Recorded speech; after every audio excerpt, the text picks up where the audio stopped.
A Man Called Trent by LAmour.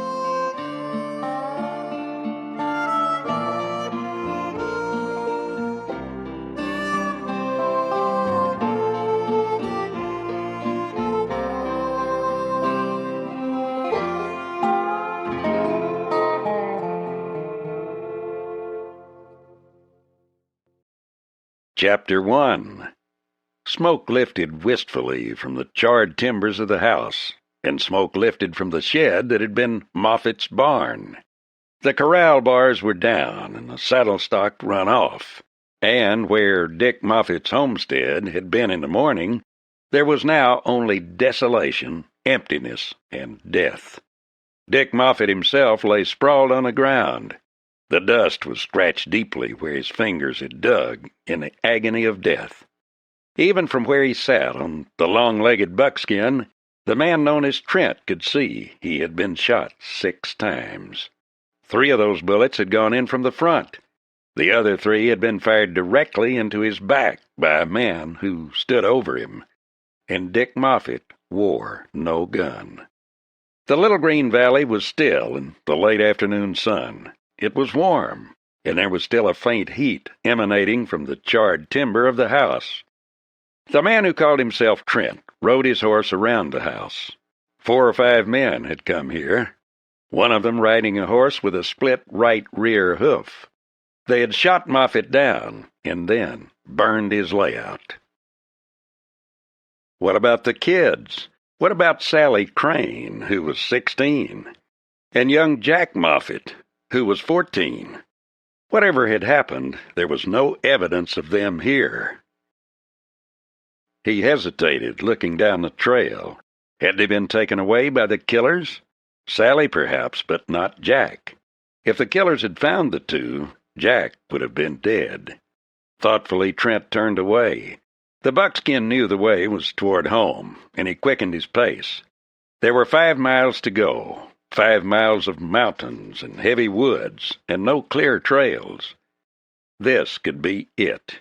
Always he had been sure it would come. Even when happiest, the knowledge that sooner or later he must sling his gun belt on his hips had been ever present in the back of his mind. Sooner or later there would be trouble, and he had seen it coming here along the rimrock. Slightly more than a year ago he had built his cabin and squatted in the lush green valley among the peaks. No cattle ranged this high. No wandering cowpunchers drifted up here. Only the other nesters had found homes, the Hatfields, O'Hara, Smithers, Moffat, and the rest. Below, in the vicinity of Cedar Bluff, there was one ranch, one and only one. On the ranch and in the town, one man ruled supreme. He rode with majesty, and when he walked, he strode with the step of kings. He never went unattended. He allowed no man to address him unless he spoke first. He issued orders and bestowed favor like an Eastern potentate, and if there were some who disputed his authority, he put them down, crushed them. King Bill Hale had come west as a boy, and he had had money even then. In Texas he had driven cattle over the trails and had learned to fight and sling a gun, and to drive a bargain that was tight and cruel. Then he had come farther west, moved into the town of Cedar Bluff, built the castle, and drove out the cattle rustlers who had used the valley as a hideout. The one other honest rancher in the valley he bought out, and when the man had refused to sell, Hale had told him to sell or else, and he had cut the offered price in half. The man sold. Cedar Bluff and Cedar Valley lived under the eye of King Bill. A strong man and an able one, Hale had slowly become power-mad. The valley was cut off from both New Mexico and Arizona. In his own world he could not be touched. His will was law. He owned the Mecca, a saloon and gambling house. He owned the stage station, the stage line itself, and the freight company that hauled supplies in and produce out. He owned the Cedar Hotel, the town's one decent rooming house. He owned 60,000 acres of good grazing land and controlled 100,000 more. His cattle were numbered in the tens of thousands. and 2 men rode beside him when he went among his other men. One was rough, hard-scaled Pete Shaw, and the other was his younger son, Cub Hale. Behind him trailed the Gold Dust twins, Dunn and Ravitz, both gunmen. The man who called himself Trent rarely visited Cedar Bluff. Sooner or later, he knew, there would be someone from the outside, someone who knew him, someone who would recognize him for what and who he was. And then the word would go out. "That's Kilkenny!" Men would turn to look, for the story of the strange drifting gunman was known to all in the West. Even though there were few men anywhere who knew him by sight, few could describe him or knew the way he lived. Mysterious, solitary, and shadowy, the gunman called Kilkenny had been everywhere. He drifted in and out of towns and cow camps, and sometimes there would be a brief and bloody gun battle, and then Kilkenny would be gone again, and only the body of the man who had dared to try Kilkenny remained. So Kilkenny had taken the name of Trent, and in the high peaks he had found the lush green valley where he built his cabin and ran a few head of cows and broke wild horses. It was a lonely life, but when he was there he hung his guns on a peg and carried only his rifle, and that for game or for wolves. Rarely, not over a dozen times in the year, he went down to Cedar Bluff for supplies, packed them back, and stayed in the hills until he was running short again. He stayed away from the Mecca, and most of all he avoided the Crystal Palace, the new and splendid dance hall and gambling house owned by the woman Nita Reardon. The cabin in the pines was touched with the red glow of a sun setting beyond the notch, and he swung down from the buckskin and slapped the horse cheerfully on the shoulder. "Home again, Buck. It's a good feeling, isn't it?" He stripped the saddle and bridle from the horse and carried them into the log barn. Then he turned the buckskin into the corral and forked over a lot of fresh green grass. It was a lonely life, yet he was content. Only at times did he find himself looking long at the stars and thinking about the girl in Cedar Bluff. Did she know he was here? Remembering Nita from the Live Oak country, he decided she did. Nita Reardon knew all that was going on. She always had. He went about the business of preparing a meal and thought of Parson, Hatfield, and his tall sons. What would the mountaineer do now? Yet need he ask that question? Could he suspect even for a moment that the Hatfields would do anything but fight? They were the type. They were men who had always built with their hands, and who were beholden to no man. They were not gunfighters, but they were lean, hard-faced men, tall and stooped a little, who carried their rifles as if they were part of them.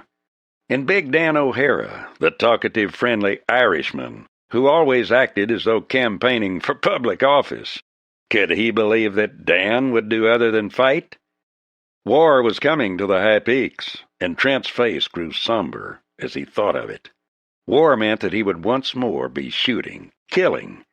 He could, of course, mount in the morning and ride away.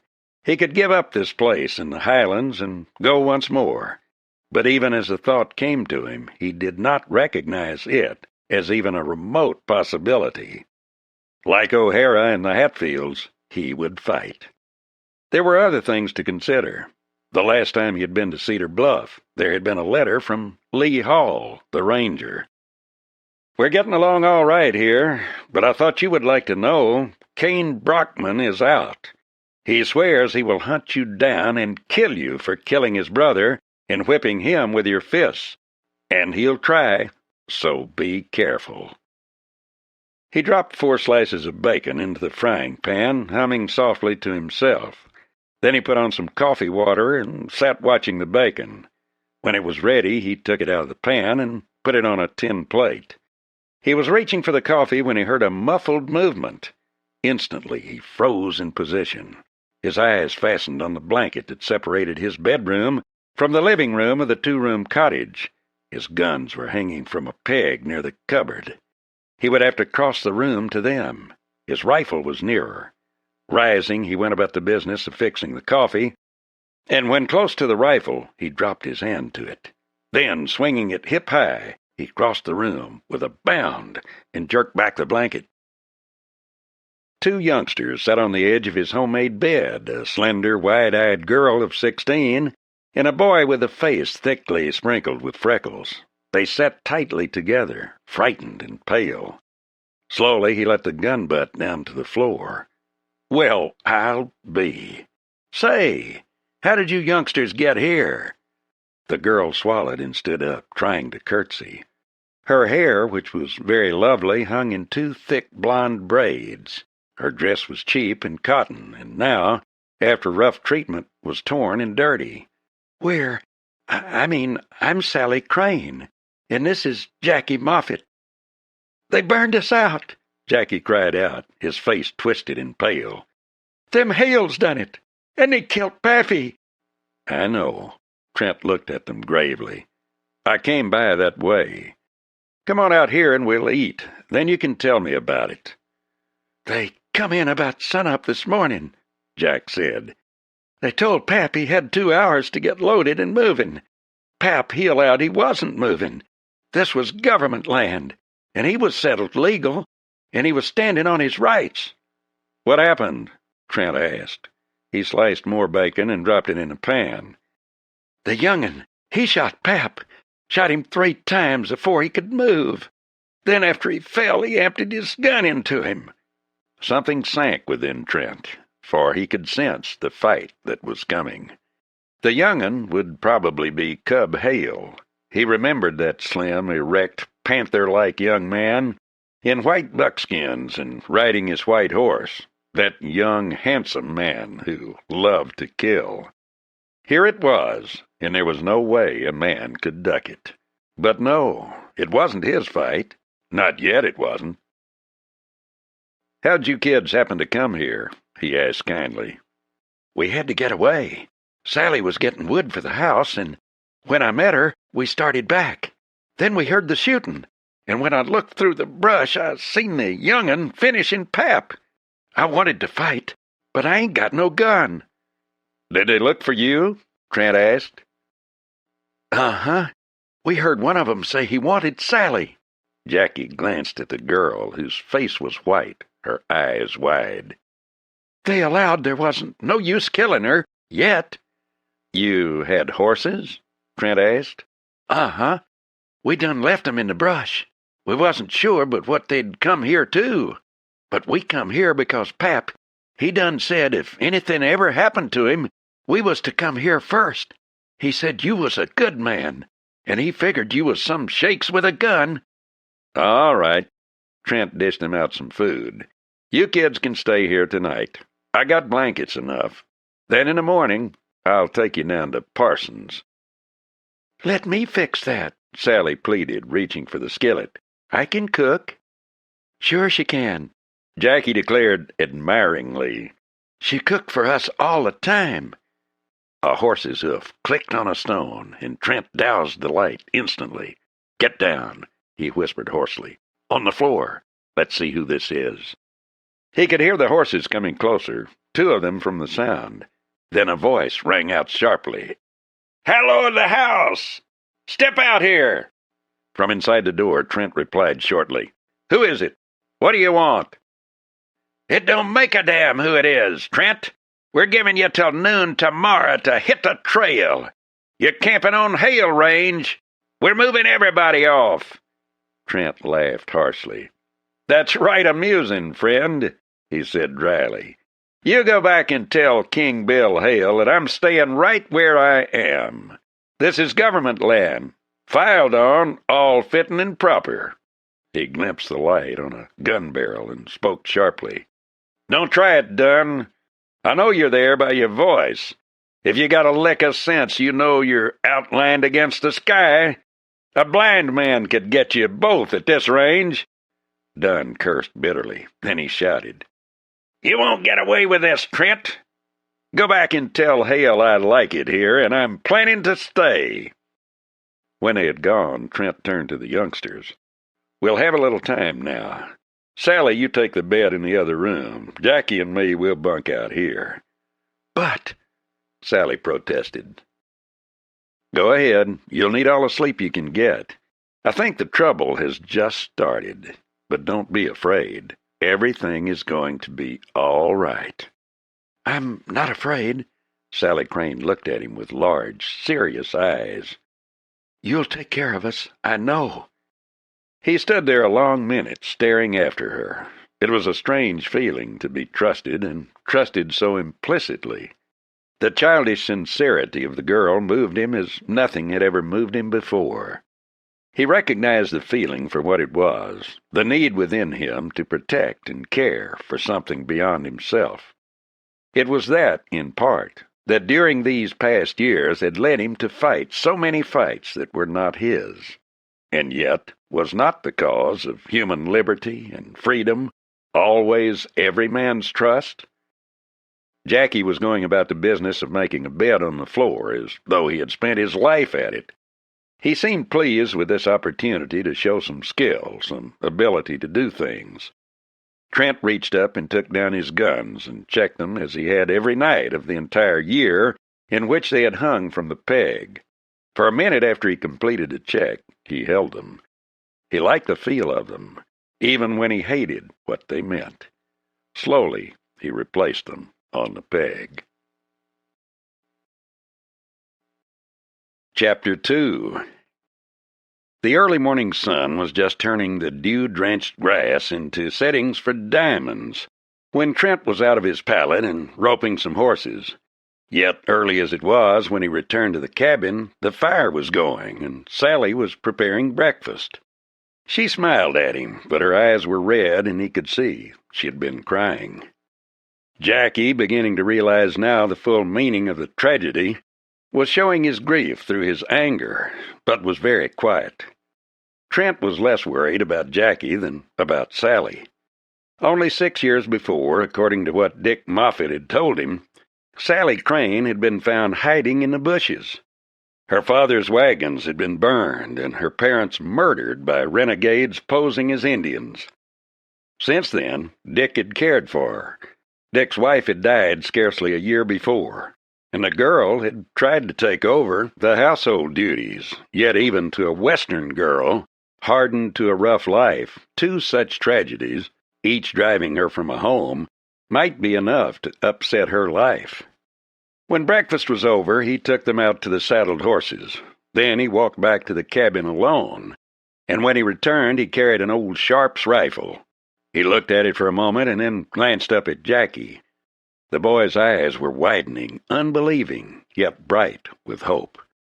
Jackie, Trent said quietly, when I was 14, I was a man. Had to be.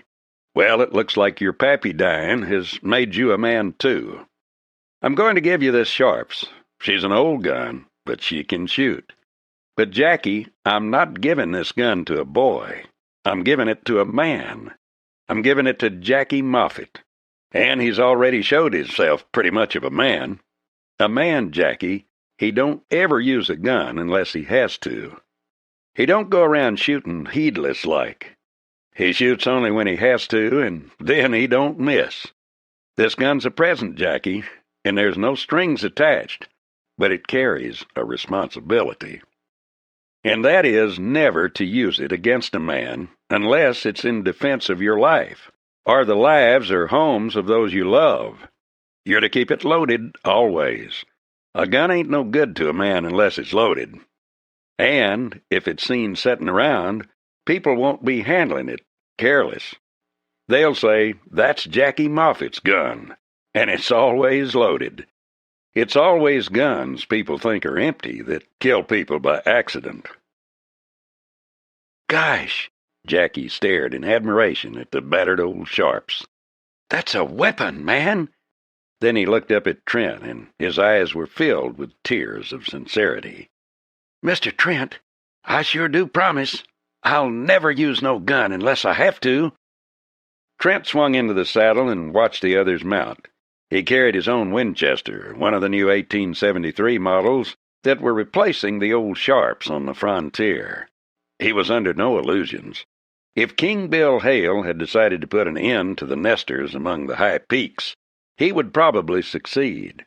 But Hale was so impressed with his own power that he was not reckoning with the Hatfields, O'Hara, or himself. "You know, Jackie," Trent said thoughtfully, "there's a clause in the Constitution that says the right of an American to keep and bear arms shall not be abridged.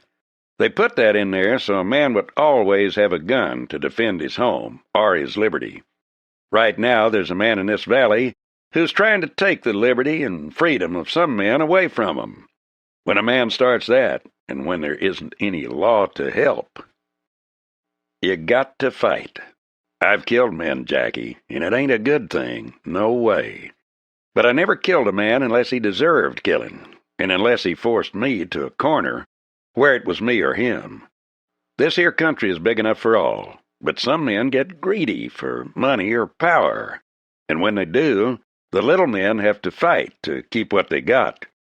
Your pappy died in a war for freedom, just as much as if he was killed on a battlefield somewheres. Whenever a brave man dies for what he believes, he wins more than he loses. Maybe not for him, but for men like him that want to live honest and true." The trail narrowed and grew rougher, and Trent felt a quick excitement within him, as he always did when he rode up to this windy plateau. They went up through the tall pines toward the knife-like ridges that crested the divide, and when they finally reached the plateau, he reined in, as he always did when he reached that spot. Off over the vast distance that was Cedar Valley lay the blue haze that deepened to purple against the far-distant mountains. Here the air was fresh and clear, crisp with the crispness of the high peaks, and the sense of limitless distance. Skirting the rim, Trent led on, and finally came to the second place he loved, a place he not only loved, but which was a challenge to all that was in him. For here the divide, with its skyscraping ridges, was truly a divide. It drew a ragged, mountainous line between the lush beauty of Cedar Valley and the awful waste of the scarred and tortured Smoky Desert. Always there seemed a haze of dust or smoke hanging in the sky over Smoky Desert, and what lay below it no man could say, for no known trail led down the steep canyon to the waste below.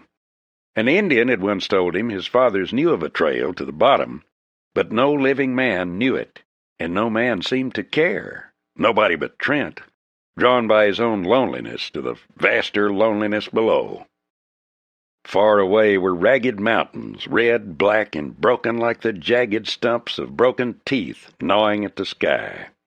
It was, he believed, the far edge of what was actually an enormous crater, greater than any other of its kind on Earth.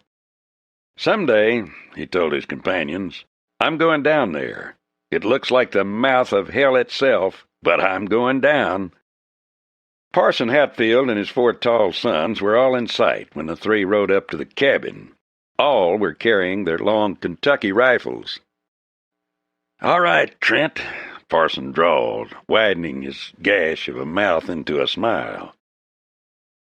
"We was expecting most anybody else. Been some ructions down in the valley." "Yeah?" Trent swung down. "They killed Dick Moffett. These are his kids, Parson. I figured maybe you could make a place for 'em." "You thought right, son. The good Lord takes care of his own. But we have to help. There's always room for another beneath the roof of a Hatfield." Quincy Hatfield, oldest of the lean, raw-boned Kentucky boys, joined them. "Howdy," he said. "Did Pap tell you all about Leathers?" "Leathers?" Trent frowned in quick apprehension. "What about him?" "He ain't a-going to sell anything to us no more." The tall young man spat and shifted his rifle to the hollow of his arm. "That makes the closest store over at Blazer, and that's 3 days across the mountains." Trent shrugged, frowning. "Aims to freeze us out or kill us off." He glanced at Parsons speculatively. "What are you planning?" Hatfield shook his head. "Nothing so far. We sort of figured we might get together with the rest of the nesters and try to figure out something. I had Jake ride down to get O'Hara, Smithers, and young Bartram. We got to have us a confab." Parson Hatfield rubbed his long, gristled jaw and stared at Trent. His gray eyes were inquisitive, sly. "You know, Trent, I always had me an idea you was some shakes of a battler yourself. Maybe if you'd wear some guns, you'd make some of them gun-slick hombres of Hale's back down cold." Trent smiled. "Why, Parson, I reckon you guess wrong. Me, I'm a peace-loving hombre. I like the hills, and all I ask is to be let alone." "And if they don't let you alone?" Parson stared at him shrewdly, chewing his tobacco slowly and watching Trent with his keen gray eyes. "If they don't let me alone, and if they start killing my friends?" Trent turned to look at Hatfield. "Why, Parson, I reckon I'd take my guns down from that peg. I reckon I'd fight." Hatfield nodded. "That's all I wanted to know, Trent. I ain't spent my life a-feudin' without knowing a fightin' man when I see one. O'Hara and young Bartram will fight, Smithers too, but he don't stack up like no fightin' man.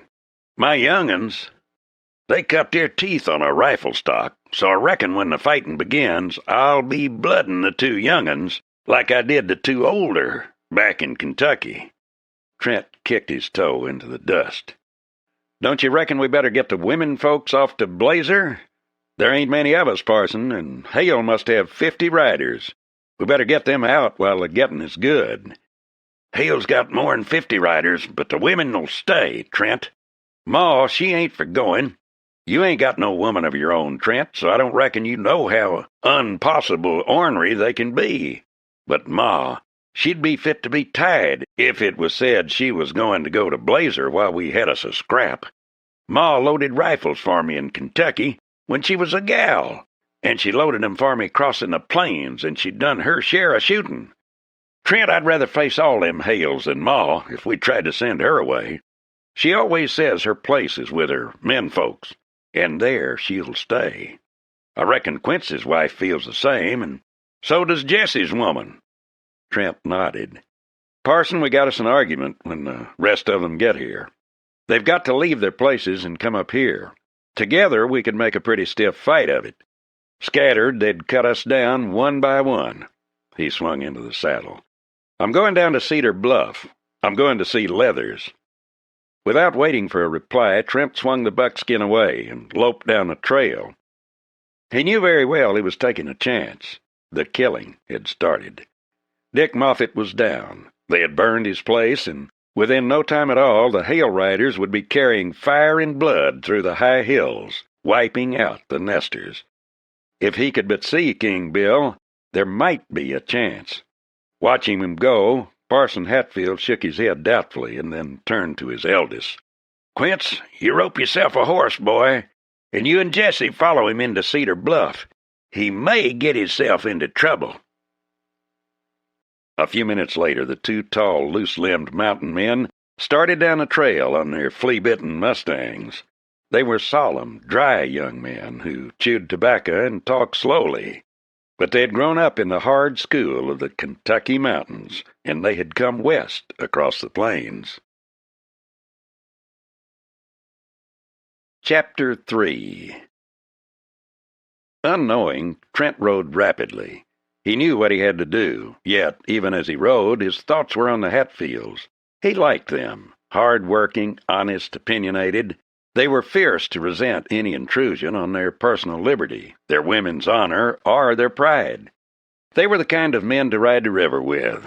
It was such men who had been the backbone of America, the fence-corner soldier, the man who carried his rifle in the hollow of his arm, but the kind of men who knew that fighting was not a complicated business, but simply a matter of killing and keeping from being killed. They were men of the blood of Dan Boone, Kit Carson, Jim Bridger, and the Green Mountain Boys, Dan Freeman, and those who whipped the cream of the British regulars at Concord, Bunker Hill, and New Orleans. They knew nothing of Prussian methods of close-order drill. They did nothing by the numbers. Many of them had flat feet, and many had few teeth. But they fought from cover, and they made every shot count, and they lived while the enemy died. The Hale Ranch was a tremendous power, and it had many riders. and they were men hired for their ability with guns as well as with ropes and cattle. King Bill Hale, wise as he was grown confident, and he did not know the caliber of such men as the Hatfields. The numbers Hale had might lead to victory, but not until many men had died. O'Hara, the big Irishman, was blunt and hard. He was not the shrewd fighter the Hatfields were, but he was courageous, and he knew not the meaning of retreat. Himself? Trent's eyes narrowed. He had no illusions about himself. As much as he avoided trouble, he knew that within him there was something that held a fierce resentment for abuse of power, for tyranny. There was something in him that loved battle, too. He could not dodge the fact. He would avoid trouble, but when it came, he would go into it with a fierce love of battle for battle's sake. Someday, he knew, he would ride back to the cattle in the high meadows, back to the cabin in the pines, and he would take down his guns and buckle them on, and then Kilkenny would ride again. The trail skirted deep canyons and led down toward the flat bottomland of the valley. King Bill, he knew, was learning what he should have known long ago, that the flatlands, while rich, became hot and dry in the summer weather, while the high meadows remained green and lush, and there cattle could graze and grow fat. And King Bill was moving to take back what he had missed so long ago. Had the man been less blinded by his own power and strength, he would have hesitated over the Hatfields. One and all, they were fighting men. Riding into Cedar Bluff would be dangerous now. Changes were coming to the west, and Trent had hoped to leave his reputation in Texas. He could see the old days of violence were nearing an end. Billy the Kid had been killed by Pat Garrett. King Fisher and Ben Thompson were heard of much less. One and all, the gunmen were beginning to taper off. Names that had once been mighty in the West were already drifting into legend. As for himself, few men could describe him. He had come and gone like a shadow. And where he was now, no man could say, and only one woman. King Bill even owned the law in Cedar Bluff. He had called an election to choose a sheriff and a judge. Yet there had been no fairness in that election. It was true that no unfair practices had been tolerated, but the few nesters and small ranchers had no chance against the 50-odd riders from the Hale Ranch, and the townspeople who needed the Hale business or who worked for him. Trent had voted himself. He had voted for O'Hara. There had been scarcely a dozen votes for O'Hara. One of those votes had been that of Jim Hale, King Bill's oldest son. Another, he knew, had been the one person in Cedar Bluff who had studiously avoided the half-Spanish, half-Irish girl, Nita Reardon. Trent had avoided Nita Reardon because the beautiful girl from the Texas-Mexican border was the one person who knew him for what he was, who knew him as Kilkenny, the gunfighter. Whenever Trent thought of the trouble in Cedar Bluff, he thought less of King Bill, but more of Cub Hale. The older man was huge and powerfully physical, but he was not a killer. It was true that he was responsible for deaths, but they were of men who he believed to be his enemies, or to be trespassing on his land. But Cub Hale was a killer. 2 days after Trent had first come to Cedar Bluff, he'd seen Cub Hale kill a man. It was a drunken miner, a burly, quarrelsome fella who could have done with a pistol barrel alongside his head, but needed nothing more. Yet Cub Hale had shot him down, ruthlessly, heedlessly. Then there'd been the case of Jack Lindsay, a known gunman, and Cub had killed him in a fair stand-up fight, with an even break all around. Lindsay's gun had barely cleared its holster when the first of 3 shots hit him. Trent had walked over to the man's body to see for himself. You could have put a playing card over those 3 holes. That was shooting. There had been other stories of which Trent had only heard. Cub had caught 2 rustlers red-handed and killed them both. He'd killed a Mexican sheepherder in Magdalena. He'd killed a gunfighter in Fort Sumner, and gut-shot another one near Socorro, leaving him to die slowly on the desert. Besides Cub, there were Dunn and Ravitz. Both were graduates of the Lincoln County War. Both had been in Trail City and had left California just ahead of a posse. Both were familiar names among the dark brotherhood that lived by the gun. They were strictly cash-and-carry warriors, men whose guns were for hire. "Buck," Trent told his horse thoughtfully, "if war starts in the Cedar Hills, there'll be a power of killing. I got to see King Bill. I got to talk reason into him." Cedar Bluff could have been any cowtown. Two things set it off from the others. One was the stone stage station, which also contained the main office of the Hale Ranch. The other was the huge and sprawling Crystal Palace, belonging to Nita Reardon.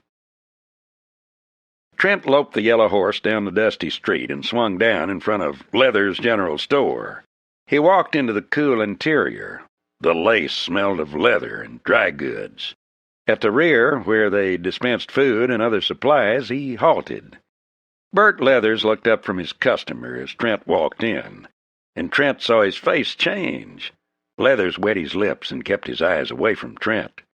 At the same time, Trent heard a slight movement, and glancing casually around, he saw a heavy-set cowhand, wearing a tied-down gun, lounging against a rack of saddles. The fellow took his cigarette from his lips and stared at Trent from shrewd, calculating eyes. "Need a few things, Leathers," Trent said casually. "Got a list here." The man Leathers was serving stepped aside. He was a townsman, and he looked worried. "Sorry, Trent," Leathers said abruptly. "I can't help you. All you nesters have been ordered off the Hale Range. I can't sell you anything." "Licking Hale's boots, are you?" Trent asked quietly. "I heard you were, Leathers, but doubted it. I figured a man with nerve enough to come west and set up for himself would be his own man." "I am my own man," Leathers snapped, his pride stung. "I just don't want your business." "I'll remember that, Leathers," Trent said quietly. "When all this is over, I'll remember that. You're forgetting something. This is America, and here the people always win. Maybe not at first, but they always win in the end. When this is over, if the people win, you'd better leave. Understand?"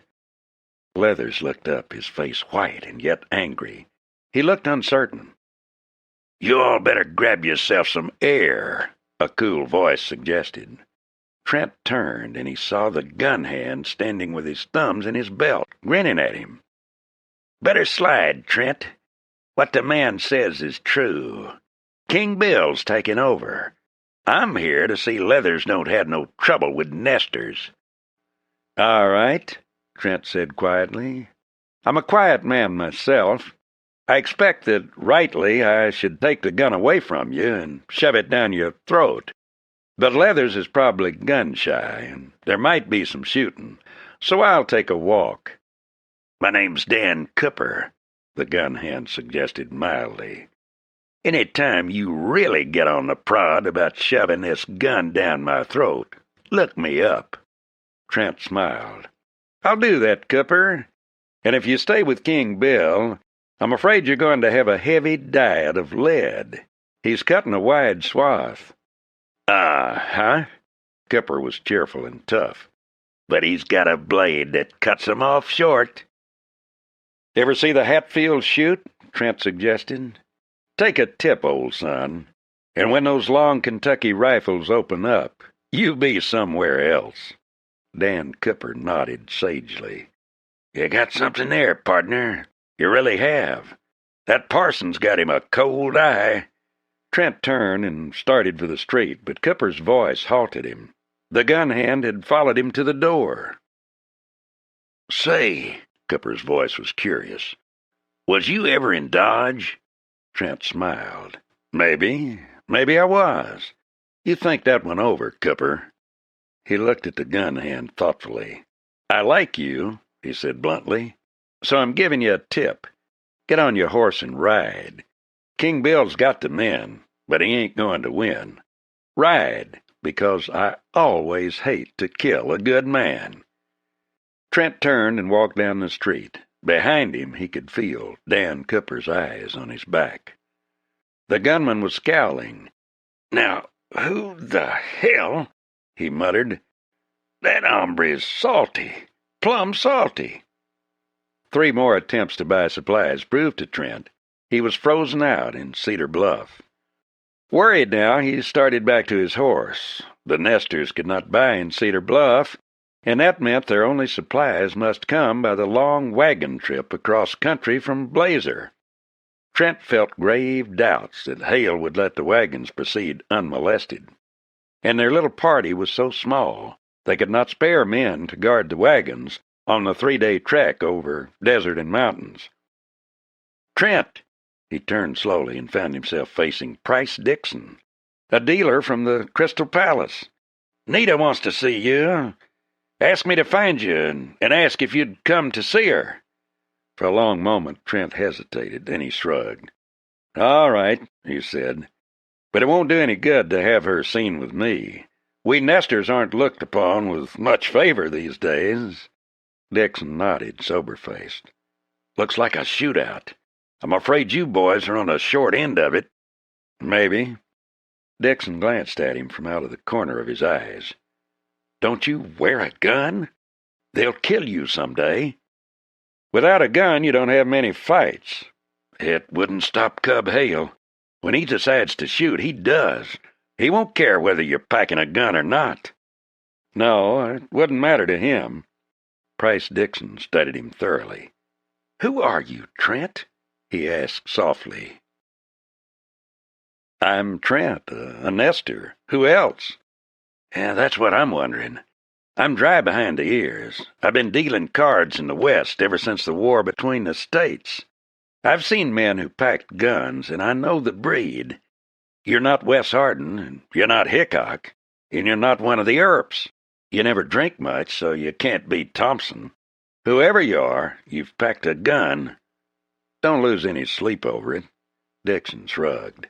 "I won't. I'm not taking sides in this fight or any other. If I guess, I won't say. You're a friend of Nita's, and that's enough for me. Besides, Jamie Brigo likes you." He glanced at Trent. "What do you think of him?" "Brigo?" Trent said thoughtfully. "Brigo's part Yankee, part devil, and all loyal. But I'd sooner tackle 3 King Bill Hales than him. He's poison." Dixon nodded. "I think you're right. He sits there by her door night after night, apparently asleep. Yet he knows more about what goes on in this town than any 5 other men. Dixon, you should talk Nita into selling out. Good chance of getting the place burned out or shot up if she stays. It's going to be a long fight. Hale doesn't think so.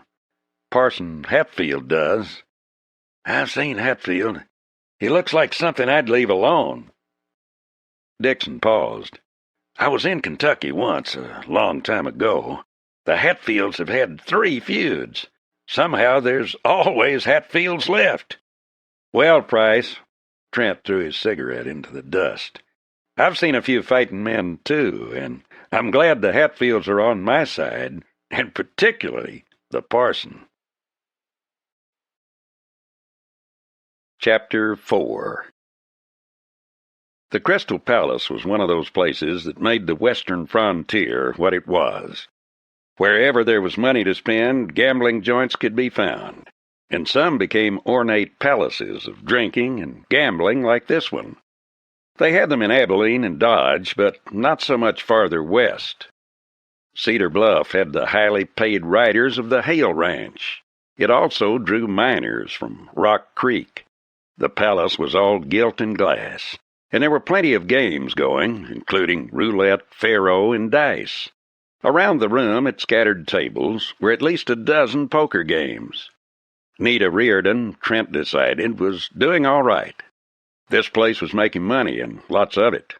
Trent knew a lot about gambling houses, enough to know what a rake-off these games would be turning in to the house. There was no necessity for crooked games. The percentage was entirely adequate. They crossed the room, and Trent saw Jamie Brigo sitting on a chair against the wall as he always sat. The sombrero on the floor was gray and new. He wore dark tailored trousers and a short velvet jacket, also black. The shirt under it was silk, in blue. He wore, as always, 2 guns. He looked up as Trent approached, and his lips parted over even white teeth. "Buenos dias, senor," he said. Price stopped and nodded his head toward the door. "She's in there." Trent faced the door, drew a deep breath, and stepped inside. His heart was pounding, and his mouth was dry. No woman ever stirred him so deeply or made him realize so much what he was missing in his lonely life.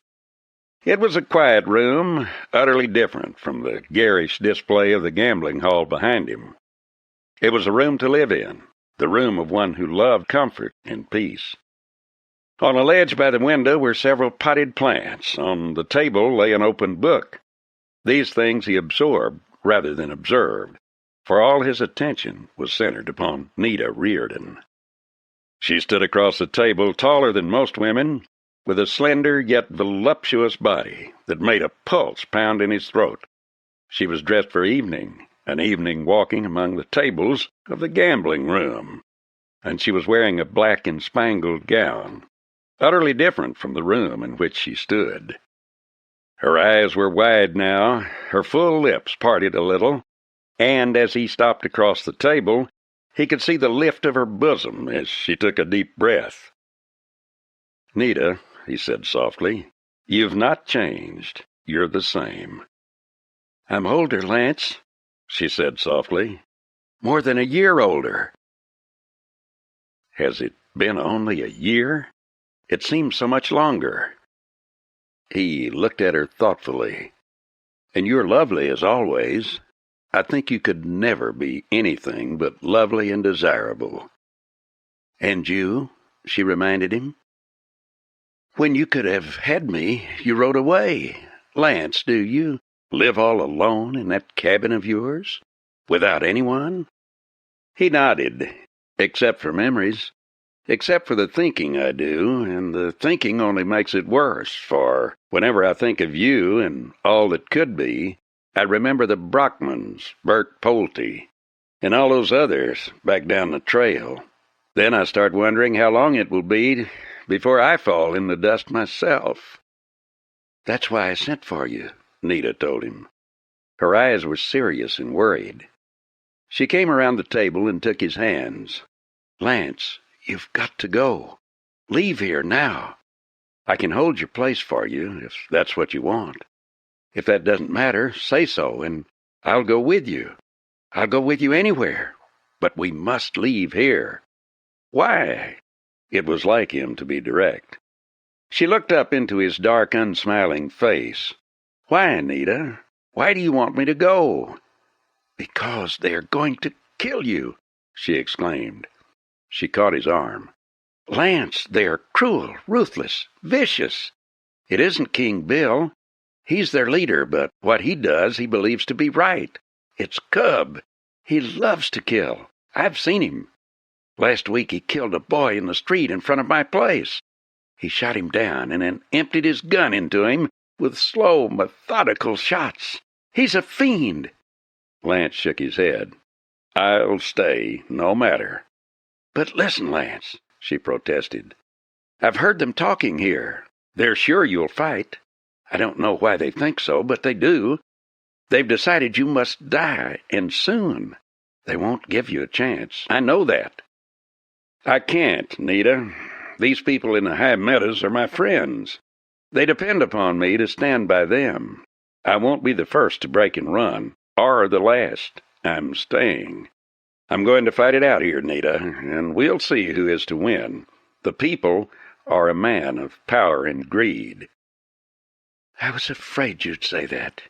Nita looked at him seriously. "Hale is out to win, Lance. He's got men. They don't know you're Lance Kilkenny. I've heard them talking, and they do suspect that you're something more than a nester named Trent. But Hale is sure he is right, and he'll fight to the end." Trent nodded. "I know. When a man thinks he's right, he will fight all the harder. Has anybody tried to talk to him?" "You can't. You can't even address him. He lives in a world of his own. In his way, I think he is a little insane, Lance. But he does have ability, and he has strength. He's a fighter, too." Trent studied her thoughtfully. "You seem to know him. Has he made you any trouble?" "Why do you ask that?" Nita asked quickly. "I want to know." "He wants to marry me, Lance." Trent tightened and then stared at her. "I see," he said slowly. "And you?" "I don't know." She hesitated, looking away. "Lance, can't you see? I'm lonely, dreadfully, frighteningly lonely. I have no life here, just a business. I know no women but those of the dance hall. I see no one who feels as I do, thinks as I do. King Bill is strong. He knows how to appeal to a woman. He has a lot to offer. He has a son as old as I, but he's only 40, and he's a powerful man, Lance. A man a woman could be proud of. I don't like what he's doing, but he does think he's right." "No," she said finally. "I won't marry him. I'll admit, I've been tempted. He's a little insane, I think. Drunk with power. He got too much and got it too easily, and he believes he is better than other men because he has succeeded. But whatever you do, Lance, don't underrate him. He's a fighter." "You mean he'll have his men fight?" Trent asked. "No, I mean he is a fighter. By any method, with his fists, if he has to. He told me once in such a flat, ordinary voice that it startled me that he could whip any man he ever saw with his hands." "I see." "Shaw, his foreman, tells a story about King Bill beating a man to death in El Paso. He killed another one with his fist on the ranch. I've got to see him today. I've got to convince him that we must be left alone." "He won't talk to you, Lance." Nita looked at him with grave, troubled eyes. "I know him. He'll just turn you over to his cowhands, and they'll beat you up or kill you." "He'll talk to me." "Don't go down there, Lance. Please don't." "Has he ever made any trouble for you?" "No." She shook her head. "So far he's listened to me and has talked very quietly and very well. No one has made any trouble yet, but largely because they know he is interested in me. Some men tried to hold me up one night, but Jamie took care of that. He killed them both, and that started some talk. But if King Bill decides he wants this place, or me, he'll stop at nothing." "Well," he turned, "I've got to see him, Nita. I've got to make one attempt to stop this before anyone else is killed." "And if you fail?" He hesitated, and his shoulders drooped. Then he looked up, and he smiled slowly. "If I fail, Nita, I'll buckle on my guns, and they won't have to wait for war. I'll bring it to Cedar Bluff myself." He stopped in the outer room and watched Price Dixon dealing cards, but his mind wasn't on the game. He was thinking of King Bill. Hale was a man who fought to win. In this little corner of the West, there was no law but that of the gun. Actually, there were but 2 trails in and out of Cedar Valley. What news left the valley would depend on Hale. The echoes of the war to come need never be heard beyond these hills. Only one trail led into Cedar Bluff, and one led out. Most of the traffic went in and out on the same route. The other trail, the little-used route to Blazer, was rough and bad. Yet in Blazer, too, Hale owned the livery stable, and he had his spies there, as all around. Hale himself lived in the castle, 2 miles from Cedar Bluff. He rode into town once each day and stopped in at the Mecca for a drink and again at the Crystal Palace. Then he rode out of town. He went nowhere without his gunmen around him. Thinking of that, Trent decided on the Mecca. There would be trouble unless everything happened just right. He didn't want the trouble close to Nita. He knew what Nita meant when she said she was lonely. There had never been a time when he hadn't been lonely. He had been born on the frontier in Dakota, but his father had been killed in a gun battle, and he had gone to live with an uncle in New York and later in Virginia. Trent walked out on the street. It was late now, and the sun was already gone. It would soon be dark. He walked down to the buckskin and led him to a watering trough. Then he gave him a bundle of hay and left him tied at the hitching rail. There were few people around. Dan Cooper had left the store and was sitting on the steps in front now. He watched Trent thoughtfully. Finally, he got up and walked slowly down the walk. He stopped near the buckskin. "If I was you, Trent," he said slowly, "I'd get on that horse and hit the trail. You ain't among friends." "Thanks." Trent looked up at Cooper. "I think that's friendly, Cooper, but I've got business. I don't want a war in Cedar Bluff, Cooper. I want to make one more stab at stopping it." "And if you don't?" Cooper studied him quizzically. "If I don't?" Trent stepped up on the boardwalk. "Well, I'll tell you like I've told others. If I don't, I'm going to buckle on my guns and come to town." Dan Cooper began to roll a cigarette. "You sound all fired sure of yourself. Who are you?" "Like I said, old son, I'm a nester, name of Trent." He turned and strolled down the walk toward the Mecca. And even as he walked, he saw a small cavalcade of horsemen come up the road from the castle. 4 men, and the big man on the bay would be King Bill Hale. Hale got down and strode through the doors. Cub followed. Rabbits tied King Bill's horse, and Dunn stood for a moment staring at Trent, who he could not quite make out in the gathering gloom. Then he and Rabbits walked inside. Chapter 5. Walking up, Trent pushed open the swinging doors. He stopped for an instant inside the door. The place was jammed with Hale cowhands. At the bar, King Bill was standing, his back to the room. He was big, no taller than Trent, and perhaps an inch shorter than Trent's 6'1", but much heavier. He was broad and powerful, with thick shoulders and a massive chest.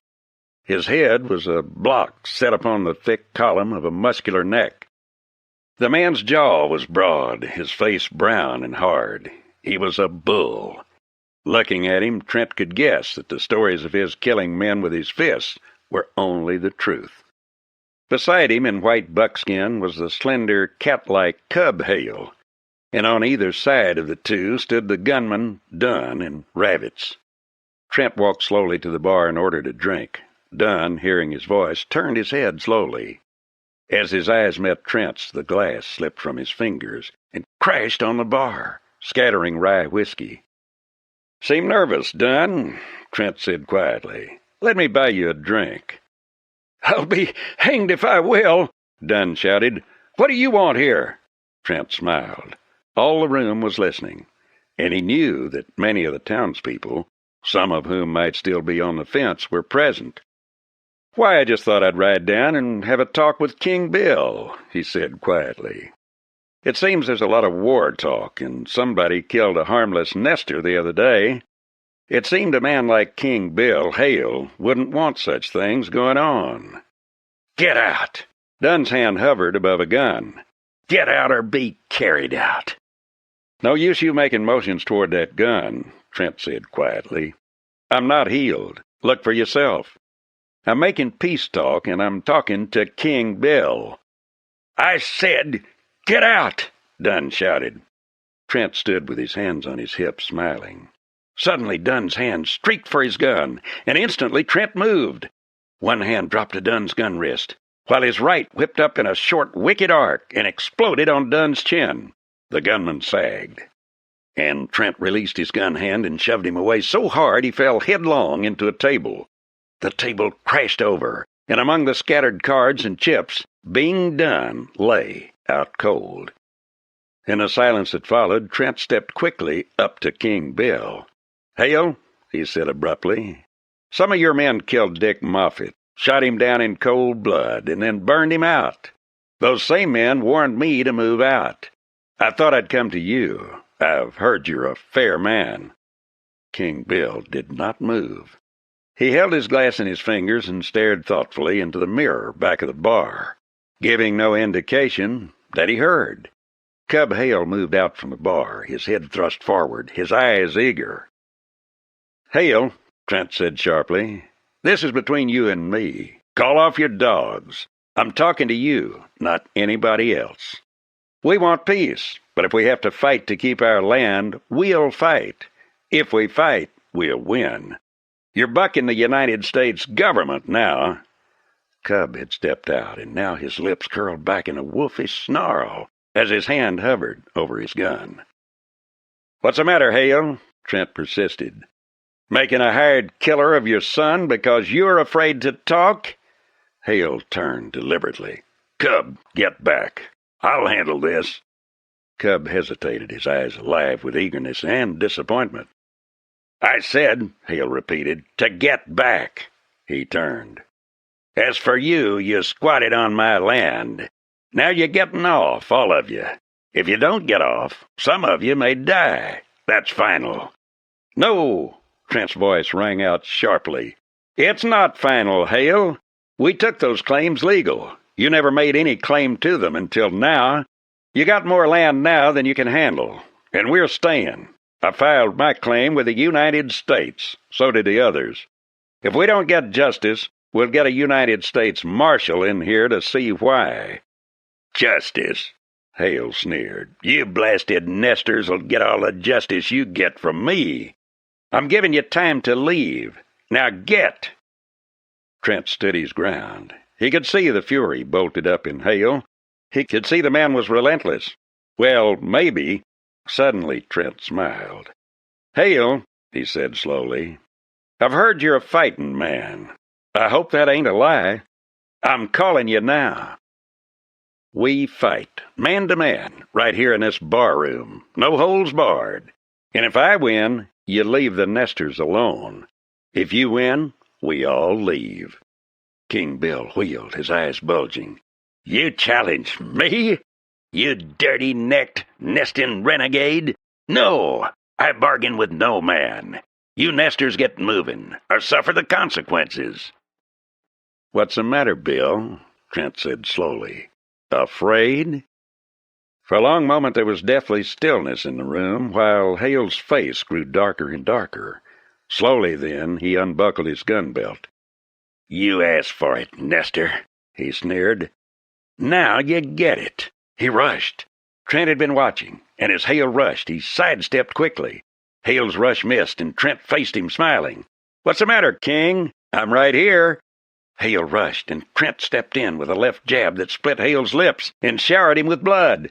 In a fury, Hale closed in and caught Trent with a powerful right swing, sent him staggering back on his heels. Blood staining his gray shirt, King Bill leaped at Trent, swinging with both hands. Trent crashed to the floor, rolled over, and got up. Another swing caught him, and he went down again, his head roaring with sound. King Bill rushed in, aiming a vicious kick. But Trent rolled out of the way and scrambled up, groggy and hurt. Hale rushed, and Trent weaved inside of a swing, smashed a right and a left to that massive body. Hale grabbed Trent and hurled him into the bar with terrific power, and then sprang close, swinging both fists to Trent's head. Trent slipped the first punch, but took the other one and started to sag. King Bill set himself, a cold sneer on his face, and measured Trent with a left, aiming a ponderous right. But Trent pushed the left aside and smashed a wicked left uppercut to Hale's wind. The bigger man gasped and missed a right, and Trent stabbed another left to the bleeding mouth. Hale landed a right and knocked Trent rolling on the floor. Somebody kicked him wickedly in the ribs as he rolled against the feet of the crowd, and he came up staggering as Hale closed in. Hurt, gasping with pain, Trent clenched desperately and hung on. Hale tore him loose, smashed a left to his head, and split his cheekbone wide open, and then smashed him on the jaw with a powerful right. Again Trent stabbed that left to the mouth, ducked under a right, and bored in, slamming away with both hands at close quarters. Hale grabbed him and threw him, and then rushed upon him. But even as he jumped at him, Trent caught Hale with a toe in the pit of the stomach and pitched him over on his head and shoulders. King Bill staggered up, visibly shaken. Then Trent walked in. His face was streaming blood, and his head was buzzing, but he could see Hale's face weaving before him. He walked in, deliberately lanced that bleeding mouth with a left, and then crossed a right that ripped the flesh over Hale's eye. Dunn started forward, and with an oath, Hale waved him back. He put up his hands and walked in, his face twisted with hatred. Trent let him come, fainted, and then dropped a right under the big man's heart. Hale staggered, and Trent walked in, stabbed another left into the blood-covered face, and smashed another right to the wind. Then he stood there and began to swing. Hale was swinging too, but his power was gone. Trent bored in, his head clearing, and he slammed punch after punch into the face and body of the tottering rancher. He was getting his second wind now. Although he was hurt and blood dripped from his face to his shirt, he brushed Hale's hands aside and crossed a driving right to the chin. Hale's knees buckled, but before he could fall, Trent hit him twice more, left and right to the chin. Then Hale crashed to the floor. In the instant of silence that followed the fall of the king, a voice rang out. "You all just hold to where you're standing now. I ain't a-wanting to shoot nobody, but sure as my name's Quince Hatfield, the one to make the first move dies." The long rifle stared through the open window at them, and on the next windowsill they saw another. Nobody in the room moved. In 3 steps, Trent was out of the room. The buckskin was standing at the edge of the walk with the other horses. Swinging into the saddle, he wrenched the rifle from the boot, and with 2 quick shots sent the chandelier crashing to the floor, plunging the Mecca into darkness. Then the Hatfields at his side, he raced the buckskin toward the edge of town. When they slowed down a mile out of town, Quince looked at him, grinning in the moonlight. "I reckon you all sure busted things wide open now." Trent nodded soberly. "I tried to make peace talk. When he wouldn't, I thought a good licking might show the townspeople the fight wasn't all on one side. We're going to need friends." "You done a good job," Jesse said. "Parson'll sure wish he'd been along. He always said what Hale needed was a good whooping. Well, he sure enough had it tonight." Nothing, Trent realized, had been solved by the fight. Taking to the brush, they used every stratagem to ward off pursuit, although they knew it was exceedingly doubtful if any pursuit would be started against 3 armed men who were skilled woodsmen. Following them in the dark would be impossible and scarcely wise. 3 hours later, they swung down at the Hatfield cabin. A tall young man with broad shoulders stepped out of the darkness. "It's us all," Jesse said, "and Trent done whipped King Bill Hale with his fists." Saul Hatfield strode up, smiling. "I reckon Paul will sure like to hear that. They gone to bed?" "Uh-huh. Elijah was on guard till a few minutes back. He just turned in to catch himself some sleep before morning." "O'Hara get here?" Quince asked softly. "Yeah, him and Smithers and Bartram are here, having a big confab, come morning." Chapter 6. The morning sun was lifting over the pines when the men gathered around a long table in the Hatfield home. Breakfast was over, and the women were at work. Trent sat quietly at the foot of the table, thoughtfully looking at the men around him. Yet even as he looked, he could not but wonder how many would be alive to enjoy the fruits of the victory, if victory it was to be. The 5 Hatfields were all there. Big O'Hara was there, too, a huge man with great shoulders and mighty hands, a bull for strength and a good shot. Bartram, young, good-looking, and keen, would fight. He believed in what he was fighting for, and he had youth and energy enough to be looking forward to the struggle.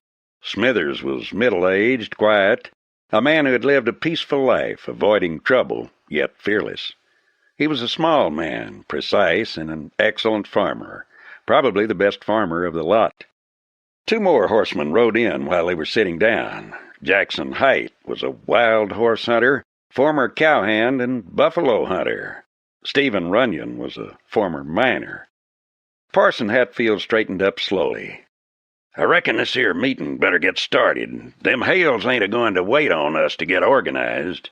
I reckon they's a few things we got to do. We got to pick us a leader, and we got to think of getting some food." Trent spoke up. "Parson, if you'll let me have a word, we all better leave our places and come here to yours. We better bring all the food and horses we got up here." "Leaving our places?" Smithers objected. "Why, man, They'd burn us out if we aren't there to defend 'em. They'd ruin our crops." "He's right," O'Hara said. "If we ain't on hand to defend 'em, they sure won't last long." "Which of you feel qualified to stand off Hale's riders?" Trent asked dryly. "What man here could hold off 10 or 20 men? I don't feel I could. I don't think the parson could alone. We got to get together. Suppose they burn us out. We can build again, if we're alive to do it, and we can band together and help each other build back. If you ain't alive, you ain't going to build very much." "That strikes me as being plumb sense," Haight said, leaning forward. "Looks to me like we got to sink or swim together. Hale's got too much power, and we're too scattered. He ain't planning on us getting together. He's planning on wiping us out one at a time. Together, we got us a chance." "Maybe you're right," O'Hara said slowly. "Dick Moffat didn't do very well alone." "This place can be defended," Trent said. "Aside from my own place, this is the easiest to defend of them all. Then the house is the biggest and the strongest. If we have to fall back from the rocks, the house can hold out." "What about a leader?" Bartram asked. "We'd better get that settled. How about you, Parson?" "No," Parson drew himself up. "I'm right flattered, right pleased, but I ain't your man. I move we choose Trent here." There was a moment's silence, and then O'Hara spoke up. "I second that motion. Trent's good for me. He whipped old King Bill." Runyon looked thoughtfully at Trent. "I don't know this gent," he said slowly. "I ain't got any objections to him. But how do we know he's our man? You've done a power of feuding, Parson. You should know this kind of fighting." "I do," Parson drawled, "but I ain't got the savvy Trent has. First, let me say this here. I ain't been here all my life. I was a sharpshooter with the Confederate Army, and later I rid with Jeb Stuart. Well, we was only whipped once, and that was by a youngster of a Union officer. He whipped our socks off with half as many men, and that officer was Trent here." Trent's eyes turned slowly to Parson, who sat there staring at him, his eyes twinkling. "I reckon," Hatfield went on, "Trent is some surprised. I ain't said nothing to him about knowing him, especially when his name wasn't Trent, but I knowed him from the first time I seen him." "That's good enough for me," Runyon said flatly. "You say he's got the savvy. I'll take your word for it." Trent leaned over the table. "All right, all of you mount up and go home. Watch your trail carefully. When you get home, load up and get back. Those of you who can ride together, get back here with everything you want to save, but especially with all the grub you've got. But get back, and quick." He got to his feet. "We're going to let Hale make the first move, but we're going to have a Hatfield watching the town. When Hale moves, we're going to move too. We've got 12 men." "12?" Smithers looked around. "I count 11. "Jackie Moffat's the 12th," Trent said quietly. "I gave him a sharps. He's 14. Many of you at 14 did a man's job. I'll stake my saddle that Jackie Moffat will do his part. He can hit squirrels with that gun, and a man's not so big. He'll do. Like I say, we've got 12 men. 6 of them can hold this place. With the other 6, or maybe with 4, we'll strike back. I don't know how you feel, but I feel no man ever won a war by sitting on his Royal American tail, and we're not a-going to." "That's good talk," Smithers said quietly. "I'm not a warlike man, but I don't want to think of my place being burned when they go scot-free. I'm for striking back, but we've got to think of food." "I've thought of that. Lige and Saul Hatfield are going out today after some deer. They know where they are, and neither of them is going to miss any shots. With the food we have, we can get by a few days. Then I'm going after some myself." "You?" O'Hara stated. "Where you figure on getting this grub?" "Blazer." He looked down at his hands on the table and then looked up. "I'm not going to spend 3 days either. I'm going through Smoky Desert." There was dead silence. Runyon leaned forward, starting to speak, but then he sat back, shaking his head. It was Smithers who broke the silence. "I'll go with you," he said quietly. "But, man," Haight protested, "there ain't no way through that desert. And if there was—" "The Indians used to go through," Trent said quietly, "and I think I know how. If it can be done, I could reach Blazer in a little over a day and start back the same night." He looked over at Jesse Hatfield. "You want to watch Cedar Bluff? I reckon you know how to Indian. Don't take any chances, but keep an eye on 'em. You take that chestnut of mine. He's a racer. You take that horse, and when they move, you take the back trails for here." Jesse Hatfield got up and slipped from the room. Then Trent said, "All right, start rolling. Get back here when you can." He walked outside and saddled the buckskin. Jackie sauntered up, the sharps in the hollow of his arm. "Jackie," Trent said, "you get up there in the eye, and keep a lookout on the Cedar Trail." Mounting, he rode out of the hollow at a lope and swung into the trail toward his own cabin. He knew what they were facing, but already in his mind the plan of campaign was taking shape. If they sat still, sooner or later they must be wiped out. And sooner or later his own men would lose heart. They must strike back. Hale must be made to learn that he could not win all the time, that he must lose, too. All was quiet and green around the little cabin, and he rode up, swinging down.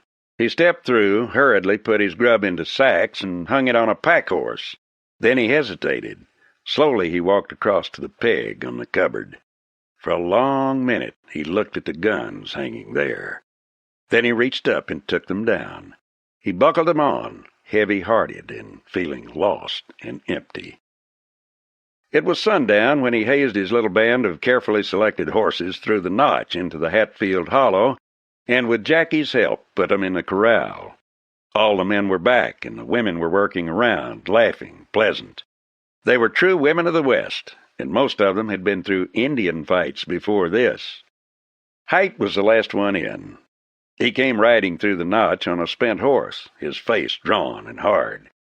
"They burned me out," he said hoarsely, sweat streaking his face. "They hit me just as I was a-packing. I didn't get off with nothing. I winged one of 'em, though."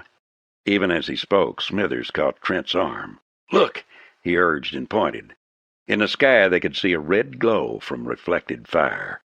"O'Hara's place," he said. "Maybe they got him, too." "No," O'Hara walked up, scowling. "They didn't get me. I got here 20 minutes ago. They'll pay for this, the wolves." Jesse Hatfield on the chestnut suddenly materialized in the gloom. "Two bunches riding," he said, "and they aim to get here about sunup. I heard 'em talking." Trent nodded. "Get some sleep, Jesse. You too, Jackie.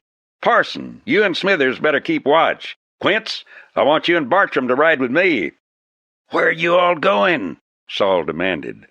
"Why, Saul," Trent smiled in the darkness, "I reckon we're going to town after groceries. We're going to call on Leathers, and we'll just load up while we're there. If he ain't willing, we may have to take him along anyway." "Count me in," Saul said. "I sure want to be in on that." "You'd better rest," Trent suggested. "You got 3 antelope today. You and Lige." "Well, I reckon I ain't so wearied I'd miss that ride, Cap'n. If you all say I can go." "We can use you."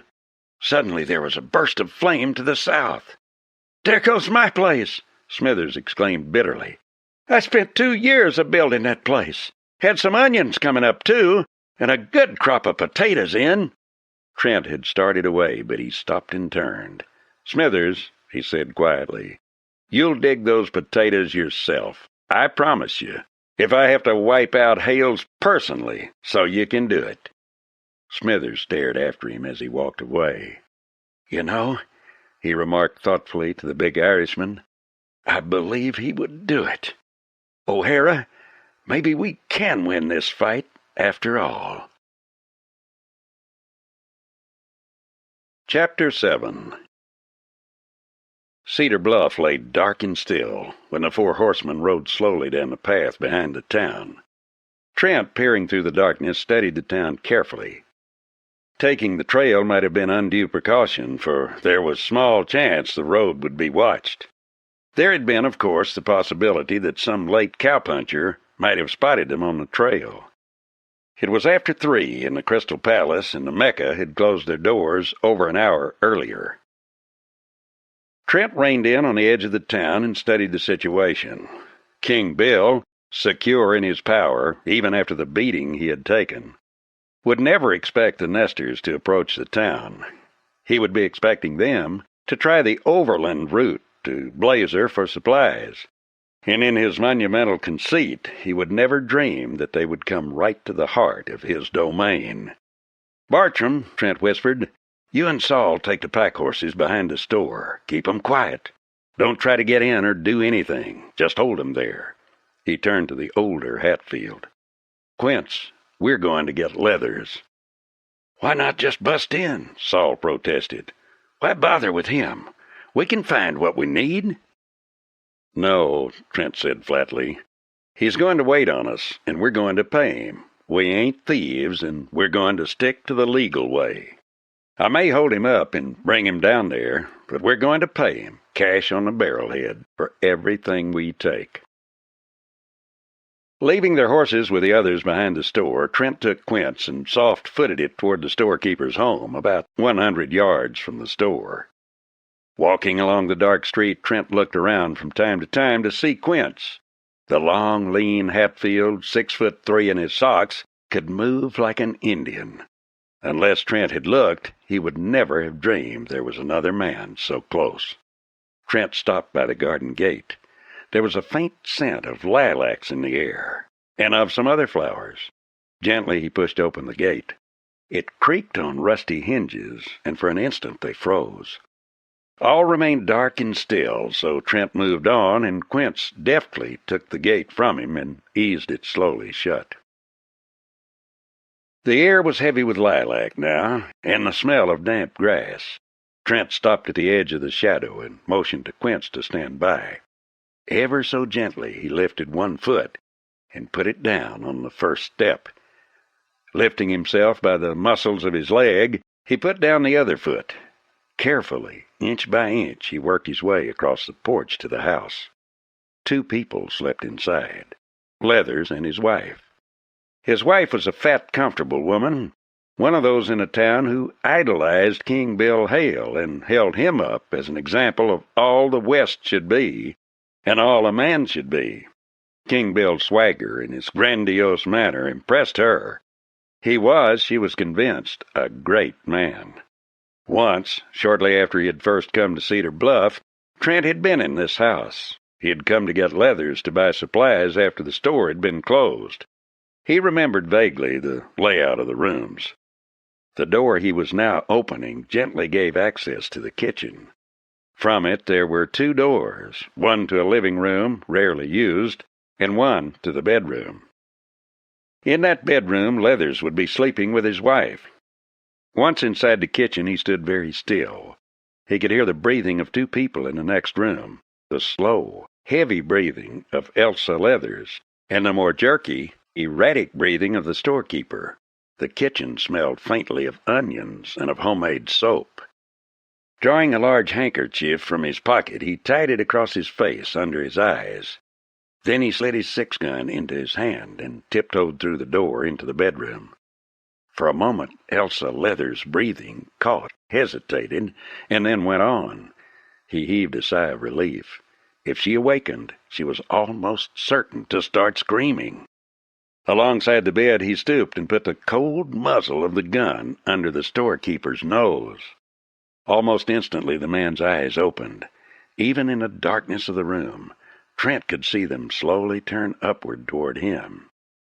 He leaned down, almost breathing the words, "Get up, quietly."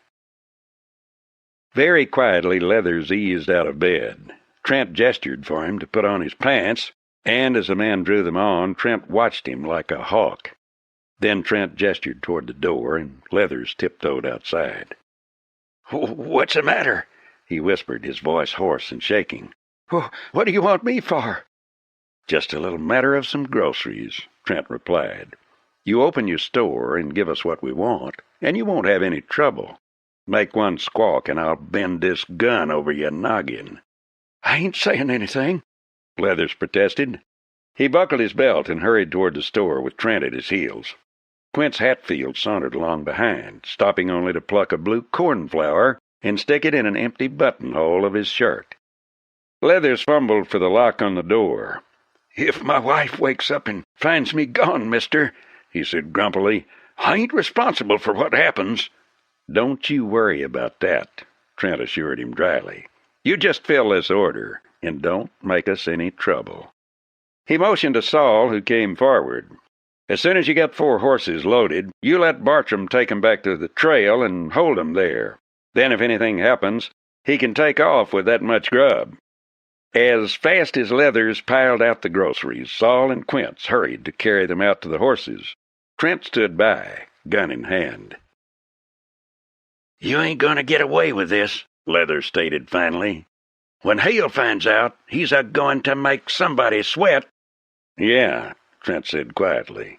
"Maybe he will. From all I hear, he'd better wait until he gets over one beating before he starts hunting another. And, while we're talking, you better make up your mind, too. When this war is over, if Hale doesn't win, what do you suppose happens to you?" "Huh?" Leathers straightened, his face a shade whiter. "Oh, what do you mean?" "I mean, brother," Trent said harshly, "that you've taken sides in this fuss, and if Hale loses, you're going out of town, but fast." "He ain't a-going to lose." Leathers broke out a sack of flour and put it down on the floor. "Hale's got the money, and he's got the men. Look what happened to Smithers' place today, and O'Hara's. And look what happened to Dick Moffett." Trent's voice was cold. "That was murder." Quince stepped into the door. "Somebody's coming," he hissed. "Watch it." "Let 'em come," Trent said softly. "But no shooting unless they shoot first." Trent thrust a gun against Leathers. "If they come in," he whispered, "you talk right, see? Answer any questions, but answer 'em like I tell you. Because if there is any shooting, Elsa Leathers is going to be a widow, but quick." 2 men walked up to the door, and one tried the knob. Then, as the door opened, he thrust his head in. "Who's there?" he demanded. "It's me," Leathers said, and as Trent prodded him with a gun barrel, "fixing up an order that has to get out early." The 2 men pushed on inside. "I never knew you to work this late afore. Why, man, it must be nearly 4 o'clock. "Right." Quince stepped up with a 6-gun. "You hombres invited yourself to this party. Now pick up them sacks and cart 'em outside." "Huh?" The 2 men stared stupidly. "Why—" "Get moving," Quince snapped.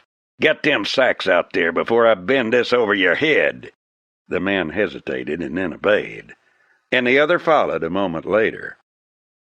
It was growing gray in the east when the orders were completed. Quickly they tied up the 2 men while Leathers stood by. Then, at a motion from Trent, Saul grabbed Leathers, and he was bound and gagged. Carrying him very carefully, Trent took him back into his cottage and placed him in bed, drawing the blankets over him. Elsa Leathers sighed heavily and turned in her sleep. Trent stood very still, waiting.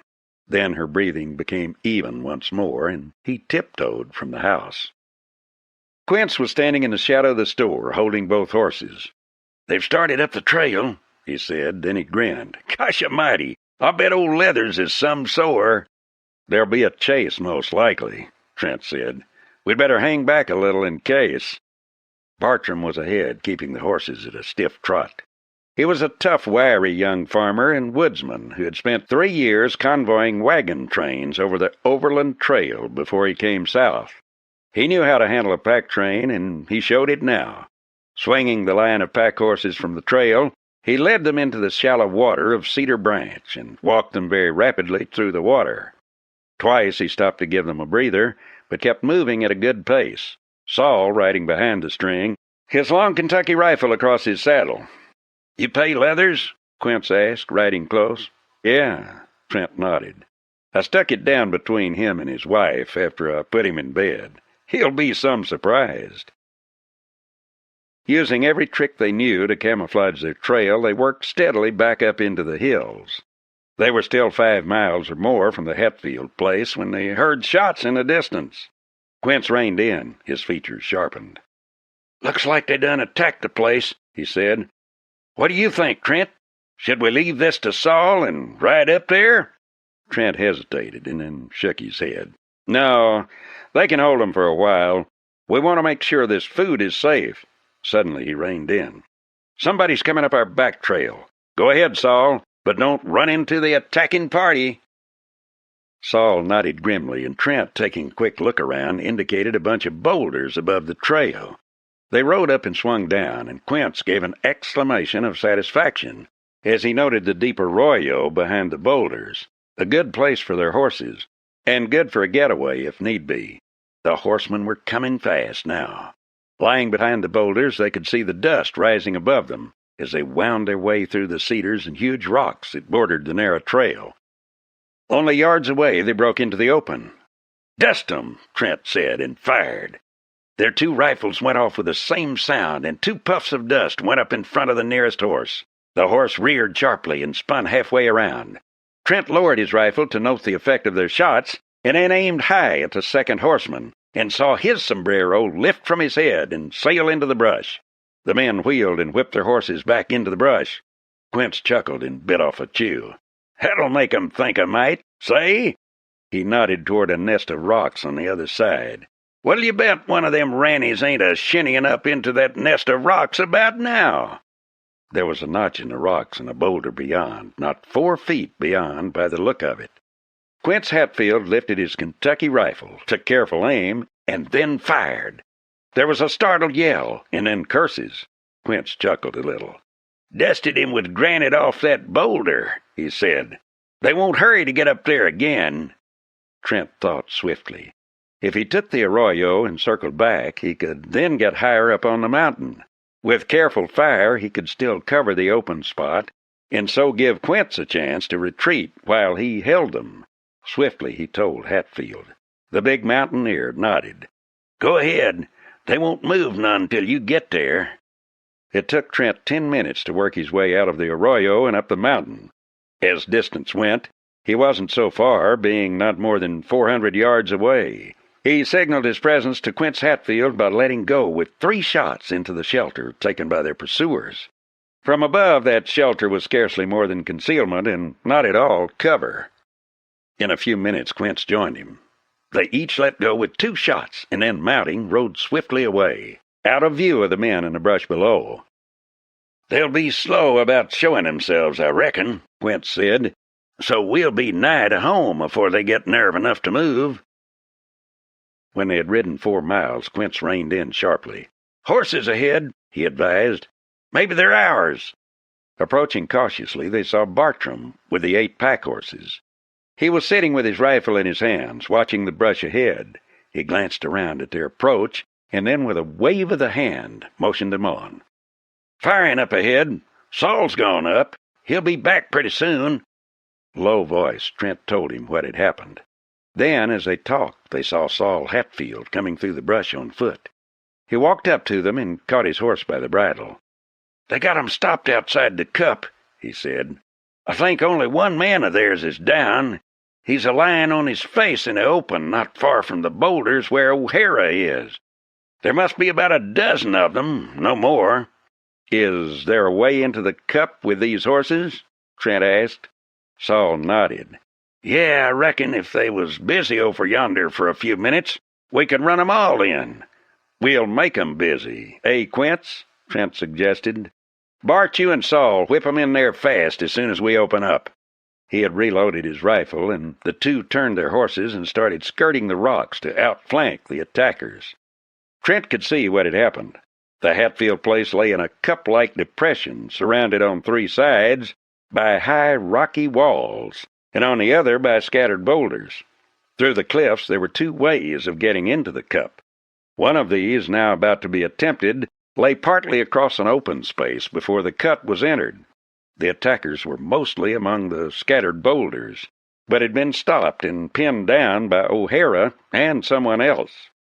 2 men there could hold that ground against 30. Obviously, some of the others were up in the cliffs, above the cup, waiting for an attack. Approaching as they were, Trent and Quince were coming down from the south toward the west end of the cup, where the scattered boulders lay. By working up close there, they could find and dislodge the attackers, or at least keep them so busy the pack animals could get across the open to the cup. About 3 acres of land lay in the bottom of the cup. There was a fine, cold spring, the barn, horse corrals, and adequate protection. The cliffs were ringed with scattered cedar and rocks, so men there could protect the approach to the boulder. However, if a rifleman got into those rocks on the edge of the cup, he could render movement in the cup impossible until he could be driven out.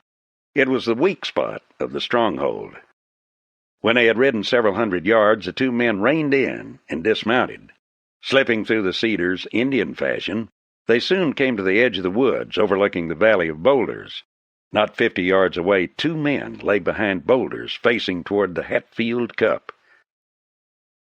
Trent lifted his Winchester and let go with 3 fast shots. One, aimed at the nearest man's feet, clipped a heel from his boot. The others threw dust in his face, and with a yell, the fellow scrambled out of there.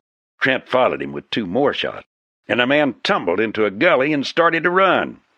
The other man started to get up, and Quince Hatfield made him leap like a wild man with a well-placed shot that burned the inside of his leg. Scattering their shots, the 2 had the rest of the attackers scattering for better cover. Chapter 8.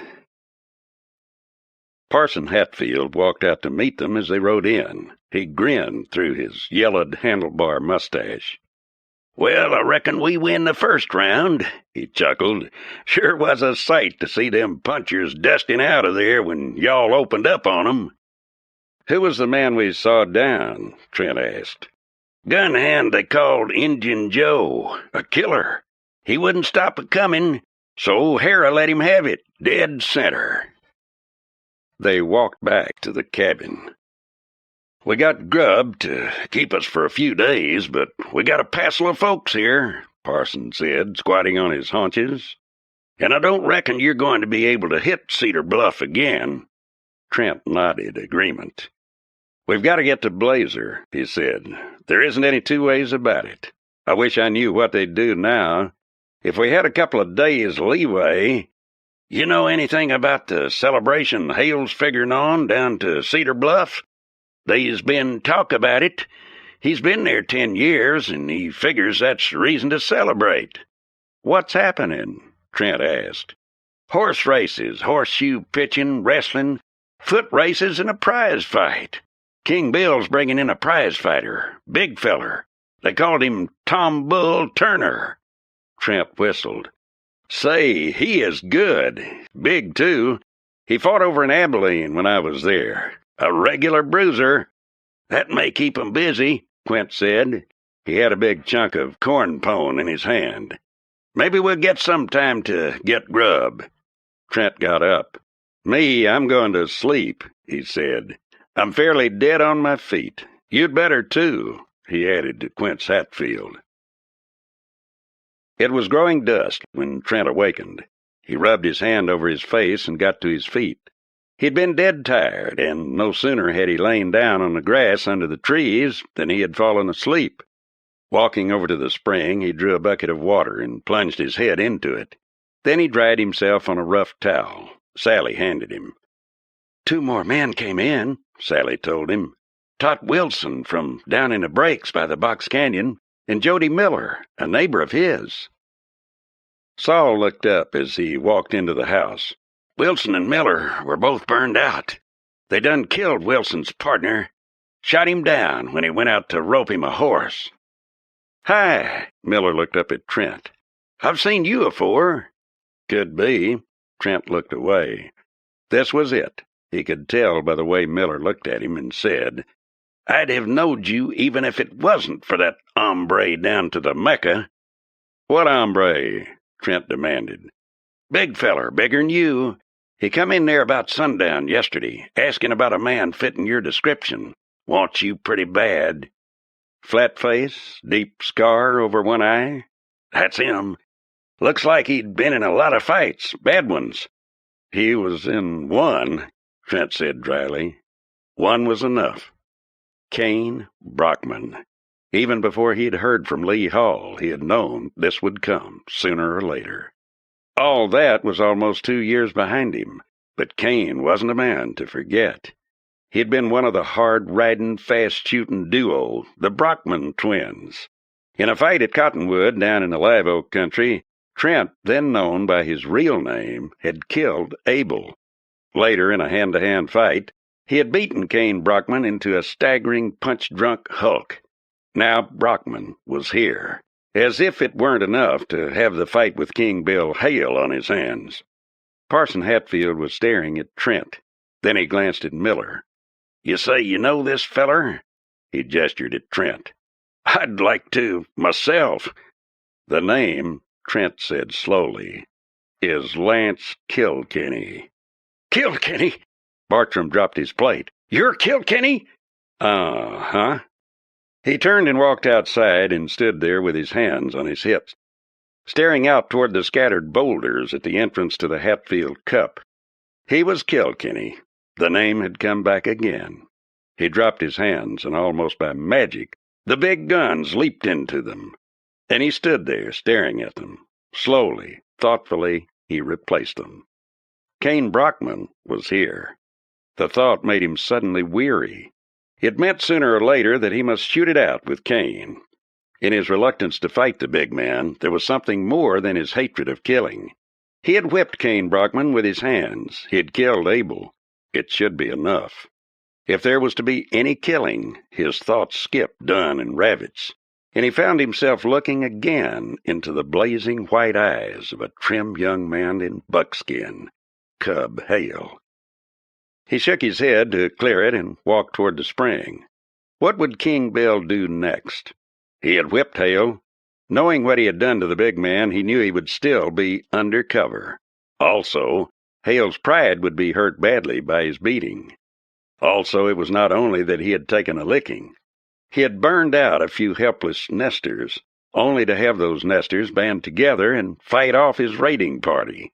And in the meantime, they had ridden into his own town and taken a load of supplies he had refused them.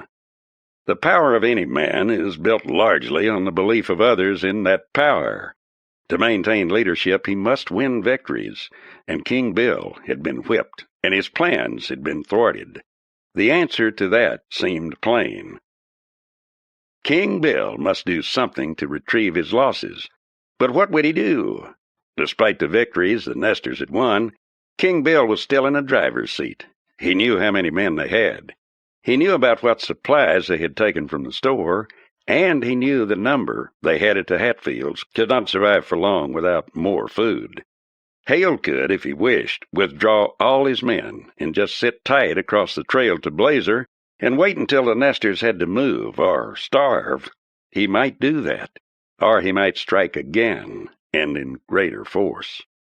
Kilkenny, it seemed strange to be thinking of himself as Kilkenny again. He had been Trent so long, ruled out the quick strike.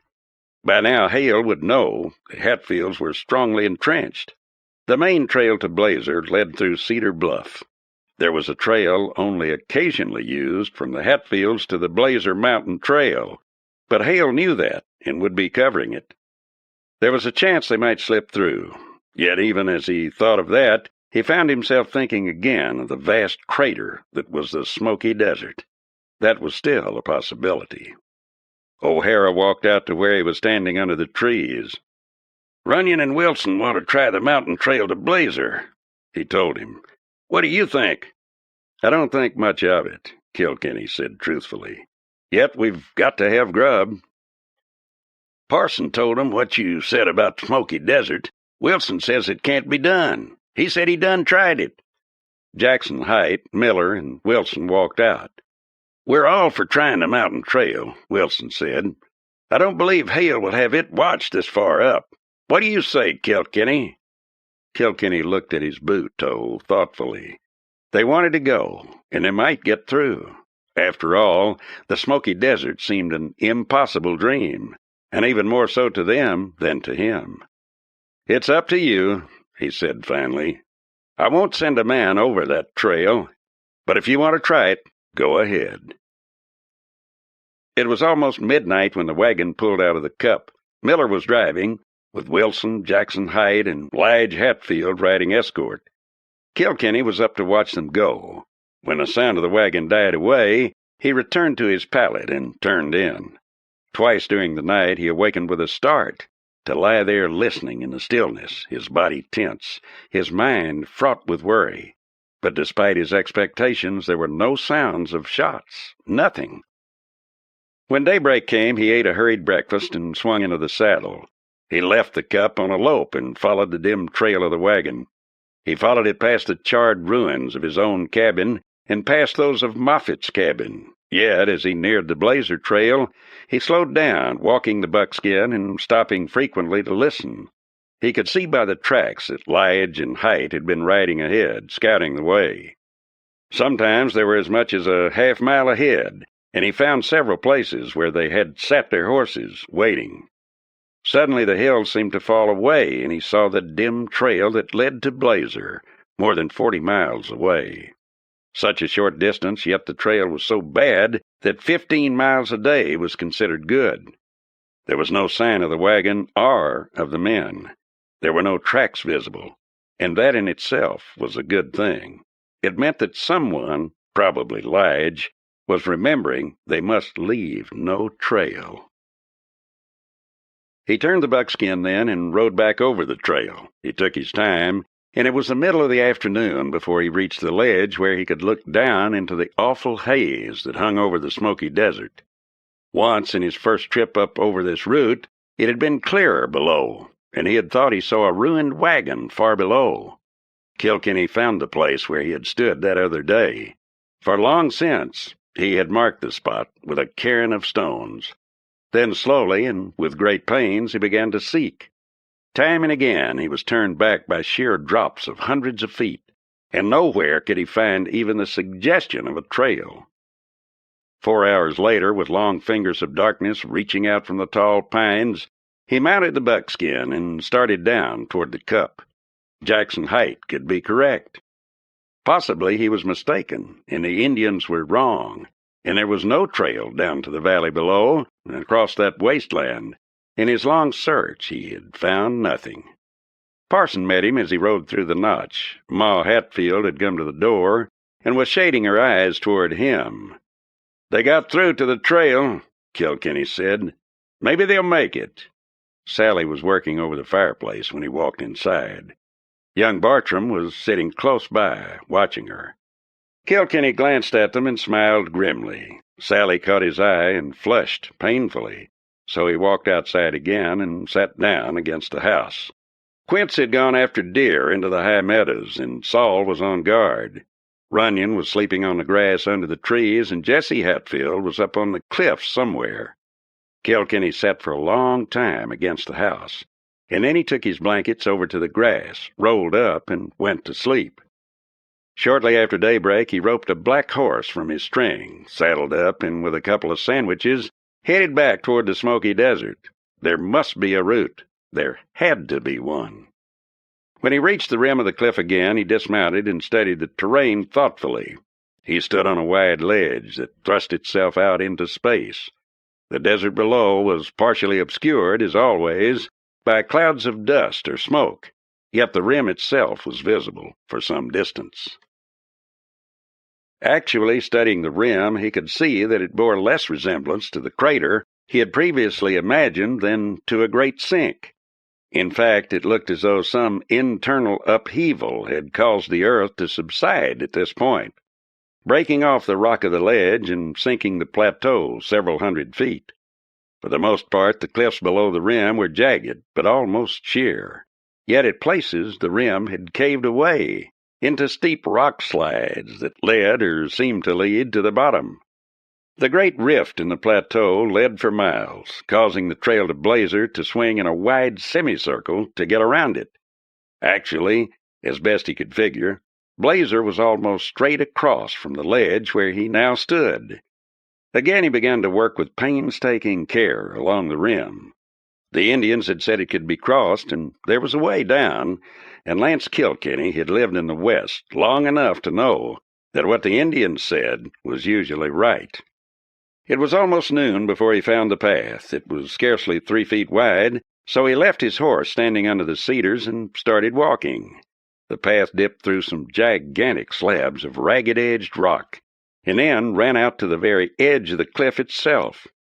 When it seemed he was about to step right off into space, the path turned sharply to the right and ran along the face of the cliff. He hesitated, taking off his hat and mopping his brow. The path led right along the face of the cliff, and at times it seemed almost broken away, but then it continued on. One thing he knew, this was useless for his purpose, for no man could take a horse, not even such a sure-footed mountain horse as the Buckskin, along this path. Yet he walked on. The end was abrupt. He started to work his way around a thread of path that clung to the precipice, but when he could see around the corner, he saw the trail had ended. An hour of walking had brought him to a dead end. Clinging to the rock, he looked slowly around. Then his eyes riveted. There, over 300 feet below, on what even at this distance was obviously a trail, he could see a wagon wheel. Leaning out with a precarious handhold on a root, he could distinguish the half-buried wagon from which the wheel had been broken. Of the rest of the trail he could see nothing. It vanished from sight under the bulge of the cliff. He drew back, sweating. The trail was there. The wagon was there. Obviously someone at some time had taken a wagon or wagons over that trail. But where was the beginning? Had the shelf upon which it ran broken off and ruined the trail for use? Taking a point of gray rock for a landmark, he retraced his steps along the path. By the time he reached the Buckskin again, his feet hurt from walking over the rough rock in his riding boots, and he was tired, dead tired. He had walked about 6 miles, and that was an impossible distance to a horseman. Chapter 9. When he rode into the cup that night, Parson looked up from the rifle that he was cleaning. "Howdy, son. You look done up." Kilkenny nodded and stopped beside the older man. He was tired, and his shirt stuck to his back with sweat. For the first time, he wondered if they would win. For the first time, he doubted. Without food, they were helpless.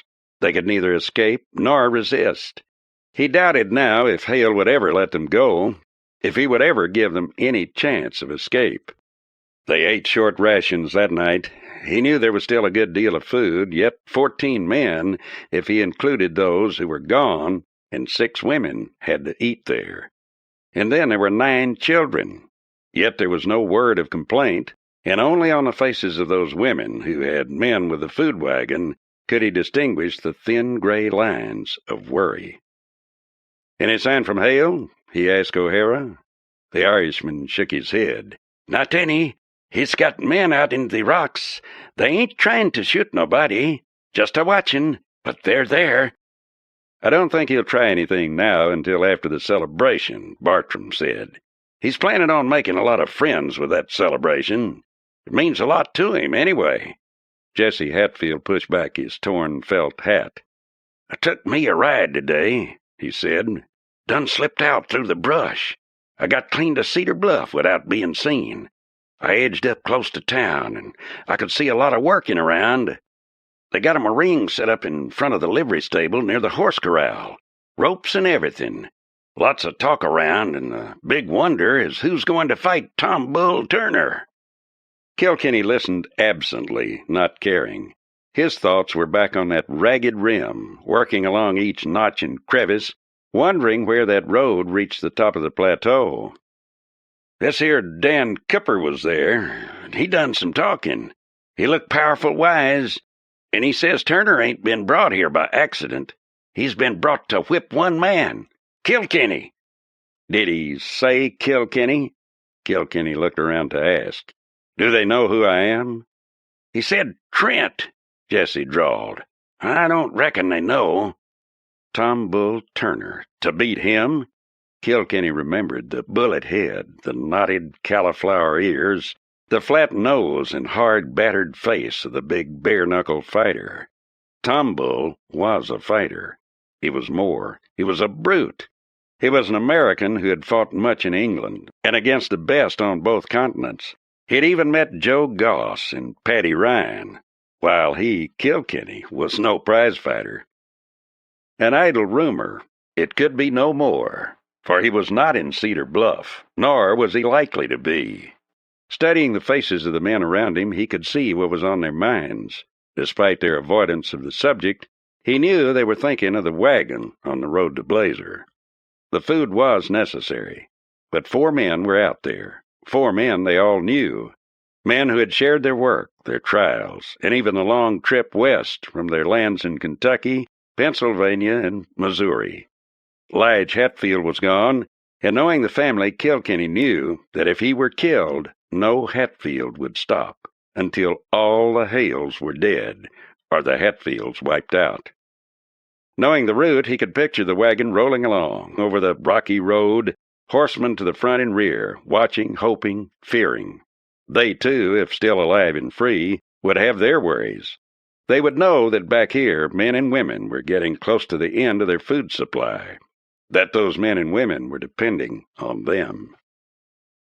On the morning of the 3rd day, Kilkenny mounted again and started for the rim. He saw Parson Hatfield staring at him, but the old man said nothing. This time, Kilkenny had a plan. He was going back where he had been the day before, and by some means he was going down the face of the cliff to the wagon. Then he would backtrack. If there was no trail back, he would have to come up the cliff. Well, that was a bridge to be crossed later. Somewhere in that jumble of broken cliffs, great slabs of jagged rock, and towering shoulders of stone, there must be a trail down which that wagon had gone. It was almost 7 o'clock in the morning before he found himself, 2 ropes in his hands, at the tapering edge of the trail along the face of the cliff. Lying flat, he peered over the edge. The rock on which he lay was a bulge that thrust out over the face of the cliff, and if he dropped over here, he must use the rope purely as a safety precaution and work down with his hands. There were cracks and knobs that could be used. The depth below was sickening, but partially obscured by the strange thickness of the air. A gnarled cedar grew from the face of the rock, and he tested it for strength. The thing seemed as immovable as the rocks themselves. Making his first rope fast to the cedar, Kilkenny knotted the other end in a bowline around himself. Then he turned himself around and backed over the edge, feeling with his feet for a toehold. For a time, he knew he would be almost upside down like a fly on a ceiling, unless he could find handholds where he could get a good grip and, if necessary, hang by them. There was small chance of making it, but there were, he had noticed, a number of roots, probably of rock cedar, thrusting out through the rock below. Forcing himself to think of nothing but the task at hand, he lowered himself over the edge, and when he got the merest toehold, he swung one hand down and felt around until he could grasp one of the roots. Then he let go with his left hand and let himself down until he was half upside down, clinging by a precarious toehold with his grip on the root. Finding another hold for his left hand, he took a firm grasp and then pulled out his left toe and felt downward. He found a crack, tested it with his toe, and then set the foot solidly. Carefully he released a handhold and lowered his hand to another root lower down. Then, sweating profusely, he lowered his weight to the lower foot. He resolutely kept his thoughts away from the awful depths below. He had a chance, but a very slim one. Slowly and with great care, he shifted himself down the bulging overhang. Every time he moved a foot or hand, his life seemed about to end. He was, he knew, wringing with perspiration. His breath was coming painfully, and he swung himself precariously toward the sheer cliff below. Even that great height of straight up and down cliff seemed a haven to this bulge of the overhang. Clinging to a huge root and pressing himself as tightly to the face as he could, he turned his head right and then left, searching the face of the bulge. There were handholds enough here.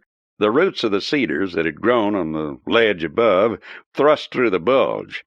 Yet that very fact seemed to indicate that sometime in the past, huge chunks of rock had given away, leaving these roots exposed. It had happened once, and it could happen again. Far out in the blue sky, a buzzard whirled in great slow circles. His fingers ached with gripping, and he lowered himself away from the face of the cliff and looked down between his legs. A notch showed in the rock, and he worked his toe loose and then lowered it with care until he could test the notch. He tried it. Solid. Slowly, carefully, he began to settle weight on the ball of his foot. There was a sudden sag beneath his foot and then a rattle of stones, and the notch gave way under him, forcing him to grip hard with his hands to catch the additional weight. His right foot hung free. Carefully, he began to feel with his toe for another foothold. He found it, tried, and rested his weight again, and the stone took it. Slowly, he shifted hands again, and then lowered himself down a little more. Glancing down again, he found himself looking at a stretch of rock at least 15 feet across that was absolutely smooth. No single crack or crevice showed, no projection of stone, no root. His muscles desperate with weariness, he stared, unbelieving to come this far and fail. Forcing himself to think, he studied the face of the cliff. There was, some 20 feet below and almost that far to the left, a gnarled and twisted rock cedar growing out of the mountainside. It was too far to the right, and there was no way of reaching it. Yet, as he stared, he could see that a crevice, deep enough for a good foothold, ran off at an angle from the cedar. If he could reach it. But how? There was a way. It hit him almost at once. If he released his grip on the roots, he would instantly swing free. As he had worked himself far to the right of the cedar to which his lariat was tied, his release would swing him far out from the cliff, and then, as he swung back, for an instant he would be above the clump of cedar. On each succeeding swing he would fall shorter and shorter, until finally he was suspended in midair, hanging like a great pendulum from the cedar above. Then all his efforts would be vain, for he would have to catch the rope over his head and go up it, hand over hand, to the cedar above, and he would have failed. On the other hand, if he could release himself above the cedar, he would fall into it, and unless some sharp branch injured him, the chances were the limbs would cushion his fall. He had his knife, and it was razor sharp. Even as these thoughts flitted through his mind, he was drawing the knife. Luckily, before leaving his horse, he had tied a rawhide thong over each six-shooter, so his guns were secure. Yet the rope was rawhide and tough. Could he slash through at one blow? The answer to that was simple. He had to. If he swung out over the void below on half or less of the strength of the lariat, there was small chance it would not break at the extreme end of the swing, and it would go shooting out over the deadly waste of the smoky desert, to fall and fall, over and over into that murky cloud that obscured the depths. He let go and shoved hard with both feet and hands. His body swept out in a long swing over the breathtaking depths below. Then, hesitating but an instant as the rope tore at his sides, he swept back like a giant pendulum, rushing through the air toward the cliff. It shot toward him, and he raised his arm, and seeing the cedar below and ahead, he cut down with a mighty slash. He felt himself come loose, and then he was hurled forward at the cedar. He hit it, all doubled into a ball, heard a splintering crash, slipped through, and felt the branches tearing at his clothes like angry fingers. Then he brought up with a jolt and lay trembling in every limb, clinging to the cedar. How long he lay there, he did not know. Finally, he pulled himself together and crawled out of the tree and got his feet on a narrow foothold. He worked his way along until the ledge grew wide enough for him to walk. His breath was coming, with more regularity now. He felt gingerly of his arms and body where the rawhide rope had burned him. The path, if such it might be called, slanted steeply away from him, ending in some broken slabs. He stopped when he reached them. He was at last on the smoky desert. Chapter 10. Lance Kilkenny stood on a dusty desert floor, littered with jagged slabs of rock, obviously fallen from the cliff above. There was no grass here, no cedar, nothing growing at all, not even a cactus. Above him, the dark basalt cliff lifted toward the sky, towering and ugly. Looking off over the desert, he could see only a few hundred yards, and then all became indistinct. The reason was obvious enough. The floor of the desert was dust, fine as flour, and even the lightest breeze lifted it into the air, where it hung for hours on end. A strong wind would fill the air so full of these particles as to make the air thick as a cloud, and the particles were largely silicate. One thing he knew now: crossing the smoky desert, even if there was a trail, would be a frightful job. Unfastening the thongs that had held his guns in place, he walked on slowly. It was still, only a little murmur from the wind among the rocks, and nothing else. The cliff lifted on his right, and off to the left stretched the awful expanse of the desert, concealed behind that curtain of dust. He stepped over the dead and bleached bones of an ancient cedar, fallen from above, and rounded a short bend in the cliff. As he walked, little puffs of dust lifted from his boot soles, and his mouth grew dry. Once he stopped and carefully wiped his guns free of dust, and then lowered them once more into the holsters. Then he saw the white scar of the road, tracks of vehicles filled with fine white dust, and the rough, barely visible marks of what had been a fairly good road, dwindling away into the gray, dusty vagueness that was the desert. He looked up and saw the trail winding steeply up the cliff's face through a narrow draw. Turning, he began to climb the trail. Several times he paused to roll boulders from the path. He was already thinking in terms of a wagon and a team. It could be done. That is, it could be done if there was still a way of getting a team onto this trail. That might be the catch.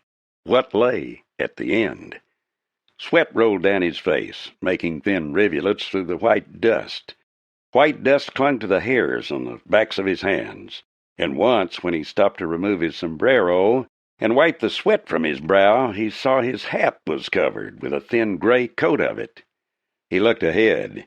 He could see the road for no more than 100 yards, but the cliff to his right was now growing steeper. And glancing down, he could see the trail was already far above the valley floor. He walked, making heavy work of it in his riding boots, sweat soaking his shirt under the film of gray dust, and the draw was narrowing. The rock under the trail sloped steeply away into a dark, shadowy canyon, now over 200 feet down. He walked on, plodding wearily. For over an hour he walked, winding around and around to follow the curving walls of the canyon. Then he halted suddenly. Ahead of him the trail ended. It ended and explained his difficulties in one instant. A gigantic pine, once perched upon the edge of the cliff, had given away, its roots evidently weakened by wind erosion. The tree had blown down and fallen across the trail. Pines had sprung up around it and around its roots until the trail was blocked by a dense thicket that gave no hint of the road that had once run beneath it. Crawling over the pine, Kilkenny emerged from the thicket and walked back to his horse. Mounting, he rode slowly homeward, and as he rode, he thought he had never been so utterly tired as he was now. But there was coolness in the breeze through the pines, and some of their piney fragrance seemed to get into his blood. He looked up, feeling better as he rode slowly along the grassy trail, through the mountain meadows and down through the columned trunks of the great old trees toward the Hatfield Cup. Yes, it was worth fighting for, worth fighting to keep what one had in this lonely land among the high peaks. It was such a country as a man would want, a country where a man could grow and could live, and where his sons could grow. Even as he thought of that, Kilkenny found himself remembering Nita. King Bill Hale wanted her. Well, what would be more understandable? Certainly she was beautiful, the most beautiful woman in Cedar Valley and many other valleys. And what did she think? Hale had everything to offer: strength, position, wealth. She could reign like a queen at the castle. And Hale himself? He was a handsome man, cold, but yet what man ever sees another man as a woman sees him? The side of himself that a man shows to women is often much different from that seen by men. Worry began to move through him like a drug. Nita nearby was one thing, but Nita belonging to someone else, that was another idea. He realized suddenly it was an idea he didn't like, not even a little bit. Especially he did not want her to belong to the arrogant King Bill. Hale wanted her, and regardless of what she thought, he could bring pressure to bear if his own eloquence failed him.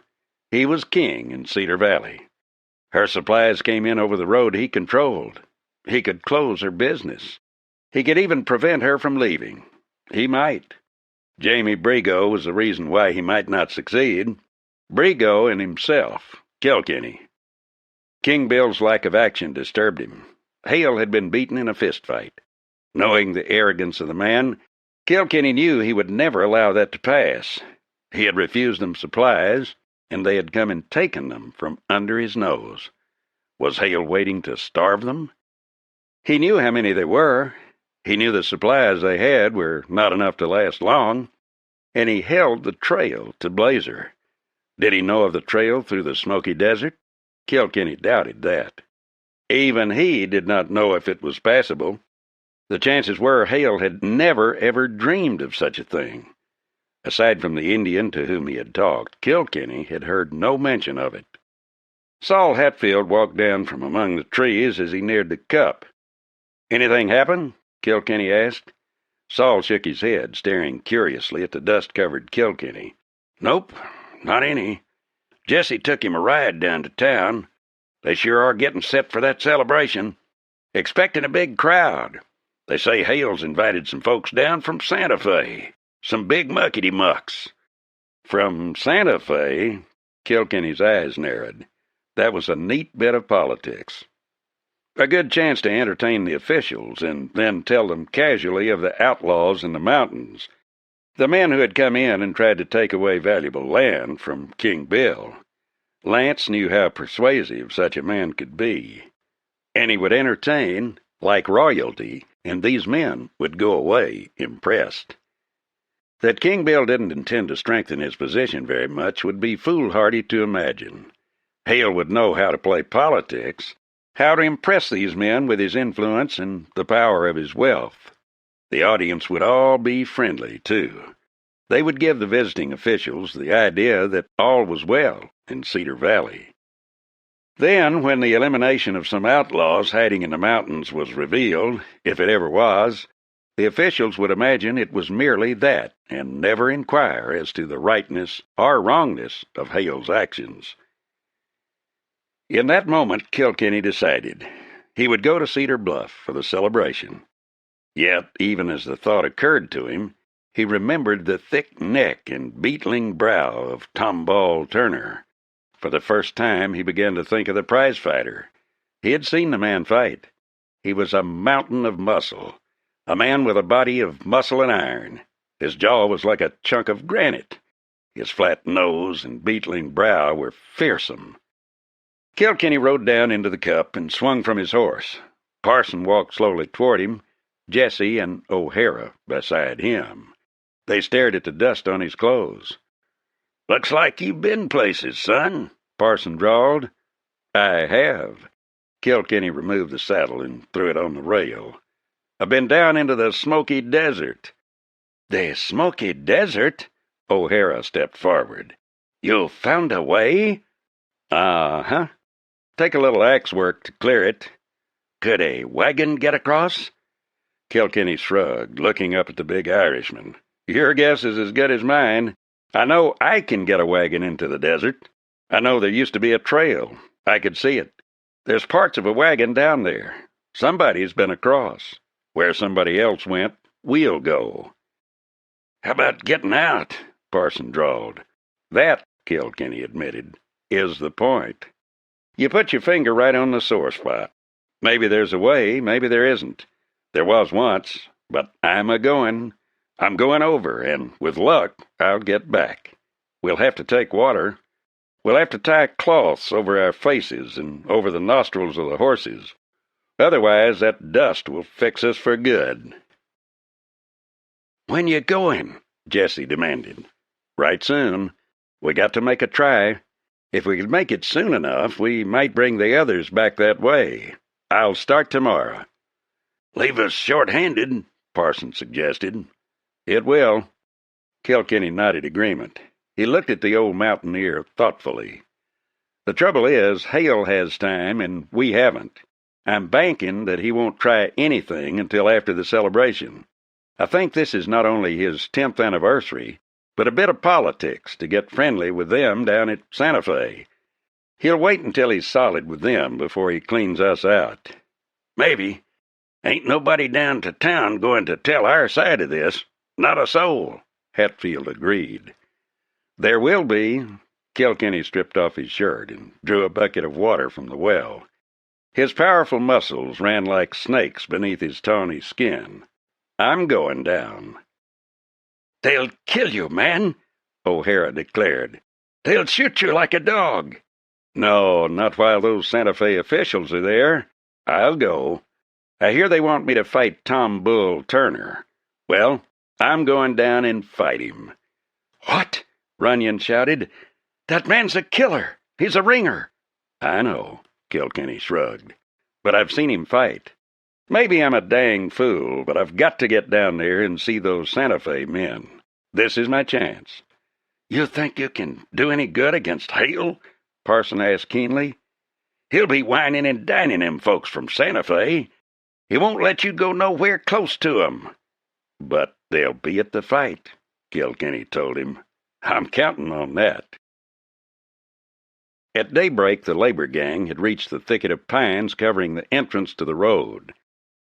Axes in hand, they went to work.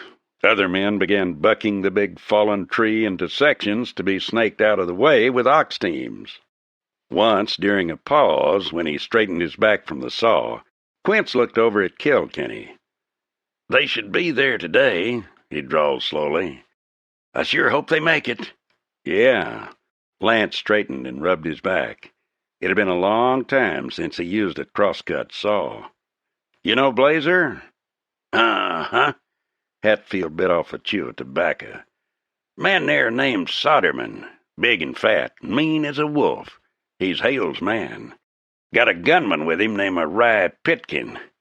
I know him. A two-bit rustler from the Pecos country. Fair hand with a 6-gun. There's others, too. Ratcliffe and Gaddis are worst. We can expect trouble. We? Kilkenny looked at him. You volunteering for the trip? Sure, Quince grinned at him. I need me a change of air. Getting old, setting around. Reckon the bore of that Kentucky rifle needs a bit of cleaning, too. They worked on until dark, and when they stopped, the road was open. O'Hara, who had done the work of 2 men with an axe, stood on the edge of the canyon in a dimming light and looked across that awful expanse toward the distance. Red ridges touched now with light from a vanishing sun. It don't look good to me, Kilkenny, he said. It sure don't look good. Chapter 11. The wagon was loaded with water, not heavily, but 3 good kegs of it. With Bartram on the driver's seat, they started. Kilkenny led the way down the steep trail, Quince behind him. He reined in once and watched the wagon trundle over the first stones and past the ruin of the great tree. Then he continued on. For better or worse, they were committed now. He led the way slowly, stopping often, for it was slow going for the wagon. He watched it coming and watched the mules. They were good mules. Hale himself had no better. They would need to be good. At the bottom of the road he swung down, and, standing there with Quince Hatfield, he waited, listening to the strange, lonely sighing of the mysterious wind that flowed like a slow current through the dusty depths of the sink. Bartram was a hand with mules. He brought the wagon up beside them, and Kilkenny indicated the mules. Soak those cloths in water and hang one over the nose of each of them. We better each wear a handkerchief over the nose and mouth, too. He was riding the buckskin, and he got down and hung a cloth over the horse's nostrils, where it would stop part of the dust, at least, without impeding the breathing. Then they started on. From here it was guesswork. He had a compass, and before leaving the cliff top he had taken a sight on a distant peak. How closely the trail would hold to that course he did not know, or if any trail would be visible once they got out into the desert. Walking the buckskin, he led off into the dust. The wind did not howl. It blew gently but steadily, and the dust filled the air. Much of it, he knew, was alkali. Behind him, Quince Hatfield rode a raw-boned roan, bred to the desert. 15 minutes after leaving the cliff, they were out of sight of it. Overhead, the sky was only a lighter space, dimly visible through a hanging curtain of dust. Dust arose in clouds from their walking horses and from the wagon, fine, powdery, stifling dust. Over and over them the cloud closed in, thick and prickly, when the dust settled on the flesh. Glancing at Quince during one interval, Kilkenny saw the man's face was covered with a film of dust. His eyelashes were thick with it. His hair was white. When they'd been going an hour, he reined in and dismounted. Taking a damp cloth, he sponged out the buckskin's nostrils and wiped off the horse's head and ears. Quince had drawn abreast and was doing likewise, and when the others came up, they worked over the mules. The dust filled the air and drew a thick veil around them, as in a blizzard. Saul drew closer. "What if the wind comes up?" he asked. Bartram's face was stern. "I've been thinking of that," he said. "If the wind comes up in all of this, we're sunk." "Where are we now?" Jackie asked, standing up on the wagon. "We should have made about 3 or 4 miles, maybe more, maybe less. We're right on course so far." They rested the mules. The wagon was heavy, even though it was not carrying a load now. The dust and sand in places were a couple of feet deep, but usually the wheels sank no more than 6 inches into the dust. The animals would all need rest, for the air was heavy with heat, and there was no coolness here in the sink. The dust made breathing an effort. Kilkenny swung into the saddle and moved out. The flatness of the desert floor was broken now, and it began to slant away from them toward the middle. Kilkenny scowled thoughtfully and rode more slowly. An hour later they paused again. This time there was no talking. All of the men were feeling the frightful pressure of the heat, and glancing at the mules, Kilkenny could see they were breathing heavily. Streaks marred the thick whiteness of the dust on their bodies. "We'll have to stop more often," he told Bartram, and the farmer nodded. They rode on, and almost another hour had passed before the buckskin stopped suddenly. Lance touched him gently with a spur, but Buck would not move. Kilkenny swung down. Ahead of him, and he could see for no more than 50 feet, was an even, unbroken expanse of white. It was not even marred by the blackish upthrust of rock that had occasionally appeared along the back trail. Quince rode up and stopped. "What's wrong?" he asked. Then he swung down and walked up. "Dunno," Kilkenny said. "Buck won't go on. Something wrong." He stepped forward and felt the earth suddenly turn to jelly under his feet. He gave a cry and tried to leap backward, but only tripped himself. Quince helped him up. "Quicksand," he said, "and the worst I ever see. Must be springs under." The wagon drew up, and then Saul and Jackie. "Stay here," Lance told them. "I'll scout to the left." "I'll go right," Quince suggested. "Might be a way around." Kilkenny turned the buckskin and let him have his head. He walked at right angles to the course, and then, at Kilkenny's urging, tried the surface. It was still soggy. They pulled back and rode on. In a half hour he reined in. There was still no way around, and the edge of the quicksand seemed to be curving back toward him. Only the sagacity of Buck had kept them out of it. He rode back. "Any luck?" he shouted as he saw Quince waiting with the wagon. "Uh-huh. It ends back there about 2 mile. High ground, rocky." They turned the wagon and started on once more. They would lose at least an hour more, perhaps 2, in skirting the quicksand. Hour after hour they struggled on. Weariness made their limbs leaden. The mules were beginning to weave a bit now, and Kilkenny found himself sagging in the saddle. His sweat-soaked shirt had become something very like cement with its heavy coating of white dust. They stopped oftener now, stopped for water and to sponge the nostrils of the mules and horses. At times the trail led through acres upon acres of great, jagged black rocks that thrust up in long ledges that had to be skirted. All calculations on miles across were thrown out of kilter by this continual weaving back and forth across the desert. Time had ceased to matter, and they lived only for the quiet numbness of the halts. All of them walked from time to time now. Time and again they had to get behind the wagon and push, or had to dig out rocks to roll them aside and clear the only possible trail. The world had become a nightmare of choking, smothering, clinging dust particles, a nightmare of sticky heat and stifling dust-filled air. Even all thought of Hale was gone. They did not think of food or of family, but only of getting across, of getting out of this hell of choking white. Kilkenny was no longer sure of the compass. Mineral deposits might have made it air. They might be wandering in circles.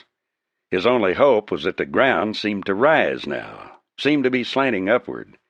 Choking, coughing, they moved on into the dust blizzard, hearing the lonely sough of the wind. Dazed with heat, dust, and weariness, they moved on. The mules were staggering now, and they moved only a few yards at a time.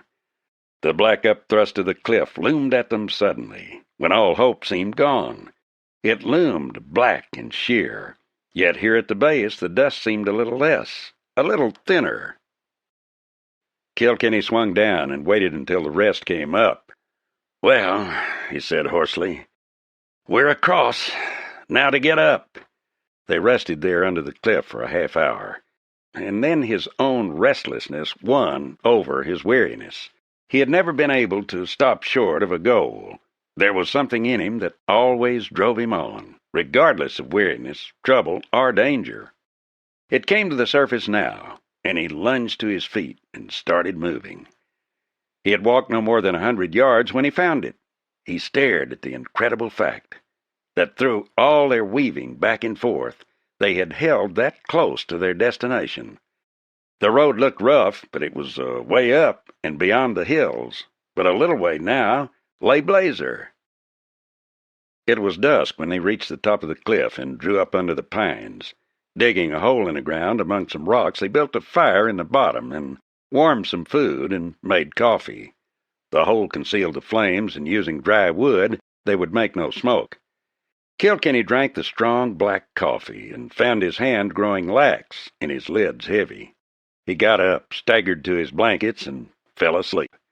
He slept like he was drugged until Saul Hatfield shook him from his slumber in the last hours of the night to take over the watch. Lance got up and stretched. Then he walked over to the water casks, drew water, and bathed himself, washing the dust from his hair and ears. Stripping to the waist, he bathed his body in the cold water. Refreshed, he crossed to the black bulk of the rocks and seated himself. In the darkness, thoughts come easily. He sat there, his eyes open and staring restlessly from side to side, yet his thoughts wandering back to Cedar Bluff. They wanted him to fight Tom Bull Turner. He had decided to take the fight. Sitting here in the darkness with the wind and the pines overhead, he could think clearly. It was their only chance of getting to the Santa Fe officials. He knew how men of all sorts and kinds admire a fighting man. The Santa Fe officials, especially if one of them was Halloran, would be no exception.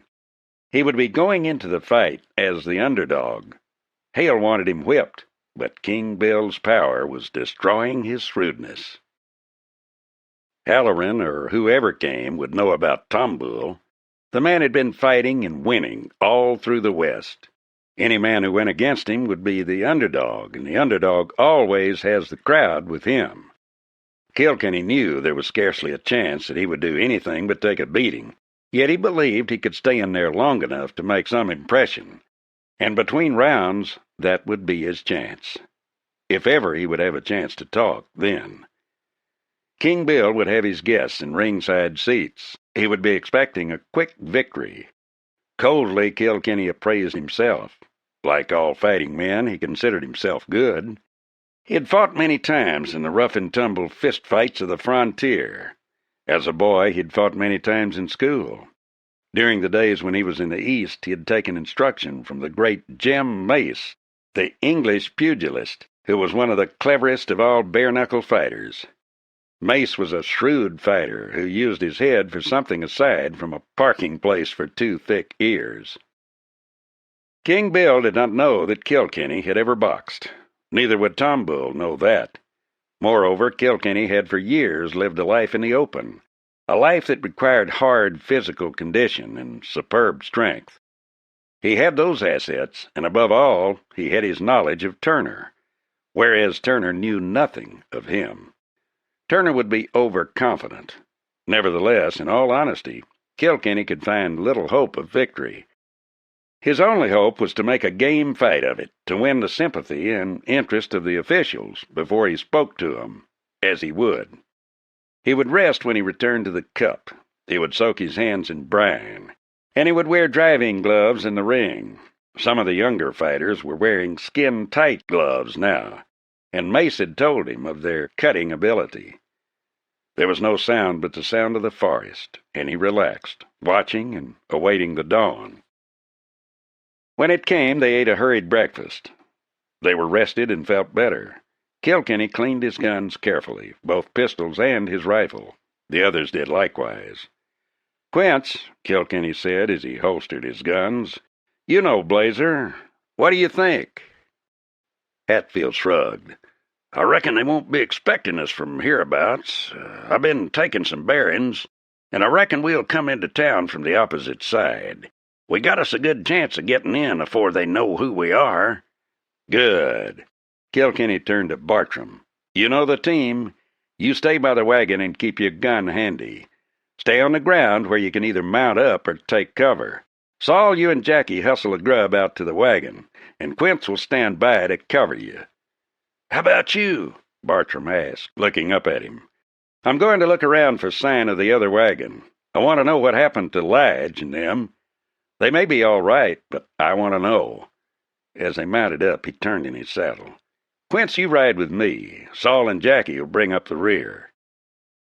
They started out, and less than a mile from where they'd come from the desert, they rode down into the trail to Blazer. As Quince Hatfield had suggested, they were coming in from the opposite side. 2 rows of ramshackle saloons, cheap dance halls, and stores made up the town of Blazer. These 2 rows faced each other across a river of dust that was called a street. The usual number of town loafers sat on benches in front of the crossroads, the Temple of Chance, and the wagon wheel. It was morning, and few horses stood at the hitching rail. There was a blood bay with a beautifully hand-worked saddle standing in front of the crossroads, and 2 cow-ponies stood 3-legged before the wagon wheel. Chapter 12. Lance Kilkenny rode past the Perkins General Store and swung down in front of the wagon wheel. Bartram stopped the wagon parallel to the hitching rail and began to fill his pipe. His rifle leaned against the seat beside him. Saul and Jackie walked into the store, and Quince leaned against the corner of the store and lighted a cigarette.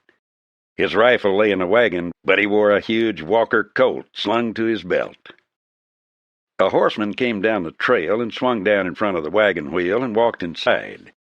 Quince straightened and stared at him, and his eyes narrowed. The man was big and had red hair and a red beard. Kilkenny stared at the man, and then, as Quince motioned with his hand, he idled over toward him. "That hombre was wearing an ivory-handled coat, with a chipped ivory on the right side," Hatfield said. His narrow face was empty, and his eyes bitter. "A chipped ivory butt?" Kilkenny frowned, and then suddenly his face paled. "Why, Jody Miller had a gun like that. And Jody was with the first wagon." "Uh-huh. I reckon," Hatfield said. "I better ask me a few questions." "Wait," Kilkenny said. "I'm going in there. You keep your eyes open. Remember, we need the grub first. Meantime, I'll find out something." He turned and walked over to the wagon wheel and ambled inside. 2 cowpokes sat at a table with a bartender and a man in a black coat, a huge man, enormously big and enormously fat. That, he decided, would be Solderman. The red-bearded man was leaning on the bar. "Come on, Shorty," he snapped. "Give us a drink. I'm dry." "Take it easy, Gaddis," Shorty barked. He was a short, thick-set man with an unshaven face. "I'll be with you in a minute." Kilkenny leaned against the bar and looked around. It didn't look good. If the big man was Soderman, and there was small chance of there being two such huge men in any western town, that placed Soderman and Gaddis. The cowpokes might be mere cowhands, but they didn't look it. One of the men might be Ratcliffe, and there was still Rye Pitkin. But he knew Rye, and the rustler was not present.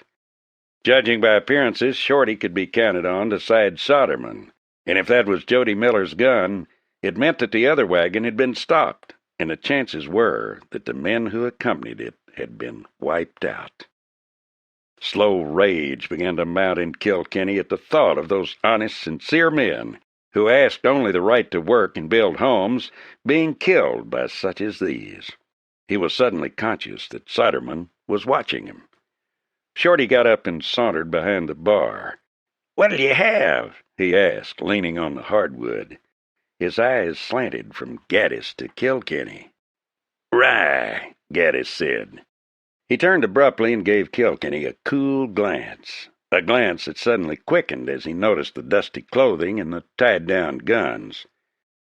He stared at Kilkenny's face, but Lance had his hat brim low, and this man had never seen him before anyway. "Make mine right, too," Kilkenny said.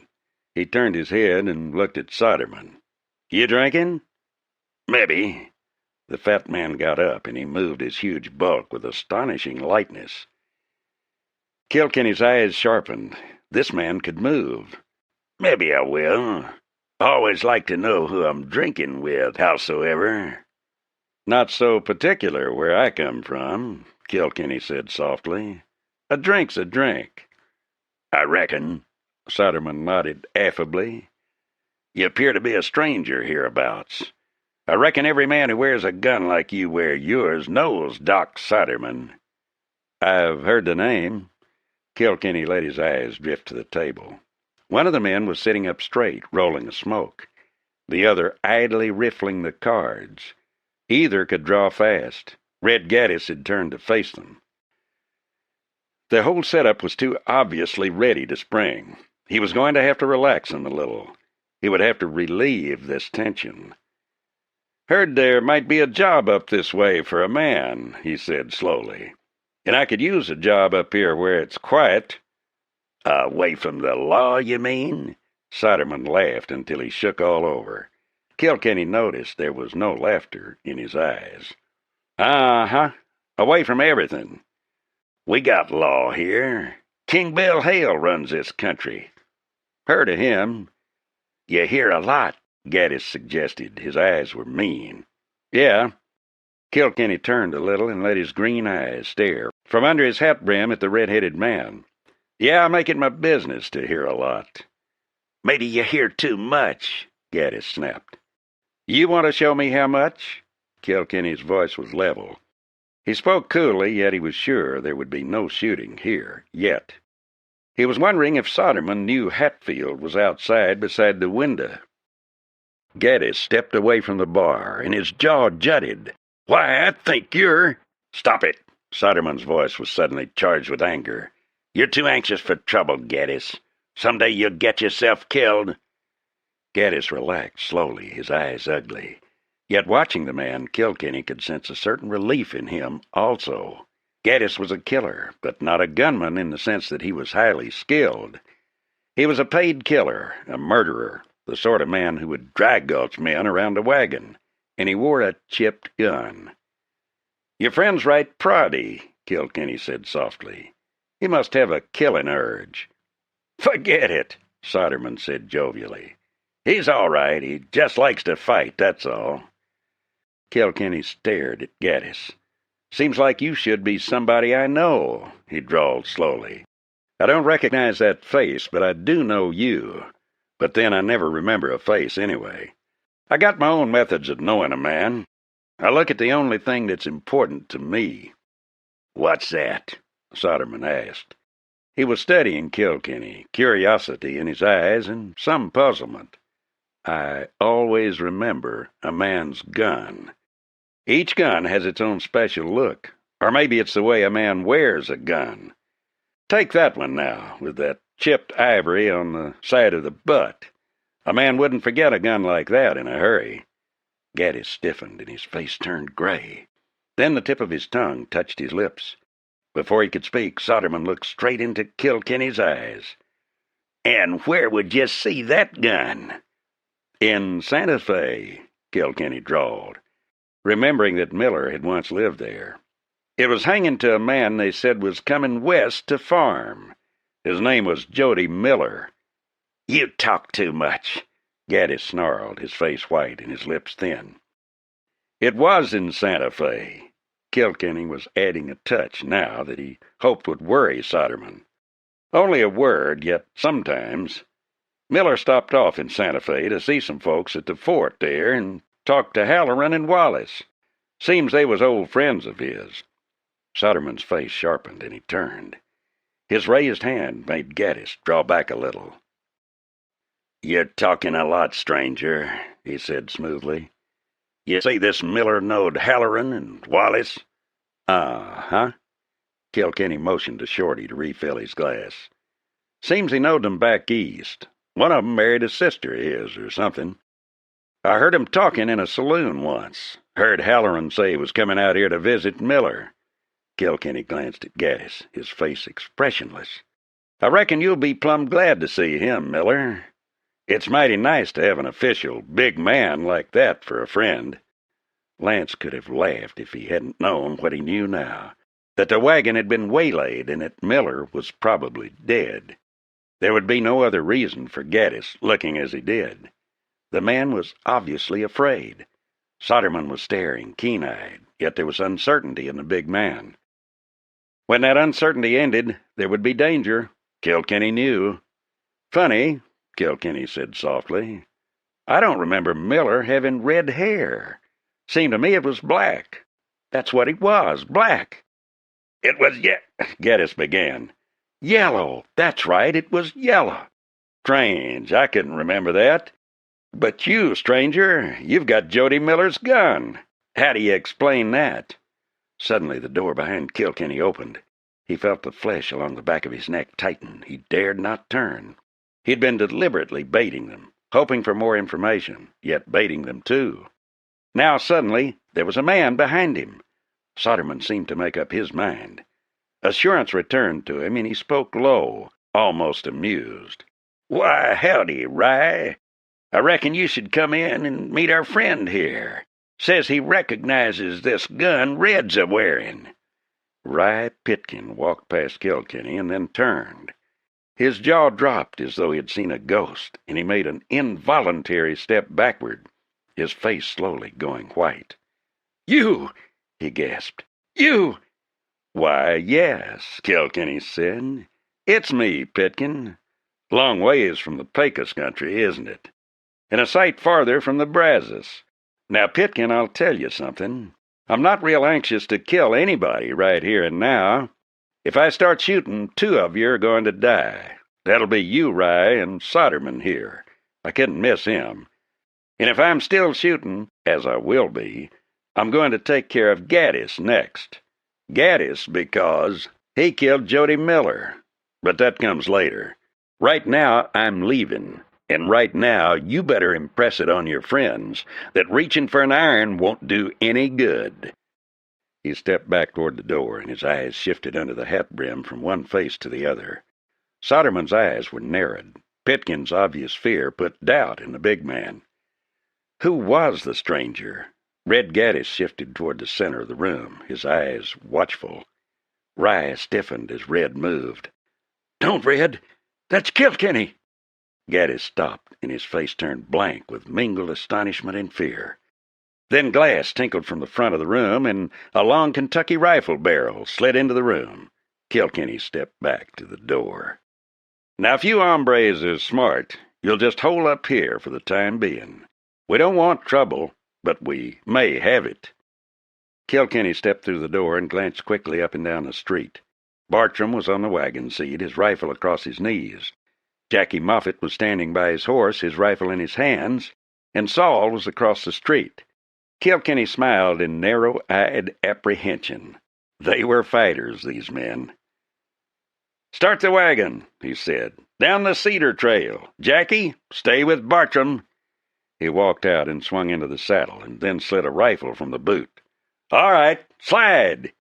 He wheeled the buckskin and whipped down the street. A shot rang out from behind him, and he twisted to look.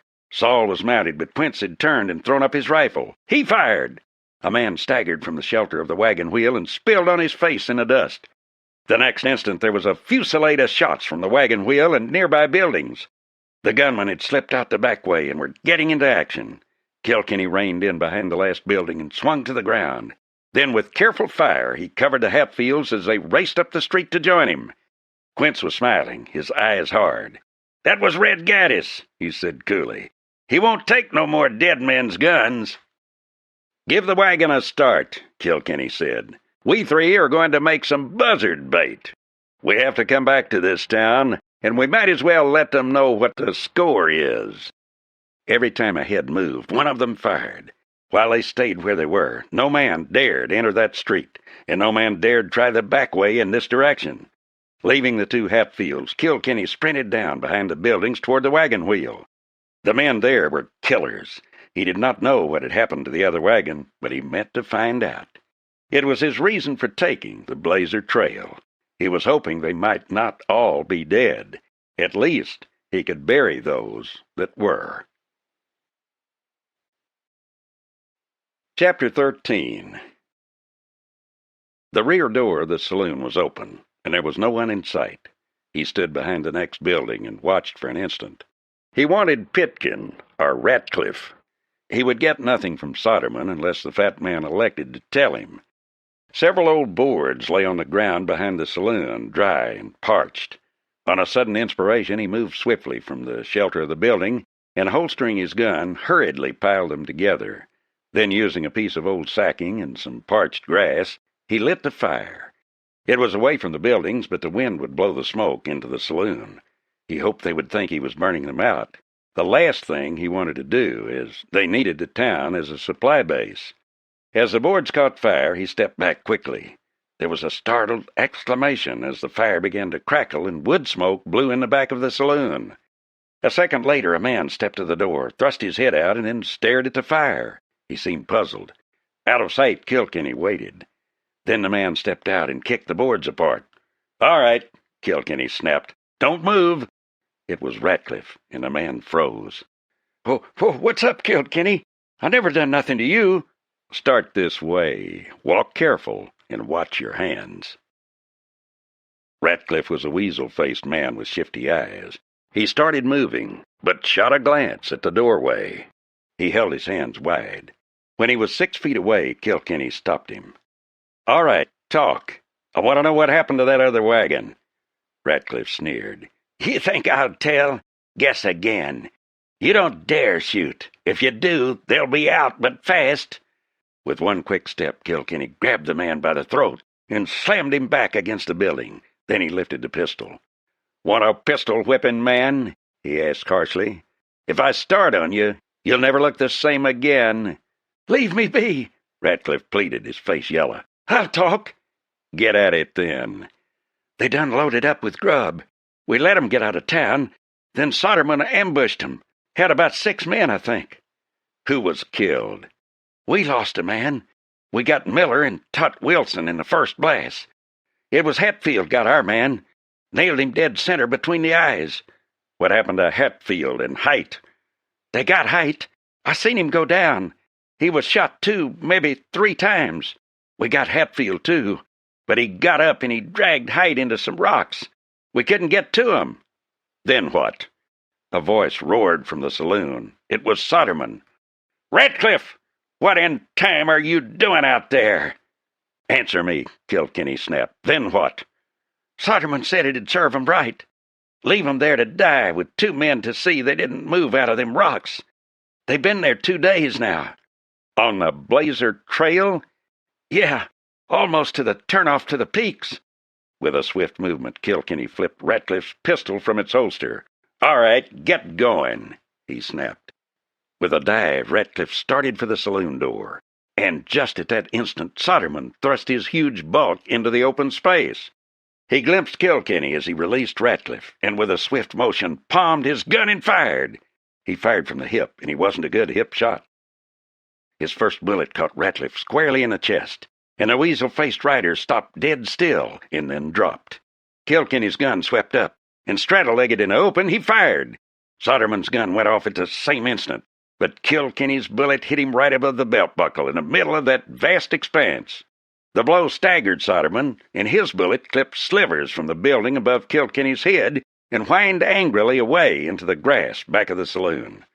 The big man looked sick, and then suddenly his knees gave way and he toppled face downward upon the steps. Pistol fell from fingers that had lost their life and rattled on the boards below. Kilkenny walked toward the saloon, keeping his gun in his hand. Stepping up beside the door, he saw Rye Pitkin and the short bartender, rifles in hand, crouched by the front window. "Drop 'em!" Kilkenny snapped. He stepped quickly inside. "Unbuckle your belts and let those guns down quick." Surprised into helplessness, the men did as they were told. "Rye, I've given you a break before. I'm giving you one again. The same for Shorty. You two mount and ride. If I ever see either of you again, I'll kill you. I'll be back to Blazer, and you be doggone sure you aren't here." Backing them away, he scooped up the guns and then backed out the door. He hurried to the corner where the Hatfields waited. Quince was chewing on a straw. He looked at the weapons, grinned a little, and started for his horse. "Lige may be alive," Kilkenny told him. Then he explained quickly. Quince narrowed his eyes. "You won't be needing us," he said. "We'll ride on." "Go ahead," Kilkenny said. "And luck with you." With a rush of hoofs, Saul and Quince Hatfield swept off down the trail. Kilkenny watched them go. The Hatfields were hard to kill. Lige might be alive. It was like him to have thought of Height, even when wounded. Those lean, wiry men were tough. He might still be alive. He rode up to the wagon and saw Bartram's face flush with relief. Jackie was riding beside the wagon, his old sharps ready. His face was boyishly stern. "What is it?" Bartram asked. "What happened?" "We've won another round," Kilkenny said. "We can come to Blazer for supplies now." Dust devils danced over the desert, and the mules plodded slowly along the trail. The wagon rumbled and bumped over the stones in the road, and Bartram dozed on the wagon seat. To the left, the mountains lifted in rocky slopes, with many upthrust edges of jagged rock. To the right, the ground sloped away toward Cedar Branch, which lay miles away beyond the intervening sagebrush and mesquite. Jackie Moffett rode silently, looking from time to time at Kilkenny. Lance knew the youngster was dying to ask him about what had happened in Blazer, and he was just as loath to speak of it. He could understand the youngster's curiosity. He moved the buckskin over alongside the boy. "Trouble back there, Jack," he said after a minute. "Men killed back there." "Who was it? Did you kill him?" Jackie asked eagerly. "One. I had to, Jack. I didn't want to. Nobody ever likes to kill a man unless there's something wrong with him. I had to get news out of somebody. I got it from Ratcliffe, and then turned him loose. But in trying to get me, Soderman shot him. Then I shot Soderman." "What about the others?" "Let 'em go. I told Pitkin and Shorty to get out of the country. I think they'll go. We asked 'em in the store, but they was scared. They wouldn't talk nohow. Saul, he asked them. They was afraid, but they was right nice with us." They rode on through the heat. Occasionally they stopped to rest the mules.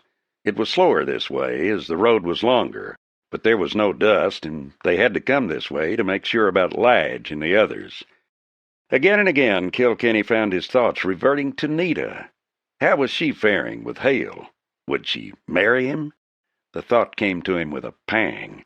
He was in love with Nita. He had admitted that to himself long before this.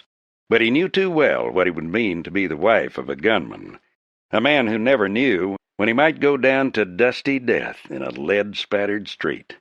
A man couldn't think only of himself. A few men seemed to be able to leave it all behind, but they were few.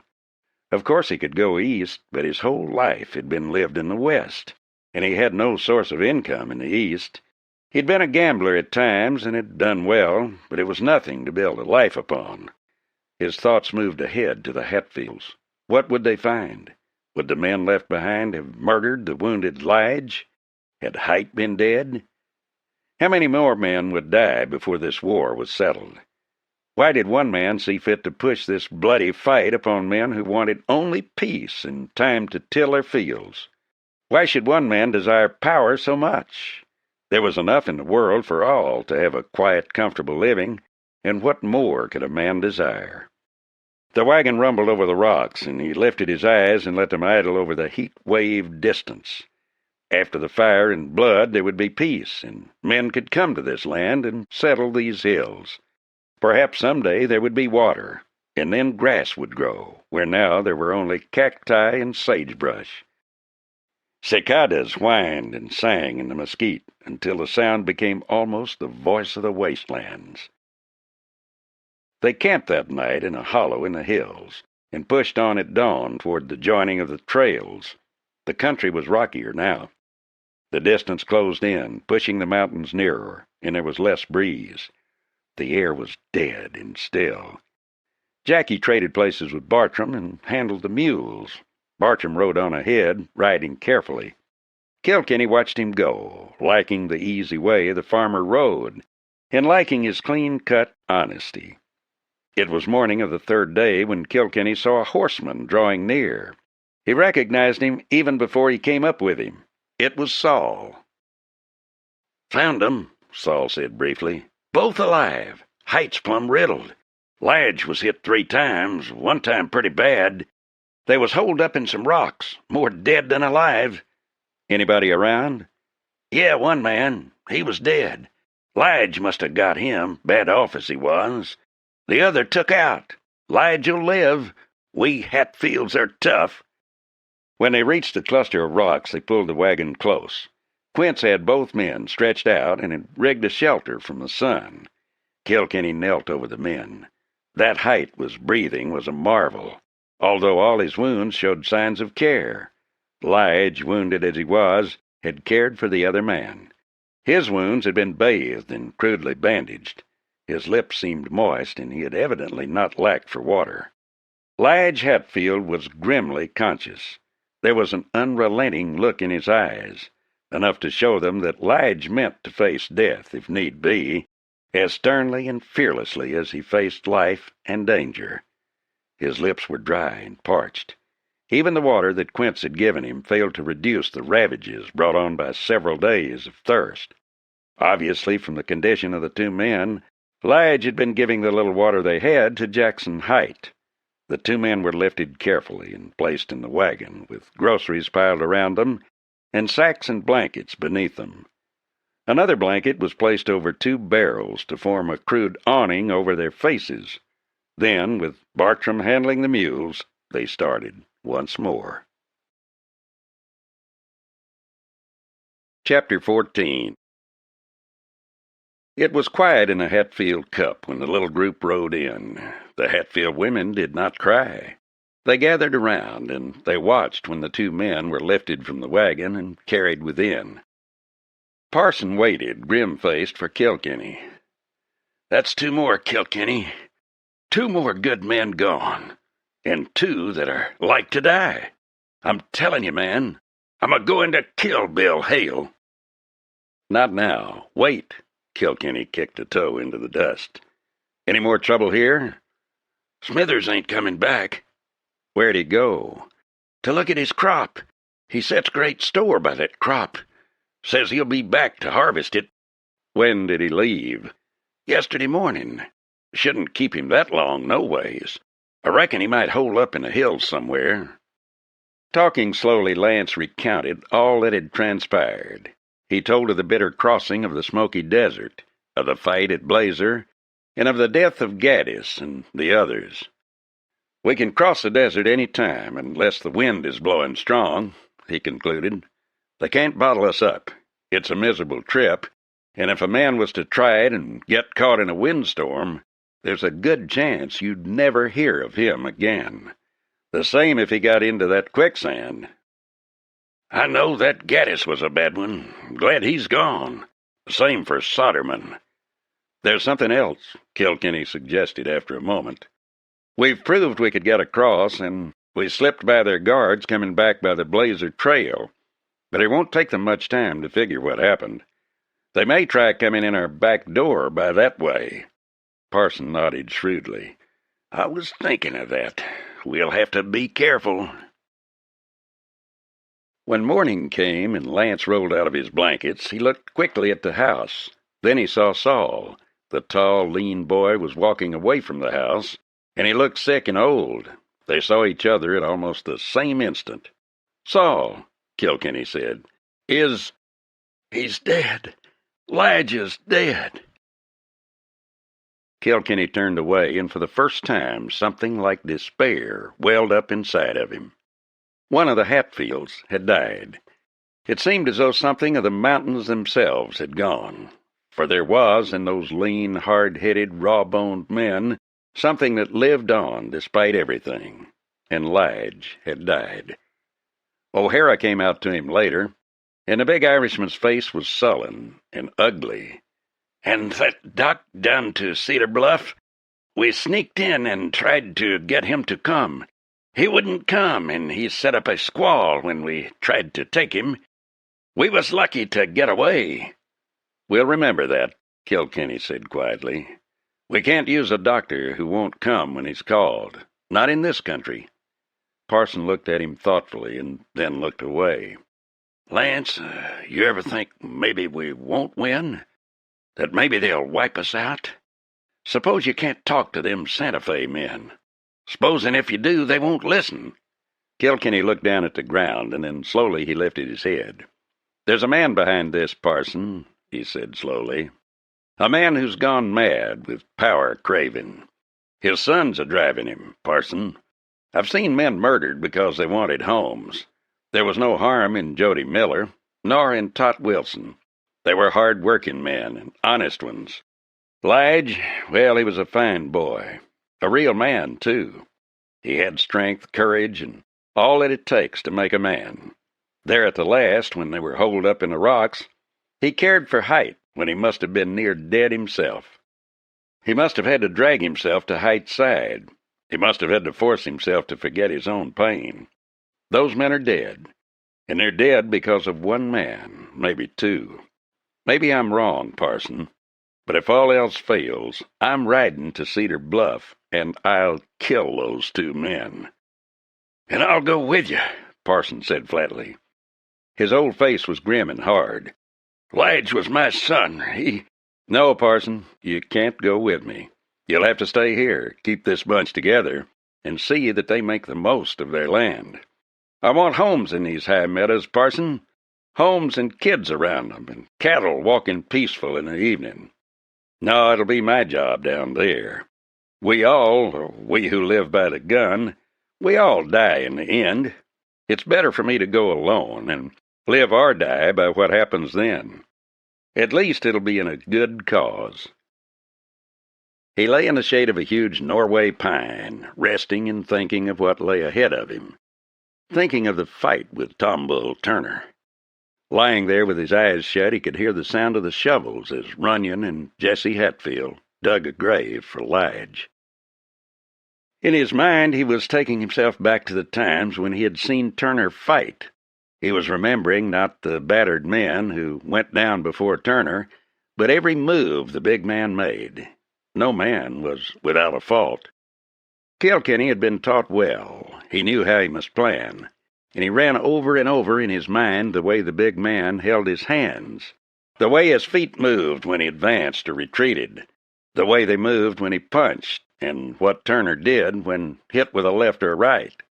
Each fighter develops habits. A certain method of stopping or countering a punch is easy for him.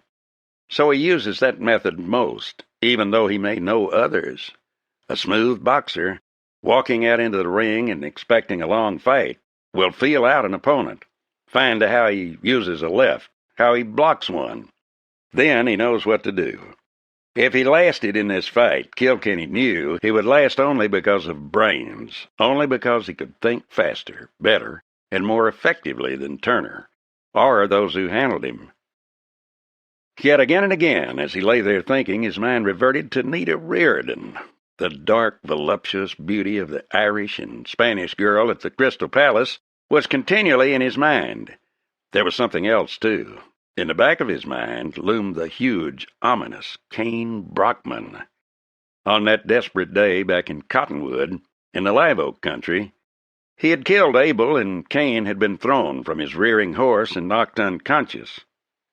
Later in the trail house, he had slugged it out and whipped Kane in a bitter knockdown and drag-out fistfight. Kane had sworn to kill him, and Kane Brockman was in Cedar Bluff. When night came, Kilkenny threw a saddle on a slim black horse and rode out of the cup. He was going to see Nita. Even as he rode, he admitted to himself there was little reason to see her except that he wanted to. He had no right to take chances with his life when it could mean so much to the cause he was aiding, yet he had to see Nita. Also, he could find out what Hale was doing, what he was planning. He rode swiftly, and the black horse was eager for the trail. It wasn't Buck, but the horse was fast, with speed to spare. It was late when he rode down to the edge of Cedar Bluff, and his thoughts went back to Leathers, aroused out of a sound sleep, and made to put up groceries, and to Dan Cooper, the tough cowhand and gunman who had watched Leathers' store. Cooper was a good man on the wrong side.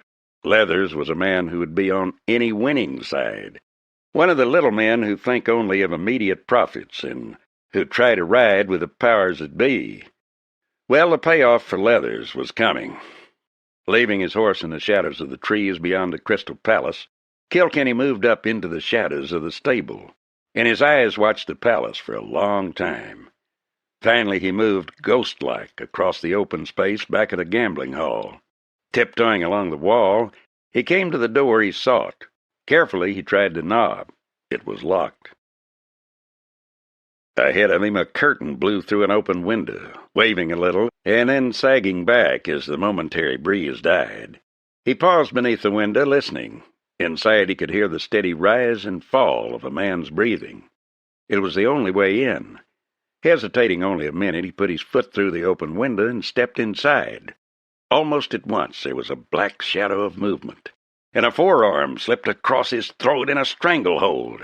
Then that forearm crushed back into his throat with tremendous power.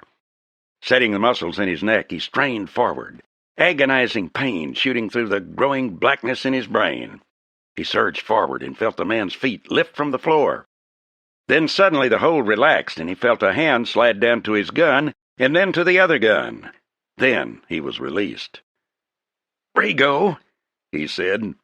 "Si, senor," Brigo answered in a whisper. "I did not know, but only one man is so powerful as you. When you lifted me, I knew it must be you. Then I felt your guns, and I know them well." "The senorita is here?" "Si." Brigo was silent for a moment. "Senor, I fear for her. This Hale, he wants her very much. Also the cub of the bear, he wants her. I fear for her.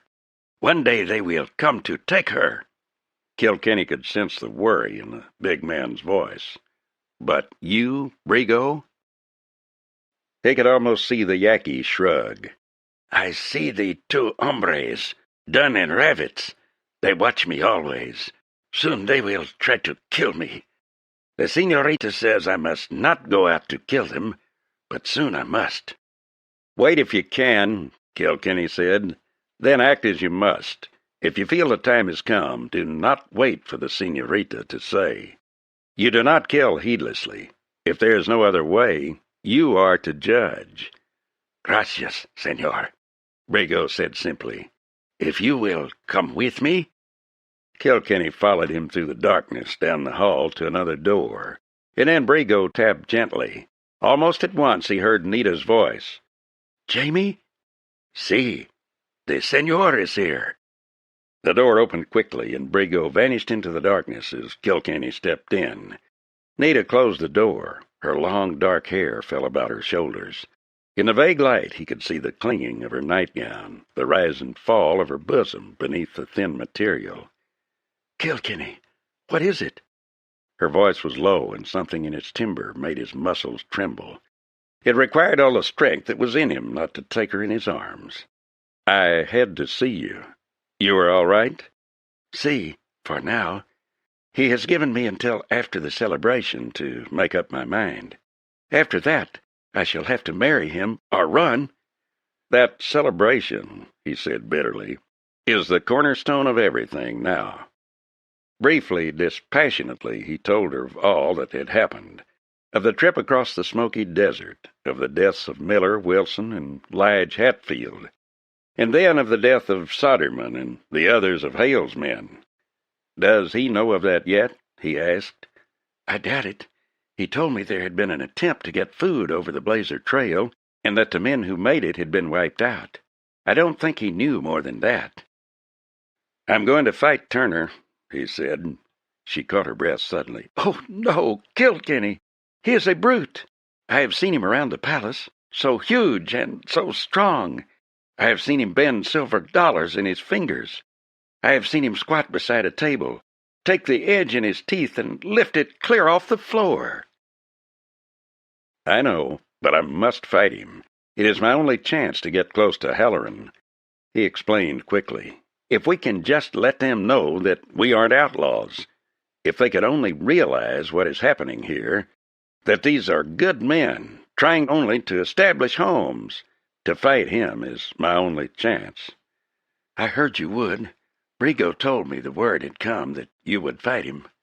"What did Brigo say?" Kilkenny suddenly found he was very anxious to know. The big Yankee had an instinct for judging the fighting abilities of men. Powerful, fierce, and ruthless himself, he knew fighting men, and he had been long in lands where men lived by courage and strength. "He says you will win," she said it simply.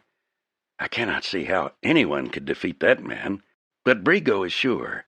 He has made bets, and he is the only one who dares to bet against Turner." "Nita, if there's a chance, say something to Halloran." "There won't be. Hale will see to that. But if there is, I surely will." "Nita, when the fight is over, I'll come for you. I'm going to take you away from this. Will you go?" "Need you ask?" She smiled up at him in a dimness. "You know I will go, Kilkenny. Wherever you go, I will go, Kilkenny. I made my choice long ago." Kilkenny slipped from the house and returned to his horse. The black stood patiently, and when Lance touched his bridle, he jerked up his head and was ready to go. Yet when he reached the turn, Lance swung the black horse down the street of Cedar Bluff. Walking the horse, he rode slowly up to the ring. It had been set up in an open space near the corrals. Seats had been placed around, with several rows close to the ringside. That would be where King Bill would sit with his friends. The Emperor would watch the gladiators. Kilkenny smiled wryly. A light footstep sounded at the side of the ring, and Kilkenny's gun leaped from its holster. "Don't move," he whispered sharply. "It's all right, Kilkenny." The man stepped closer, his hands held wide. "It's Dan Cooper." "So, you know I'm Kilkenny?" Cooper chuckled. "Yeah, I recognized your face that first day, but couldn't tie it to a name. It came to me just now. Hale will be wild when he hears." "You're a good man, Cooper," Kilkenny said suddenly. "Why stay on the wrong side?" "Is the winning side the wrong side? Not for me, it ain't. I ain't saying as to who's right in this squabble. But for a gun hand, the winning side is the right one." "No conscience, Cooper?" Kilkenny questioned, trying to see the other man's eyes through the darkness. Dick Moffat was a good man. So were Jody Miller, Tot Wilson, and Lige Hatfield. "Then Lige died?" Cooper's voice quickened. "That's not good, for you or us. The Hales, they don't think much of the Hatfields. I do. I know 'em. The Hales will have to kill every last Hatfield now, or die themselves. I know them." "You could have tried a shot at me, Cooper," Kilkenny suggested. "Me?" Cooper laughed lightly. "I'm not the kind, Kilkenny. Not in the dark, without a warning. I ain't so anxious to get you, anyway. I'd be the hombre that killed Kilkenny. and that's like setting yourself up in a shooting gallery. Anyway, I want to see the fight." "The fight?" "Between you and Tombo. That should be good." Kipper leaned against the platform of the ring. "Between the two of us, I ain't envying you none. That hombre's poison. He ain't human. Eats food enough for 3 men. Still," Kipper shoved his hat back on his head, "you sure took King Bill, and he was some shakes of a scrapper." Kipper straightened up. "You know, Kilkenny, just 2 men in town are betting on you." "2?" "Uh-huh. One's that yacky gunman Brigo. The other's Kane Brockman." "Kane Brockman?" Kilkenny was startled. "Yeah. He says he's going to kill you, but he says you can whip Turner first. He told Turner to his face that you was the best man. Turner was sure mad." Dan Cooper hitched up his belt. "Almost time for my relief. If I was you, I'd take out. The next hombre might not be so anxious to see a good fight that he'd pass up $5,000. "You mean there's money on my head?" Kilkenny asked. "Yeah, 5,000 dead or alive," Cooper shrugged. "Cub didn't like the idea of the reward. He figures you're staked out for him." "Okay, Dan. Enjoyed the confab." "Thanks. Listen, make that fight worth the money, will you? And by the way, watch Cub Hale. He's poison mean and faster than a striking rattler." Kilkenny rode out of town and took to the hills. The route he took homeward was not the same as that by which he had approached the town. Long ago he had learned it was very foolhardy to retrace one's steps. Once at the Hatfields, he bedded down about daylight and slept until early afternoon. So Kane Brockman was betting on him. For a long time Kilkenny sat in speculation. He lived over again that bitter, bloody afternoon in a trail house when he had whipped the huge Kane. It had seemed that great bulk was impervious to anything in the shape of a human fist. Yet he had brought him down, had beaten him into helplessness. Parson and Quint strolled over and sat down. Their faces were grave. It was like these men to hide their grief, yet he knew that under the motionless face of the men there was a feeling of family and unity stronger than any he had ever known. These men loved each other and lived for each other. "Kilkenny, you set on fighting this Turner?" Parson inquired. "Yes, I am," Kilkenny said quietly. "It's our big chance. It is more than a chance to talk to Halloran, too. It's a chance to hit Hale another wallop." "To hurt him, you got to beat Turner," Quint said, staring at Kilkenny. "You got to win." "That's right," Kilkenny agreed. "So I'm going in to win. I've changed my mind about some things.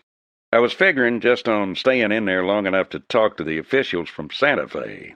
But now I'm going in there to win. If I win, I make friends. People will like to see Hale beat again. Halloran is an Irishman, and an Irishman loves a good fighter. Well, I got to win." They were silent for a few minutes, and Parson chewed on a straw. Then he looked up from under his bushy gray eyebrows. "It ain't the fight that worries me. If the good Lord wants you to win, you'll win. What bothers me is after, win or lose, what happens then? Think Hale will let you go?" Kilkenny smiled grimly. "He will, or there'll be blood on the streets of Cedar Bluff. Hale blood." Chapter 15. The crowds had started coming to Cedar Bluff by daylight. The miners had come, drifting over for the rodeo and the fight. The gold camps had been abandoned for the day, and there was rarely any celebration for them, rarely any relief from the loneliness and the endless masculinity of the gold camps. The cowhands from the Hale Ranch were around in force. The bars were doing a rushing business, even before noon, and the streets were jammed with people. Kilkenny rode into town on the buckskin when the sun was high. For over an hour he had been lying on a hillside above the town, watching the movement. It was almost certain that King Bill would avoid trouble today. There were too many visitors, too many people who were beyond his control. He would be on his good behavior today. making an impression as the upright citizen and free-handed giver of celebrations. A rider under a flag of truce had appeared in the Cup the evening before with an invitation to Kilkenny and the actual challenge for the fight. Word of Kilkenny's willingness for the fight had seeped into town by the grapevine several days before, so no tricks were needed. Kilkenny was to report to a man named John Bartlett at the Crystal Palace. Kilkenny, accompanied by Parson Hatfield and Steve Runyon, rode down to the palace and dismounted. Quince Hatfield and O'Hara had already arrived in town, and they moved up outside the palace and loafed where they could watch the horses. Only a few of the Hale riders actually knew them by sight. Pushing open the bat-wing doors, Kilkenny stepped inside, Parson at his elbow. The place was crowded, and all the games were going full blast. Kilkenny's quick eyes swept the place. Jamie Brigo was in his usual chair across the room, and their eyes met. Then Kilkenny located Price Dixon. He was dealing cards at a nearby table. There was a warning in Dixon's eyes, and then Price made an almost imperceptible gesture of his head. Turning his eyes, Kilkenny felt a little chill go over him. Kane Brockman was standing at the bar, and Kane was watching him. Slowly, as though subtly aware of the tension in the room, eyes began to lift. As if by instinct, they went from the tall, broad-shouldered man with a bronzed face, clad completely in black, to the towering bruiser in a checked shirt and the worn Levi's. Then, his hands hanging carelessly at his sides, his flat-brimmed hat tipped just a little, Kilkenny started across the room toward Kane Brockman.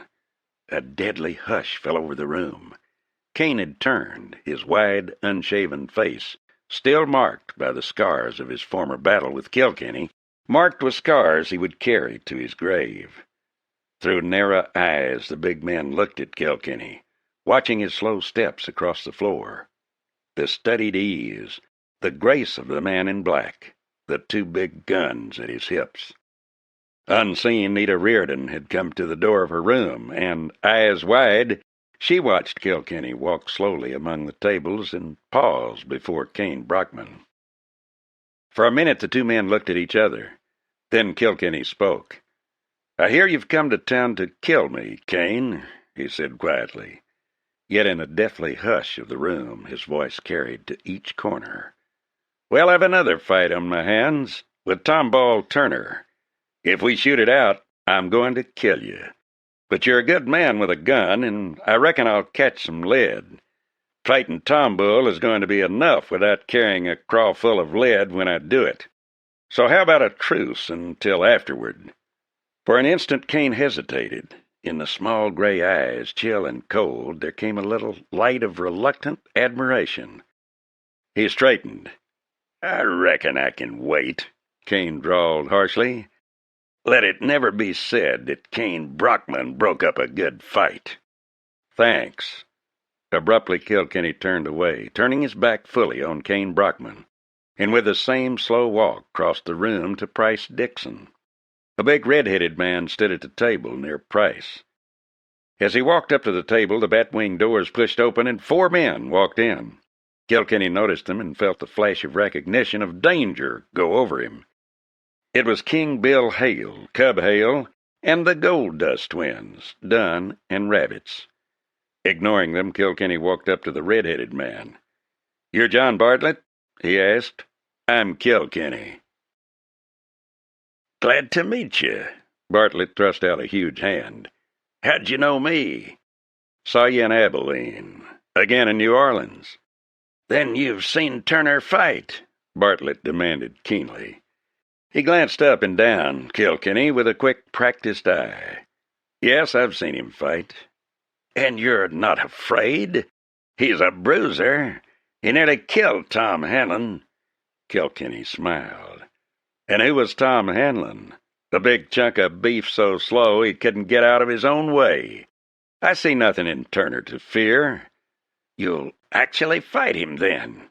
Bartlett was incredulous. "Fight him?" Kilkenny added. "Fight him? I'm going to whip him." "That's a way to talk!" a big black-bearded miner burst out. I'm sick of this big bull of a Turner strutting around. My money goes on Kilkenny." "Mine too," another miner said. "I'd rather he was a miner, but I'll even bet on a cowhand if he can fight." Kilkenny turned and looked at the miner, and then he grinned. "Friend," he said, "I've swung a single jack for many a day, and tried a pan on half the creeks in Arizona." Bartlett leaned forward. "This fight is for a prize of $1,000 in gold, put up by King Hale. However, if you want to make a side bet—" "I do," Kilkenny said. He unbuttoned his shirt and took out a packet of bills. $5,000 of it. "5,000?" Bartlett swallowed and saw Hale frown. I don't think we can cover it." "What?" Kilkenny looked up and his eyes met those of King Bill. "I understand that Hale was offering 3-1 and no takers. That's the money I want. Some of that 3-1 that Bill Hale is offering."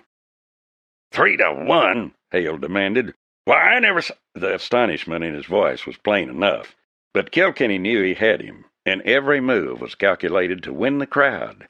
Not for himself, but for the men he represented.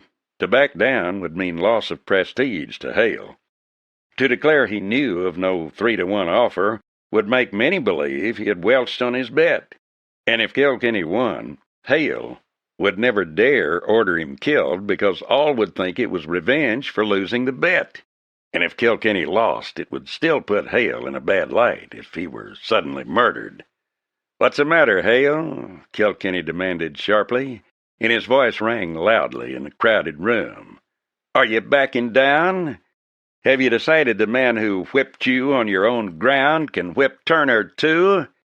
Didn't you bring Tom Bull Turner here to whip me or to force me to back down? I'm calling you, Hale. Put up or shut up. I'm betting 5,000 against your 15,000 that I win. I'm betting all I own, aside from that little claim you're trying to take away from me, against a mere 15,000. Are you backing down?" "No, by the Lord Harry, I'm not." Hale's face was purple with anger. "I'm not going to let any fence-crawling nester throw money in my face. I'm covering you." Kilkenny smiled slowly. "Looks like an interesting afternoon," he said cheerfully. Then he turned and walked slowly from the room, conscious that at every step he took, the white, cold eyes of Cub Hale followed him, their hatred almost a tangible thing. When they got outside, Parsons stared at him. "You sure made King Bill look bad in there. You made some friends." "You mean we made friends," Kilkenny said quietly. "That's the point. We've got to make friends. We've got to get the sympathy of these miners and the outside people Hale can't touch. If we can get enough of them, we've got a fighting chance. Hale can't get too raw. There's law in this country now, and he can win only so long as he can make what he's doing seem right. If it stopped right here, and he got me killed or took my land, a lot of people would be asking questions. They'll remember what I said. You see, Parson, we're little people bucking a powerful and wealthy man. That makes us the underdogs. I'm the smaller man in this fight, too. I'm a cowhand and a miner fighting a trained prize fighter with my fists. A good part of that crowd is going to be with me for that reason. Even some of Hale's cowhands." It was mid-afternoon when Kilkenny walked down to the ring. The corral fence was covered with cowhands and miners, and the intervening space was filled with them. They were crowding along roofs and in every bit of space. Scanning the crowd, Kilkenny's eyes glinted.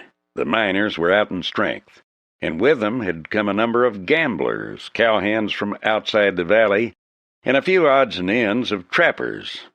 The cluster of seats near the ring was empty, and 2 men guarded them. Kilkenny walked down to the ringside and stripped to the waist. He slipped off his boots and pulled on a pair of Indian moccasins that fitted snugly.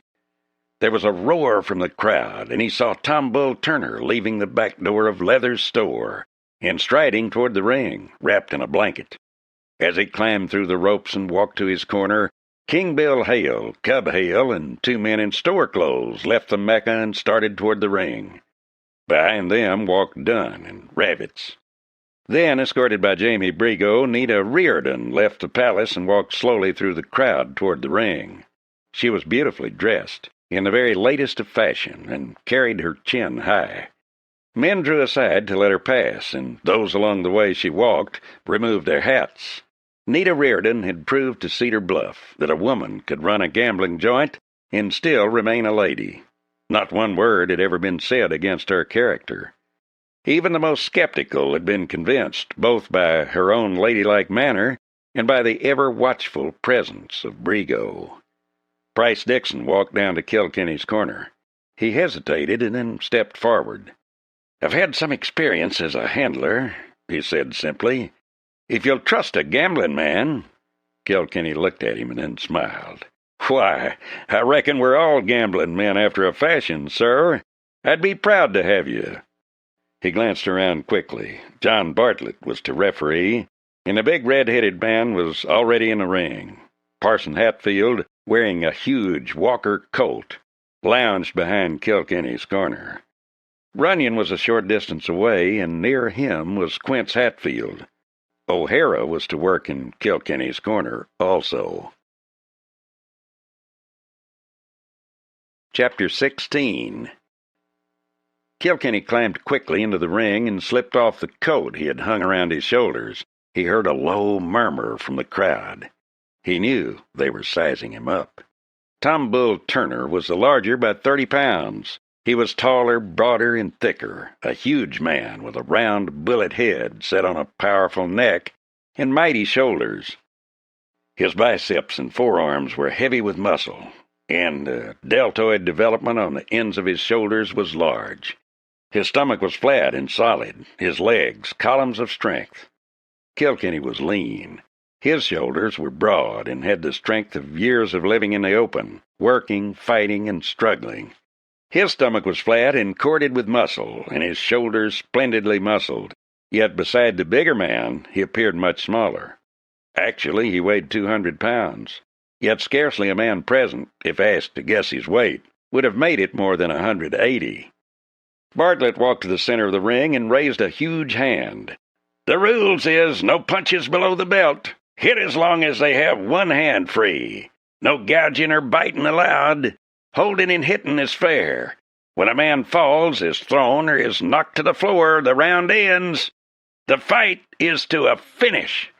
He strode back, glancing with piercing eyes from Turner to Kilkenny. The call of time was made, and the two men came forward to the scratch. Instantly, Tom Bull rushed, swinging with both hands. Kilkenny weaved inside and smashed hard with the right and left to the body. Then Turner grabbed him and attempted to hurl him to the canvas.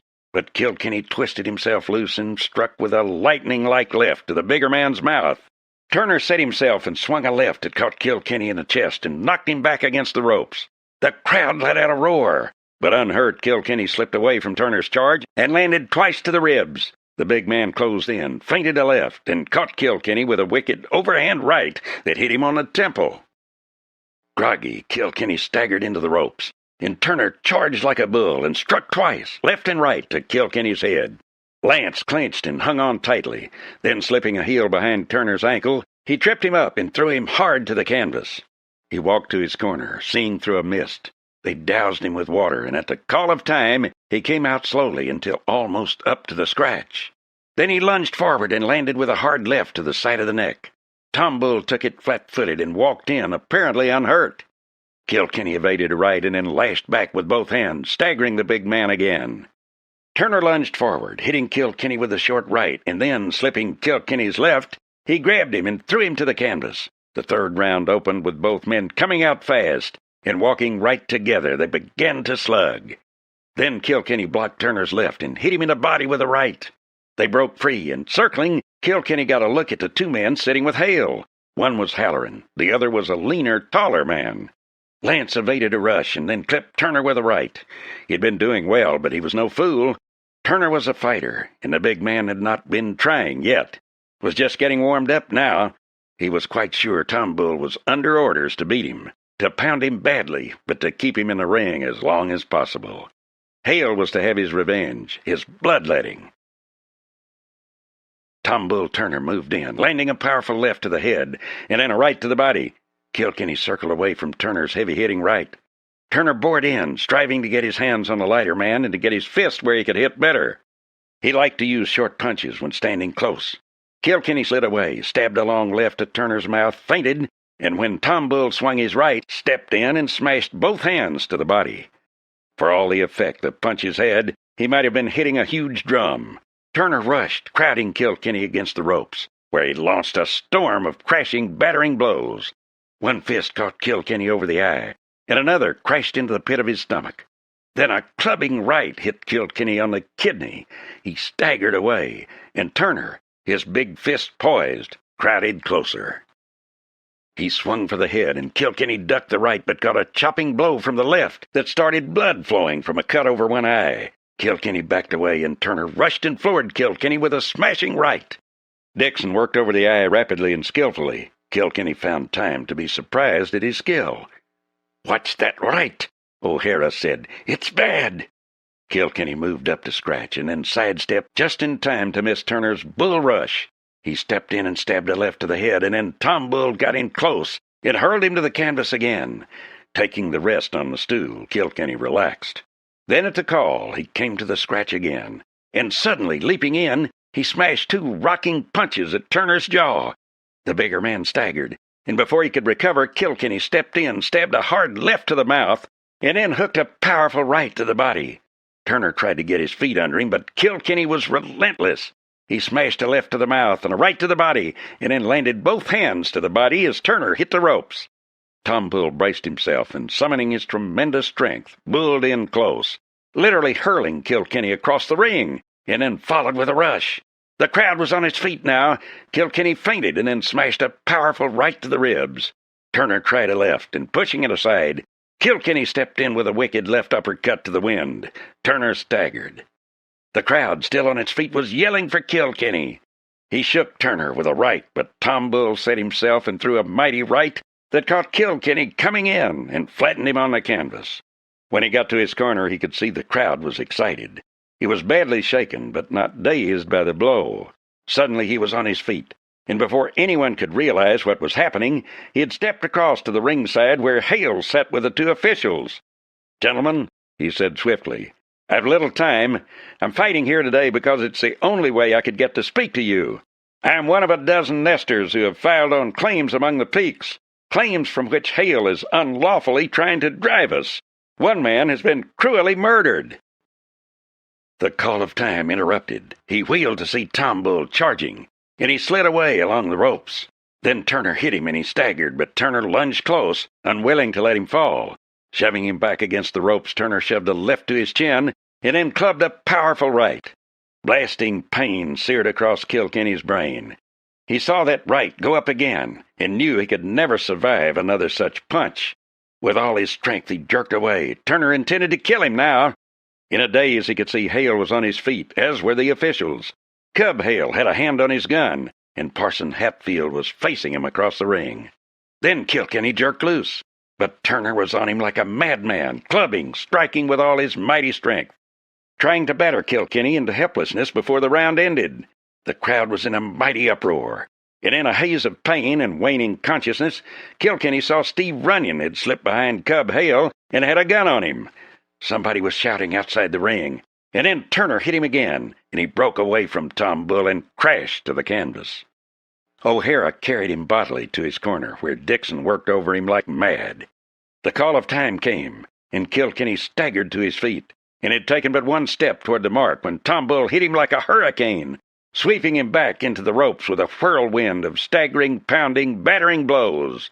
Weaving, swaying, slipping, and ducking punches, Kilkenny tried to weather the storm. Somehow he slipped under a right to the head and got in close. Spreading his legs wide, he began to slug both hands into the big man's body. The crowd had gone mad now, but he was berserk. The huge man was fighting like a madman, eager for the kill, and Kilkenny was suddenly lost to everything but the battering fury of the fight and the lust to put the big man down and keep him down. Slipping a left, he smashed a wicked right to the ribs, and then another and another. Driving in, he refused to let Turner get set, smashed him with punch after punch. Turner threw him off, but he leaped in again, got Tom Bull's head in chancery with a crude headlock, and proceeded to batter blow after blow into the big man's face, before Turner did a back somersault to break free and to end the round. Panting, grasping for every breath, when each stabbed like a knife, Kilkenny swung to the ropes. "We've been refused food in Cedar Bluff," Kilkenny shouted hoarsely at the officials. "We sent a wagon to Blazer, and 3 men were waylaid and killed. On a second attempt, we succeeded in getting a little, but only after a pitched battle." The call of time came, and he wheeled. Turner was on him with a rush, his face bloody and wild. Kilkenny set himself and struck hard with a left that smashed Turner's nose, and then with a wicked right that rocked Turner to his heels. Faster than a big man, he carried less weight and was tiring less rapidly. Also, the pounding of his body blows had weakened the bigger man. Close in, they began to slug, but here, too, despite Turner's massive strength, Kilkenny was the better man. He was faster, and he was beating the big man to the punch. Smashing a wicked left to the chin, Kilkenny stepped in and hooked both hands hard to the body. Then he brought up an uppercut that ripped a gash across Turner's face. Before Tom Bull could get set, Kilkenny drove after him with a smashing volley of hooks and swings that had the big man reeling. Everyone was yelling now, yelling like madmen, but Turner was gone. Kilkenny was on him like a panther. He drove him into the ropes and, holding him there, struck the big man 3 times in the face. Then Tom Bull broke loose and swung a right that Kilkenny took in his stride. He smashed Turner back on his heels with a right of his own. The big man started to fall, and Kilkenny whipped both hands to his face with cracking force. Turner went down, rolled over, and lay still. In an instant, Kilkenny was across the ring. Grabbing his guns, he strapped them on. His fists were battered and swollen, but he could still hold a gun. He caught a quick glimpse of Nita and saw Brigo was hurrying her from the crowd. Parson and Quincy Hatfield closed in beside him, guns drawn. "I'll go with you," Dixon said. "If I stay now, they'll kill me." "Come on," Kilkenny said grimly. "We can use you." Backing after him, Runyon kept Cub Hale at the end of his gun. The younger Hale's face was white. Then, as the Hale cowhands began to gather, a mob of miners surged between them. "Go ahead," a big miner shouted. "We'll stand by you." Kilkenny smiled suddenly, and swinging away from his men, he walked directly toward the crowding cowhands. Muttering sullenly, they broke ahead of him, and he strode up to King Bill Hale. The big rancher was pale, and his eyes were cold as ice, and bitter. Halloran stood behind him, and a tall, cool-eyed man stood nearby. "I'll take my $15,000 now," Kilkenny said quietly. His face sullen and stiff, Hale counted out the money and thrust it at him. Kilkenny turned then, bowed slightly to Halloran and the other man, and said quietly, "What I have told you here, gentlemen, is true. I wish you would investigate the claims of Hale to our land, and our own filings upon that land." Turning, he walked back to the miners, mounted, and rode off with the Hatfields, O'Hara, and Runyon close about him. "We'll have to move fast," Kilkenny said. "What happens will happen quick now." "What can he do?" Runyon asked. "We've got our story across." "Supposing, when they come back to investigate, there aren't any of us left," Kilkenny demanded. "What could anybody do about that? There'd be no witnesses, and even if they asked a lot of questions, it wouldn't do us any good. The big fight will come now." They rode hard and fast, sticking to little-known trails through the brush. They threaded the bottom of a twisted, broken canyon and curled along a path that led along the sloping border of a rocky hill among the cedars. Kilkenny rode with his rifle across the saddle in front of him, and with one hand always ready to swing it up. He was under no misapprehension about King Bill. The man had been defeated again, and he would be frantic now. His ego was being sadly battered, and to prove to himself that he was still the power in the Cedar Valley country, he must wipe this trouble from the earth. He would have lost much. Knowing the man and knowing the white lightning that lay beneath the surface of Cub Hale, he knew the older man must more than once have cautioned the slower, surer method. Now Cub would be raining for a shootout. Kilkenny knew he had gauged that young man correctly. He was spoiled. The son of a man of power, he had ridden wild and free, and had grown more arrogant by the year, taking what he wanted, and killing those who thwarted him. Dunn and Rabbits would be with him, he knew. The trio was poison itself. He was no fool. He believed he could beat Hale. yet he had no illusions about beating all three. There was, of course, the chance of catching them offside, as he had caught the Brockmans that day in Cottonwood. The Brockmans. Like a flash, he remembered Kane. The big man was free to come gunning for him now. Chapter 17. Winding around a saddle trail leading into a deep gorge, they came out on the sandy bottom, and he speeded their movement to a rapid trot. Despite himself, he was worried. At the cup, there were only Jesse and Saul Hatfield, Bartram and Jackie Moffett. Suppose Hale had taken that moment to sweep down upon them and shoot it out. With luck, the defenders might hold the cup, but if the brakes went against them... He turned his horse up a steep slope toward the pines. Ahead of him, suddenly, there was a rifle shot. Just one. It sounded loudly and clearly in the canyon, yet he heard no bullet. As if by command, the little cavalcade spread out and rode up through the trees. It was Kilkenny who swept around a clump of scrub pine and saw several men scrambling for their horses. He reined in and dropped to the ground. A rifle shot chunked into the trunk of the pine beside him, but he fired. One of the riders dropped his rifle and grabbed for the saddle horn, and then they swept into the trees. He got off 3 carefully spaced shots, heard Runyon off to his left opening up, and then farther along Parson himself. He wheeled the buckskin and rode the yellow horse toward the canyon, yelling his name as he swept into the cup. What he saw sent his face white with fear. Jesse Hatfield lay sprawled full length on the hard-packed ground of the cup, a slow curl of blood trickling from under his arm. A bloody gash on his head. As he reined in alongside Jesse, the door of the house burst open and Jackie Moffett came running out. "They hit us about 2 hours ago," Jackie said excitedly. "They nicked Bart, too." Kilkenny dropped to his knees beside Hatfield and turned him gently. One bullet had grazed his scalp, another had gone through his chest, high up. He looked at the wound and a bubbling froth on the man's lips, and his jaws tightened. Price Dixon swung down beside him. Kneeling over Hatfield, he examined the wound. Kilkenny's eyes narrowed as he saw the gambler's fingers working over him with almost professional skill. He quickly cut away the cloth and examined the wound. "We'll have to get him inside," he said gravely. "I've got to operate." "Operate?" Parson Hatfield stared at him. "You a doc?" Dixon smiled wryly. "I was once," he said. "Maybe I still am." Ma Hatfield came to the door bearing a rifle. Then, putting it down, she turned and walked back inside, and when they brought the wounded man in, a bed was ready for him. Her long, thin-cheeked face was grave, and only her eyes showed pain and shock. She worked swiftly and without hysteria. Sally Crane was working over a wound in Bartram's arm, her own face white. Kilkenny motioned to Parson and stepped outside. "I've got to go back tonight and get Nita," he said quietly. "I'll go alone." "You better take help. There's enough of us now to hold this place. You'll have you a fight down to Cedar Bluff, and don't forget Kane Brockman." "I won't.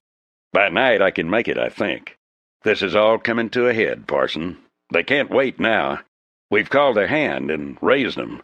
They never figured on me talking. They never figured on me winning that fight." "All right," Parson said. "We'll stand by." He looked down at the ground a moment. "I reckon," he said slowly, "we've done a good day's work. I got me a man back on the trail, too. Jackie says Jesse got one up on the rim. A couple more nicked. That's going to spoil their appetite for fighting and spoil it a heap." "Yeah," Kilkenny agreed. "I'm riding at sundown, Parson." Yet it was after sundown before he got started. Jesse Hatfield was in a bad way. Price Dixon had taken a compact packet of tools from his saddlebags, and his operation had been quick and skilled. His gambler's work had kept his hands well, and he showed it now. Kilkenny glanced at him, curiosity in his eyes. At one time, this man had been a fine surgeon. He was never surprised. In the West you found strange men, noblemen from Europe, wanderers from fine old families, veterans of several wars, schoolboys, and boys who had grown up along the cattle trails, doctors, lawyers, men of brilliance, and men with none. All had thronged west, looking for what the romantic called adventure, and the experienced knew was trouble, or looking for a new home, for a change or escaping from something. Price Dixon was one of these. The man was observant, shrewd, and cultured. He and Kilkenny had known each other from the first, not as men who came from the same life, but men who came from the same stratum of society. They were men of the lost legion, the kind who always must move.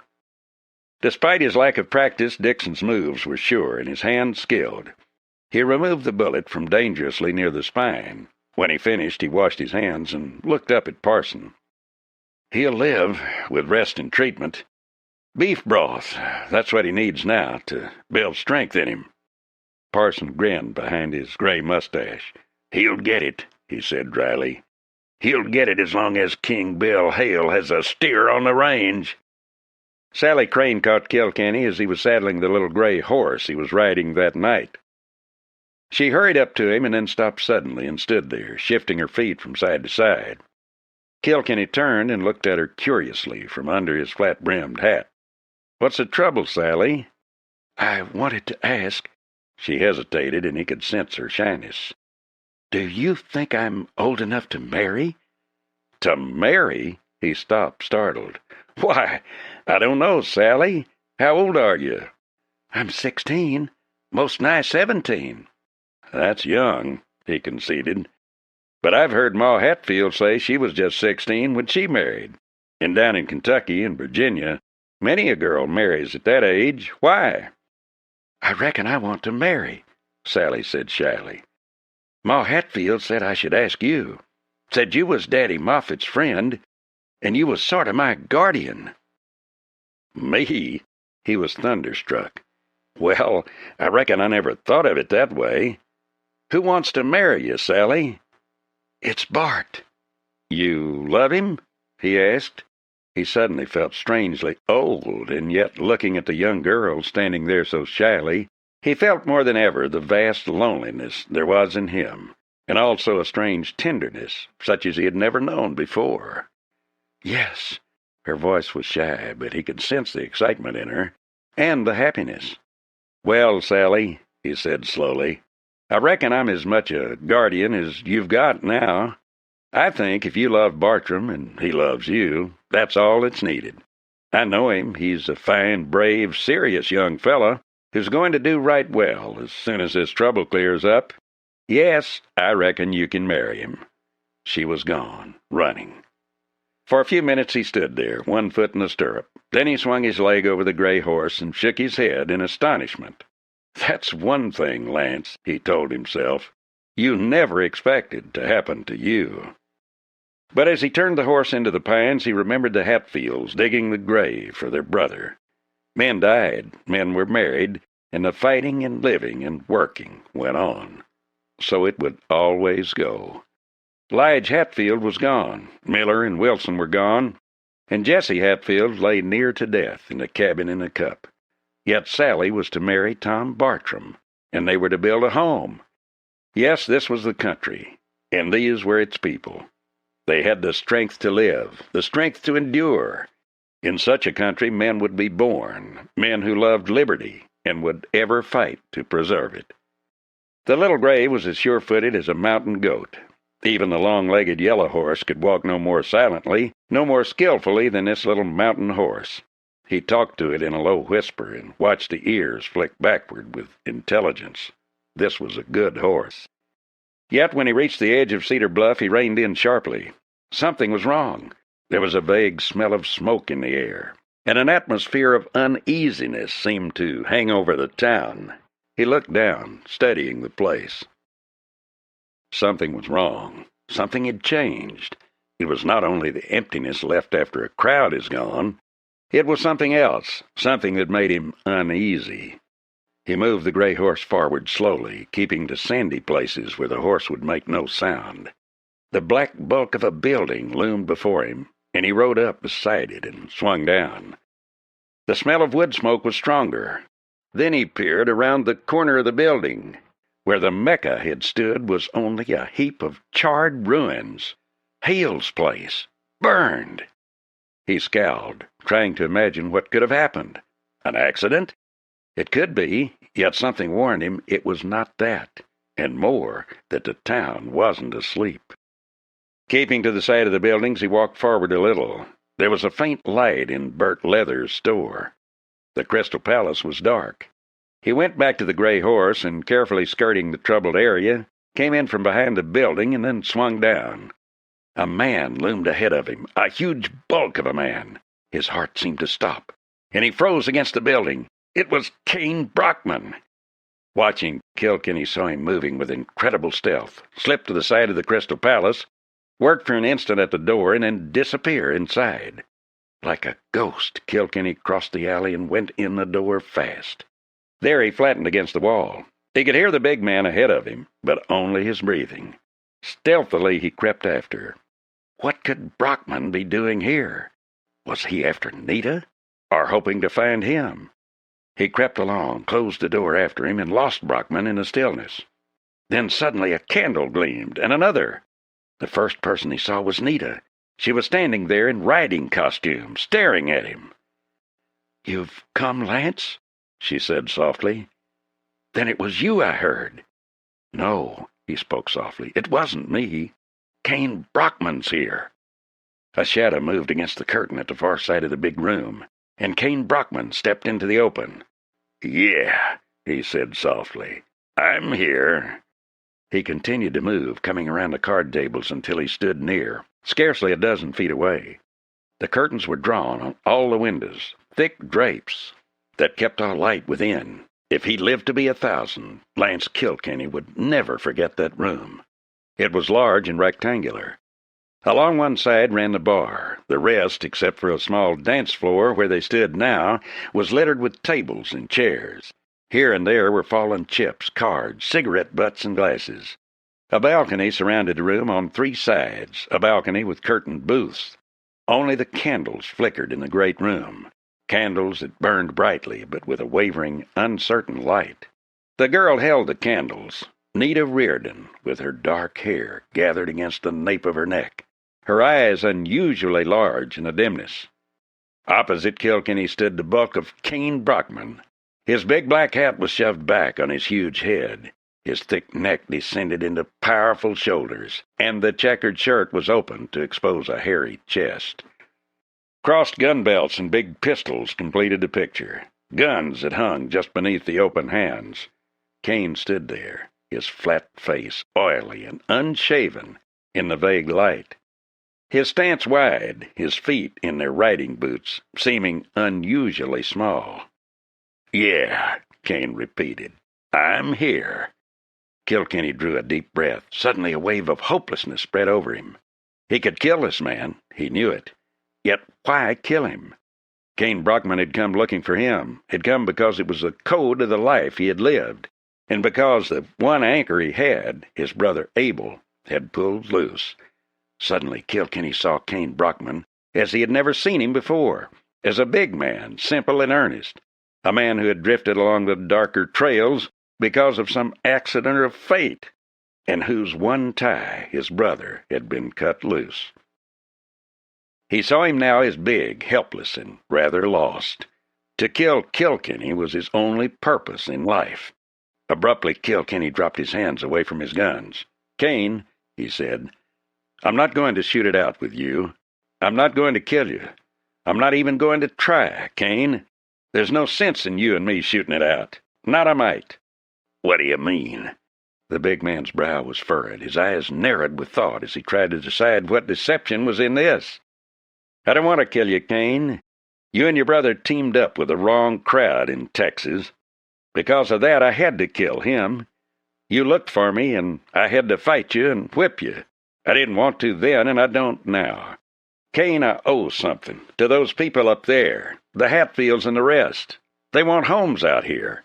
I've got a reason to fight for them. If I kill, it'll be for that. If I die, it'll be to keep their land for them. There's nothing to gain for you or me by shooting it out. Suppose you kill me. What will you do then?" Kane hesitated, staring, puzzled. "Why, right out of here. Go back to Texas. And then? Go to riding, I guess. Maybe for a while. Then some hombre'll come along and you'll rustle a few cows.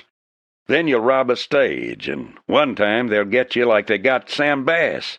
You'll get shot down or you'll hang. I'm not going to shoot you, Kane, and you're too good a man to draw iron on a man who won't shoot. You're a good man, Kane, just a good man on the wrong trail. You've got too much good stuff in you to die the way you'll die." Kane Brockman stared at him, and in the flickering candlelight Kilkenny waited. He was afraid for the first time, afraid his words would fail, and the big man would go for his gun. He didn't want to kill him, and he knew that his own gunman's instinct would make him draw if Kane went for a gun.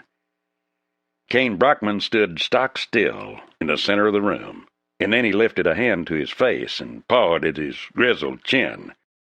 "Well, I'll be damned," he muttered. "I'll be eternally damned." He shook his head, turned unsteadily, and lurched into the darkness toward the door. Chapter 18. Kilkenny stepped back and wiped the sweat from his brow. Nita crossed the room to him, her face radiant with relief. "Oh, Lance," she exclaimed. "That was wonderful, wonderful." Kilkenny grinned dazedly. "It was awful, just plain awful." He glanced around. "What happened here? Where's Brigo?"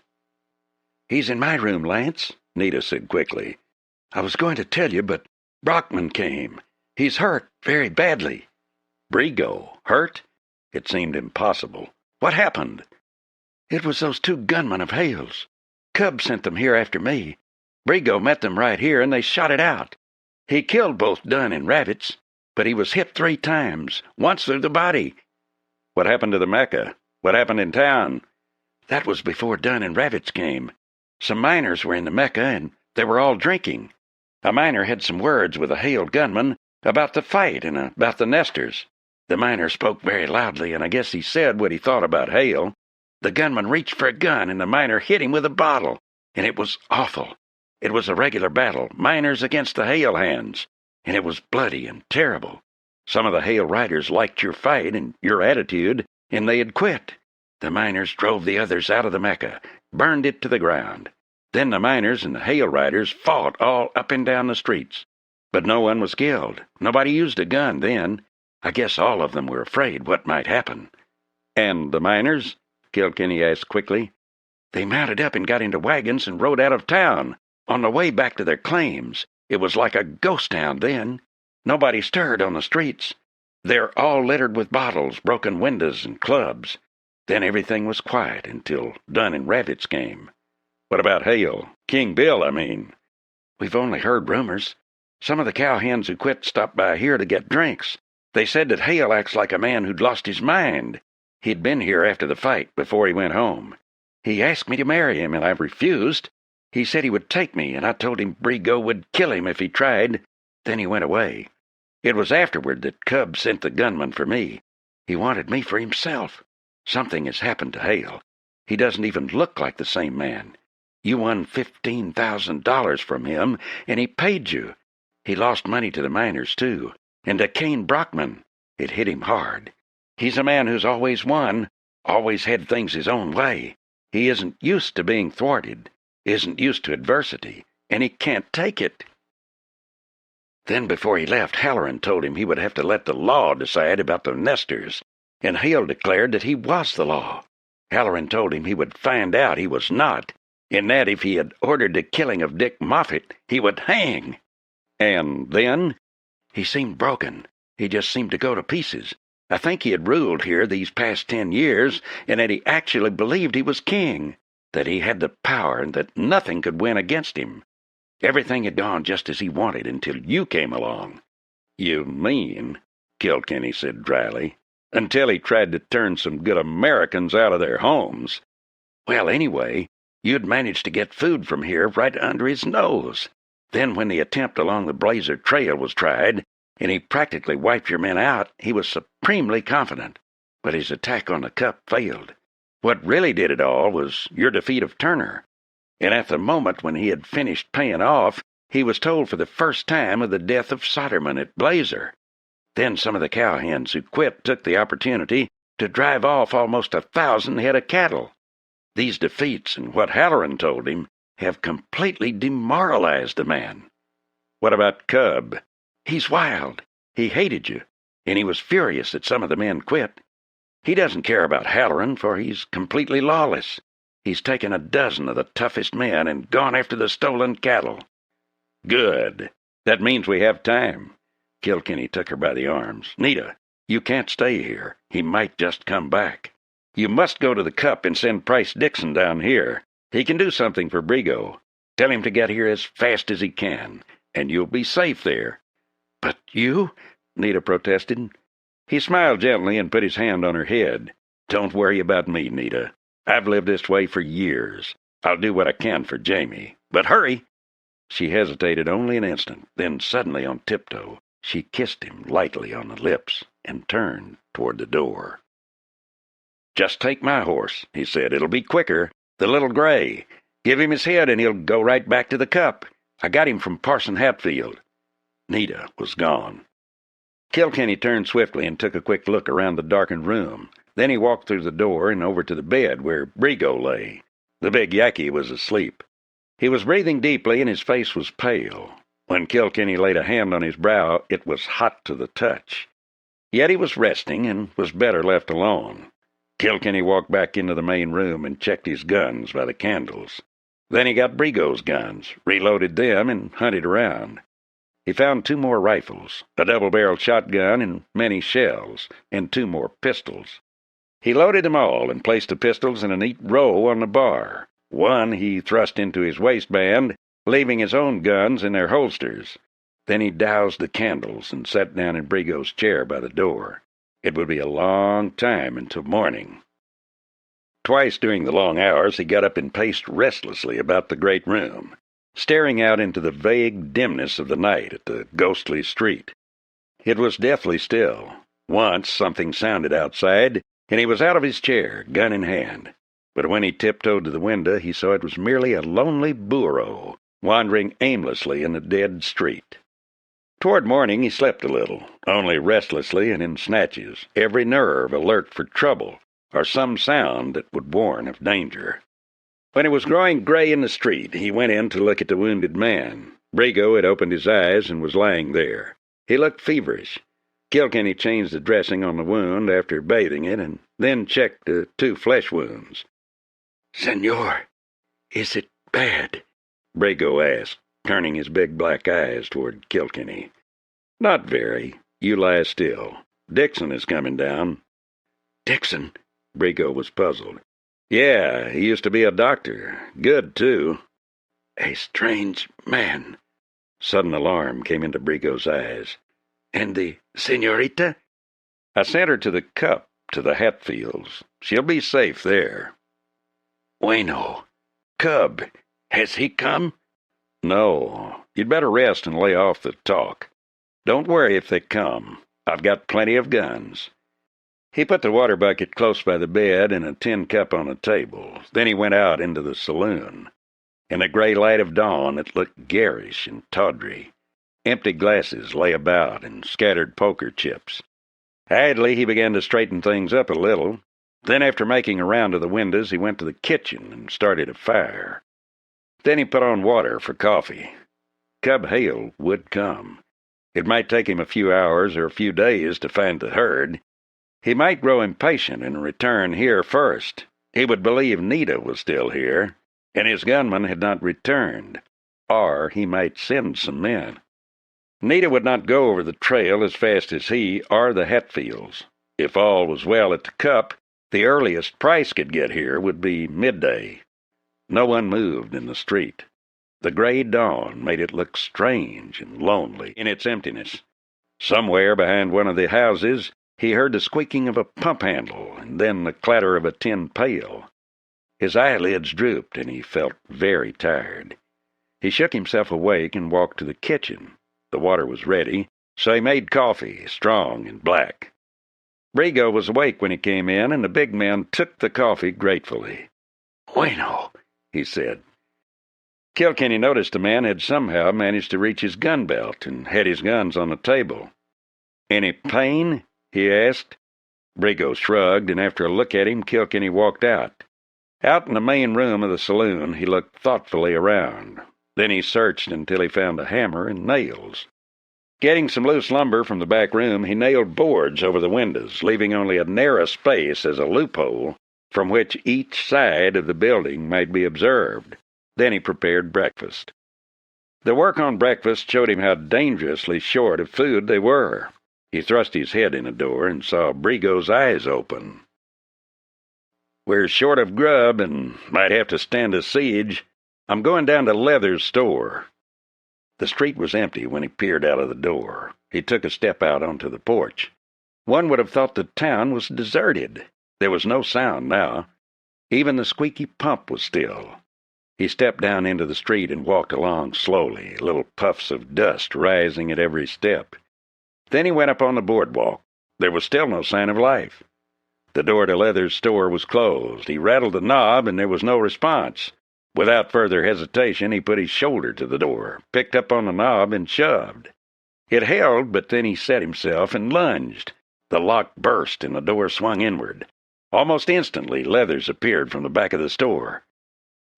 "Here!" he exclaimed angrily. "You can't do this!" "When I rattled the door, you should have opened it," Kilkenny said quietly. "I need some supplies." "I told you once I couldn't sell to you," Leathers protested. Kilkenny looked at him with disgust. "You're a yellow-belly, Leathers," he said quietly. "Why did you ever come west? You're built for a neat little civilized community where you can knuckle under to authority and crawl every time somebody looks at you. We don't like that in the West." He picked up a slab of bacon and thrust it into a sack, and then he began piling more groceries into the burlap sack until it was full. He took out some money and dropped it on the counter. He turned then to go. Leathers stood watching him angrily. "Hale will get you for this," he snapped out. Kilkenny turned patiently. "Leathers, you're a fool. Can't you realize that Hale is finished? That whole setup is finished, and you sided with him, so you're finished. You're the kind that always has to bow to authority. You think money is everything, and power is everything. You spent your life living in the shadows and cringing before bigger men. The good part of it's due to that sanctimonious wife of yours. If King Bill smiled at her, she'd walk in a daze for hours. It's because she's a snob, and you're a weakling. Take a tip from me. Take what cash you've got, load up some supplies, and get out of here. But fast." "And leave my store?" Leathers wailed. "What do you mean?" "What I say," Kilkenny's voice was harsh. "There's going to be some doings in this town before another day. Hale's riders are coming back, and Cub Hale will be leading them. You know how much respect he has for property or anything. If he doesn't clear you out, the Hatfields will. There's no place for you in Cedar Bluff anymore. We want to build from the ground up here. And we want men who'll fight for what they believe. You won't, and you were against us, so get out." He walked back down the silent street, went into the saloon, and stored his grub. Despite himself, he was worried. The morning was early yet, and he was expecting some of the Hale riders, and soon. The longer he waited, the more worried he became. Brigo needed medical attention, and Doc Pollard, the Hale henchman, had gone to the Hale ranch. He was little better than useless anyway. Seated at a table, he riffled the cards, and the sound was loud in the room. No one moved in the deserted street, and he played silently, smoking endless cigarettes and waiting. Again and again his thoughts returned to Nita. After all, should he wait? Supposing he was killed eventually. Why not have a little happiness first? He knew without asking that she was the girl for him, and he knew she would marry him in an instant and be completely happy to live in a house built among the high peaks. She was lovely, tender, thoughtful. A man could ask no more of any woman than she had for the giving. Yet he remembered the faces of other gunmen's wives when word came that their men had died. He remembered their faces when their men went down into the streets, when they waited through every lonely hour, never sure whether he would come back or not. Bartram had Sally Crane. He remembered her sweet, youthful face, flushed with happiness. It made him feel old and lonely. He slipped his guns out and checked them once more. Then he took up the cards and shuffled them again. Suddenly an idea came to him.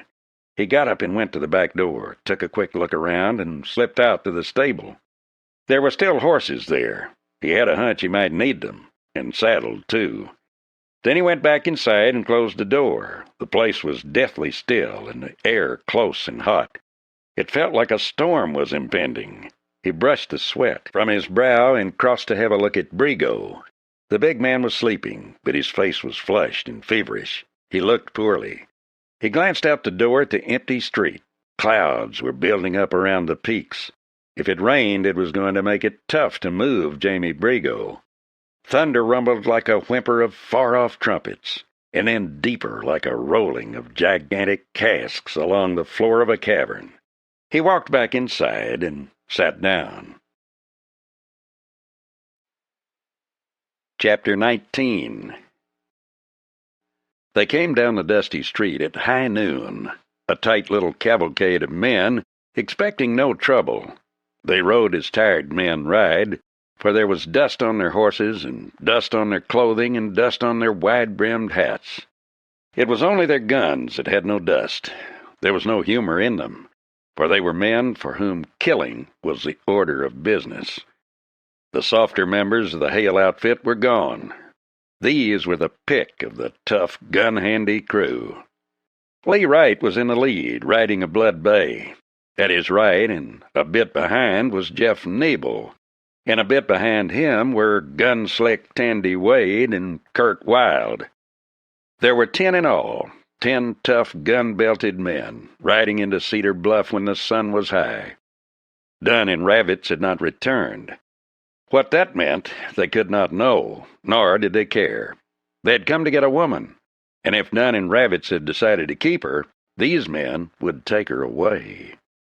If those two had failed in their mission, they were to take her from the protection of Brigo. They had their orders, and they knew what to do. Near Leather's store, the group broke, and 3 men rode on down to the Crystal Palace. Lee Wright, big, hard-faced, and cruel, was in the lead. With him were Kurt Wilde and Tandy Wade. His eyes slanting up the street at the scattering men, Kilkenny let the 3 come on. When they reined in and were about to swing down, Kilkenny stopped them. "Hold it," he said sharply. "What do you want, Wright?" Wright froze and then settled back in the saddle. "Who is that?" he demanded, peering to see under the darkness of the sheet metal awning and into the vagueness of the doorway. "It's Kilkenny," he said. "What do you want?" "We've come for that woman. Cub wants her," Wright said harshly. "What are you doing here?" "Me?" Kilkenny chuckled quietly. His eyes were cold and watchful. He knew these men were uncertain. They hadn't expected him. Now they did not know what the situation was. How many men were inside? Was Brigo there? The Hatfields? Kilkenny knew their lack of knowledge was half his strength. "Why, I've been waiting for you boys to show up. Wanted to tell you that I'd slope if I were you. The Hales are through." "Are they?" Wright's eyes swept the building. Those boarded windows bothered him. "We came after the woman. We'll get her." Kilkenny began building a smoke. "With only 10 men? It ain't enough, right?" He touched his tongue to the paper. "You're a fighting man, Wright. Ever try to take a place like this with no more men than you got?" "You're bluffing," Wright said. "You're alone." Kilkenny chuckled. "You reckon I'd come down here alone? Or that the Hatfields would let me? They're right careful of me, Wright." "Where are they?" Wright declared. The words died on his lips as there was a tinkle of glass from down the building. Wright looked, and Kilkenny saw his face darken. It could mean but one thing. Brigo had gotten out of bed and thrust a rifle through the window at the right moment. But how long could he stand there? The man was weak. Kilkenny laughed. "Well, you can start coming any time you want, Wright. But a lot of you boys are going to die for nothing. If you think Hale can pay off now, you're wrong." Kurt Wilde had been sitting quietly. Now he exploded suddenly. "To hell with this! Let's go in there!" He jumped his horse to one side and grabbed for his gun. Kilkenny's hand swept down, and his gun was barking before it reached belt high. The first shot cut the rearing horse's bridle at the bit and whined off into the street. The second took Wild in the shoulder and knocked him sprawling into the dust. At the same instant, Brigo fired, and Tandy Wade's horse backed up suddenly and went down. Wade leaped clear and sprinted with Lee Wright for the shelter of the nearest building. From up the street there was a volley of shots, but Kilkenny was safely inside. With one quick look, he dodged away from the door and ran to Brigo in the other room. The big man's face was deathly pale, and his movements had started his wounds bleeding. "Lie down, damn it," Kilkenny commanded. "You did your part. You fooled 'em. Now lie down." "No, senor. Not when you fight." "I can hold 'em now. Lie down and rest till I need you. When they rush, I'll need help." Brigo hesitated and then sank back on the bed. From where he lay, he could see through a crack in the boards without moving. Lance grabbed a box of shells and dropped them on the bed beside him and handed him another rifle. Then he went back and made a round of the loopholes. He fired from one, skipped one, and fired from the next. He made the rounds, hunting for targets but trying to keep the shots mixed so they would be in doubt. Wild was getting up. Kilkenny watched him, letting him go. Suddenly the man wheeled and blasted at the door, and Brigo, lying on his bed, drilled him through the chest. "One down," Kilkenny told himself, "and 9 to go." He was under no illusions. They could trade shots for a while, and he could fool Wright and the Hale riders for a few hours, perhaps. But they were much too shrewd to be fooled for long. Sooner or later they would guess, and then under cover of an attack from one direction, they would drive from the other, and the whole thing would end in a wicked red-laced blasting inside the palace. Kilkenny found a good place near a window, where he could watch up the street toward Leather's store. The dusty street was empty. He waited, and suddenly he saw a man slip around the corner of the store and dart for the door. He fired quickly, twice. The first shot hit the man about waist-high, but on the outside and probably near his holster. He staggered, and Kilkenny fired again, and saw the fellow go to one knee. He crawled through the door. The first shot had not been a disabling one, he was sure, but the second, when he aimed at the thigh, had brought the man down. He got up restlessly and started for the back of the saloon.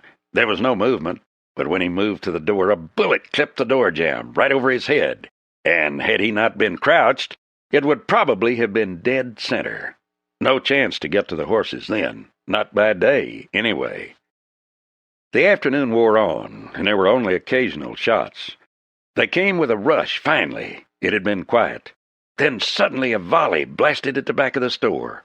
Taking a chance, Kilkenny rushed to the front just in time to see a half-dozen men charging across the street. He dropped his rifle, whipped out both guns, and leaped into the doorway. His first shot was dead center. A bullet fired from the hip that hit the Hale man and knocked him rolling.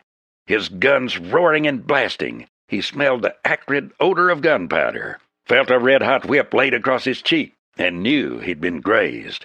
Then he blasted again, felt a gun go empty, and still triggering the first gun, jerked out his belt gun and opened up again. They fell back, and he saw 2 men were down. He knew neither of them. His cheekbone was burning like fire, and he lifted a hand. It came away bloody. He sopped the wound with his handkerchief, and then dropped it and began reloading his guns. This time he brought the shotgun up to the door and stuffed his pockets with shotgun shells. The waiting was what got a man. He didn't want to wait. He wanted to go out there. There was no firing now. The attacking party was down to 7, and one of those was wounded. They would hesitate a little now. And he still had the shotgun. That was his payoff weapon. He knew what it would do to a man and hated to use it. At close range, a shotgun wouldn't just make a wound. It would blast a man in two. He showed himself at the window and got no action. He could hear loud voices in Leather's store. There was some kind of an argument. After all, what had they to gain? Suddenly Kilkenny had an idea. He wheeled and went into the bedroom. Brigo was lying on the bed, breathing hoarsely. He looked terrible. "Lie still and watch," Kilkenny said. I'm going out." "Out?" Brigo's eyes fired. "You after them?" "See, with this." He touched the shotgun. "They're all in Leather's store. I'm going to settle this once and for all." He went to the door. For a long time he studied the terrain. He was worried. Price Dixon should be here by now. The Hale men probably knew he had joined Kilkenny in the Hatfields, so if he came back, they would shoot him. And if Jamie Brigo was to live, he would need Dixon's attention. Kilkenny waited. The sun was making a shadow under the awning, even if not much of a one. He eased outside, listening to the loud voices, and then he left the porch with a rush. There was no shot. He got to the side of Leather's store. From here it was 4 good steps to the door, and there was no window to pass. He stepped up on the porch, knowing that if they had a man across the street, he was a gone gosling. He took another step and waited. Inside, the voices continued, and he could hear Lee Wright's voice above all the others. "Cub'll pay off all right. If he don't, we can always take some cows ourselves." "Blazes," somebody said disgustedly. "I don't want any cows. I want money. And," he added, "I want out of this with a whole skin." "Personally," a voice drawled, "I don't see no percentage in getting a hide full of lead because some other hombre wants a woman. I'll admit that Reardon gal is something to look at, but I think if she wanted to have a Hale, she'd take one. I think the gal's crazy for this Kilkenny, and for my money, she's got the best of the lot." "What's it to you, Tandy?" Wright demanded. "Hale's got the money. He pays us. Besides, that Kilkenny figures he's too darned good." Tandy laughed. "Why, Lee, I reckon if you'd go out there and tell him you wanted a shootout, he'd give it to you." "Say," Wright jumped to his feet. "That's it. That's the way we'll get him. I'll go out and challenge him. Then when he comes out, pour it into him." There was a moment of silence, but Kilkenny was just outside the screen door now. "Lee, that sure is a polecat's idea. You know darned well I wouldn't have no part of that. I'm a fighting man, not a murderer." "Tandy Wade, someday you'll—" Wright began angrily. "Suppose," Kilkenny said, "that I take over from here." Wright froze, his mouth open, his face slowly turning white. Only Tandy turned, and he turned very slowly, keeping his hands wide. He looked at the double-barreled shotgun for just an instant. "Well, Kilkenny," he said softly, "I reckon that shotgun calls my hand." "Shotgun?" Wright gasped. Kilkenny let him turn. He knew how ugly a double-barreled shotgun can seem when seen at close quarters. "Buckshot in it, too," Kilkenny said lazily. "I might not be able to get more'n 4 or 5 of you hombres. Might be even 1 or 2, but I'm sure going to get them good. Who wants a hot taste of buckshot?" Wright backed up, licking his lips. He didn't want any trouble now. You could see it in his eyes that he knew that shotgun was meant for him, and he didn't want any part of it. "Leathers!" Kilkenny's voice cracked like a whiplash. "Come around here and get their guns. Slap their shirts, too. I don't want any sneak guns." The storekeeper, his face dead white, came around and began lifting the guns, and no one said a word. When the guns were collected and all laid at Kilkenny's feet, he stood there for a moment, looking at the men. "Wright, you wanted to trick me and kill me, didn't you?" Lee Wright's eyes were wide and dark in the sickly moon of his face. "I talked too much," he said tight-lipped. "I wouldn't have had nerve enough for that." "Well," there was a sudden rattle of horses' hoofs in the street, and Kilkenny saw Lee Wright's eyes brighten, but as he looked at Kilkenny, his face went sick. "Careful, Lee," Kilkenny said quietly. "Don't get uneasy. If I go, you go with me." "I ain't moving," Wright said hoarsely. "For heaven's sake, don't shoot." Chapter 20. Now the horses were walking. They stopped before the Crystal Palace. Kilkenny dared not turn. He dared not look. Putting a toe behind the stack of guns, he pushed them back. Then, still keeping his eyes on the men, he dragged them back farther. Then he waited. Sweat came out on his forehead, and he felt his mouth go dry. They could slip up and come in. They could just walk up. And he dared not turn, or one of these men would leap and have a gun. His only way out was to go out fighting. Looking at the men before him, he could see what was in their minds. Their faces were gray and sick. A shotgun wasn't an easy way to die, and once that gun started blasting, there was no telling who would get it. And Kilkenny, with an empty shotgun, was still closer to the guns on the floor than they were. The flesh seemed to crawl on the back of Kilkenny's neck, and he saw Wright's tongue, feeling his lips dry. Only Tandy Wade seemed relaxed. The tension was only in his eyes. Any moment now might turn this room into a bloody bit of hell. The shotgun was going to. A door slammed at the Crystal Palace. Had Brigo passed out? There was no sound, but Kilkenny knew someone was crossing the dusty space between the buildings. He was drawing closer now. The sound of a foot on the boardwalk made them all jump. Suddenly Leathers slipped to the floor in a dead faint. Tandy looked down amusedly, and then lifted his eyes as a board creaked. Any moment now. When the door opened, if a friendly voice didn't speak, the door creaked just a little. That was only when it opened wide. Kilkenny remembered that door. He had eased through a crack himself.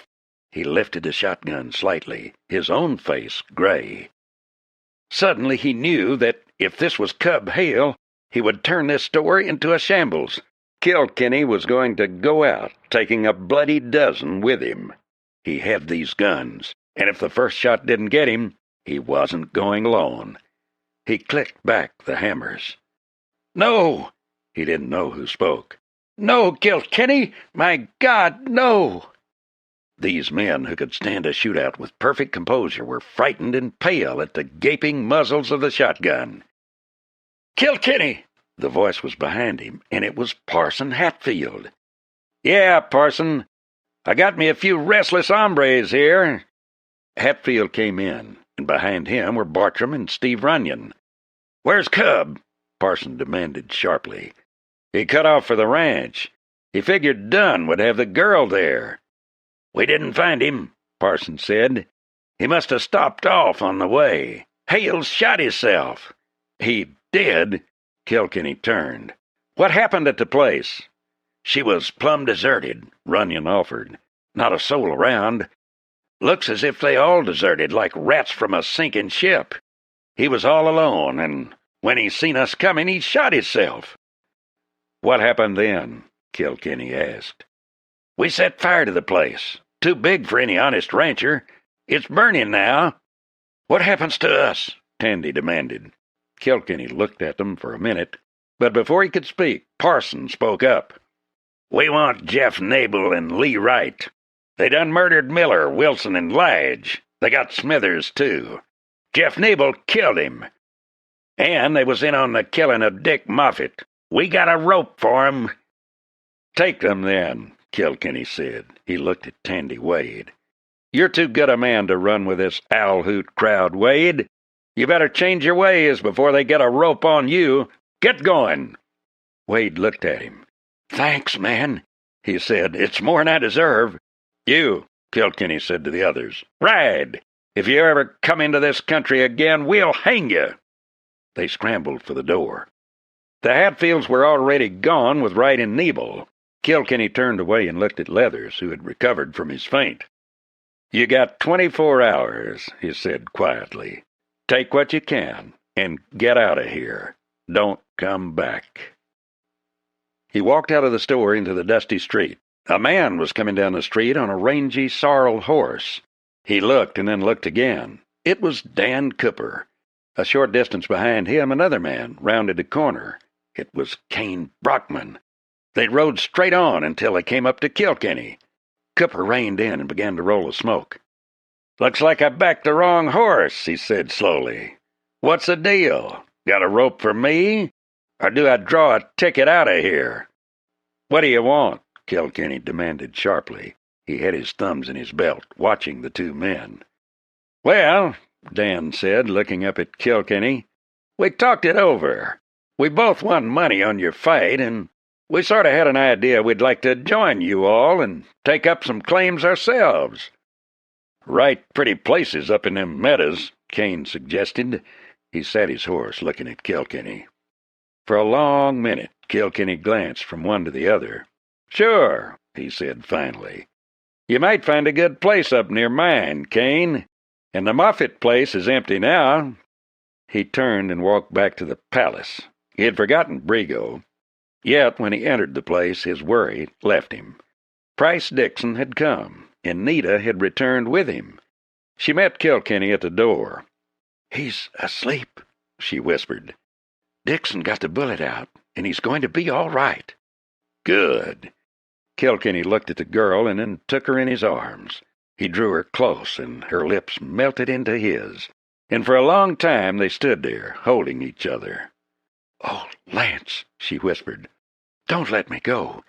Keep me now. It's been so long, and I've been so lonely." "Sure," he said quietly. "I'll keep you now. I don't want to let you go. Ever." Slowly, in the days that followed, the town came back to itself. Widows of two of the nesters moved into the Leathers' house and took over the store. Kilkenny and Bartram helped them get things arranged and get started. The ruins of the Mecca were cleared away. Van Hawkins, a former actor from San Francisco, came in and bought the Crystal Palace from Nita. Kilkenny started to build a bigger, more comfortable house on the site of the old one that the Hales had burned for him. Yet, over it all, there was restlessness and uneasiness. Kilkenny talked much with Nita in the evenings and saw the dark circles under her eyes. She was sleeping little, he knew. The Hatfields carried their guns all the time, and Steve Runyon came and went with a pistol strapped on. It was because of Cub Hale. No one ever mentioned his name, yet his shadow lay over them all. He had vanished mysteriously, leaving no trace, nothing to tell them of where he had gone, what he planned to do, or when he would return. Then one day Saul Hatfield rode up to Kilkenny's claim. He leaned on the saddle horn and looked down at Lance. "How's things?" he asked. "Seems you're doing right well with the house." "Yeah," Kilkenny admitted. "It's going up." He looked up at Saul. "How's your dad?" "Right pert." "Jesse going to dig those potatoes of Smithers?" "I reckon." "He'd like it. He was a saving man." Kilkenny straightened, and their eyes met. "What's on your mind, Saul?" "Well, I was riding this morning down on the branch," Saul said thoughtfully. "Seen some tracks where a horse crossed a stream. I was right curious. I followed him a ways. Found some white hairs on the brush. Cub Hale always rode a white horse. An albino it was." "I see." Kilkenny rubbed his jaw. "Which way was he heading?" "Sorta circling, sizing up the town like." Kilkenny nodded. "I reckon I better go down to Cedar Bluff," he said thoughtfully. "I want to stick around town a while." "Sure." Saul looked at him. "A body could follow them tracks," he suggested. "It was a plain trail." "Dangerous. He's a bad one. Maybe later. We'll see." Kilkenny mounted the long-legged yellow horse and headed for town. Cub Hale was mean. He wasn't going to leave. It wasn't in him to leave. He was a man who had to kill, even if he died in the process. Kilkenny had known that. He knew that some of the men believed Cub had lit out and left the country. He had never believed that. Cub was prowling, licking his wounds, waiting. And the hate in him was building up. Kilkenny rode the yellow buckskin to the little cottage where Nita Reardon and Sally Crane were living together, while Sally prepared for her wedding with Bartram. Nita came to the door, her sewing in her hand. "Lance," she said quickly. "Is it—" "He's close by." He swung down from the horse. "I reckon you've got a guest for dinner." Sitting by the window with a book, he glanced occasionally down the street. he saw two Hatfields ride in, Quince and Saul. They dismounted at the store, and then Steve Runyon rode in, and after him, Kane Brockman. Brockman rode right on to the palace, dismounted, and went in for a drink. Then he came out and loafed on the bench by the door. He was wearing 2 guns. The room was bright and cheery, with china plates and curtains at the windows. Nita came in, drying her hands on an apron, and called him to lunch. He took a last look down the street and then got up and walked into the table. Sally's face was flushed, and she looked very pretty, yet he had eyes only for Nita. He had never seen her so lovely as now. Her face looked softer and prettier than he had ever seen it. She was happy, too, radiantly happy.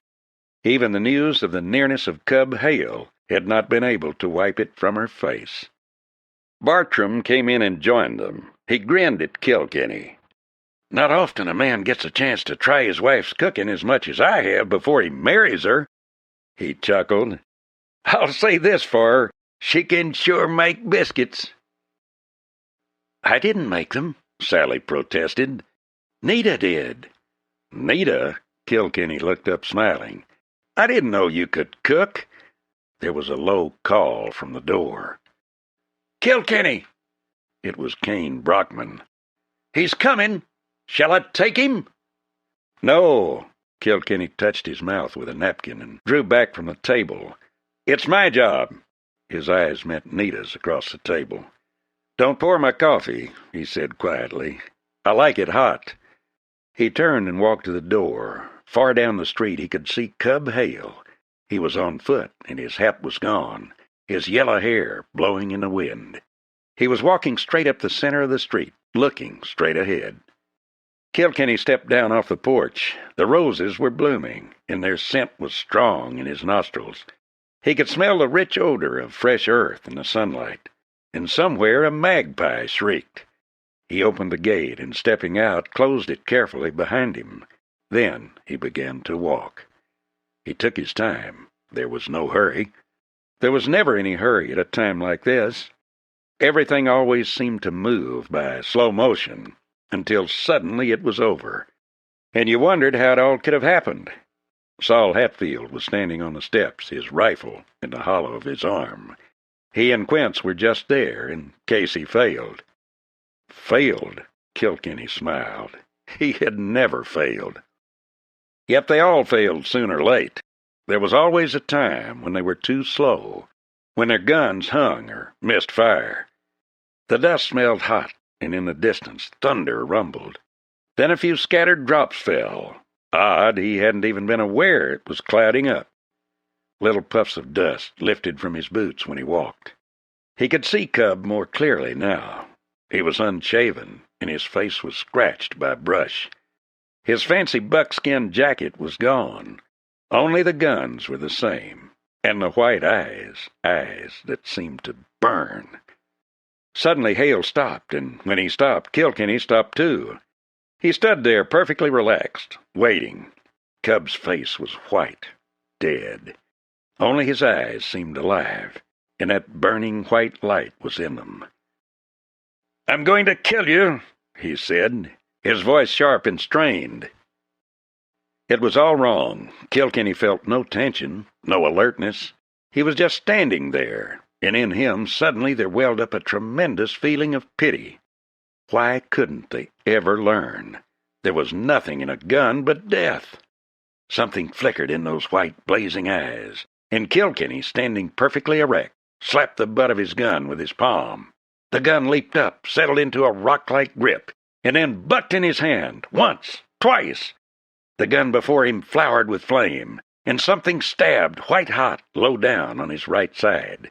The gun flowered again, but the stabbing flame wasted itself in the dust, and Cub's knees buckled, and there was a spot of blood on his chest, right over the heart. He fell face down and then straightened his legs, and there was silence in the long, dusty street of Cedar Bluff. Kilkenny thumbed shells into his gun, holstered it, and then turned. Steadily, quietly, looking straight ahead, he walked back up the hill toward the cottage. It was just a little hill, but it suddenly seemed steep. He walked on, and then he could see Nita opening the gate and running toward him. He stopped then and waited. There was a burning in his side, and he felt something wet against his leg. He looked down puzzled, and when he looked, he fell flat on his face in the dust. Then Nita was turning him over, and her face was white. He tried to sit up, but they pushed him down. Kane Brockman came over, and with Saul Hatfield they carried him up the hill. It was only a few steps, and it had seemed so far. He was still conscious when Price Dixon came in. Dixon made a brief examination and then shrugged.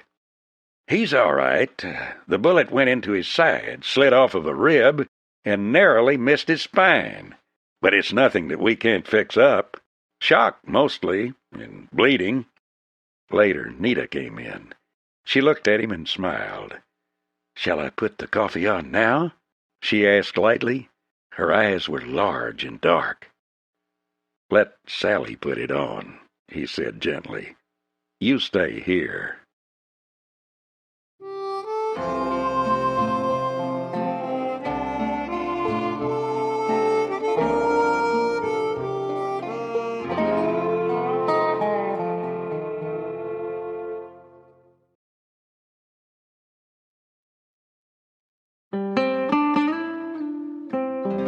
The Rider of Lost Creek by LAmour.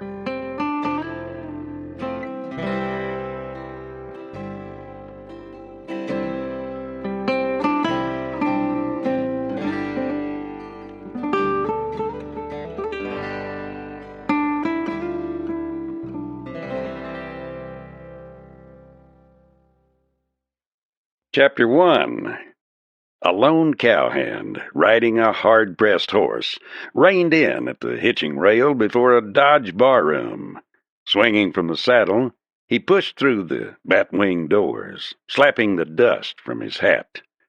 "Make it rye," he said hoarsely as he reached the bar. When the raw, harsh liquor had cut the dust from his throat, he looked up at a nearby customer, a man known throughout the West as a gun expert. Phil Cole. "They've begun it," he said, his voice rough with feeling. "They're putting wire on the range in Texas." "Wire?" A burly cattle buyer straightened up and glared. "Huh? They won't dare. Wire ain't practical. This here's a free-range country, and it'll always be free-range." "It don't make no difference," the cowhand, who had just entered, insisted grimly. "They're a-doing it." He downed a second shot, shuddered, then glanced up slantwise at Cole. "You seen Kilkenny?" He spoke softly, but a hush seemed to fall over the room, and men's eyes sought each other, questioningly. Somewhere chips clicked, emphasizing the stillness, the listening. "No," Cole said after a minute, "and you better not go around asking for him." "I've got to see him," the cowpuncher insisted stubbornly. "I've been sent to find him, and I gotta do my job." "What you want with Kilkenny?" demanded a short, wide-faced young man with light hair and narrow pig-like eyes. The cowpuncher glanced at him, and his own eyes darkened. Death, he knew, was never far away when anybody talked to this man. Along with Royal Barnes, Wild Bill Hickok, and Kilkenny himself, this Wes Hardin was one of the most feared men in the West. He was said to be fast as Hickok and as cold-blooded as the Brockman twins. "They want guns on the Live Oak country, Hardin," the cowpuncher said. "There's a range war coming." "Then don't look for Kilkenny," Cole said. "He rides alone, and his gun ain't for hire." "You seen him?" the cowpuncher persisted. "I got word for him from an old friend of his." "I hear tell he tied up with Kingfisher," someone said. "Don't you believe it," the cattle buyer stated flatly. "He don't tie up with nobody." He hesitated, then glanced at the cowpuncher. "I did hear tell he was down in the Indian Territory a while back." "Who'd you get the word from?" Coe asked the cowpuncher quietly. Might be somebody here knows Kilkenny and could pass the word along. Just say Mort Davis is in trouble. Kilkenny won't need no more than that. He sticks by his friends." "That's right," the cattle buyer nodded emphatically. "Mort nursed him through a bad time after Kilkenny gunned down the three Webbers. Mort stood off the gang that come to lynch Kilkenny. If in Kilkenny hears Mort needs help, he'll ride. Funny Royal Barnes never hunted Kilkenny for killing the Webbers," someone argued. "With Barnes being half-brother to the Webbers and all. That'd be something. Barnes and Kilkenny," another agreed. "Two of the fastest gunmen in the West." Conversation flowered in the room, and through it all, the name of Kilkenny was woven like a scarlet thread. One man had seen him in Abilene. Two men had cornered him there. Two bad men trying to build a tough reputation. They had drawn, but both had died before they could fire a shot. Another man said he'd seen Kilkenny hold his hand out at arm's length with a poker chip on its back.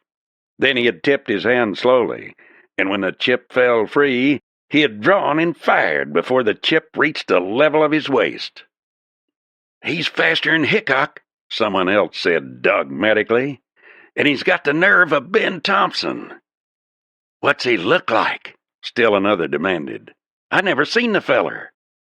"Nobody agrees," the cattle buyer said. "I've heard a dozen descriptions of Kilkenny, and no two alike. He never makes himself known until the guns start shooting, and he fades right after. Nobody knows him.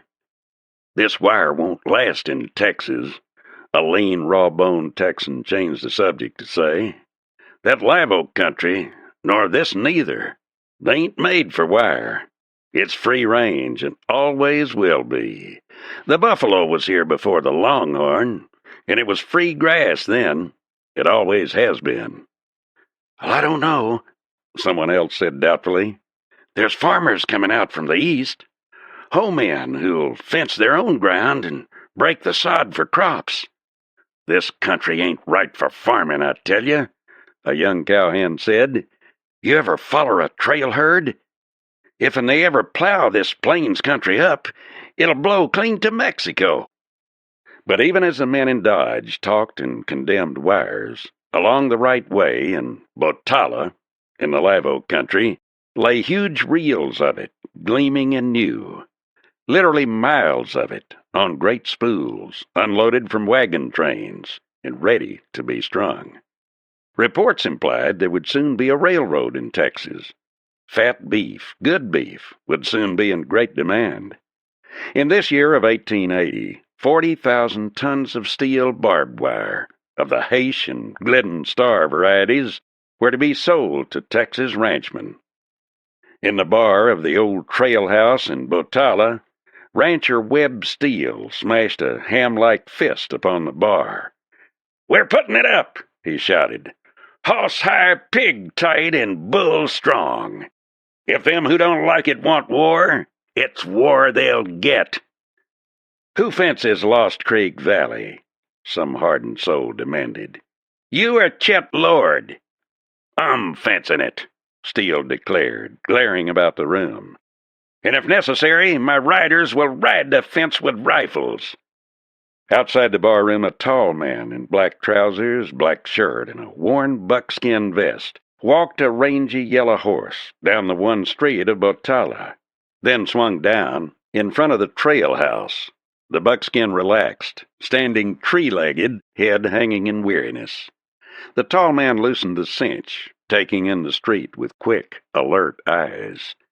It was merely the usual double row of false-fronted buildings he saw, almost every one a saloon. He knew that men along the walk were looking at him, wondering about him, but he seemed not to notice.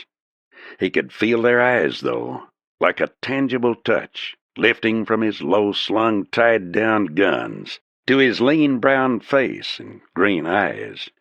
They were noticing the dust in the grain of his face, the dust on his clothing, the dust on the long-legged buckskin. They would know he had traveled far and fast, and that would mean he had traveled for a reason. When he stepped up on the walk, he closed his eyes for an instant. It was a trick he had learned that would leave his eyes accustomed to inner dimness much more quickly than would otherwise be the case. Then he stepped through the doors, letting his eyes shift from left to right, taking in the room in one swift, comprehensive glance. There was no one he knew. No one here, he was sure, knew him. Webb Steele, brawny and huge, strode past him through the doors, his gun seemingly small, buckled to his massive frame. "I'll have a whiskey," the tall man said to the bartender. He took off his flat-crowned black hat to run his fingers around the sweaty band, then through his black curly hair. He replaced the hat, dropped his right hand to the bar, then glanced about.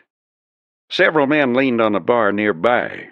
The nearest, a man who had walked to the bar, his Steele left, was a slim, wiry young fellow in a fringed buckskin jacket and black jeans stuffed into cowhide boots. The young man had gray, cold eyes. He looked hard at the stranger. "Don't I know you?" he demanded. The green eyes lifted in a direct, expressionless look. "You might." "Riding through?" "Maybe." "Want a job?" "Maybe." "Ain't you a cowhand?" "Sometimes." "I'll pay well."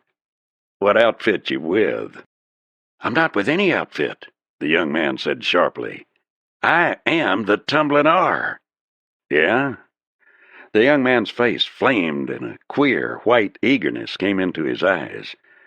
"I don't like the way you said that," he snapped. "Does it matter?" drawled the tall man. For an instant the young rancher stared as if he couldn't believe his ears, and he heard men hurriedly backing away from him. Something turned over inside him, and with a sickening sensation in the pit of his stomach, he realized with startling clarity that he was facing a gun battle, out in the open and alone.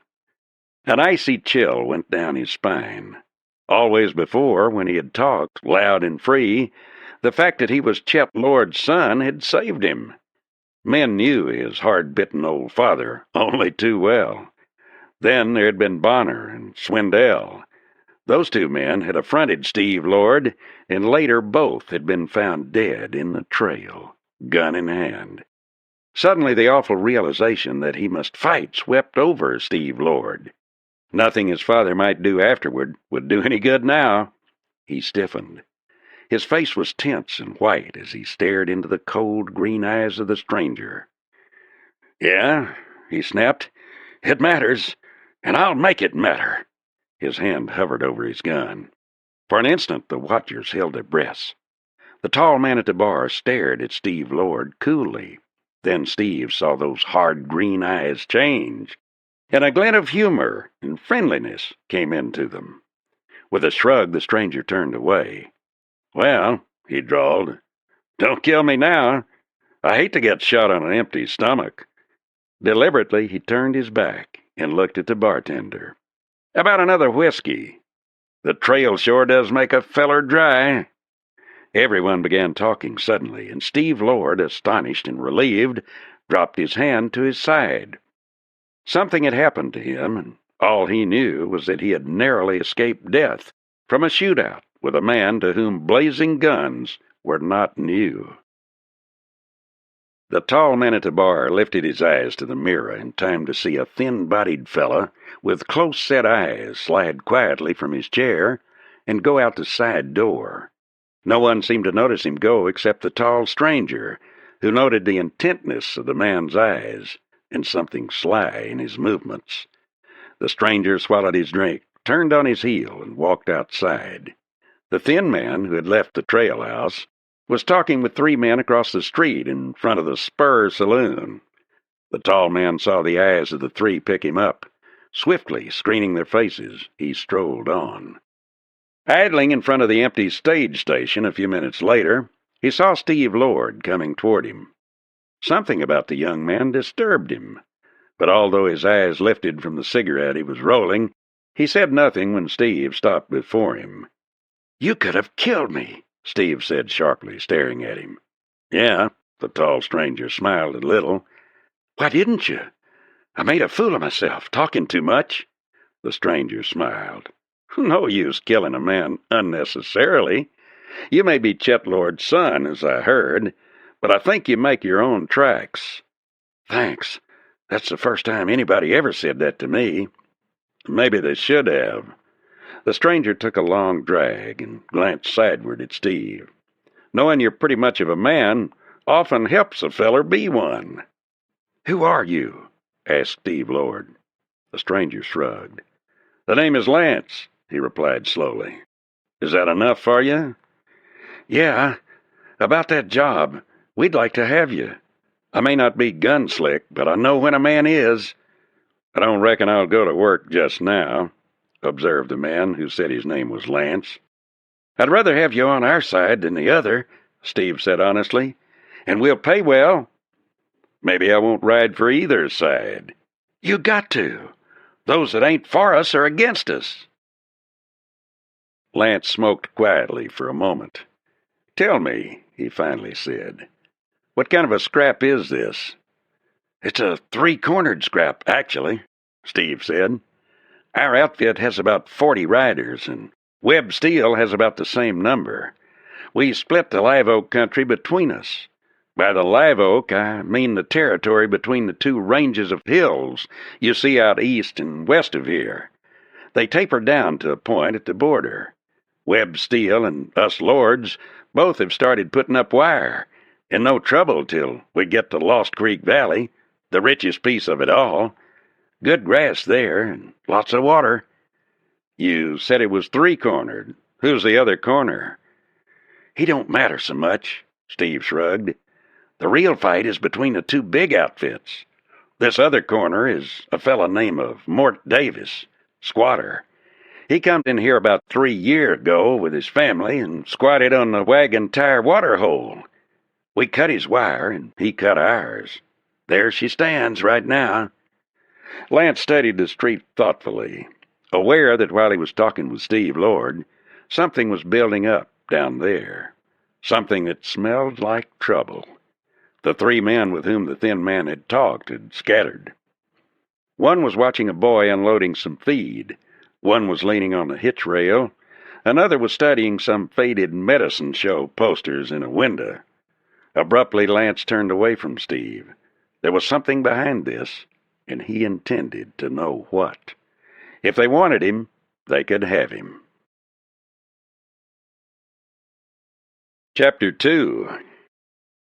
Lance had started strolling carelessly toward the Spur Saloon when he heard a sudden rattle of wheels and racing hoofs behind him, and sprang aside just in time to escape being run down by a madly careening buckboard. The driver, a girl, stood up, sawing the plunging broncos to a halt, then wheeling the buckboard to race them back to a spanking trot. She brought them up alongside of Lance, and her eyes were ablaze with irritation. "Will you please stay out of the street?" she demanded icily. Lance looked at her steadily. Red gold hair blew in the wind, and her eyes were an amazingly deep blue. She was beautiful, not merely pretty, and there was in her eyes the haughty disdain of a queen who reprimands a clumsy subject. "Pretty," he drawled slowly. "Pretty but plumb spoiled. Could be quite a lady, too," he added regretfully. Then he smiled and removed his hat. "Sorry, ma'am. If you'll let me know when you expect to use the street for a racetrack, I'll keep out of the way. I'll do my best to keep everybody else out of the way, too." He turned as if to go, but her voice halted him. "Wait!" She took a couple of quick turns with the lines, jumped to the street, and marched up to him. Her eyes were arrogant and her nostrils tight with anger. "Did you mean to insinuate that I wasn't a lady?" she demanded. She held her horsewhip in her right hand, and he could see she intended to use it. He smiled again. "I did," he said quietly. "You see, ma'am, it takes more than just beauty and a little money to make a lady. A lady is thoughtful of other people. A lady don't go racing around running people down with a buckboard, and when she does come close, she comes back and apologizes." Her eyes grew darker and darker, and he could see the coldness of fury in them. "You," she snapped contemptuously, "a common cowpuncher, trying to tell me how to be a lady?" She drew back the whip and struck furiously, but he was expecting it. Without even shifting his feet, he threw up an arm and blocked the blow of the whip with his forearm. Then he dropped his hand over and grasped the whip. With a quick twist, he jerked it from her hands. The movement tilted her off balance, and she fell forward into his arms. He caught her, looked down into her upturned face, into her eyes, blazing with astonishment and frustrated anger, and at her parted lips. He smiled. "I'd kiss you," he drawled, "and you look inviting, and most like it would be a lot of fun, but I won't. You spirited kind kiss much better if you come and ask for it." "Ask?" She tore herself free from him, trembling from head to foot. "I'd never kiss you if you were the last man alive." "No, ma'am, I reckon not. You'd be standing in line waiting, standing away back." A hard voice behind Lance stopped him short. "Seems like you're taking in a lot of territory around here, stranger. I'd like to ask you a few questions." Lance turned slowly, careful to hold his hands away from his guns. The thin-faced man was standing close by, his thumbs hooked in his belt. Two of the other men had spread out, one right and one left. The third man was out of sight, had circled behind him probably, was across the buckboard from him. "Let's have the questions," he replied calmly. "I'm right curious myself." "I want to know," the man demanded, his eyes narrow and ugly, "where you was day before yesterday." Lance was puzzled. "The day before yesterday, I was riding a good many miles from here. Why?" "You got witnesses?" the thin man sneered. "You better have." "What you getting at?" Lance demanded. "I suppose you claim you never heard of Joe Wilkins." Several men had gathered around now. Lance could hear them muttering among themselves at the mention of that name. "What do you mean?" Lance asked. "Who is Joe Wilkins?" "He was killed on Lost Creek Trail the day before yesterday," the fellow snapped. "You was on that trail then. And there's them that think you done him in. You deny it?" "Deny it?" Lance stared at the man, his eyes watchful. "Why, I never heard of Joe Wilkins. Haven't any reason to kill him. Course, I haven't seen him." "They found Wilkins," the thin man went on, his cruel eyes fastened on Lance. "Drilled between the eyes, shot with a 6-gun. You was on that road, and he'd been carrying money. You robbed him." Lance watched the man steadily. There was something more behind this bald accusation than appeared on the surface. Either an effort was being made to force him to make a break so they could kill him, or the effort was to discredit him. If he made a flat denial, it would be considered that he was calling the fellow a liar, and probably would mean a shootout. Lance chuckled carelessly. "How'd you know I was on Lost Creek Trail?" "I seen you," the man declared. "Then," Lance said gently, "you were on the trail too. Or you were off it because I didn't see you. If you were off the trail, you were hiding, and if so, why? Did you kill this Wilkins?" The man's eyes narrowed to slits, and suddenly Lance sensed a hint of panic in them. They had expected him to say something to invite a fight. Instead, he had turned the accusation on his accuser. "No, I didn't kill him," the man declared. "He was my friend." "Never noticed you being so friendly with him, Polty," a big farmer declared. "If you was, I don't think he knowed it."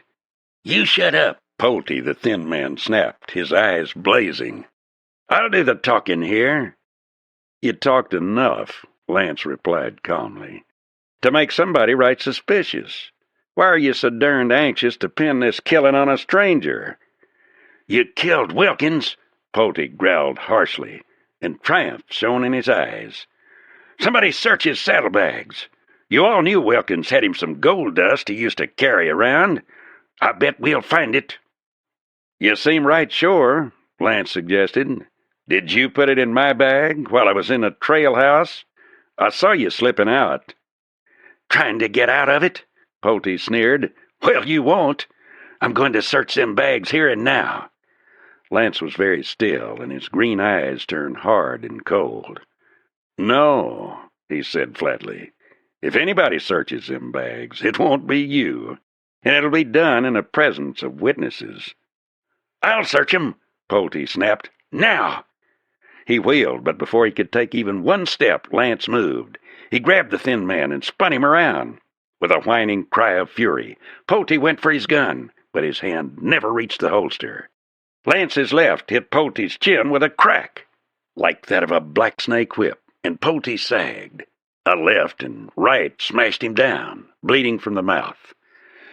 "This don't look so good for you, stranger," the big farmer stated fearlessly. "Let's look at them bags." "Right," Lance replied quietly. "An honest man ain't got anything to fear, they say, but it wouldn't surprise me none to find the dust there." Watching him closely, the crowd, augmented now by a dozen more, followed him to his horse. Suddenly he stopped. "No," he said. "A man might palm it if it's small." He turned to the girl who had driven the buckboard and who now stood nearby. "Ma'am, my apologies for our earlier difficulty, and will you go through the bags for me?" Her eyes snapped. "With pleasure, and hope I find the evidence." She removed the articles from the saddlebags one by one. There were few enough. 2 boxes of .45 caliber ammunition, one of rifle ammunition, some cleaning materials, and a few odds and ends of rawhide. As she drew the packet of pictures out, one of them slipped from the packet and fell to the ground. The girl stopped quickly and retrieved it, glancing curiously at the picture of an elderly woman with a face of quiet dignity and poise. For an instant she glanced at Lance, then looked away. "There is no gold here," she said quietly. "None at all." "Well," Lance said and turned. "I guess—" Pulte was gone. "Put you in the clear, stranger," the big farmer said. "I wonder where it leaves Pulte." "Maybe he'd have tried to slip it into the saddlebag when he searched it," somebody suggested. "Wouldn't put it past him." Lance glanced at the speaker. "That implies he has the gold dust. If he has, he probably killed Wilkins." Nobody spoke, and Lance glanced from one to the other. A few men at the rear of the crowd began to sidle away. Finally, the big farmer looked up. "Well, nobody's going to say Jack Pickett lacks nerve," he said. "But I ain't going to tackle Pulte and them gun-slick hombres he trails with. It's like asking for it." The crowd dwindled, and Lance turned to find the golden-haired girl still standing there. "I'm still not sure," she said coldly. "You could have buried it." He grinned. "That's right, ma'am. I could have."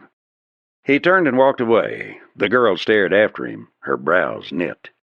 Lance led the buckskin slowly down the street to the livery stable. He walked because he wanted to think, and he thought well on his feet. This thing had a lot of angles. Pulte was mean and cruel. The man was obviously a killer who would stop at nothing. For some reason, he had deliberately started out to frame Lance. Why, there seemed no reason. He might, of course, know why he had come to Live Oak, in the town of Botala. In the livery stable, Lance was rubbing down the buckskin when he heard a voice speak from the darkness of a stall behind him. "Busy little feller, ain't you?" The speaker stepped out of the stall into the light. He wore a battered hat, patched jeans, and a hickory shirt. Yet the guns on his hips looked businesslike. Powerfully built, he had brick-red hair, and a glint of humor in his sardonic blue eyes. "Name of Gates," he said. "They call me Rusty." "I'm Lance." The eyes of the stranger in Botala took in the cowpuncher with quick intelligence. This man was rugged and capable. He looked as if he would do to ride the river with. "So I heard." Rusty began making a smoke. Then he looked up, grinning. "Like I say, you're busy. You invite Steve Lord to a shooting party, then sidestep and let him off easy. A lot of people are asking why. They want to know if you've throwed in with Chet Lord. They want to know if you was scared out. Then you tangle with that wildcat, Tina Steele." "Webb Steele's daughter?" "I thought so. Noticed the name of Tina Steele on a package in the buckboard." "Yeah, that's her. And trouble on wheels, pard. She'll never forgive, and before she's through, she'll make you eat your words. She never quits." "What do you know about this hombre Pulte?" asked Lance. "Bert Pulte? He's a sidewinder. Always has money, never does nothing. He's plumb bad and plenty fast with that shooting iron." "He hangs out at the Spur?" "Mostly. Him and them pards of his, Joe Daniels, Skimp Ellis, and Henry Bates. They're bad, all of 'em, and the bartender at the Spur is tough as a boot." Lance started for the door. Rusty stared after him for an instant, then shrugged. "Well," he said, "I'm buying a ticket. This is one ride I want to take." And he swung along after Lance.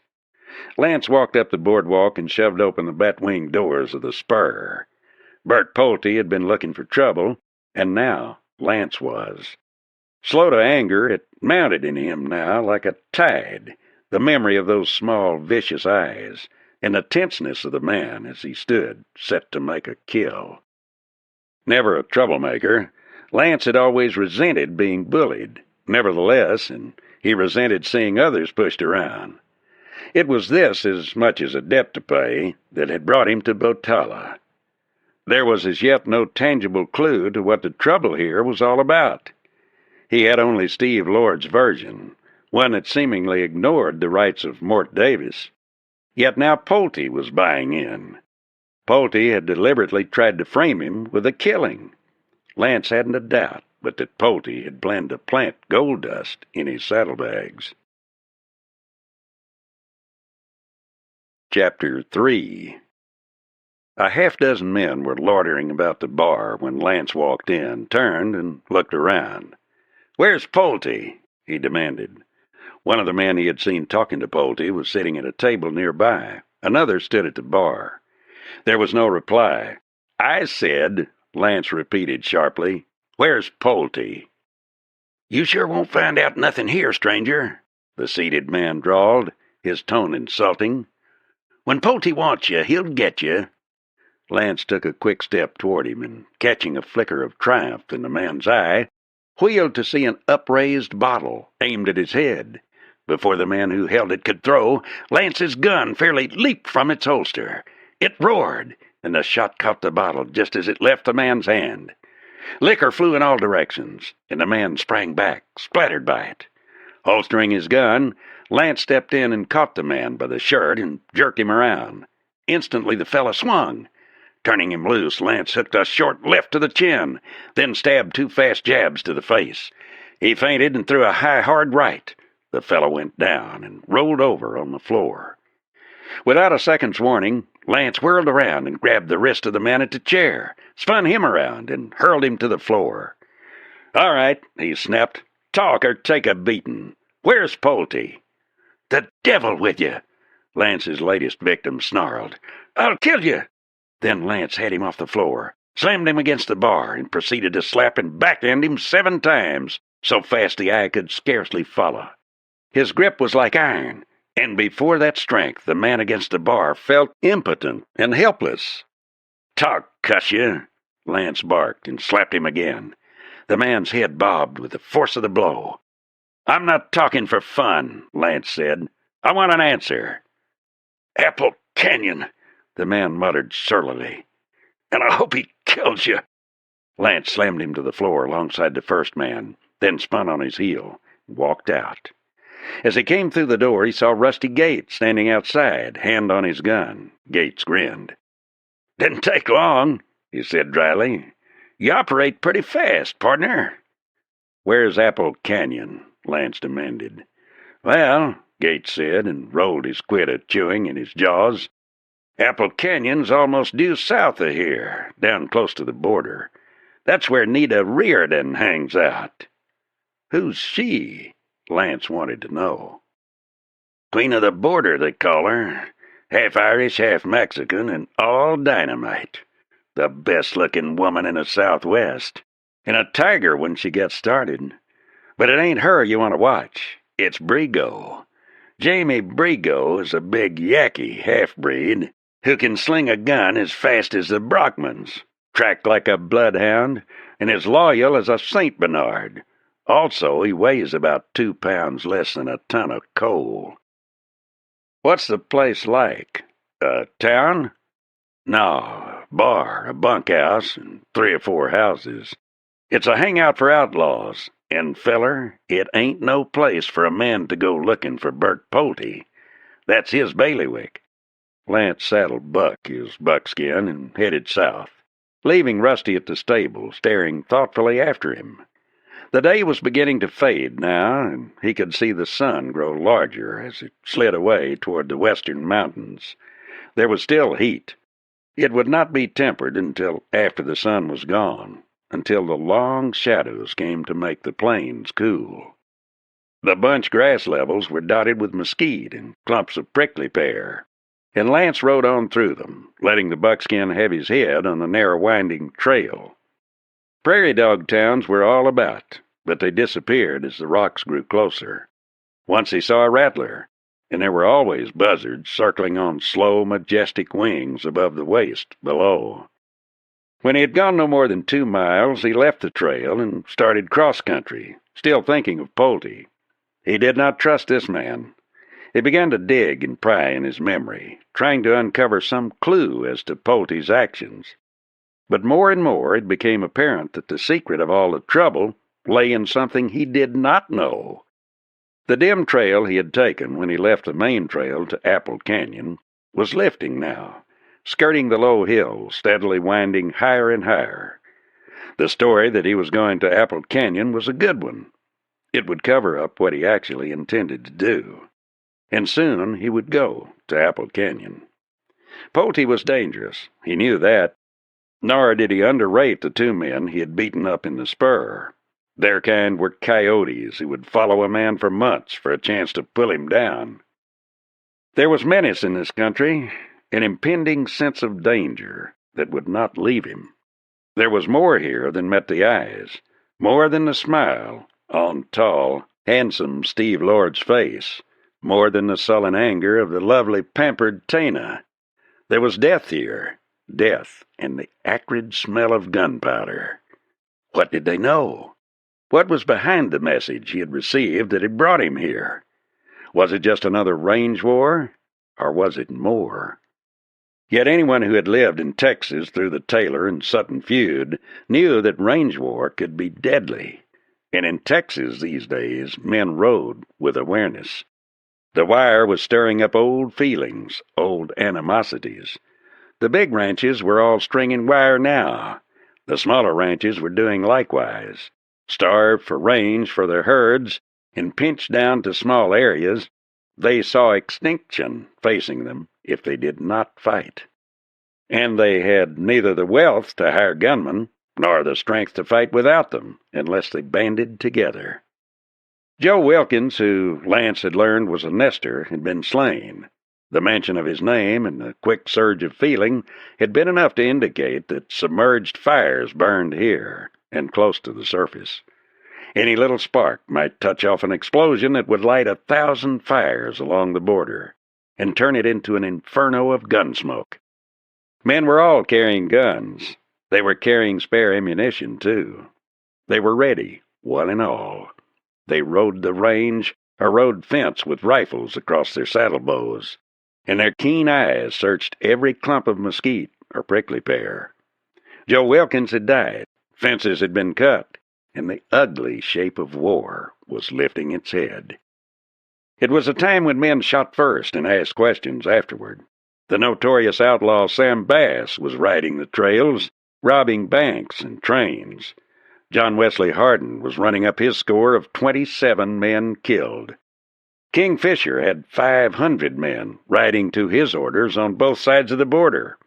King Fisher, with his tiger-skin chaps and silver-loaded sombrero. Wild Bill Hickok, Bat Masterson, Billy Tillman, Ben Thompson, and 100 other gun slicks and toughs were riding the trails, acting as marshals in towns, or gambling. The long fences were cutting down the range. The big ranches would still have range, but there would be too little grass for the cattle of the small ranchers. For them it was the end, or a battle for survival. And such a battle could have but one result. Yet the small ranchers were banding together. They were wearing guns. From the crest of a ridge, Lance looked over the valley of Lost Creek and could see the long, silvery strands of barbed wire, stretching away as far as the eye could reach. "I don't know about this wire business," he mused, patting the buckskin on the shoulder. "I don't know who's right. There's arguments for both sides. It gives everybody a chance to improve breeding and have crops, and anybody can see the longhorn is on the way out. Too little beef. These white faces now, they have something. They carry a lot more beef than a longhorn. You and me, Buck, maybe we're on the way out too. We're free, and we go where we please, and we don't like fences. If they build fences, this country is finished for us.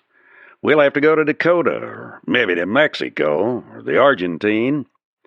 The buckskin turned down the little trail through the tumbled boulders and cedar, a dim, concealed little trail that the sure-footed mountain horse followed even in the vague light of late evening. This was not an honest man's trail, but Lance was not worried, for he knew the manner of man he rode to see. That man who would never be less than honest, but he would fight to the last ditch for what he believed to be his own. The trail dipped into a hollow several hundred yards across, and when Lance had ridden halfway across it, he dismounted and led his horse into a sheltered position behind a boulder. It would be a long wait, for he was early.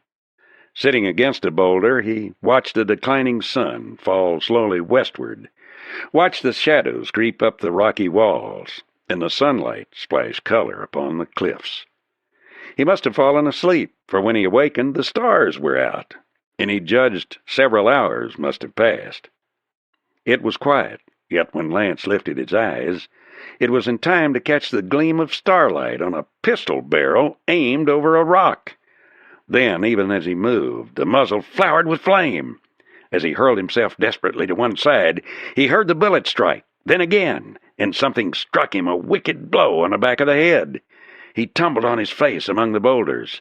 In his fading consciousness, he seemed to feel something hot and sticky along his cheek. The first thing Lance knew, a long time later, was the throbbing pain in his skull, as though 1,000 tiny iron men were hammering with red-hot hammers at the shell of his skull, pounding and pounding. He opened his eyes to see a distant star shining through a crevice in the rocks across the hollow. Then he saw something long and dark lying upon the ground. It was like the body of a man. Turning over painfully, Lance got his hands under him and pushed himself up to his knees. For a long time, then he was still, and his head swayed and seemed like an enormous, uncontrollable thing. He forced his eyes to focus, but the starlight was too slight to help him to see more than he had. Then he got a hand on the rock beside him and pushed himself to his feet. There he remained, leaning against the rock. One hand dropped instinctively to his gun on the right side, then he felt for the other. Both were there. The first shot, if there had been more than one, had missed him. It had either ricocheted off a rock then and hit him, or else the unseen killer had fired again. He apparently had been left for dead. Feeling of his skull, he could understand why, for his hair was matted with blood. Feeling around, his head throbbing fiercely, he found his hat and hung it around his neck by the rawhide chin strap. His head was too swollen for him to wear the sombrero. Stumbling to where he had left his horse, he found Buck waiting patiently. The yellow horse pricked up his ears and whinnied softly. "Sorry, Buck," Lance whispered. "You should have been in a stable by now, with a good bait of oats." He had swung into the saddle and turned down into the hollow before he remembered the shape on the ground. Then he saw it again. There was more than the shape, for there was a standing horse. He dismounted and, gun in hand, walked cautiously over to the body. It was that of a stranger. In the vague starlight he could see only the outline of the man's features, but it was no one he knew. Then he saw the white of the envelope. Stooping, his head pounding, he picked it up. There was writing on the back. By the light of a shielded match, he read a painful scrawl. "Mort needs help bad. I was dry-gulched. He couldn't come." It was written on the back of a letter addressed to Sam Carter, Lost Creek Ranch, scratched by a dying man. Thrusting the letter into his pocket, Lance wheeled his horse and rode away down the trail. Lost Creek Ranch lay ahead and to the south, but he turned the buckskin again and rode away from the trail, skirting a cluster of rocks and heading for the ranch, whose position he had ascertained from Rusty and knew from a map that had been sent him. He drew his rifle from its boot and put it across his saddle bow. Still several miles away, he saw a glow in the sky, a glow of burning buildings. His eyes grew hard, and he spoke urgently to Buck. The long-geared yellow horse quickened his pace. Lance passed what must have been Mort Davis's fence, but some of the posts were down, and the wire was gone. Lance refrained from watching the fire, keeping his eyes on the surrounding darkness. Maybe he was too late. A house was burning, and perhaps Mort Davis was dead. Suddenly he saw a man run out of the shadows. "That you, Joe?" the man shouted. Lance reined in and swung his horse on an angle to the man. The fellow came closer. "What's the matter?" he demanded. "Can't you hear me?" The speaker was one of the two men Lance had whipped in the bar earlier that day. They recognized each other at the same instant. With a startled gasp, the fellow went for his gun. Lance pulled the trigger without shifting the rifle, and the man grabbed his stomach, sliding from the saddle with a groan. Chapter 4. Without looking down, Lance started toward the glow of the fire, his face set and angry. Had they killed Mort? They had not. Lance was still several hundred yards away when he saw a rifle flash and heard the heavy bark of Mort's old sharps. Several shots replied. Touching spurs to the buckskin, Lance whipped into the circle near the flames at a dead run, snapping 3 quick shots into a group of men near a low adobe wall.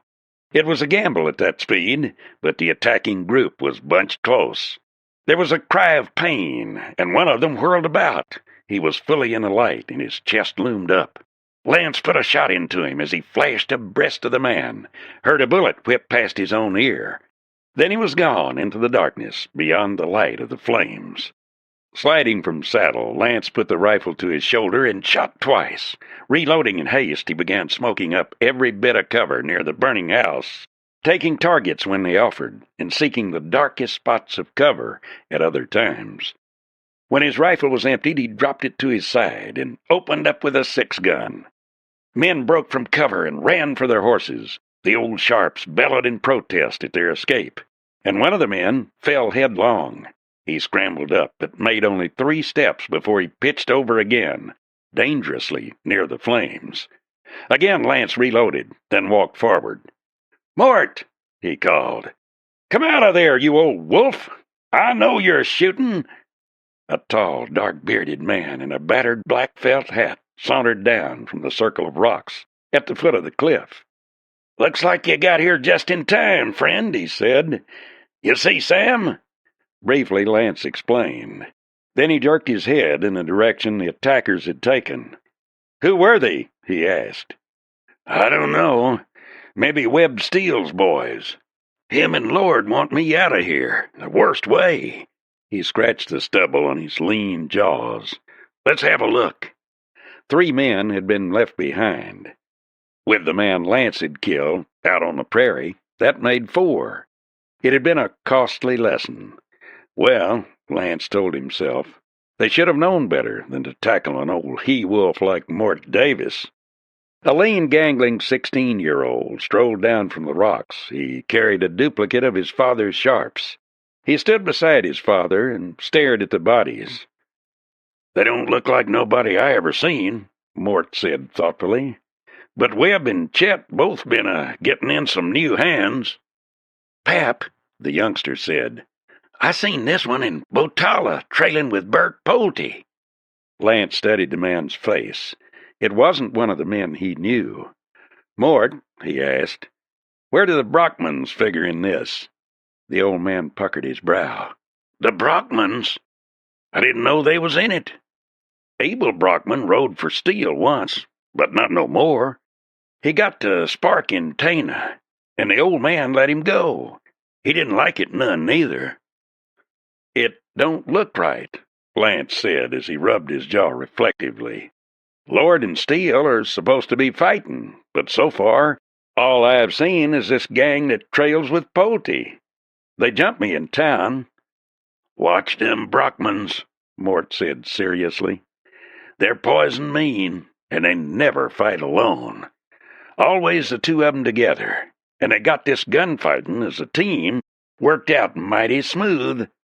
They always get you in a spot where you can't get the two to once." Lance looked around. "Burned all your buildings, didn't they? Any place you can live?" "Uh-huh. We got a little cave back up here. We lived there before we built us a house. We'll make out. We're used to getting along without much. This here's the best place we had for a long time, if we can keep it." "You'll keep it," Lance promised, his face harsh and cold. Mort Davis had done his share in making the West a place to live. He was getting old now and deserved the rewards of his work. No big outfit or outlaws either was going to drive him off if Lance could help it. "Who knew this Sam Carter was to meet me?" he asked. "Or that you were?" "Nobody I know of," said old Mort. "Carter's a puncher who started him a little herd over back of the butte. We worked together some. He was setting for Chuck when them riders came down on us. I asked him to get you." Lance sketched the trouble in Botala, then added the account of his run-in with Tana Steele. Mort grinned at that. "I'd have give up pretty to seen that," he said. "Tana's had her head for a long time. Drives that there buckboard like a crazy woman. At that, she can ride nigh anything that wears hair, and she will. Best-looking woman around here, too, unless it's Nita Riordan." "The woman at Apple Canyon?" Lance asked quickly. "Yep, all woman, too. Runs that shebang by herself. Almost, that is. Got her a Yankee half-breed to help. Ain't nobody to fool with, that Injun." "Well, you better hold up and stay close to home, Mort," Lance said after a minute. "I'm dead tired, and I've some riding to do. I caught a couple hours sleep back in the hollow before the trouble." He swung into saddle and started back over the trail. It was late and he was tired, but he needed more information before he could even start to figure things out. One thing he knew: he must talk to Lord and Steele and try to stop the trouble until they could get together, and he must get more information. 4 of the enemy had died, but even as he told himself that, he remembered that none of the dead men had been in any sense a key man. They were just straw men, men who carried guns and worked for hire, and more could be found to fill their places. And then Sam Carter was gone. A good man, Sam. A man who could punch cows, and who had enough stuff in him to start his own place, and to fight for what he knew was right. No country could afford to lose men like that. Suddenly, on the inspiration of the moment, Lance whirled the buckskin from the trail and headed for the Webb Steele spread. He could try talking to Steele anyway. He was well into the yard before a man stepped from the shadows. "All right, stranger. Keep your hands steady. Now light, easy like, and walk over here." Lance obeyed without hesitation, carefully keeping his hands in front of him in the light from the ranch house window. A big man stepped from the shadows and walked up to him. Instinctively, Lance liked the hard, rugged face of the other man. "Who are you?" the man demanded. "Name of Lance. Riding by and thought I'd drop in and have a talk with Webb Steele." "Lance?" Something sparked in the man's eyes. "You the gent had to run in with Miss Tana?" "That's me. She still sore?" "Lance," the older man chuckled. "Sure as I'm Jim Weston, you let yourself in for a packet of trouble." That gal never forgets. When she come in this afternoon, she was fit to be tied." He holstered his gun. "What you aiming to see Webb about?" "Stopping this war. Ain't no sense to it." "What's your dicker in this?" Weston asked crudely. "Man don't do nothing unless he's got an angle somewheres." "What's your job here, Weston?" Lance said. "Foreman," Weston announced. "Why?" "Well, what's the ranch making out of this war? What are you making?" "Not a cussed thing, cowboy. She's keeping me up nights, and we got all our punchers guarding fence when they should be tending to cows. We're losing cattle, losing time, losing wire, and losing money." "Sure. Well, you don't like that. I don't like it either. But my own angle is Mort Davis. Mort's a friend of mine, and Weston, Mort's going to keep his place in Lost Creek. He'll keep it, or by glory, there'll be Lord and Steel punchers planted under every foot of it." "Think you're pretty salty, don't you?" Weston demanded, but there was a glint of understanding in his eye. "Well, maybe you are." "I've been around, Weston, but that don't matter. You and me can talk. You're an old trail hand yourself. You're a buffalo hunter, too. What you got against Mort?" "Nothing. He's a sight better hand and a whole lot better man than lots of 'em riding for this ranch now." He shook his head. "I know what you mean, mister. I know exactly. But I don't make the rules for the ranch. Webb does. Webb or Tana." They stepped inside the ranch house, and Weston tapped on an inner door. At a summons, he opened it. Big Webb Steele was tipped back in his chair across the table from the door. His shirt was open 2 buttons, showing a hairy chest, and his hard, level eyes seemed to stare through and through Lance. To his right was Tina, and as she saw Lance, she came to her feet instantly, her eyes blazing. Across the table was a tall, handsome man in a plain black suit of fine cut, a man with blue-gray eyes and a small, neatly trimmed, blonde mustache. "You!" Tina burst out. "You have the nerve to come out here?" "I reckon, ma'am," Lance drawled, and he smiled slyly. "I didn't reckon you carried your whip in the house. Or do you carry it everywhere?"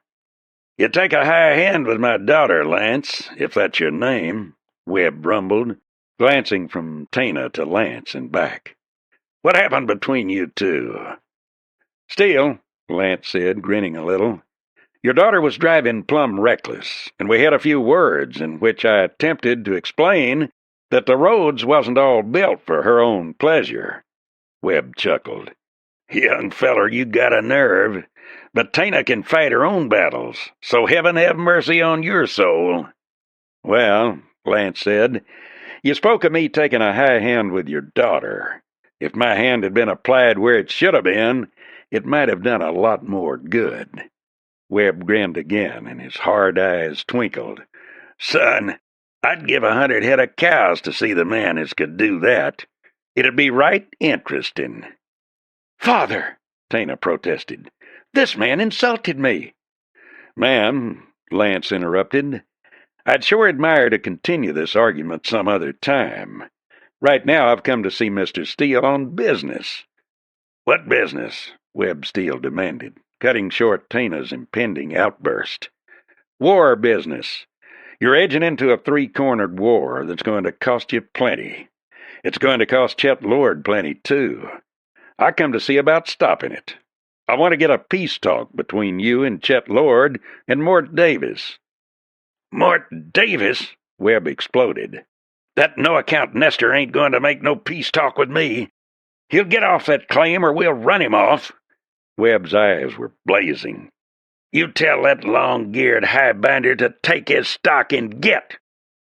"He's caused a lot of trouble here," the man with the blonde mustache said, "cutting fences and the like. He's a menace to the range." He looked up at Lance. "I'm Victor Bonham," he added, "out from New York." Lance had seated himself, and he studied Bonham for an instant, then looked back at Webb Steele, ignoring the Eastern man. "Mr. Steele," he said, "you've got the rep of being a square shooter. You come west with some darn good men, some of the real salty ones. Well, so did Mort Davis. Mort went farther west than you. He went on to Santa Fe and to Salt Lake. He helped open this country up. Then he finds him a piece of ground and settles down. What's so wrong about that? Lance shifted his chair a little, then went on. He fought Comanches and Apaches. He built him a place. He cleaned up that water hole. He did things in Lost Creek you'd never have done. You'd never have bothered about it, but for this fencing business. Well, Mort Davis moved in on that place, and he's a-going to stay. I, for one, mean to see he stays. He leaned forward. Webb Steele, I ain't been hereabouts long, but I've been here long enough to know something mighty funny is going on. Mort Davis was burned out tonight, by somebody's orders, and I don't think the orders were yours or Chet Lord's either. Well, as I said, Mort stays right where he is, and if he dies, I'm going to move in and bring war to these hills like nobody ever saw before. You talk mighty big for a loose-footed cowhand, Bonham said, smiling coldly. We might decide not to let you leave here at all.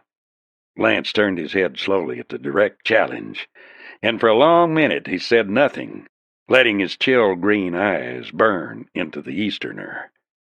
I don't know what your stake is in this, Bonham, he said evenly, but when I want to leave here, I'm going to.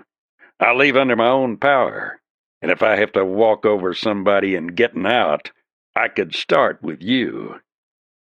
Better leave him alone, Bonham, a new voice interrupted. He means what he says. They all looked up, startled. Rusty Gates stood in the doorway, a sardonic smile on his hard, red face. I was riding by, he explained, and thought I'd rustle some coffee. But take a friendly tip. Bonham laughed harshly. Better shut up, New York man, Gates said. There's been enough killing tonight. You keep talking, you're going to say the wrong thing. Rusty smiled suddenly and glanced at Lance, his eyes twinkling. You see, he lighted his smoke, I've heard Lance Kilkenny was right touchy about what folks said of him. Chapter 5.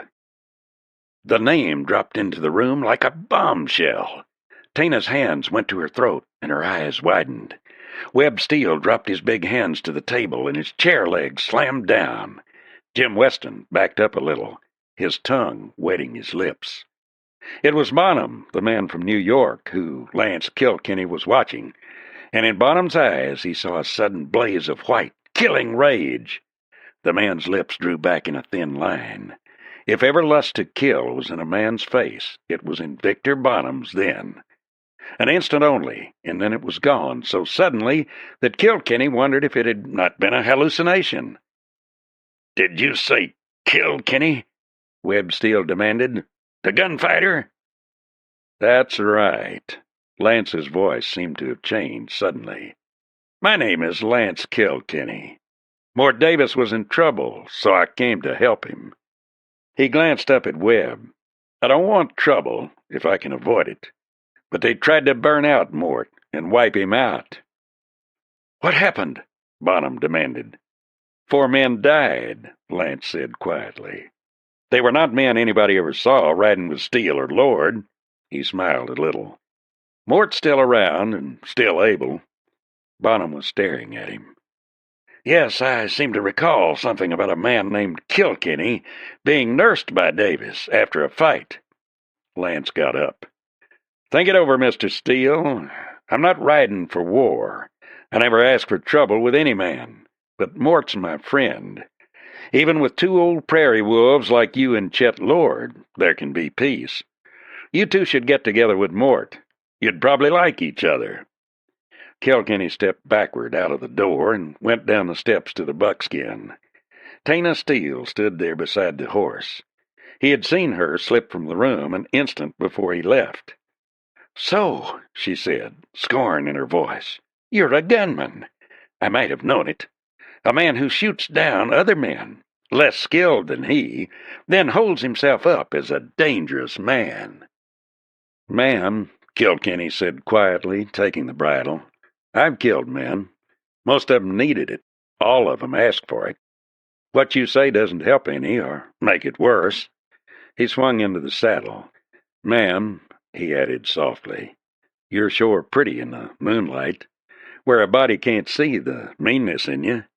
You've either got an awful streak somewhere to make you come out here and say something unpleasant, or else," he grinned impudently, "you're falling in love with me." Tana started back angrily. "In love with you? Why, you conceited, contemptible—" But the buckskin swung around, and Lance dropped an arm about her waist and swung her from the ground. He was laughing, and then he kissed her.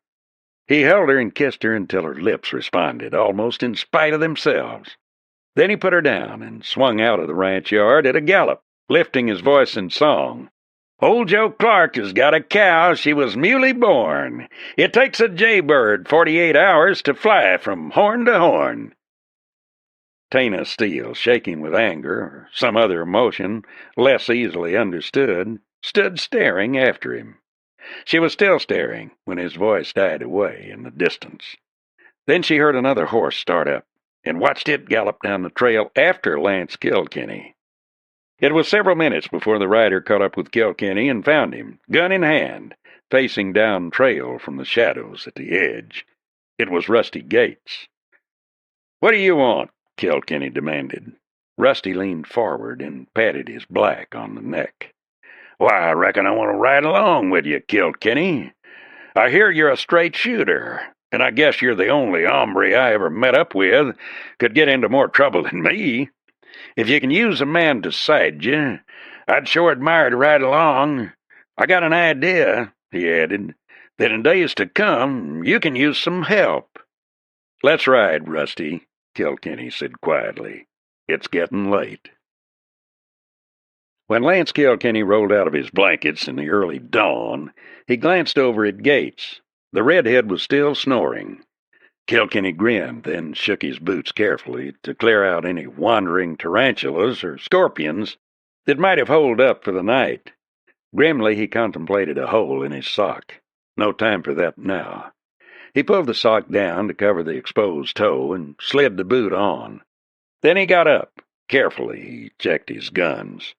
He moved quietly out of camp. For 10 minutes he made a painstaking search of the area. When he returned to camp, he saddled his horse and rode quietly away. He was back and had bacon frying when Rusty awakened and sat up. They had camped on a cedar-covered mountainside with a wide view of Lost Creek Valley. From the ridge above, they could see away into the purple distance of the mountains of Mexico. The air was brisk and cool with morning. Coffee was bubbling in the pot when Rusty walked over. "You get around, partner," he said. "Sure, I slept like a log. Hey!" He looked startled and pleased. "You got bacon." "Got it last night from the Mexican where we got the frijoles. He's got him a half-dozen hogs." Rusty shook himself and grinned. Then he looked up, suddenly serious. "Ever see this hombre Bonham before?" he asked. "No." Kilkenny glanced sideward at Gates. "Know him?" "No, he ain't from around here." "I wonder." "You wonder? Why? They said he was from New York. He looks like a pilgrim." "Yeah, he does." Lance poured coffee into 2 cups. "But he knew about Mort caring for me after the fight with the Webbers." "Heard it around, probably. I heard that myself." Rusty grinned. "You're too suspicious." "I'm still alive." Lance Kilkenny grinned wryly. Rusty nodded. "You got something there. Don't pay to miss no bets. Who do you think Bonham is?" Lance shrugged. "No idea." "You had an idea last night. You said this fighting wasn't all Lord and Steel." "You think it is?" asked Kilkenny. Rusty shook his head. "No, can't be. But who?" "You've been here longer than I have. How does she stack up to you? Who stands to gain but Steele and Lord? Who stands to gain if they both get gunned out or crippled?" "Nobody. Them two have got it all, everywheres around here, except for Mort, of course. But Mort ain't grabby. He wants his chunk of Lost Creek Valley, that's all. Rusty, you ever see a map of this country? Map? Shucks, no. Don't reckon there is one. Who'd want a map? Maps are handy things, Kilkenny said, sipping his coffee. Sometimes a country looks a sight different on a map than you think it does. Sometimes, when you get a bird's eye view of things, you get a lot of ideas. Look here. Drawing with his finger in the sand, Lance Kilkenny drew a roughly shaped V, showing the low mountains and hills that girded the Live Oak country. Off to one side, he drew in Lost Creek Valley. Right here, where it opens on the main valley, he said, is where Lord and Steele's fence lines come together. That's right. Plumb right, Rusty agreed. That's what all the fuss is about. Who gets the valley?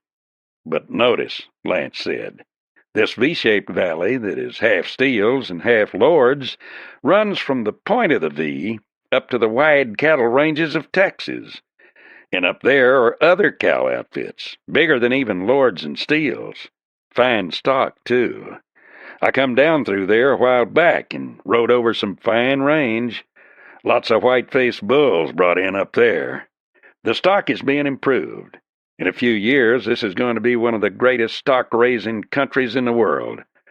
The fences won't make much difference at first, except to limit the size of the roundups. There won't be no more 4-county roundups, but the stock will all improve. More beef per steer, and a bigger demand for it. The small ranchers can't afford to get good bulls. They'll cut fences here and there, as much to let bulls in with their old stock as anything. But that's only part of it. Look at all those broad miles of range. They'll be covered with fat stock. Thousands upon thousands of head. It'll be fat stock, good grass, and plenty of water. They'll shift the herds and feed the range off little by little. You've punched cows long enough to have rustled a few head. We all have, now and again. Just think now, all this stock country up here above the V. Now follow my finger. He drew a trail in the dust down through the point of the V into the country below. See? He asked. Rusty furrowed his brow and spoke thoughtfully. You mean somebody could rustle that stock into Mexico? Sure, but they'd have to drive rustled cows across the Steele and Lord spreads, and his eyes narrowed suddenly. Say, partner, I get it. You mean if Lord and Steele was both out of it, whoever controlled that V could do as he dang well pleased down there, right? Kilkenny nodded. What's this place at the point of the V? That's Apple Canyon. It's the key to the whole country, ain't it? And it's a hangout for outlaws. Sure, Apple Canyon. The Live Oak country is like a big funnel that will pour rustled stock down into Mexico. And whoever controls the Live Oak and Apple Canyon controls rustling in all this section of Texas. Well, I'll be darned. Rusty spat into the dust. And that's where Nita Riordan lives. Kilkenny got up. That's right, Rusty. Right as rain. And we're riding to have a little talk with Nita. We're riding now.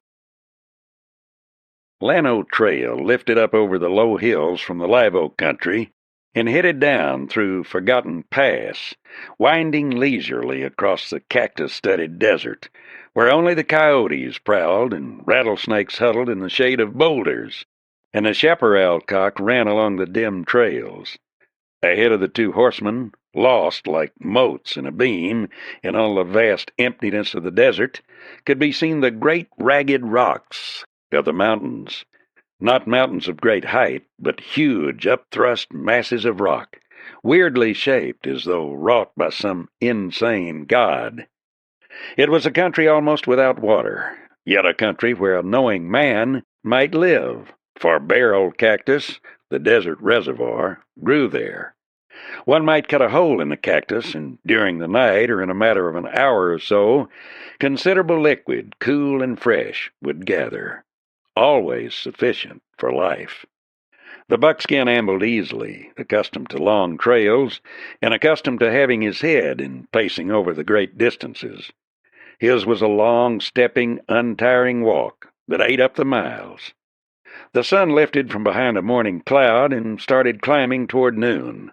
Buzzards wheeled lazily, their far-seeing eyes searching the desert in an endless quest for food. Slouching in his saddle, his hard face burned almost as red as his hair, Rusty Gates watched the rider ahead of him. It was easy to admire a fighting man, he thought. Always a fighter himself, Rusty fought because it was easy for him, because it was natural. He had punched cows, ridden the cattle trails north. He had, one time and another, tried everything, been everywhere a man could go on a horse. Usually he rode alone. But slowly and surely down the years, he began picking up lore on Lance Kilkenny. He had it at his fingertips now. Chapter 6. Everyone, Rusty Gates thought, knew about Hickok. Everyone knew about John Wesley Hardin and about Ben Thompson and his partner, Phil Coe. Not many knew about Kilkenny. He was a man who always moved on. He stayed nowhere long enough to build a solid reputation. Always, it seemed, he had just gone. There was something so elusive about him, he had come to seem almost a phantom. Someone picked trouble with him. Someone was killed, and Kilkenny was gone. Once they tried to rob him in a gambling den in Abilene. 2 men had died. Apaches had cornered him in a ruined house in New Mexico. And when the Apaches had drawn off, they had left 7 dead behind them. In a hand-to-hand fight in Trail City, he had whipped 3 men with fists and chairs.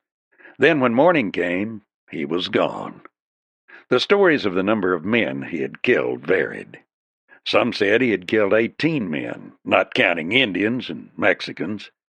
The cattle buyer back in Dodge, who had made a study of such things, said he had killed not less than 29. Of this, Kilkenny said nothing, and no man could find him to put the question. "You know," Rusty said suddenly, breaking in on his own thoughts of Kilkenny, "the Brockmans hang out in Apple Canyon." "Yeah?" Kilkenny sat sideward in his saddle to rest. "I know. We might run into 'em." "Well," Rusty said, and he rolled the chew of tobacco in his jaws and spat, "there's better places to meet 'em than Apple Canyon. There'll be 50 men there, maybe 100, and all friends of the Brockmans." Kilkenny nodded and rolled a smoke. Then he grinned whimsically. "What are you worried about?" he asked. "You got 50 rounds, ain't you?" "50 rounds?" Gates exclaimed. "Sure, but shucks, man, I miss once in a while." He looked at Kilkenny speculatively. "You seen the Brockmans? They'll weigh about 40 pounds more'n you, and you must weigh 200. I seen Kane Brockman shoot a crow on the wing." "Did the crow have a gun?" drawled Kilkenny. That, decided Rusty, was a good question. It was one thing to shoot at a target, even such a fleeting one as a bird on the wing. It was quite something else when you had to shoot at a man with a flaming gun in his fist. Yes, it made a sight of difference. "By the way," Kilkenny turned back in his saddle, "I want the Brockmans myself." "Both of 'em?" Rusty was incredulous. "Listen, Both of 'em," Kilkenny said positively. "You keep the sidewinders off my back." Rusty glanced up and saw a distant horseman coming toward them at an easy lope. He was still some distance away. "Somebody's coming," he told Kilkenny. "One man." "It's Steve Lord," Kilkenny said. "I picked him up a couple of miles back." "Don't tell me you can see his face from here," Rusty protested. "Why, I can barely see it's a man." "Uh-huh," Kilkenny grinned. "Look close. See the sunlight glinting on that sombrero? Steve has a hat band made of polished silver discs. Not common." Rusty spat. Easy enough when you figure it out, he thought, but not many would think of it. Now that it was mentioned, he recalled that hatband. He had seen it so many times, it no longer made an impression. Suddenly he asked Kilkenny, "About that Mendoza deal. I was in Sonora after you killed him. I heard he was the fastest man in the world with a gun. Then you beat him to it. Did you get the jump, or was you just naturally faster?" Kilkenny shrugged. "Didn't amount to much. He beat me to the draw, though." "I didn't think anybody ever beat you," observed Rusty. "He did. Maybe he saw me a split second sooner. In fact, I think he did." "How come he didn't kill you?" Rusty glanced at him curiously. "You made a mistake." Kilkenny wiped sweat from Buck's neck. "He missed his first shot. Never," he added dryly, "miss the first one. You may not get another." Steve Lord came up at a gallop and reined in sharply. "You," he said as he glanced sharply from one to the other. "Didn't know you was interested down this-a-way." "Taking a look at Apple Canyon," Rusty said. He grinned widely. "I'm a-going to introduce Kilkenny to Nita." "I heard you was Kilkenny," Steve said, and looked at him curiously. "I've talked to 5 men before who claimed to know you. Each gave a different description." "Steve," Lance said, "this fight ain't going to do you or your old man any good. I had a talk with Webb Steele. I think we need a meeting between your dad, Webb Steele, and Mort Davis to iron this trouble out." "Mort Davis?"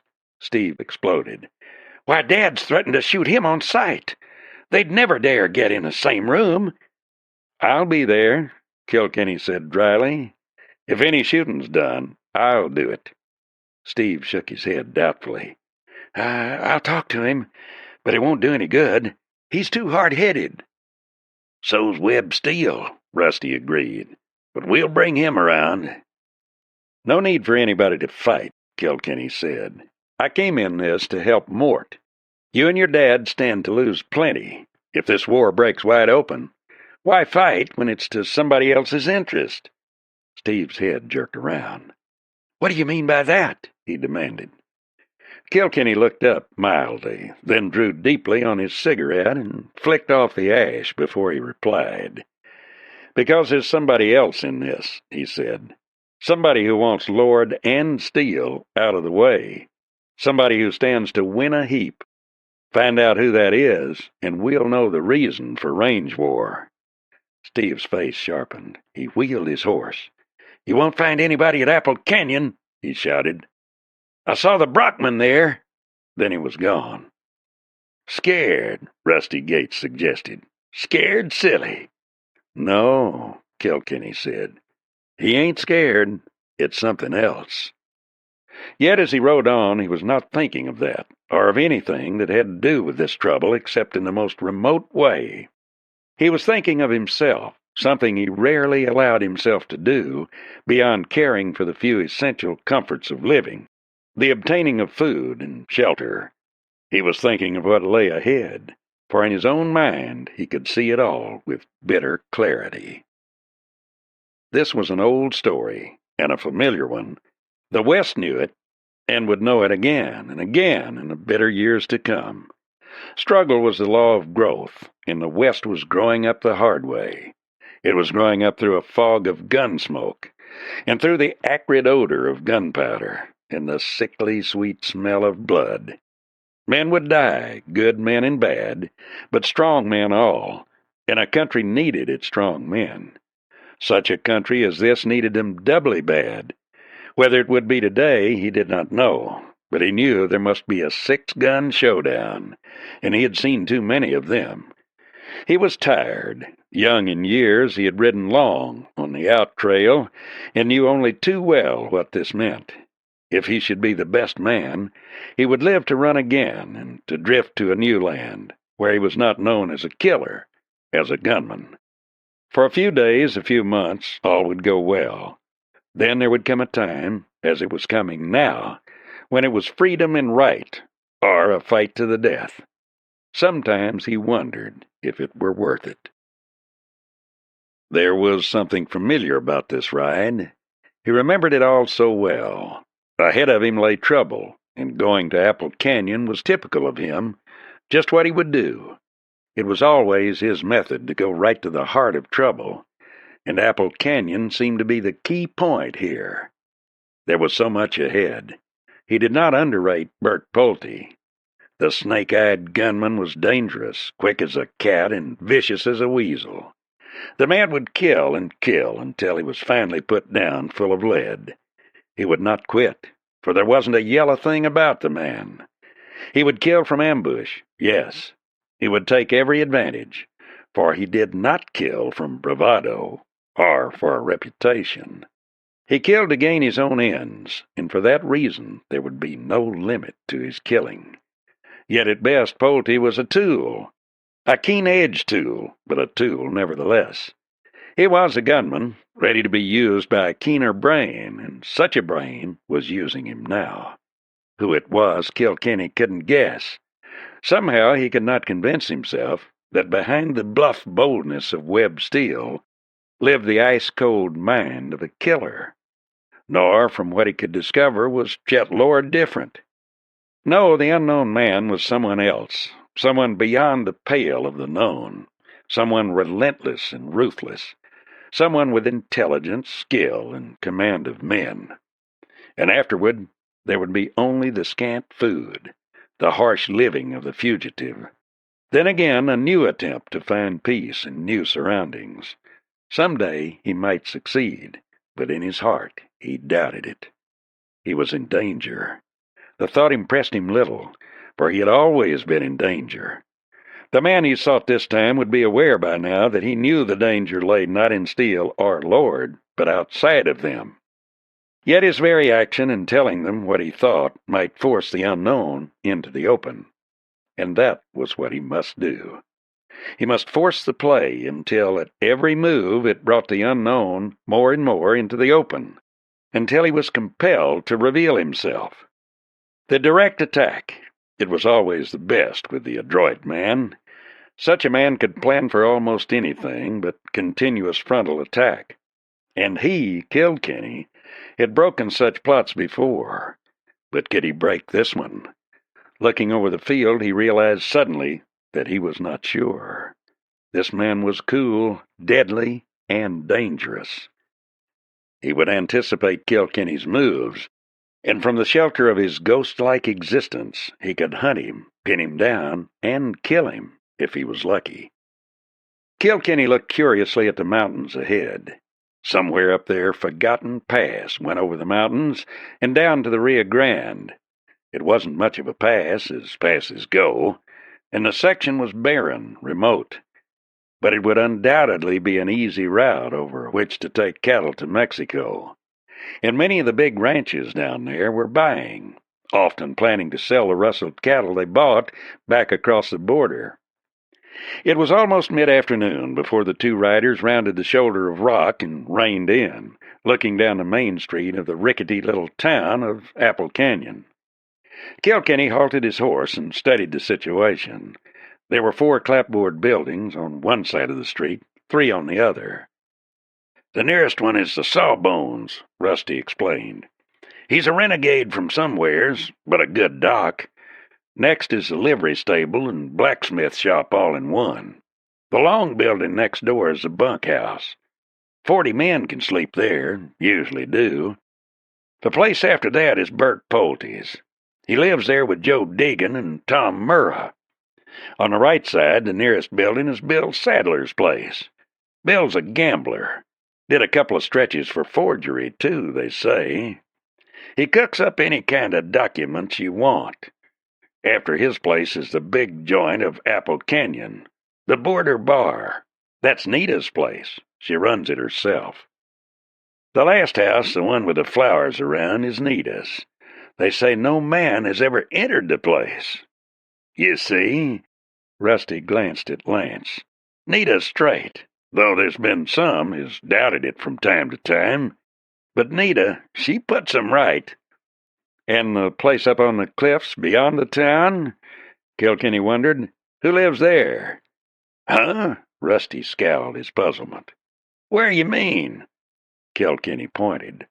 How on a rocky cliff, in a place that seemed to be secure from all but the circling eagles, he could dimly perceive the outline of some sort of a structure. Even in the bright light, with the sun falling fully on the cliff, it was but a vague suggestion.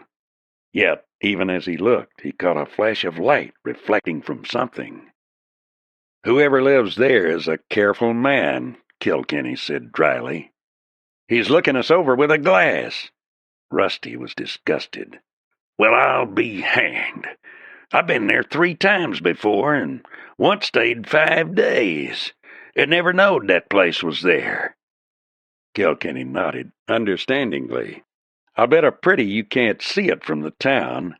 I just wonder who it is who's so careful. Who wants to know who comes to Apple Canyon? Who can hide up there and remain unknown?" "You think?" "I don't think anything yet. But I mean to find out some way. I'm a curious hombre, Gates." Chapter 7.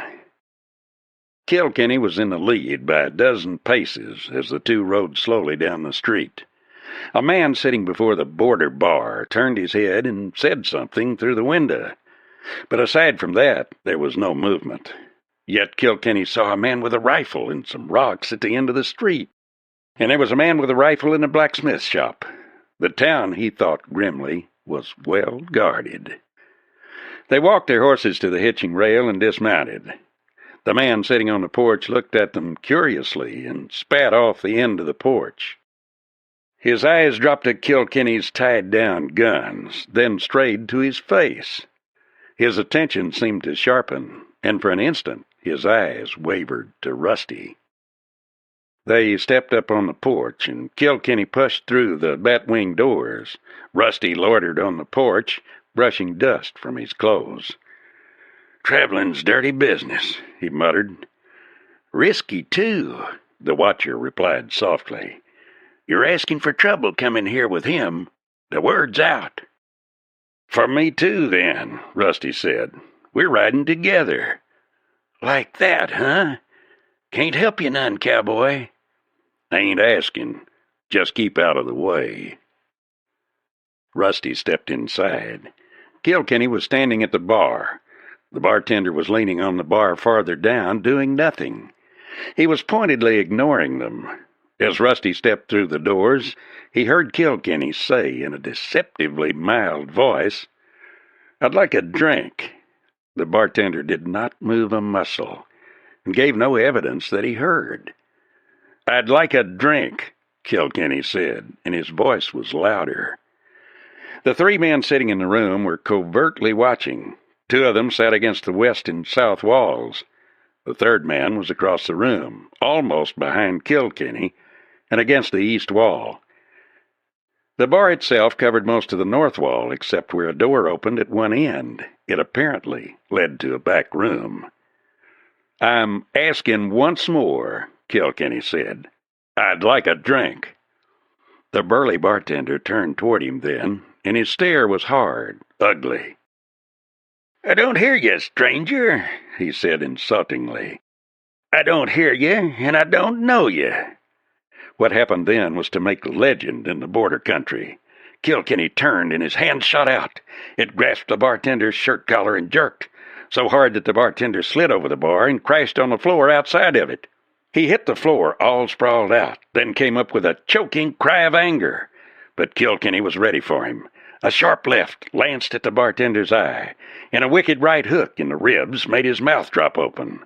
Then Kilkenny stepped in with a series of smashing, bone-crushing punches that pulped the big man's face and made him stagger back, desperately trying to protect his face with crossed arms.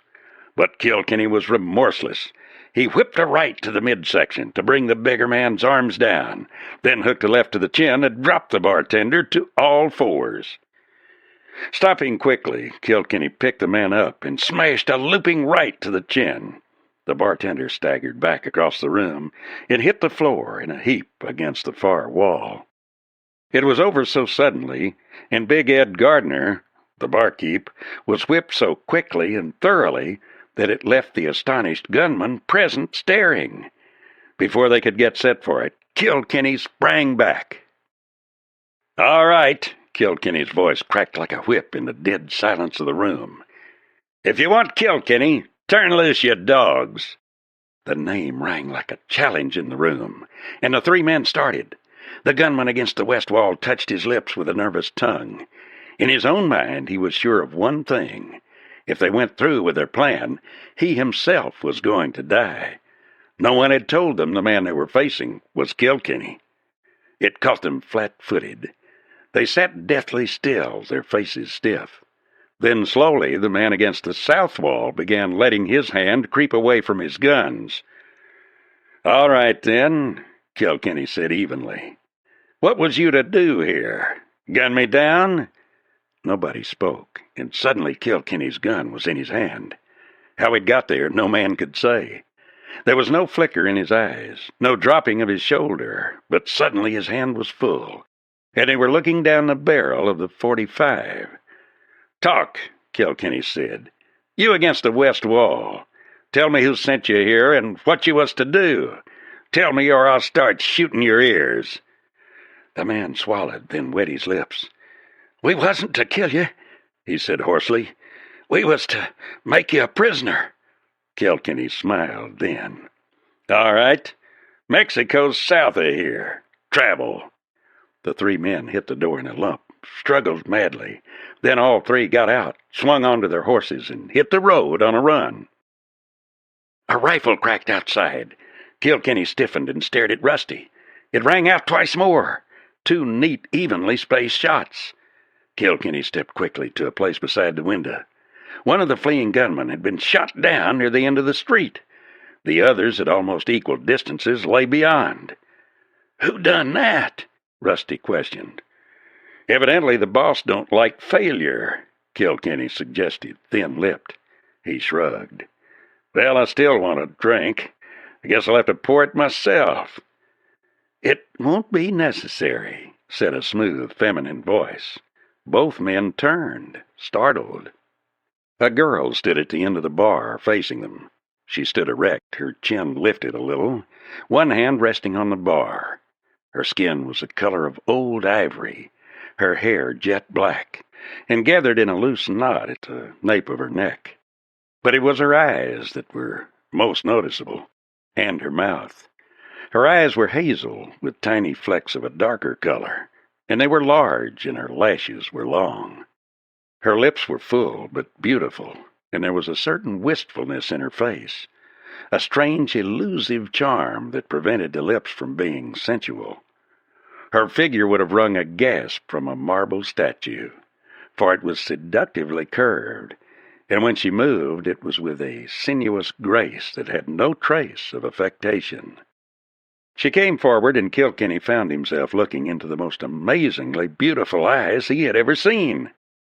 "I'm Nita Reardon," she said. "Could I pour you a drink?" Kilkenny's expression did not change. "Nita Reardon," he said quietly. "You could." She poured 2 drinks and handed one to each of them. She did not glance at Big Ed, who was beginning to stir on the floor. "It seems you have had trouble," she said. "A little. Hardly worth mentioning," Kilkenny said with a shrug. "Not so much trouble as any man would cheerfully go through to meet a girl like you."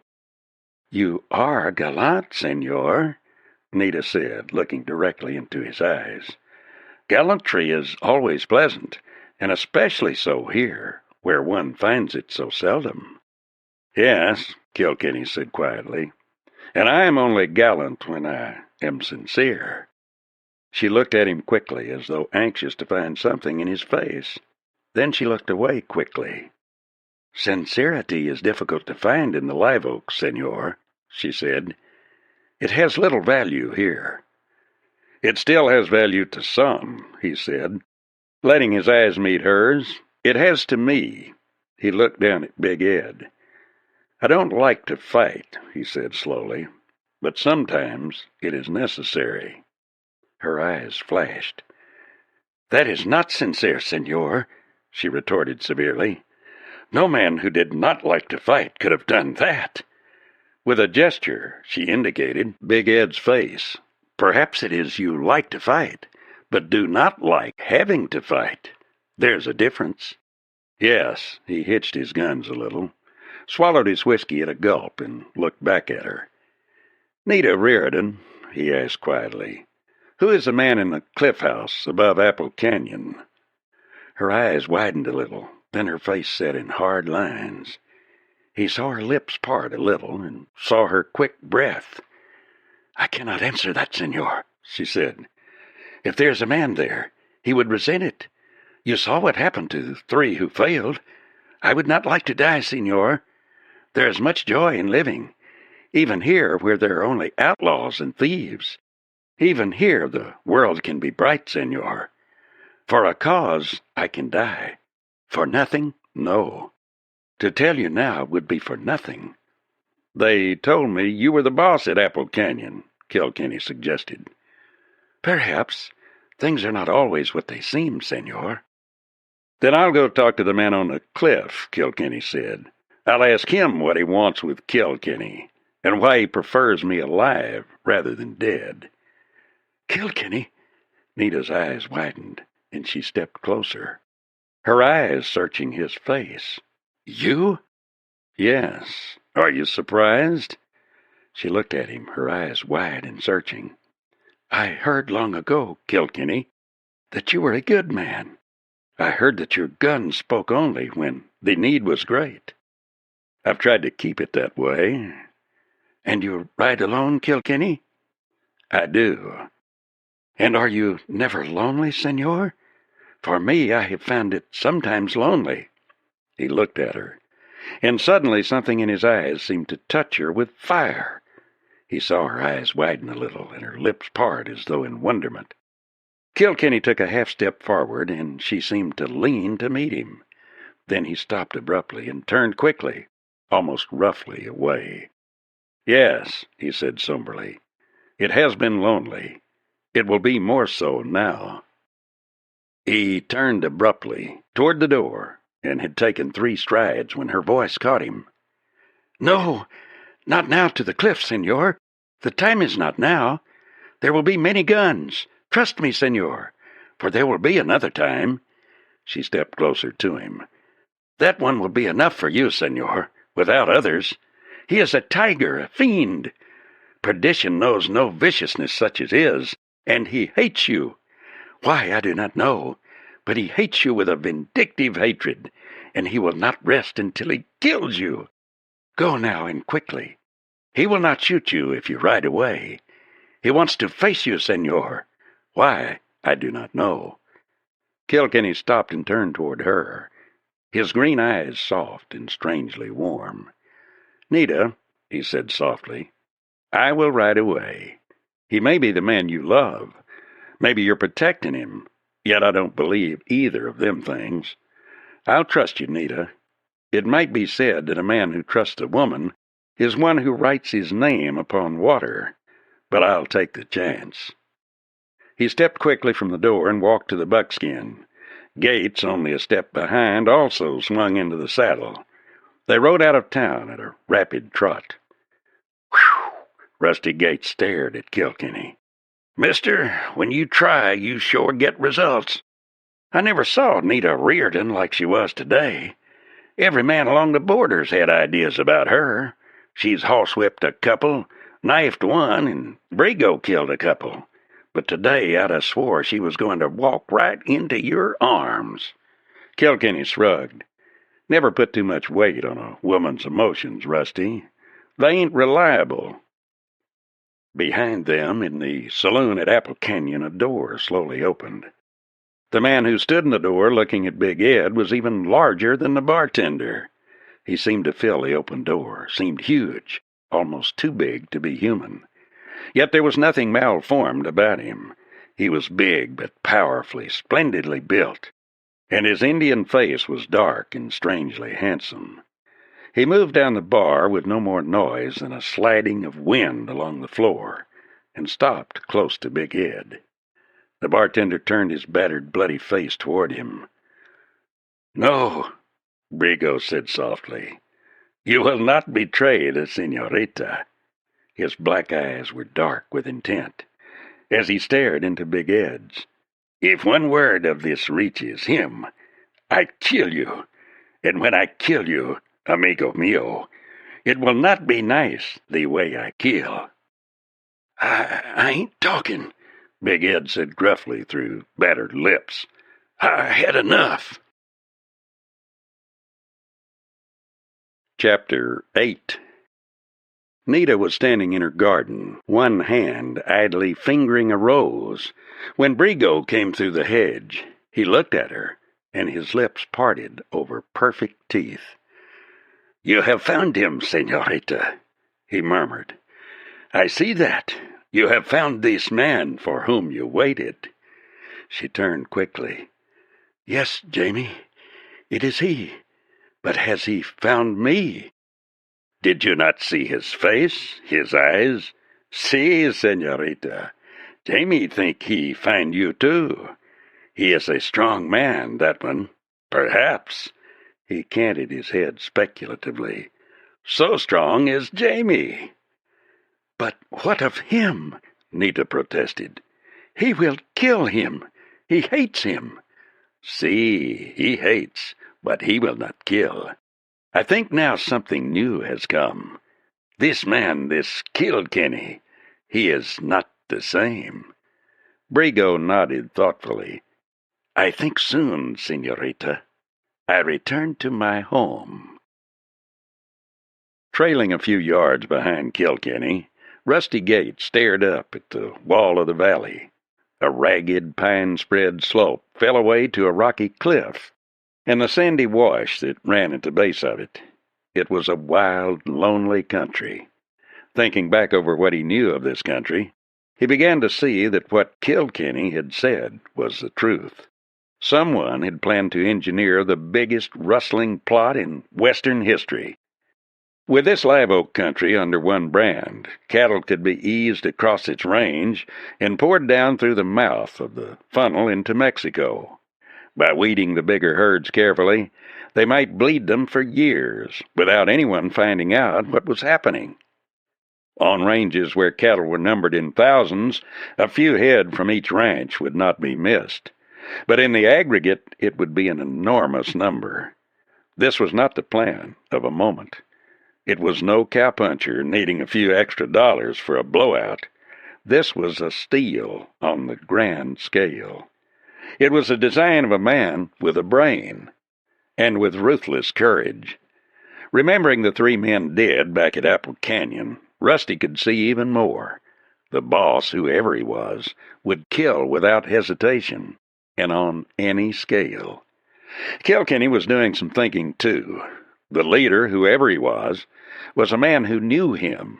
Slowly and carefully he began to sift his past, trying to recall who it might be. Dale Shafter? No, Shafter was dead. He had been killed in the Sutton-Taylor feud. Anyway, he wasn't big enough for this. Card Benton? Too small. A small-time rustler and gambler.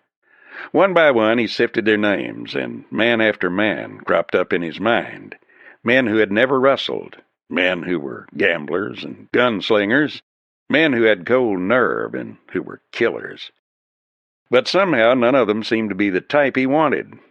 And who had fired at him that night in the hollow as he waited for Mort Davis? Who had killed Sam Carter? Was it the same man? Was he the leader? Kilkenny doubted it.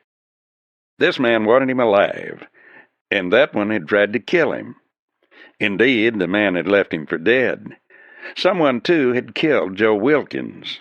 That would take some looking into. Kilkenny walked his horse down a weathered slide and crossed a wash.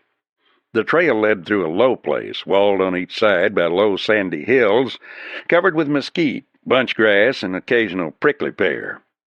This job of saving Davis's place for him was turning into something bigger than Lance Kilkenny had dreamed. It was becoming one of the biggest things he had ever walked into. One thing at least, he had proved to himself that Steele and Lord were out of it. Now, if he could bring them to peace with Mort Davis, the only thing left would be to fight it out with the mysterious boss of the gang. Somehow, more and more, he was beginning to feel that there was more behind this plan than he imagined. This didn't seem like even a simple rustling scheme. Try as he might, he couldn't fit any man into it who he knew, nor any he had heard of. Yet the fact remained that the leader knew him. Gun experts were as much a part of the West as Indians or cows. It was not an accident that there were so many, and they were, good and bad, essential to the making of the West. Kilkenny was one of the few who saw his own place in the scheme of things clearly. He knew just exactly what he meant, what he was. Billy the Kid, Pat Garrett, Wes Hardin, Hickok, Ben Thompson, Tom Smith, Earp, Masterson, Tillman, John Selman, and all the rest were a phase. Most of them cleared out bad men, opening up the West. They fought Indians, and they were the tough outer bark of the pioneering movement. The West was a raw country, and raw men came to it, but there had to be peace. These men, lawless as many of them were also an evidence of the coming of law and order, for many of them became sheriffs or marshals, became men who made the West safer to live in. There could be an end to strife. It was not necessary to go on killing.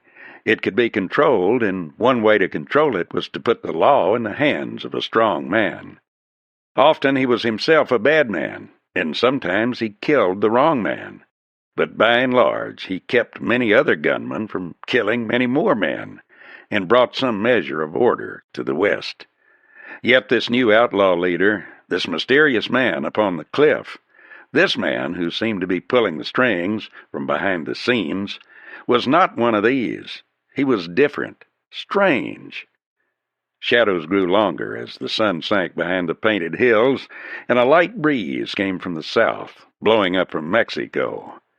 There was a faint smell of dust in the air. Kilkenny glanced at Gates. "Somebody fogged it along this trail not so long ago," he said. "Somebody who wanted to get someplace in a hurry." "Yeah," Rusty nodded. "And that don't mean anything good for us." "Whoever the big mogul in this game is," Kilkenny said thoughtfully, "will try to break the trouble between Steele and Lord without delay." "The worst of it is we don't know what he'll do or where he'll strike next," Gates said. They were riding at a steady trot toward Botala when they saw a rider winging it toward them. Rusty flagged him down. "Hey, what's the rush?" he demanded. "Oh, tarnation's busted loose," the rider shouted excitedly. "Lord's hay was set afire, and Steele's fence cut. Some of Lord's boys had a running fight with two of Steele's men, and in town there've been 2 gunfights." "Anybody killed?" Kilkenny demanded anxiously. "Not yet. 2 men wounded on Steele's side." The cowboy put spurs to his horse and raced off into the night toward the Steele ranch. "Well, there goes your cattle war," Rusty said. "This'll make Lincoln County look like nothing at all. What do we do now?" "Stop it, that's what." Kilkenny whipped the buckskin around, and in a minute they were racing down the road toward Botala. The main street was empty and as still as death when they dashed up, but there were lights in the spur and more lights in the bigger trail house. Kilkenny swung down, loosened his guns in their holsters, and walked through the bat-wing doors of the trail house. Men turned quickly at his approach, and their voices died down. He glanced from one to the other, and his eyes narrowed. "Any Steele men here?" he demanded. 2 men stepped forward, staring at him, hesitant but ready for anything. "We're from Steele's," he said. "What about it?" "There'll be no war," Kilkenny said flatly. "Neither of you men is firing a shot at a Lord man tonight. You hear?" The nearest cowpuncher, a hard-bitten man with a scarred face, grinned, showing broken yellow teeth. "You mean if I get shot at, I don't fight back? Don't be foolish, hombre. If I feel like fighting, I'll fight. Nobody tells me what to do." Kilkenny's eyes narrowed. "I'm telling you." His voice cracked like a whip. "If you shoot, better get me first. If not, I'm coming after you." The man's face paled. "Then you talk to them Lord men," he persisted stubbornly, backing off a little. "I ain't anxious for no gunslinging." Kilkenny wheeled and crossed to the spur. Shoving the doors open, he stepped in and issued the same ultimatum to the Lord men. Several of them appeared relieved, but one man got up and walked slowly down the room toward Kilkenny. Lance saw it coming. He stood still, watching the man come closer and closer. He knew the type. This man was fairly good with a gun, but he wanted a reputation like Kilkenny's, and figured this was the time to get it. Yet there was a lack of certainty in the man's mind. He was coming, but he wasn't sure. Kilkenny was. No man had ever outshot him. He had the confidence given him by many victories. "I reckon, Kilkenny," the Lord cowpuncher said, "it's time somebody called you. I'm shooting who I want to, and I ain't taking orders from you.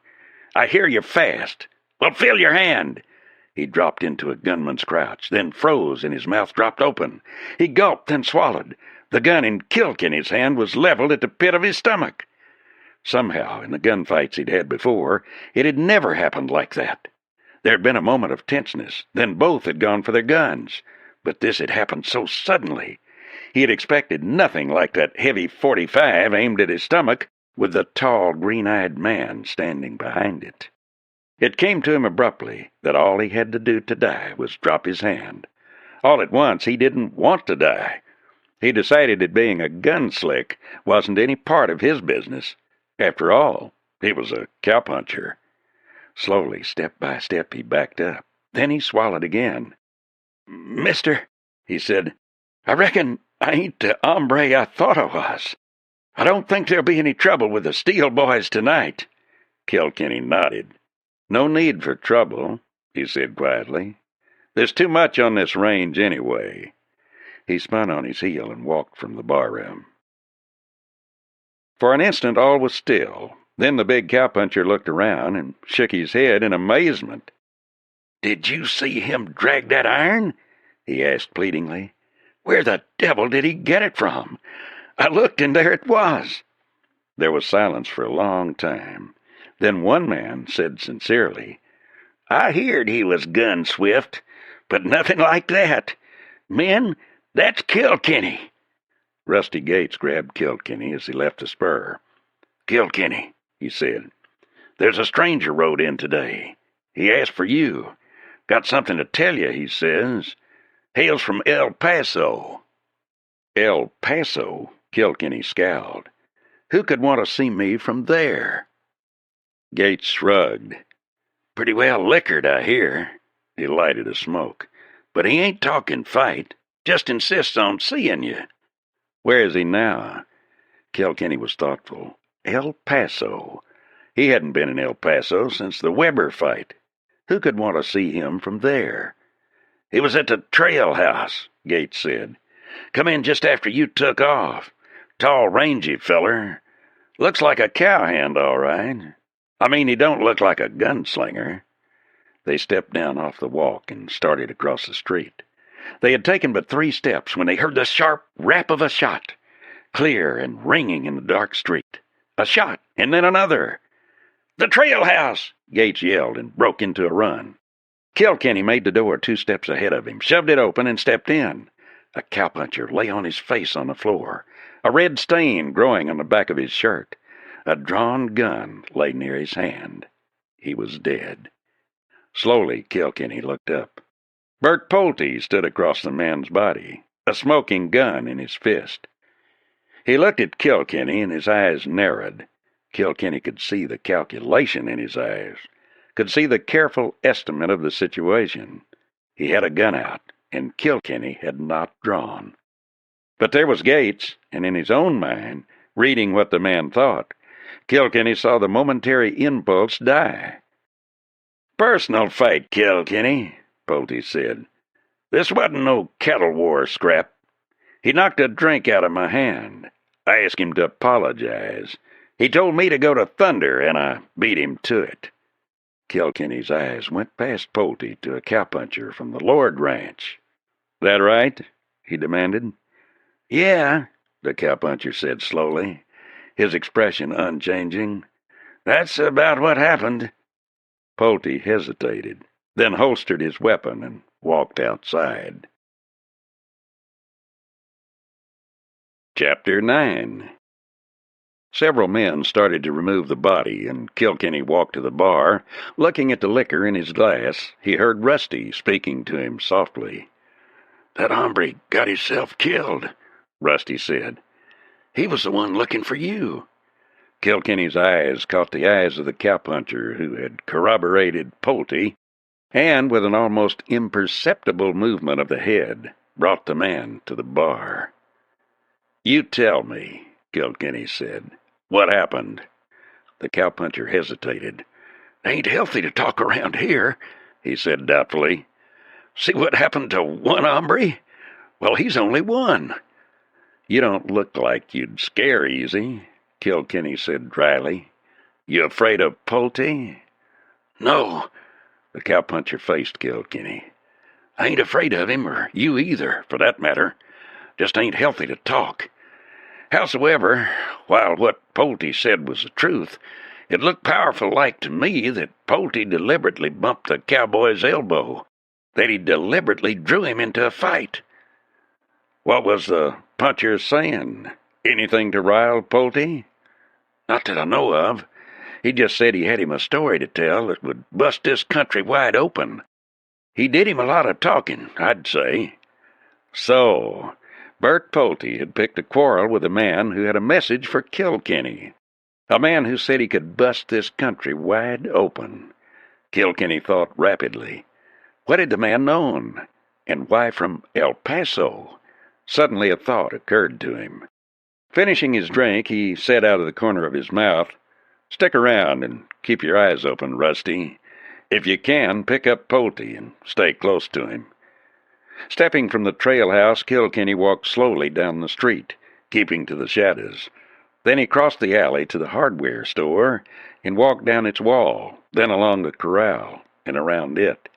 He moved carefully, keeping out of sight until he reached the hotel. There was no one in sight on the porch, and the street was empty. Kilkenny stepped up on the porch and through the door. His action seemed leisurely, to attract no attention, but he wasted no time. The old man who served as clerk was dozing behind the desk, and the proprietor, old Sam Duval, was stretched out on a leather settee in the wide, empty lobby. Kilkenny turned the worn account book that served as register and glanced down the list of names. It was a gamble, and only a gamble. It was the fifth name down. Jack B. Tyson, El Paso, Texas. The room was number 22. Kilkenny went up the stairs swiftly and silently. There was no sound in the hall above. Those who wanted to sleep were already snoring, and those who wanted the bright lights and red liquor were already at the trail house or the spur. Somewhere in his own past, Kilkenny now felt sure, lay the secret of the man in the cliff house, and this strange rider out of the past who'd been killed a short time before he might be a clue. Perhaps it was only a slim chance. There was something in his war bag that would be a clue, something to tell the secret of his killing. For one thing, Kilkenny was certain, the killing of Tyson had been deliberate and not the result of a barroom argument. The hallway was dark, and he felt his way with his feet. Then, when safely away from the stairhead, he struck a match. The room opposite him was number 14. In a few minutes he tried again, and this time he found room 22. Carefully he dropped a hand to the knob and turned it softly.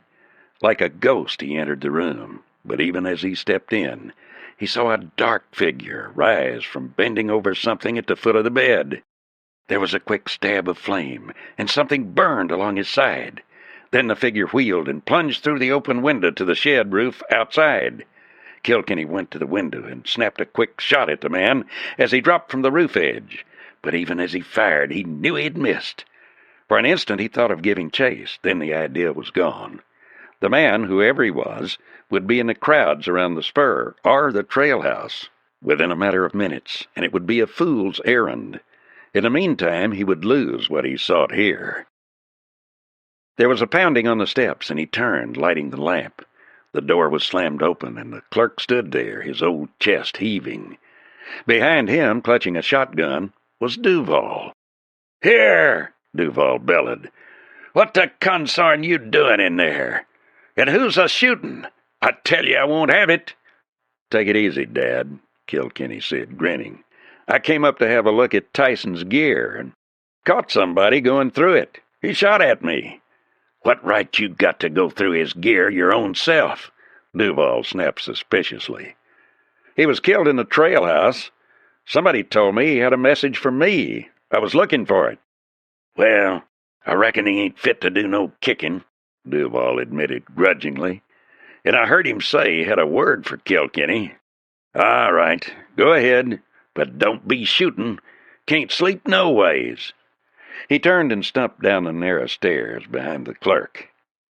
A thorough examination of the drifting cowpuncher's gear got Kilkenny exactly nowhere. It was typical of a wandering cowpuncher of the period. There was nothing more and nothing less. There was still no solution, and out on the plains he knew there had been no settlement of the range war situation. His own warnings had averted a clash tonight, but he could not be everywhere, and sooner or later trouble would break open on the range. Already in other sections, there was fighting over the introduction of wire. Here, the problem was made worse by the plot of the rustlers, or what he believed was their plot. He could see a few things. For one, the plan had been engineered by a keen, intelligent, ruthless man. That he had already decided. It would have gone off easily had he not suddenly, because of Mort Davis, been injected into the picture. The fact that the mysterious man behind the scenes hated him was entirely beside the point, even though the hate had evidently become a major motive in the mysterious man's plans. Well, what did he have? Somewhere behind the scenes were the Brockmans. Neither of them was a schemer.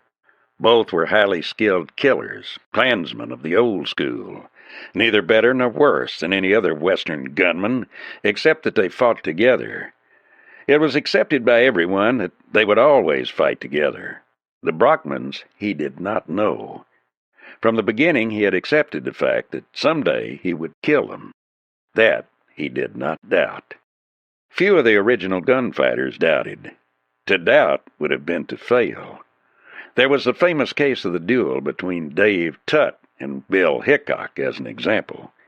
Hickok shot Tutt and turned to get the drop on Tutt's friends before the man shot had even hit the ground. Bill had known he was dead. The Brockmans no doubt felt as secure in the belief they would win as Kilkenny did. Somebody had to be wrong, but he could not make himself believe that was important. It was something he would have to live through, and in it no way could affect the solution of the plot on which he was working. True, he might be killed, but if so, the solution wouldn't matter anyway. Every way he looked at it, the only actual member of the outlaw crew he could put a finger on was Bert Pulte, and there was a measure of doubt there. He had not seen Pulte at Apple Canyon. The man had a house there, but apparently spent most of his time at Botala. Pulte might have killed Wilkins and Carter. It seemed probable he had, yet there was no proof. No positive proof. Again and again, Kilkenny returned to the realization that he must go up to the cliff house at Apple Canyon. He was not foolish enough to believe he could do it without danger. He had none of the confidence there that he would have in facing any man with a gun, for in the attack on the cliff house, an attack must be made alone. There were too many intangibles, too many imponderables, too many things one could not foresee. Lord and Steele might postpone their fighting for a day or two. They might never fight, but the problem of Lost Creek Valley would not be settled, and the man at Apple Canyon would try to force the issue at the first moment. Standing in a dimly lit room, Kilkenny let his gaze drift about him. He had turned then to go, when an idea hit him. The man who had fired at him before and who had killed Carter had stopped on the spot to reload. A careful man. But then, a smart man with a gun always was. Carefully, Kilkenny began to search the room, knowing even as he did that the search would be useless, for the man had left too quickly to have left anything. Then he went down the stairs and out back. With painstaking care and risking a shot from the dark, he examined the ground. He found footsteps and followed them. 60 feet beyond the hotel, he found what he sought. The running man had dropped the shell here and shoved another into the chamber. Kilkenny picked up the brass shell. A glance told him what he had half expected to find.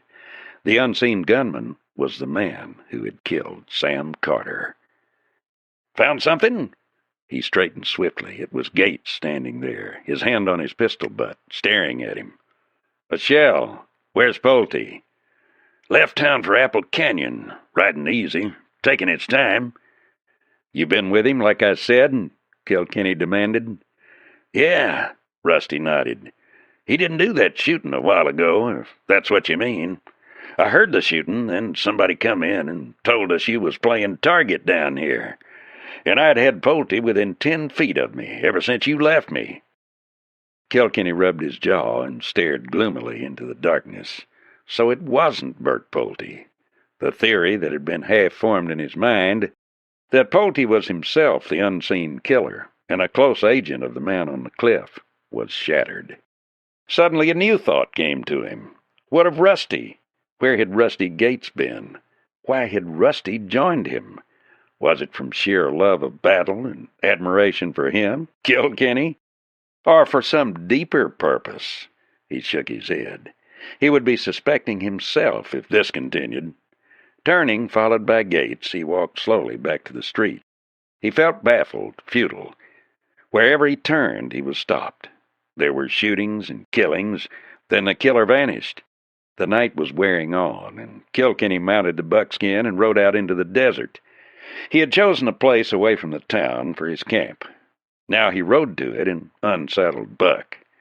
Within a few minutes he had made his camp. He lit no fire, but the moon was coming up. It was just clearing the tops of the ridges when he heard a ghost-like movement. Instantly he rolled over behind a boulder and slid his 6-gun into his hand. On the edge of the wash, not 15 feet away, a man was standing. "Don't shoot, Kilkenny," a low voice drawled easily. "This is a friendly call." "All right," Kilkenny said, rising to his full height. "Come on up, but watch it. I can see in the dark just as well as the light." The man walked forward and stopped within 4 feet of Kilkenny. He was smiling a little. "Sorry to run in on you this way," he said pleasantly, "but I wanted a word or two in private, and you're a right busy man these days." Kilkenny waited. There was something vaguely familiar about the man. Somewhere, sometime, he had seen him. "Kilkenny," the man said, "I've heard a lot about you. Heard you're a square shooter and a good man to tie to. Well, I like men like that. I'm Lee Hall." Lee Hall, the famous Texas Ranger, the man known as Red Hall, who had brought law and order to more than one wild Texas cowtown, and who was known throughout the border regions. He walked around a little, then stopped. "Kilkenny," he said slowly, "I suppose you're wondering why I'm here. Well, as I said, I've heard a lot about you. I need some help, and I reckon you're the man. What's been happening down here?" Briefly, Kilkenny sketched in the happenings since his arrival and what had happened before, from what he had heard. He advanced his theories about Apple Canyon. "Nita Reardon," Hall nodded.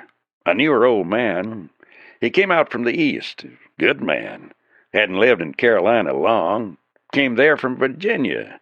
But good family, and a good man. Heard he had a daughter." "What did you want me to do?" Kilkenny asked. "Go ahead with what you're doing and keep this cattle war down. I'm putting up wire on my own place now, and we're having troubles of our own. If you need any help, holler. But you've been deputized here and now. Funny thing," Hall suggested thoughtfully, "you telling me about the killing of Wilkins and Carter. These ain't the first of the kind from the Live Oak country. For the past 6 years now, people have been getting mysteriously shot down here. In fact, Chet Lord's half-brother was dry-gulched, and not far from Apple Canyon. Name of District King. Never found who did it, and there didn't seem any clue. But he told me a few days before he died that he thought he knew who the killer in the neighborhood was. Chapter 10. Hall left after over 2 hours of talk. Kilkenny stretched out with his saddle for a pillow and stared up at the stars. Could it be there was some other plot, something that had been begun before the present one? Could the old killings be connected with the new? There was only a hint. Destry King, half-brother to Chet Lord, had been killed when he had thought he had a clue. Had he confided in his half-brother? It was high time, Kilkenny thought, that he had a talk with Chet Lord. So far, circumstances had conspired to keep him so occupied that there had been no chance, and his few messages had been sent through Steve. Long before daylight, Kilkenny rolled out of his blankets and saddled up. He headed out for Cottonwood and the railroad and arrived at the small station to find no one around but the station master. Carefully, he wrote out 3 messages. One of them was to El Paso, and one to Dodge. The third was to a friend in San Antonio, a man who had lived long in the Live Oak country, and who before that had lived in Missouri. When he left Cottonwood, he cut across country to the Apple Canyon Trail and headed for the Chet Lord Ranch. He was riding through a narrow defile among the rocks when suddenly he saw 2 people riding ahead. They were Tina Steele and Victor Bonham. "Howdy," he said, touching his Stetson. "Nice day." Tina reined in and faced him. "Hello," she said evenly. "Are you still as insulting as ever?" "Do you mean, am I still as stubborn about spoiled girls as ever?" He grinned. "Bonham, this girl's sure enough a wildcat. Plenty of teeth, too, although pretty." Bonham laughed, but Kilkenny saw his eyes drop to the tied-down guns. When they lifted, there was a strange expression in them. Then Bonham reined his horse around a bit, broadside to Kilkenny. "You going far?" Bonham asked quietly. "Not far." "Chet Lord's, I suppose. I hear he's not a pleasant man to do business with." Kilkenny shrugged. "Doesn't matter much. I do business with him, pleasant or otherwise." "Aren't you the man who killed the Weber brothers?" Bonham asked. "I heard you did. I should think it would bother you." "Bother me?" Kilkenny shrugged. "I never think of it much. The men I kill ask for it, and they don't worry me much, one way or the other." "It wasn't a matter of conscience," Bonham replied dryly. "I was thinking of Royal Barnes. I hear he was a relative of theirs, and one of the fastest men in the country." "Barnes?" Kilkenny shrugged. "I never gave him a thought. The Webers asked for it, and they got it. Why should Barnes ask for anything? I've never even seen the man." "He might," Bonham said, "and he's fast." Kilkenny ignored the Easterner and glanced at Tina. She had been sitting there watching him, a curious light in her eyes. "Ma'am," he said slowly, "did you know Destry King?" "King?" Tina's eyes brightened. "Oh, certainly. We all knew Des. He was Chet Lord's half-brother, or rather step-brother, for they had different parents. He was a grand fellow. I had quite a crush on him when I was 14. "Killed, wasn't he?" Kilkenny asked. "Yes. Someone shot him from behind some rocks. Oh, it was awful, particularly as the killer walked up to his body and shot him twice more in the face and twice in the stomach." Bonham sat listening, and his eyes were puzzled as he looked at Kilkenny. "I don't believe I understand," he said. "I thought you were averting a cattle war, but now you seem curious about an outdated killing." Kilkenny shrugged. "He was killed from ambush. So were Sam Carter and Joe Wilkins. So were several others. Of course, they all cover quite a period of time, but none of the killings was ever solved. It looks a bit odd." Bonham's eyes were keen. He looked as if he had made a discovery. "Ah, I see," he said. "You imply there may be a connection? That the same man may have killed them all? That the present killings weren't part of the range war?" "I think the present killings was part of the range war," Kilkenny said positively. But the way of killing is like the killings in them old crimes. He turned to Tina. Tell me about Des King. I don't know why I shouldn't, she said. As I told you, Des was a wonderful fella. Everyone liked him. That was what made his killing so strange. He was a fast man with a gun, too, and one of the best riders on the range. Everyone made a lot of Des. Several riders had been shot, then an old miner. I think the first person killed was an old Indian, old Comanche, harmless enough. Used to live around the Lord Ranch. Altogether, I think there were 7 men killed before Des was. He started looking into it, having an idea they were all done by the same man. He told me once that I shouldn't go riding, that I should stay home and not ride in the hills. Said it wasn't safe. You rode a good deal as a youngster? Oh, yes. There weren't many children around, and I used to ride over to talk and play with Steve Lord. Our fathers were good friends then, but it was 6 miles over rough country to his house then. Wild country. Thanks. I'll be getting on. Thanks for the information, ma'am. Glad to have seen you again, Bonham. Bonham smiled. I think we may see each other often, Kilkenny. Suddenly Tina put out her hand. Really, Kilkenny, she said. I'm sorry about that first day. I knew you were right that first time, but I was so mad I hated to admit it. I'm sorry. Sure, Kilkenny grinned. But I'm not taking back what I said about you. Tina stiffened. What do you mean? Mean? He raised his eyebrows innocently. Didn't I say you were mighty pretty? He touched his spurs lightly to the buckskin's flanks and took off at a bound. After a brisk gallop for about a quarter of a mile, he slowed down to a walk, busy with his thoughts. Hall's information had been correct. Des King had had a theory as to who the killer was. He'd been steadily tracking him down. Then the killer must have seen how near he was to capture and had killed King. But what was the thread that connected the crimes? There was no hint of burglary or robbery in any of them. Yet there had to be a connection. The pattern was varied only in the case of King, for he had been shot several times, shot as if the killer had hated him, shot through and through. And why a harmless old Indian? A prospector? Several riders? Kilkenny rode on, puzzling. Ahead of him the ground dipped into a wide and shallow valley, down which led the cattle trail he was following. Nearby were rocks and a wash not far away.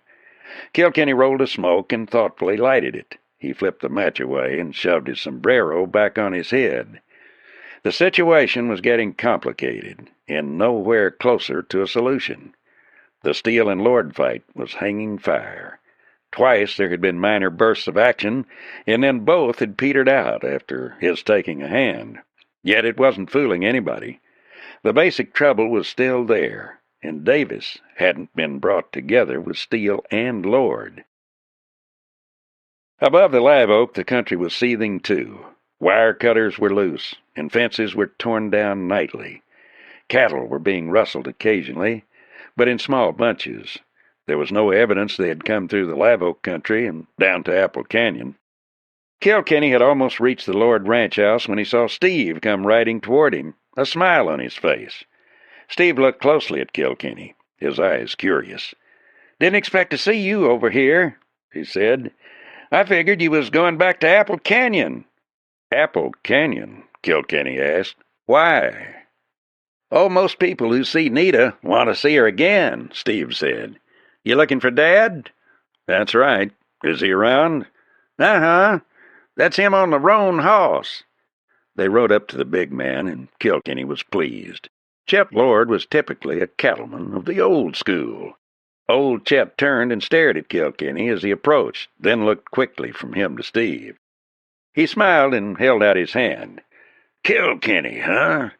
I thought so from the stories I've been hearing." Lord's face was deeply lined, and there were creases of worry about his eyes. Either the impending cattle war was bothering Chet Lord, or something else was. He looked like anything but a healthy man now. Yet it wasn't a physical distress.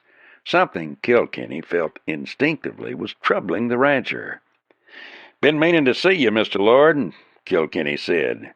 Got to keep you and Steele off each other's backs, then get you with Mort Davis." "You might get me and Webb together," Lord said positively, "but I ain't hankering for no parley with that cow-stealing Davis." "Shucks," Kilkenny grinned. "You mean to tell me you never rustled a cow? I'll bet you rustled a plenty in your time. Why, I have myself. I drove a few over the border a couple of times when I needed a steak." "Well, maybe," said Lord, "but Davis come in and settled on the best piece of cow country around here, right in the middle of my range." "Yours or Steele's?" Kilkenny said. "What the devil?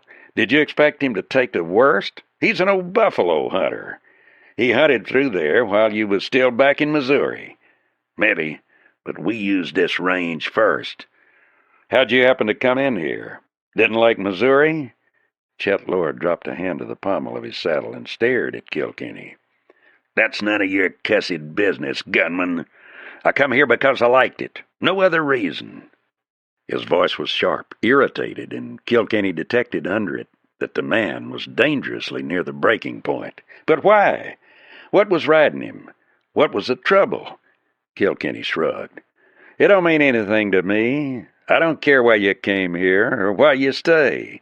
By the way, what's your theory about the killing of Des King?" Chet Lord's face went deathly pale, and he clutched suddenly, getting a harder grip on the saddle horn. Kilkenny saw his teeth set. The man turned tortured, frightened eyes at Kilkenny. "You better get," Lord managed after a minute. "You better get going now. If you'll take a tip from a friendly man, keep moving." He wheeled his horse and walked it away. For a moment Kilkenny watched him, then turned his head to find Steve staring at him. In his eyes, that strange, leaping white light Kilkenny had seen once before. "Don't bother, Dad," Steve said. "He ain't been well lately. Not sleeping good.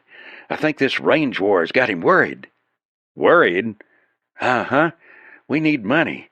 If we lose many cows, we can't pay off some debts we've got." After a few minutes' talk, Kilkenny turned his buckskin and rode away from the ranch. He rode away in a brown study. Something about Des King had Chet Lord bothered. Was Lord the murderer of his own stepbrother? But no. Chet might shoot a man, but he would do it in a fair stand-up fight. There was no coyote in Chet Lord, any more than there was in Webb Steele or Mort Davis. Chapter 11. More and more the tangled skein of the situation became more twisted, and more he felt the building up of powerful forces around him, with nothing he could take hold of. He was in serious danger, he knew, yet danger was something he had always known. It was the atmosphere he had breathed since he had gunned his first man in a fair stand-up fight at the age of 16. There was something about Chet Lord's fear that puzzled him. Lord had seemed more to be afraid for him than for himself. Why? What could have aroused Lord's fear so? And what had made the man so upset? Was he really in debt? Somehow, remembering the place and the fat cattle, and knowing the range as he did, Kilkenny could not convince himself that Steve's statement was true. It was a cover-up for something else. There was fresh paint, all too rare in the Texas of those days, and new barbed wire, and new ranch buildings, and every indication that money was being spent. Yet somewhere on that range a killer was loose, a strange, fiendish killer. It was unlike the West. A man who struck from ambush, a man who would kill an old Indian, who would ambush a prospector, and who would shoot down lonely riders. Somewhere, in all the welter of background, there was a clue. Kilkenny lifted his head and stared gloomily down the trail. He was riding back through the shallow valley and down the cattle trail along which he had just traveled. He looked ahead and for some reason felt uneasy. "Lord's getting his fear into me," he told himself grimly. "Still, in a country like this, a man's a fool to ride twice over the same trail." On the impulse of the moment, he wheeled his horse and took it in 2 quick jumps for the shelter of the wash. As the horse gathered himself for the second jump, a shot sounded, and Kilkenny felt the whip of a bullet past his head. Then another, and another. But Buck knew what shooting was, and he hit the wash in one more jump and slid into it in a cascade of sand and gravel. Kilkenny touched spurs to the horse and went down the wash on a dead run. The wash took a bend up above. If he could get around that bend in a hurry, he might outflank the killer. He went around the bend in a rush and hit the ground running, rifle in hand. Flattening himself behind a hummock of sand and sagebrush, he peered through, trying to locate the unseen rifleman. But he moved slightly, trying to see better, and a shot clipped by him, almost burning his face. A second shot kicked sand into his eyes. He slid back into the wash in a hurry. "The devil!" he exploded. "That hombre is wise! Spotted me, did he?"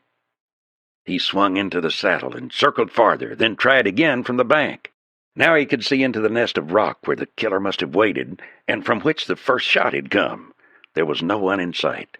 Then he saw a flicker of movement among the rocks higher up. The killer was stalking him.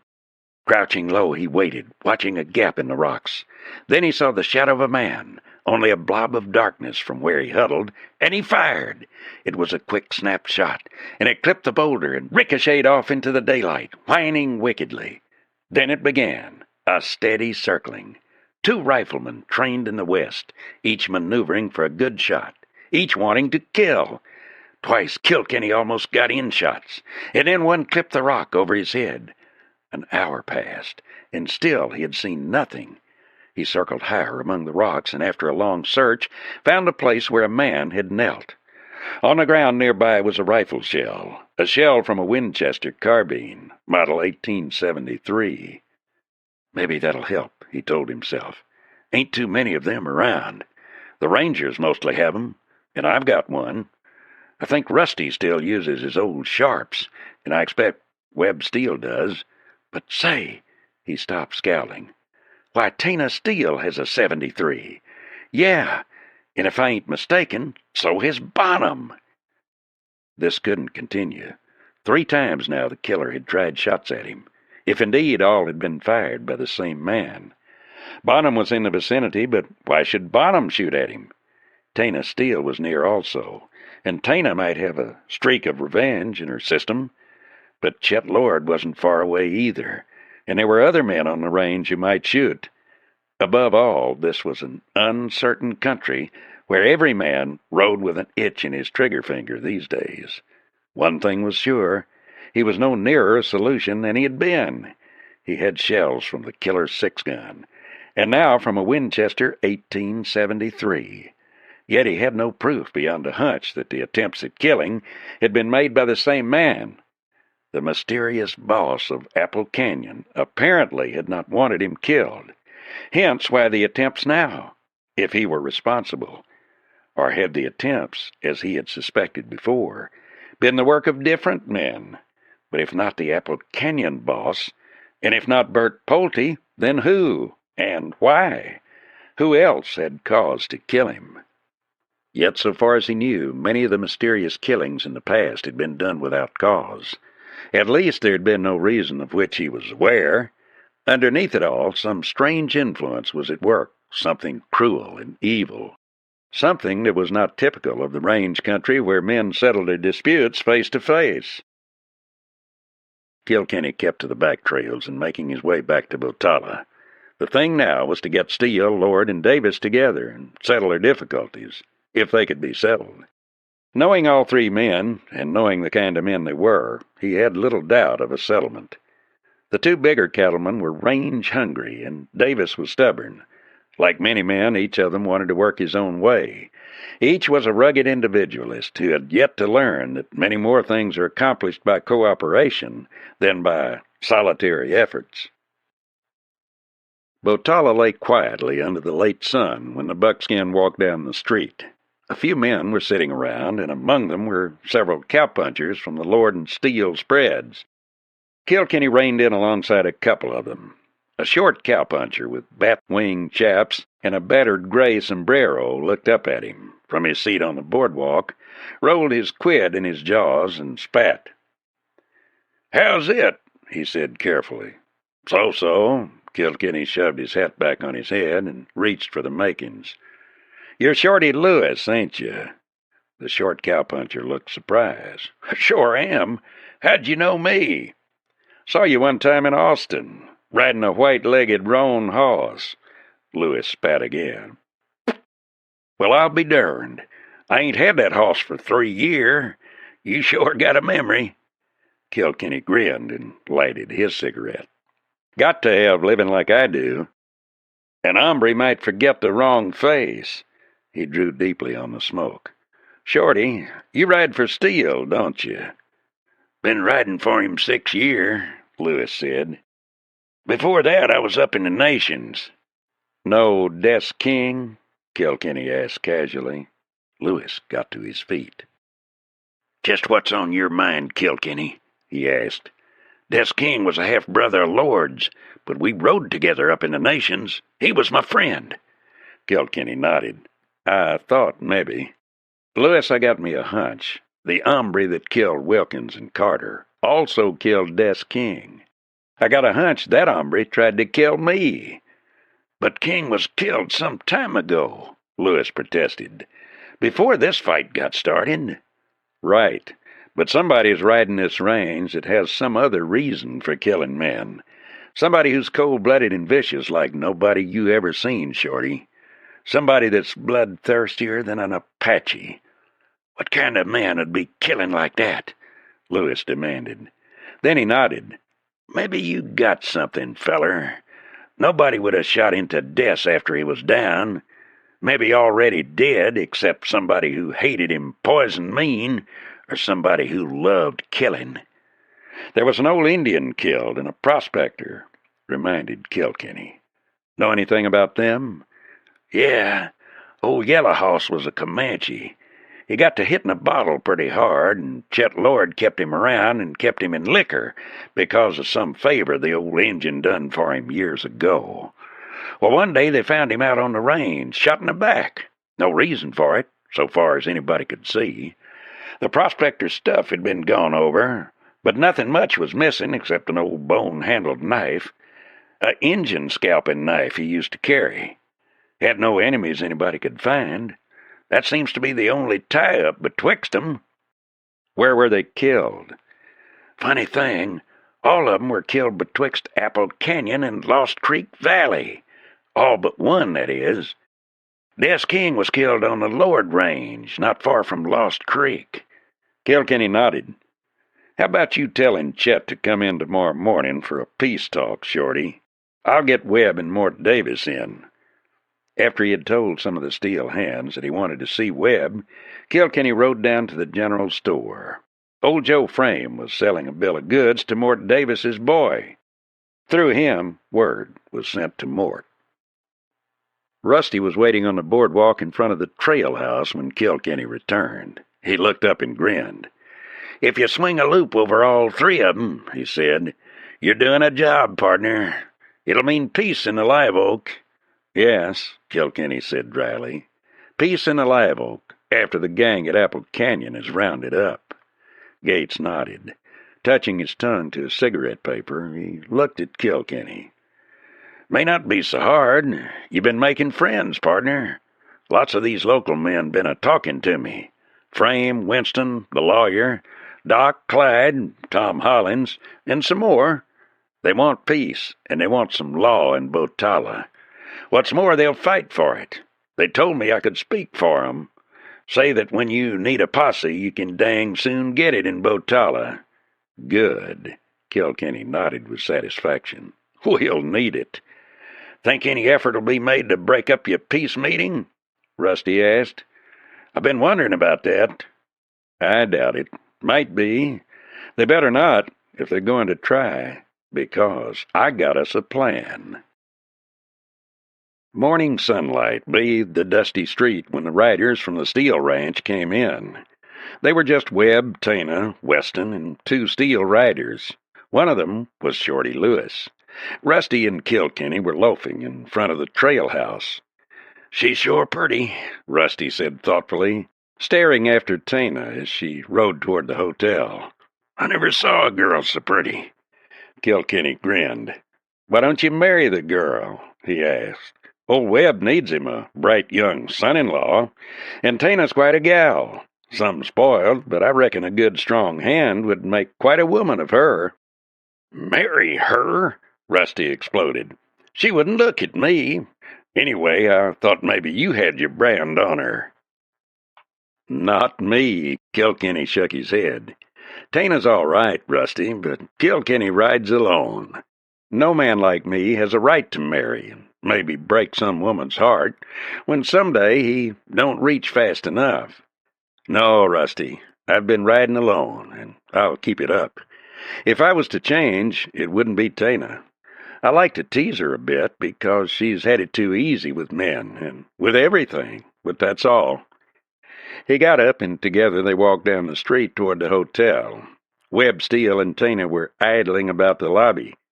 In a few minutes, Chet Lord came in, followed by Steve. Then the door opened, and Mort Davis stood there, his tall, lean figure almost blocking the door. He stared bleakly at Steele, then at Lord, and walked across the room to stand before the cold fireplace with his thumbs hooked in his belt. "Guess we better call this here meeting to order," Kilkenny suggested, idly riffling a stack of cards. "The way I hear it, Steele and Lord are disputing about who fences in Lost Creek, while Mort here is holding Lost Creek." "He's holding it," Steele said harshly, "but he ain't got no right to it." "Easy now," Davis said. "How'd you get that range of yourn, Steele? You just rode in and took her. Well, that's what I done. Anyway, I figured on Lost Creek for 10 year. I come west with Jack Halloran's wagon train 15 year ago and saw Lost Creek then." "Huh!" Webb Steele stiffened. "You rode with Halloran? Why, Tana's mother was Jack Halloran's sister." Davis stared. "Is that a fact? You all from Jackson County?" "We sure are." "Why, you old coot, why didn't you tell me you was that Davis? Jack used to tell us about how you and him—" Webb stopped, looking embarrassed. "Go right ahead, Steele," Kilkenny said dryly. "I knew if you and Mort ever got together and quit fighting long enough to have a confab, you'd get along. Same thing with Lord here. Now listen, there ain't no reason why you three can't get together. You, Steele, are importing some fine breeding stock. So is Lord. Mort hasn't got the money for that, but he does have Lost Creek, and he's got a few head of stock. I don't see why you need to do any fencing. Fence out the upper Texas stock, but keep the Live Oak country, this piece of it, as it is. Somebody has moved into Apple Canyon and has gathered a bunch of rustlers around. Well, they've got to be cleared out.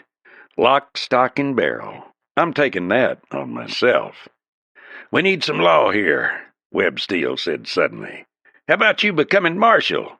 "Not me," Kilkenny said. "I'm a sort of deputy now. Lee Hall dropped by my camp the other night, and he gave me this job. Makes it sort of official. But before I leave here, I'm going to take care of that bunch at Apple Canyon. Also," he added, "I'm going to get the man responsible for all these killings." His eyes touched Chet Lord's face as he spoke, and the big rancher's face was ashen. Steve spoke up suddenly. "You sound as if you believe there's no connection between the killings and this fight." "Maybe there is, maybe there isn't. What I think is that the man who's doing the killing is the same man who killed Des King, the same who killed old Yellow Horse." Chapter 12. Chet Lord was slumped in his chair, and Kilkenny thought he had never seen a man look so old. Tana Steele was looking strange, too. And Kilkenny, looking up suddenly, saw that her face was oddly white and puzzled. "I think," Kilkenny said, after he had made his disturbing accusation about the mysterious killer, "that Des King knew who the killer was. He was killed to keep him from exposing that rattler. And also, I believe, because the killer hated King." "Why didn't he tell, then?" Steve Lord demanded. Kilkenny looked up at Steve. "Maybe he did," he said slowly. "Maybe he did." "What do you mean by that?" Webb Steele demanded. "If he told, I never heard nothing of it." Kilkenny sat quietly, but he could see the tenseness in Tana's face. the ashen pallor of Chet Lord slumped in his chair, and Steve's immobile, hard face. Des, Kilkenny said slowly, had a little hangout in the hills, in a box canyon west of Forgotten Pass. Well, Des kept a diary and account of his search for the killer. He told Lee Hall that, and Lee told me. Tomorrow I'm going to that cabin in the canyon and get that diary. Then I'll know the whole story. I think, Tana began, but got no further because suddenly there was a hoarse yell from the street and the sharp bark of a six-gun. Then a roll of heavy firing. Kilkenny left his chair with a bound and kicked the door open. There was another burst of firing as he lunged down the steps. His foot caught and he plunged headlong into the dust, his head striking a rock that lay at the foot of the steps. Rusty and the others plunged after him. They were just in time to see two big men lunging for their horses, while rifles and pistols began to bark from all over town. One of the big men threw up his pistol and blazed away at the group on the porch. Rusty had just time to grab Tana and push her against the wall as bullets spattered the hotel wall. Kilkenny, his head throbbing from the blow of his fall, crawled blindly to his feet, eyes filled with dust. There was a wild rattle of hoofbeats. Then horses charged by him. One caught him a glancing blow with its shoulder and knocked him flat again. There was another rattle of gunfire, and then it was over. Kilkenny got to his feet again, wiping the dust from his eyes. "What was it?" he choked. "What happened?" Frame had come running up the street from the general store, carrying an old Sharps rifle.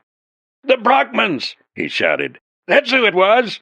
Come to bust up your meeting and wipe you out, Kilkenny! Jim Weston, Shorty, and the other Steele rider tried to stop 'em."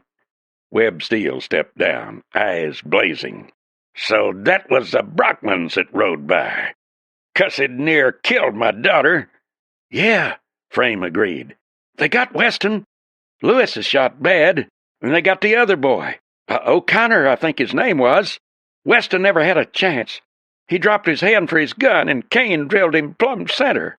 Abel took Lewis, and they both lowered guns on the last one. It was short and bloody, and I don't think either of them got a scratch." "This busts it," Steele shouted. "We'll ride to Apple Canyon and burn that bunch to the ground. They've gone too far." Tana Steele was straightening up. She looked at Rusty. "You saved my life," she said quietly. "If you hadn't thrown yourself in front of me, I might have been killed." Rusty grinned, and suddenly Kilkenny saw blood on his shirt. "You better take him inside, Tana," he said. "He's hit." "Oh!" Tana caught Rusty quickly. "You're hurt." "It ain't nothing," Rusty said. "Shucks, He slumped limply against the wall. Steele and Frame picked him up and started inside. The Lords, father and son, headed down the street. Suddenly Kilkenny heard the porch boards creak. In a low voice, Bert Pulte spoke. "All right, Mr. Lance Kilkenny, here's where you cash in." As Kilkenny recognized the voice, he whirled and drew. Pulte's gun flamed as Kilkenny turned, and he felt the hot breath of the bullet. Then he fired. Pulte staggered but caught himself. His head thrust forward. He tried to squeeze off another shot, but the six-gun wouldn't come up.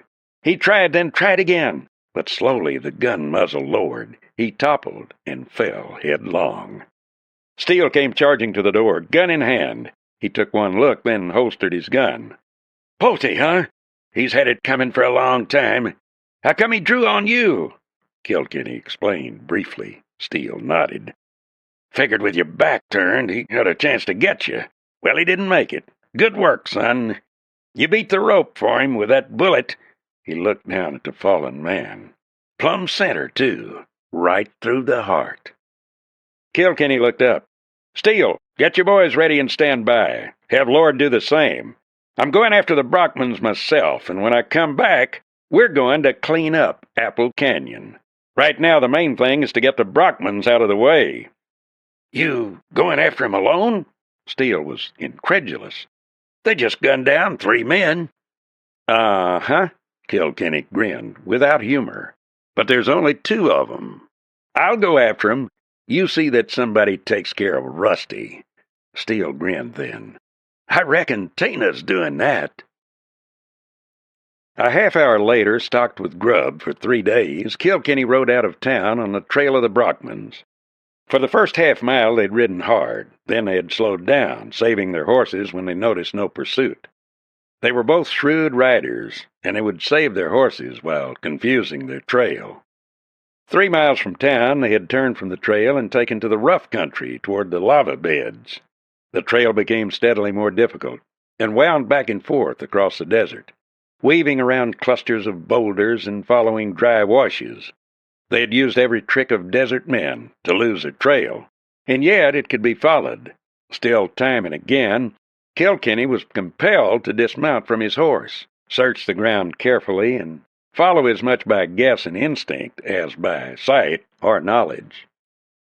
It became evident the Brockmans were traveling in a big circle. Picturing the country in his mind, Kilkenny began to believe they were heading for Cottonwood. But why Cottonwood? Could they, by chance, know of the wires he had sent? Were they afraid of what those wires might mean to them? Or were they watching the station, on orders from the unknown in the Cliff House? On impulse, Kilkenny swung the buckskin from the trail and cut across country for Cottonwood. Now he kept to the cover and rode steadily by gulch and by canyon toward the little station. That night he bedded down on the same creek that ran into Cottonwood, but about 6 miles upstream from the town. His camp was a dark camp, and he tried no fire, eating a cold supper and falling asleep under the stars. With daylight he was up. Carefully he cleaned his guns and reloaded them. He knew the Brockmans and was under no misapprehension as to their skill. They were good, and they were dangerous together. If only by some fortune or stratagem he could catch each one alone. It was a thought, but the two ate together, slept beside each other, walked the streets together, and rode together. It was almost 9 o'clock before he saddled up and rode into town. If his calculations were correct, he was still ahead of the Brockmans. He would still make Cottonwood first, but, if not first, at almost the same time. When he reached town, he tied Buck under the trees on the edge of the stream and walked across the little log footbridge to the street. There was nothing much in Cottonwood. On one side of the street was a little stream, never more than 6 feet wide, and a row of cottonwood trees backed by some bunches of willow beyond the stream. On the opposite side were the telegraph office and station, a bar, a small store, and 4 or 5 houses. That was about all. Kilkenny walked into the station. "Any messages for me?" he asked. The station keeper nodded and stretched. "Yeah, just come in. 3 of 'em." He passed the messages across to Kilkenny, broke a straw off the broom, and began to chew it slowly and carefully, glancing out the window occasionally. "Reckon there'll be some fireworks now," he said, nodding at the messages. "It sure beats the devil." Kilkenny pocketed the messages without glancing at them, left the station, and crossed the street to the Willows after a brief glance into the bar. On the far side of the bridge he lay down on the grass and began to doze. He was still there an hour later when the station master came to the door. "Hossman coming out of the break, stranger," he called out. "They look powerful like the Brockmans." Kilkenny got up slowly and stretched. Then he leaned against the trunk of a huge cottonwood, waiting. The riders turned into the road leading to Cottonwood at a fast trot.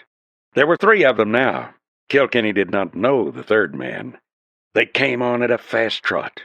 As they reined in suddenly in front of the bar, Kilkenny stepped out and walked across the bridge. Abel Brockman had swung down. Hearing the footsteps on the bridge, he turned and glanced over his shoulder. His hand stiffened, and he said something, low-voiced, and began to turn. The Brockmans had been caught offside. Kilkenny stepped out quickly from under the trees. "All right," he yelled. Up the street, a man sitting on a bench in front of a door suddenly fell backward off the bench and began to scramble madly for the door. Kane Brockman was still in the saddle, but he grabbed for his gun. As Abel's hand moved, Kilkenny's hand whipped down in a lightning draw that had made him famous. His gun came up, steadied, and even as Abel's 6-shooter cleared his holster, Kilkenny fired. Walking toward them, he opened up with both guns. Abel got off a shot, but he'd been knocked off balance by Kilkenny's first shot, and he staggered into the hitch rail. Kane's horse reared wildly, and the big man toppled backward to the ground. Kilkenny walked on, firing. Abel went to one knee, swung up, lurching, and his guns began to roar again. Unbelieving, Kilkenny stopped and steadied his hand, then fired again. He was sure he had hit Abel Brockman with at least 4 shots. Abel started to fall, and swinging on his heel, Kilkenny tried to get a shot at the third man. But grabbing Kane Brockman, the fellow dragged him around the corner out of sight. One of the horses trotted after them. Gun in hand, Kilkenny walked up to Abel. Lying on his back in the dust, hand clutching an empty gun, his chest covered with blood, Abel Brockman stared at him. "Kane'll kill you for this," he snarled, his eyes burning. "Kane'll... Oh!" Abel's face twisted with agony. "Kane, where's..." One hand thrust up and straining, fell into the dust, and Kilkenny, who had lifted his eyes toward the corner, started toward it. Then he heard a sudden rattle of hoofs, and he broke into a run. The third man, whoever he had been, with Kane Brockman across his saddle, was taking off up the trail. Kilkenny stared after them a moment, then shrugged and walked back. He didn't think he had hit Kane Brockman. Probably he'd been thrown from his horse and knocked cold. Kilkenny retrieved Buck and swung into the saddle. Then he rode back by the station. The station master thrust his head out. "Didn't think you could do it, mister," he said. "Some shooting." "Thanks, and thanks for the warning." Kilkenny jerked his head back at Abel Brockman's body. "Better get that out of the street.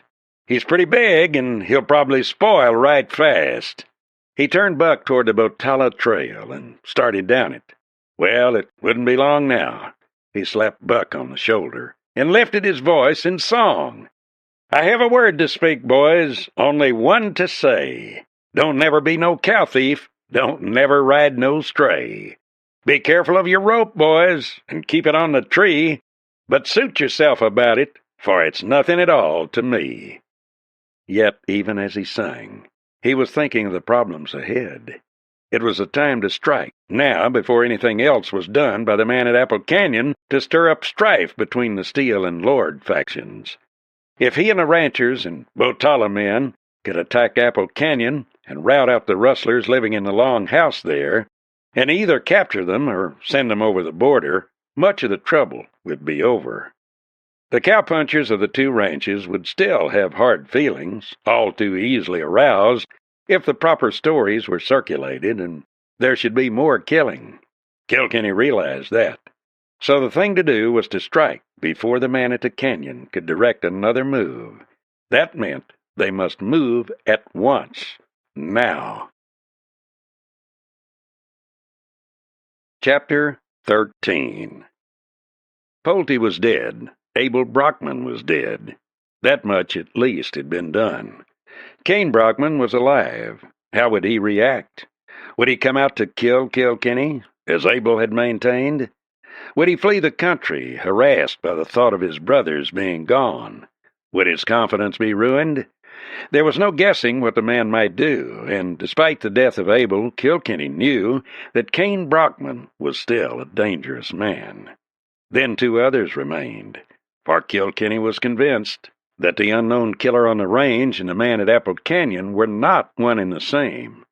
2 men left, and no hint of who either one was. On a sudden hunch, Kilkenny turned the buckskin and took a cut-off across the hills toward Apple Canyon. Another talk with Nita might give him some clue. Or was he fooling himself? Was it simply because he wanted to see the hazel-eyed girl who had stirred him so deeply? He rode on, his face somber, thinking of her. A man who rode the lonely trails had no right to talk love to a woman. What did he have to offer? He had nothing, and always in the background was the knowledge that someday he would be too slow. He couldn't always win. Confident as he was, certain as he was of his skill, he knew that a day must come when he would be too slow. Either that, or it would be a shot in the back by an enemy, or a shot from someone who wanted to be able to say he was the man who killed Kilkenny. That was what any gunman of repute had always to fear, for there were many such. More, there was that curious thing that made gunmen seek each other out to see who was the fastest. Men had been known to ride for miles with only that in mind. Sometimes those meetings had come off quietly and without actual shooting. Sometimes it was a matter of mutual respect, as in the case of Wild Bill Hickok and John Wesley Hardin. Some gunmen did live together. Some were friends, but they were the exception. And there was always the chance that some ill-considered remark might set off the explosion that might leave a dozen men lying in death. No, men who lived by the gun died by the gun, and no such man had any right to marry. No matter where he might go in the West, there would always be someone, sometime, who would know him. Then his name would become known again, and he must either fight or be killed. Billy the Kid, Wild Bill, Ben Thompson, King Fisher, Phil Coe, and many another were to prove the old belief in dying by the gun.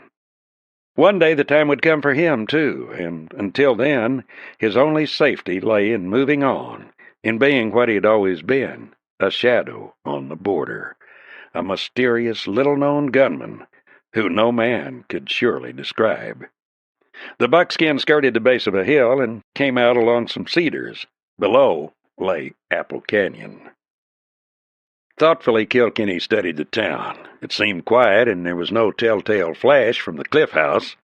It might be that he could visit the town without being seen. Carefully keeping to cover the scattered groves of cedar, Kilkenny worked his way along the mountainside, steadily getting closer and closer to the bottom. There was no sign of life. Finally, close to the foot of the hill, he dismounted and tied the buckskin to a tree with a slip knot. Enough of a tie to let the buckskin know he should stand, but not enough to hold him if Kilkenny should whistle for him. Then, keeping the saloon between himself and the livery stable, Kilkenny walked casually out of the trees toward the back of the bar. The biggest chance of being seen would be from the saddler house, or by someone walking down the short street of the town.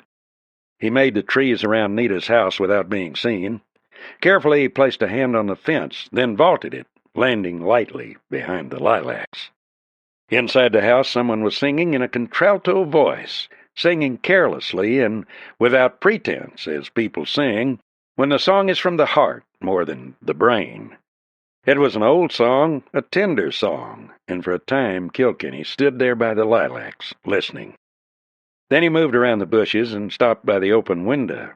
The girl stood there, just inside, almost within the reach of his arm. She had an open book in her hands, but she was not reading. She was looking out at the hills across the valley and across the roof of the livery stable at the crags. "It's a lovely picture," he said softly. "A mighty lovely picture. Makes me regret my misspent life." She did not jump or show surprise, nor at first did her head turn. She kept her eyes on the distant crags and smiled slowly. "Strange that you should come now," she said softly. "I'd been thinking of you. I was just wondering what you were like as a little boy, what your mother was like, and your father." Kilkenny took off his hat and leaned on the windowsill. "Does it matter?" he asked softly. "No man is anything but what he is himself. I expect his blood has something to do with it, but not so much. It's what he does with himself afterward. That's what matters. And I haven't done so well." "No? I would say, Kilkenny, that you had done well. I would think you are an honorable man." "I've killed men, too many." She shrugged. "Perhaps that is bad, but it is the West. I do not believe you ever shot a man from malice or because there was cruelty in you. Nor do I believe you ever shot one for gain. If you killed, it was because you had to." "That's the way I wanted it," he said somberly. "But it ain't always been that way. Sometimes you stand in a bar and you see a man come in, and when you look at him you can tell by his eyes and his guns that he's a gunslinger. That's when you should leave. You should get out of there. But you don't, and then sooner or later you have to kill him. You have power when you can sling a gun, but it's an ugly power, and it keeps a man thinking, worrying, for fear someday he may use it wrong." "But Kilkenny," Nita said, "surely the West needs good men who can shoot. If there were only the bad men, only the killers, then what chance would honest people have? We need men like you. Oh, I know. Killing is bad. It's wrong. But here in the West, men carry guns. For wild steers, for rattlesnakes, for Comanches or rustlers, and some learn to use them too well. But the West can't grow without them, Kilkenny." He looked at her for a long moment. "You're a smart girl, Nita. You think, don't you?" "Is that good, Kilkenny?" The hazel eyes were soft. "I'm not sure that a girl should ever think, or at least she shouldn't let a man know it." "That's what they say." He grinned suddenly. "But not for me. I want a girl who can think. I want a girl to walk beside me, not behind me." "Kilkenny," she said, and her hand suddenly came out to touch his. "Be careful. He's deadly, Kilkenny. He's as vicious as a coiled snake, and he's living just for one thing now, to kill you. I don't think it is for the reason he gives. I think it is because he hates you for your reputation. I think he's a little afraid, too. He was drinking once, and he told me, when we were standing at the gate, that he wasn't afraid of Hardin. He knew he could beat Hardin, our Kingfisher. He said in all his life only 2 men had him bothered, Ben Thompson and you. He's always talking about you when he's drinking. He said Thompson had more nerve than any man he ever knew, and he said that if you ever fought him, you'd have to be sure he was dead, because if he wasn't, and he could walk, he'd come after you again. You bothered him because he said he couldn't place you. You were like a ghost. Nobody could say anything about you, except that you were fast and hard shooting." Kilkenny nodded. "Yeah, I know what he means. When you're fast with a 6-gun, you get to hearing about others. After a while, you get a picture of 'em in your mind, and when you shoot with that picture in mind. Most times you're right, too. But when you don't know about a man, it bothers you. A stranger rides in, wearing his gun tied down, or maybe 2 guns, and he's got a still, cold face, and he drinks with his left hand. Well, you know he's bad. You know he's a gunslick, but you don't know who he is. It leaves you restless and uncertain. Once you know what he is, then you know what you're up against." They stood there for a while in a warm sun, and a little breeze stirred, and the lilac petals sifted over his shoulders, and he could smell their heavy perfume.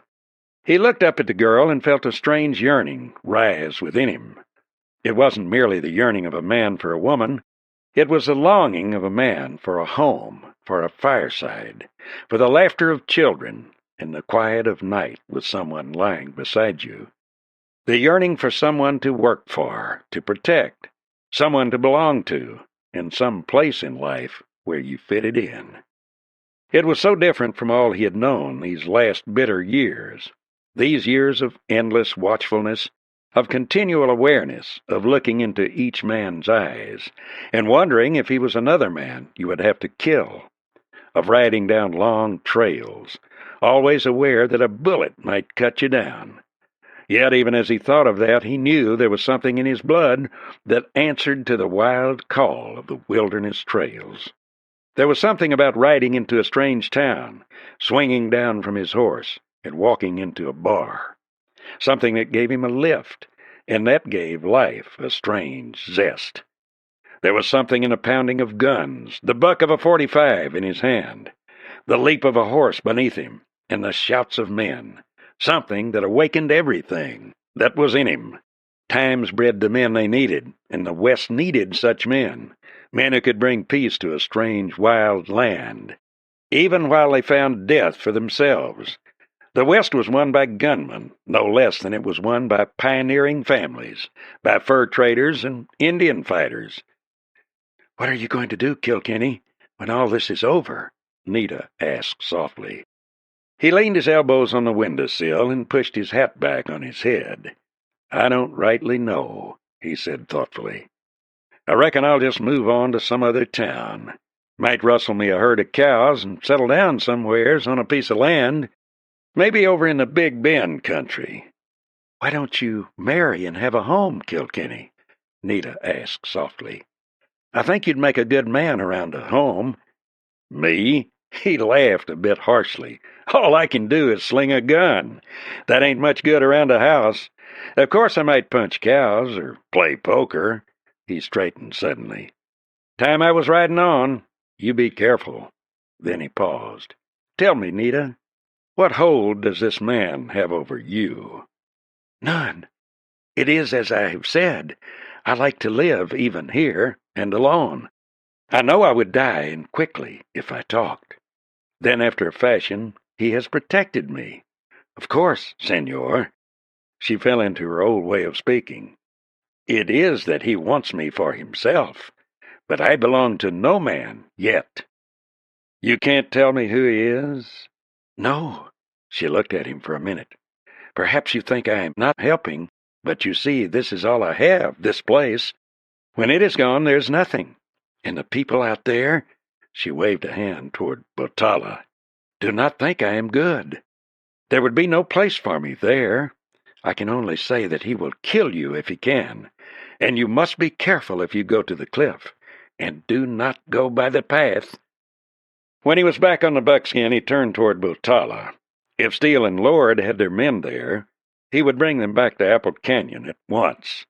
In his ride to the place, he had carefully scouted the approaches. It had been easy enough to see just what they would be facing in an attack on the stronghold. He could muster about 60 men. There would be at least 40 here at the canyon. 60 wasn't really enough, for the men at the canyon would be fighting on their own ground and behind defenses, and all were seasoned fighters. Nevertheless, much could be lost by waiting. The time was now. The raid on Apple Canyon, however, might leave the range killer at large. As Kilkenny rode, his brain dug into the accumulated evidence, little as it was. Yet one idea refused to be denied, and it worried around in his mind until he reached town. He came up to the trail house at a spanking trot. Dropping from saddle, he flipped $1 to a Mexican boy. "Take that hoss, Pedro," he said, grinning, "and treat him right. Oats, hay, water, and a rub-down." Pedro dropped his bare feet to the boardwalk and grinned, showing his white teeth. "Si, senor, it shall be done." Chapter 14. Rusty Gates was sitting inside the trail house, holding himself stiffly, but grinning. Webb Steele was there, too. He looked up keenly as Kilkenny came in. "Can't keep a good man down," Rusty said. "Tina bandaged my side, and I wanted to give you a hand with the Brockmans, but she wouldn't let me. She's got a mind of her own, that girl." "What happened?" Frame demanded, stepping up. "Got Abel," said Kilkenny. "Kane got thrown from his hoss, knocked out, I think. Another hombre dragged him around a corner and got him aboard a hoss. They let out, and I let 'em go." Frame shook his head, his eyes dark with worry. "Kane'll go crazy when he finds out Abel is dead and you're still alive. He'll come gunning for you, Kilkenny." "He might," Kilkenny shrugged. "Got to take that chance. We're after bigger game now. We've got to wipe out that bunch at Apple Canyon. There's at least 40 outlaws there." "Probably more," Steele said. "Clyde Wilder was down there a few days ago, and he said there was always 50, and might have been 70. "Don't make no difference," Frame declared. "We're ready. Even Duval at the hotel is going. Everybody wants to lend a hand." Down the main street of Botala, there was suddenly a pounding of hooves. Then a rider threw himself from saddle in front of the trail house.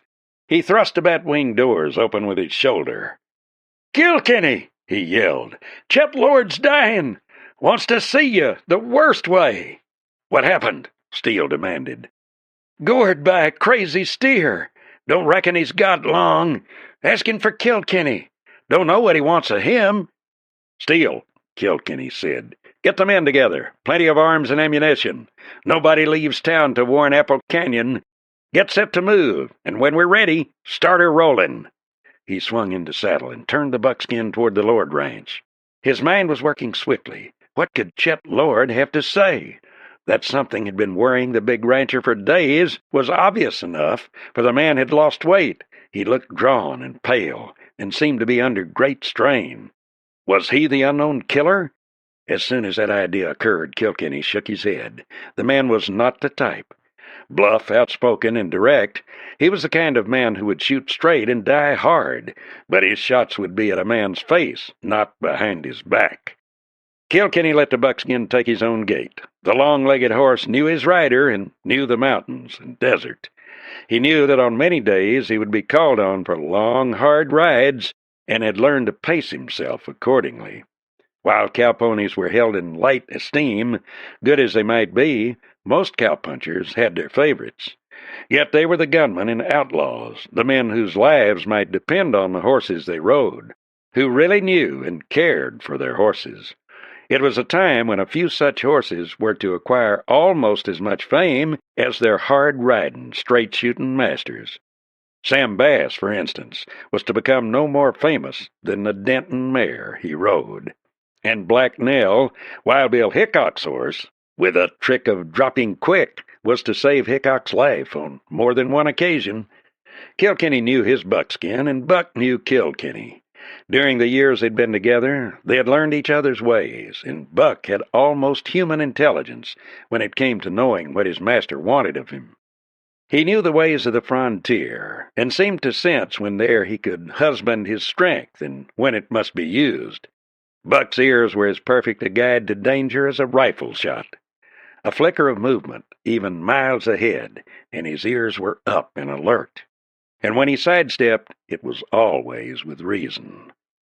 The Lord Ranch was strangely still when the buckskin cantered across the yard and came to a stop before the ranch house. Kilkenny swung to the ground, and leaving Buck ground-hitched, went up the steps at a bound. Steve met him at the door. The young fellow's eyes were wet, and his face looked pale. "He wants you," he said. "Wants you bad." Kilkenny stepped through the door into the room where Chet Lord lay in bed. A sharp-eyed man with a beard stood up when Kilkenny walked in. "I'm Doc Wintlow," he said softly, then smiled a little wryly. "From Apple Canyon. He wants to talk to you." He glanced at Steve. "Alone." "Right." The doctor and Steve went out, and Kilkenny watched them go. He saw Steve hesitate in the door as though loath to leave. Then the young cowboy stepped out, and Kilkenny turned to the old man lying on the bed. Lord's breathing was heavy, but his eyes were open. His face seemed to have aged, and he looked up at Kilkenny for a moment, then reached over and took his hand. "Kilkenny," he whispered hoarsely, "I got a favor to ask. You gotta promise me, from a dying man. Promise me you'll do it. It's something you can do." "Sure," Kilkenny said gently. "If it's anything I can do, I will. You know that." "Kilkenny." The old man's voice faltered, then his grip tightened on Kilkenny's wrist, until the gun expert almost winced with the strength of it.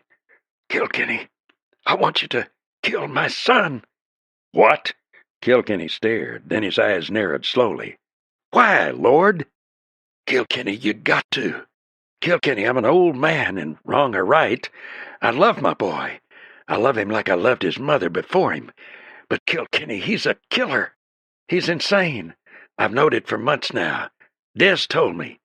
Des King told me before Steve killed him, long time ago. Steve had a bad fall off a bucking hoss, and was unconscious for days and days. He was kind of queer when he got well. For a spell, then it looked like he was all right again, and didn't take pleasure in torturing things no more. So when folks began to get killed around here, I never thought of the boy. Then I had a feeling, and one day Des come to me, and said he knowed Steve had done it, and he'd have to be put away. He couldn't go on killing folks, but then Des was killed, and I couldn't bear to put Steve away. He was all I had, Kilkenny." Kilkenny nodded slowly, looking down at the old man, seeing the pleading in his eyes, the plea for understanding, for sympathy at least. "I done wrong. I knowed I was doing wrong, but I hoped the boy would change. Sometimes he would be a good boy. Then he'd get to mooning around, and off he'd go. For a long time the old man was silent. Then his chest heaved, and he turned his head. Kilkenny, you got to kill him. I won't be around no more to look after him, and you'll kill him decent, Kilkenny. You'll shoot him, and he won't suffer. I don't want him to suffer, Kilkenny. He's a baby for pain. He can't suffer. I don't want him hung neither, Kilkenny. Go shoot him down. I left a paper. It's in an envelope in case I die. Frame has got it. It tells all about it, Kilkenny. You got to kill him. I can't die thinking I've left that pestle of evil behind me. And but for that, he's been a good boy. Kilkenny still stood, staring down at old Chet Lord. Yes, it all fitted. Everything fitted. Steve had a Winchester 1873, and he could have done any of the shootings. Kilkenny had suspected something of the kind, which was why he had wired. Wired? Kilkenny clapped a hand to his pocket. Why the wires? He had them in his pocket all the time. Hurriedly he dug into his pocket and pulled them out, unfolding the sheets. The first was from San Antonio. It was a verification of what Chet Lord had just told him. A few scattered facts about Steve's boyhood actions after his bucking horse accident, before his father had taken him away, all indicative of what might later come. That was unnecessary now. There would be evidence enough. His father's letter with frame, and a few dates and times would piece it all together. He unfolded the second message from El Paso. As its message struck him, his hand stiffened. Tyson saw Royal Barnes at Apple Canyon. He knew Barnes from Hayes City in Abilene. Barnes murdered Tyson's brother, and he heard Barnes swear to kill you for getting the Webbers. Be careful, Kilkenny. He's cold as a snake and lightning fast. Kilkenny crumpled the message into a ball and thrust it into his pocket. The third message no longer mattered. It had only been an effort to learn what gunslingers were where, in an effort to learn who was at Apple Canyon. Now he knew. Royal Barnes. The name stood out boldly in his mind, and even as he turned away from the old man on the bed, he saw that name, the name of a man he had never seen, the name of one of the most ruthless, cold-blooded killers in the West, a man as evil and vicious as any, yet reputed to be handsome, reputed to be smooth and polished, yet known to be a man filled with the lust to kill, and of such deadly skill that it was said that Wes Hardin had backed down from him. Kilkenny opened the door and stepped outside. Instantly Doc Wentlow got up. "How is he?" he demanded. "Pretty low," Kilkenny hesitated. "Where's Steve?" "Steve? That was funny. He stood by the door a minute after you went in, listening, I guess. Then all of a sudden he turned and got on a horse and took off, riding like the devil." Despite himself, Kilkenny felt relieved. He had never killed a man unless the man was attempting to kill him. To walk out of the old cattleman's bedchamber and shoot Steve had been the furthest from his thoughts. Just what he'd hoped to do, he was not sure. He did know that Steve Lord must be stopped. Thinking back, he could remember the curious light, the blazing of some inner compulsion, which he had seen in Steve's eyes that first day in the trail house. Yet Steve had not wanted to shoot it out with him face to face. The young fellow was a man with an insane urge to kill. It grew from some inner feeling of inferiority. What Steve Lord would do now, Kilkenny could not guess. He knew killers, but the killers he knew were sane men, men whose thoughts could be read and whose ways could be known. He did know that even the craziest man had his moments of sanity, and he knew that Steve Lord must have listened at the door, probably suspecting what his father intended to tell Kilkenny. So he had mounted and ridden away. To what? Where could he go? Yet even as the question came, he knew the answer. Steve Lord would go to Apple Canyon. However insane the boy might be, there was some connection between him and the events stemming from the canyon rendezvous. And Kilkenny suspected that Steve had more than a little interest in Nita Riordan. But he would be riding now with fear in his heart, with desperation. For now he was in the open, the place he dreaded to be, where there was no concealment. He must fight, or he must die. And Kilkenny knew that such a man would fight like a cornered rat. Yet he had promised a dying man, and regardless of that, it was something that had to be done. Why should he feel depressed? Steve was a killer, preying upon the lonely and the helpless. A man who shot from ambush, who killed from sheer love of killing. So he must be stopped. It was his own father, the man who sired him, who had passed sentence upon him. Kilkenny turned off into the thick brush and unrolled his poncho and was asleep almost as soon as he lay down. Chapter 15. Botala's main street was crowded with horsemen when Kilkenny rode back to the town. They were in for the finish, the lean, hard-bitten, wind and gun-seasoned veterans of the Texas range. Riders from the Steel and Lord ranches, men who had ridden the long cattle trails north to Dodge and Abilene, men who knew the ways of cows and Indians and guns, men who had cut their teeth on six-shooters. Yet, as Kilkenny rode up the street, eyes alert for some sign of Steve Lord, he wondered how many of these men would be alive when another sundown came. For they were facing men as tough as themselves, as good and as dangerous, as cornered rats are always dangerous. Vicious as men can be who find themselves faced at last with justice and the necessity of paying for their misdeeds. They would fight, shrewdly and well. They were not common criminals, these men of Apple Canyon. A few, yes, but many were just tough young men who had taken the wrong trail or liked the hard, reckless life. A different turn of events, and they might have been satisfied cowhands, trail bosses, or they might have been rangers. They would ask no quarter, and they would give none. They would fight this out to the last bitter ditch, and they would go down, guns blazing. They might have taken the wrong trails, but they had courage. And for him, there was none of that. There was just one man. He had to mount that cliff and take Royal Barnes, the mysterious man in the cliff house. How would he know him? He did not know, but he did know that when he saw the man, he would know him. Instinctively, he knew that. When a man looked at another across a space of ground, with guns waiting, then he knew whether a man was fast and whether he would kill or not. This would be different. Lance Kilkenny understood that. The Brockmans had been good, but he had timed his chances to nullify their skill as a twin fighting combination.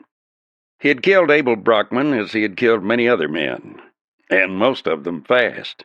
But, and this he knew, he had never drawn against a man like Royal Barnes.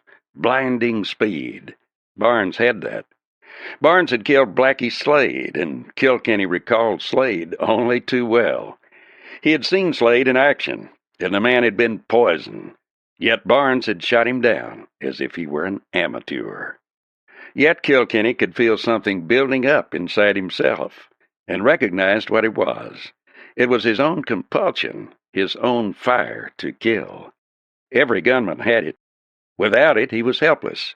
It was a fiery drive, but with it the cold ruthlessness of a man who knew he must kill, or he must die himself. He swung down from his horse and walked into the trail house. "We're all set," Webb Steele said, walking forward. "All set and raring to go. The boys wanted to wait and see how Chet is." Kilkenny looked up. "Steele," he said slowly, "Chet's dying. He told me about the killings. It's Steve. Steve's a killer." Webb Steele stared, and Frame rubbed the back of his hand across his eyes. "Huh?" Steele said. "I might have knowed it. He was always a strange un." "That ain't all," Kilkenny said quickly. "The man up in the cliff house is Royal Barnes." "Barnes?" Rusty Gates' face tightened, then turned gray as he looked at Kilkenny. "One of the slickest hombres that ever threw a six-gun." In the stillness that followed, men stared at one another, and into the mind of each came stories they'd heard of Royal Barnes, and of the men who had gone down before his roaring guns. In the mind of each was a fear that he might be next. The silence was shattered by the crashing of a door, and as one man in the crowd turned to stare at the rear door of the trail house. Several steps inside that door, his head thrust forward and his eyes glaring with killing hatred, stood a huge, broad-jawed man in a checked shirt and black jeans stuffed into heavy cowhide boots. "Kane Brockman!" Frame yelled. The big man strode forward until he stood only 3 paces from Kilkenny. Then, with cold, merciless hatred in his eyes, he unbuckled his belt and shed his guns. "I'm going to kill you, Kilkenny, with my bare hands." "No!" Webb burst out, thrusting himself forward. "We got us a job to do, Kilkenny." "Keep out of this," Kilkenny said quietly. Without further word and without taking his eyes from Kane's, he unbuckled his own belt and passed his guns to the big rancher. With a hoarse grunt, Kane Brockman lunged, swinging a ponderous right fist. Kilkenny stepped inside and snapped a lightning left to the face, then closed with the big man, slamming both fists to his midriff. Kane grabbed Kilkenny and hurled him across the room, so that he brought up with a crash against the bar. Kane lunged after him. Kilkenny pivoted away, stabbing a left that caught the bigger man on the cheekbone. Then Brockman swung and caught Kilkenny with a hard right swing that knocked him to his knees. A kick aimed at Kilkenny's shoulder just grazed him as he was starting to rise. He lost balance, toppled over on the floor. He rolled away and came up swinging, and the two sprang together. Brockman's face was savage with killing fury, and an ugly glee at having his enemy, and the man who had slain his brother, actually in his hands. Another right caught Kilkenny a glancing blow, but he weathered it and stepped under a left, slamming a right to the ribs. Then he hooked a left to the chin, leaping away before Kane could grab him. It was toe-to-toe, slam-bang fighting, and neither man was taking any precaution. Both fought like savages, and Kilkenny's face became set in a mask of fierce desperation as he met charge after charge of the huge Brockman. They stood straddle-legged in the middle of the floor and swung until the smacking sound of their blows sounded loudly in the room, and blood streamed from cut and battered faces. Brockman was a brute for strength, and he was out for a kill, filled with so much fury that he was almost immune to pain. Kilkenny stepped inside a right and ripped his own right to the heart. He hooked both hands to the body. Then they grappled and went to the floor, kicking and gouging. There were no rules here, no niceties of combat. This was fighting to maim, to kill, and there was only one possible end, the finish of one or the other. Blood streaming from a cut on his cheek, Kilkenny lanced a left to the mouth, then missed a right and took a wicked left to the middle. But he took the punch going in, punching with both hands to the head. Kane's big head rocked with the force of the blows, and he spat a tooth onto the floor and swung hard to the head, staggering Kilkenny. The gunman came back fast, ripping a right uppercut to the chin, then a left and right to the head. Kilkenny was boxing now.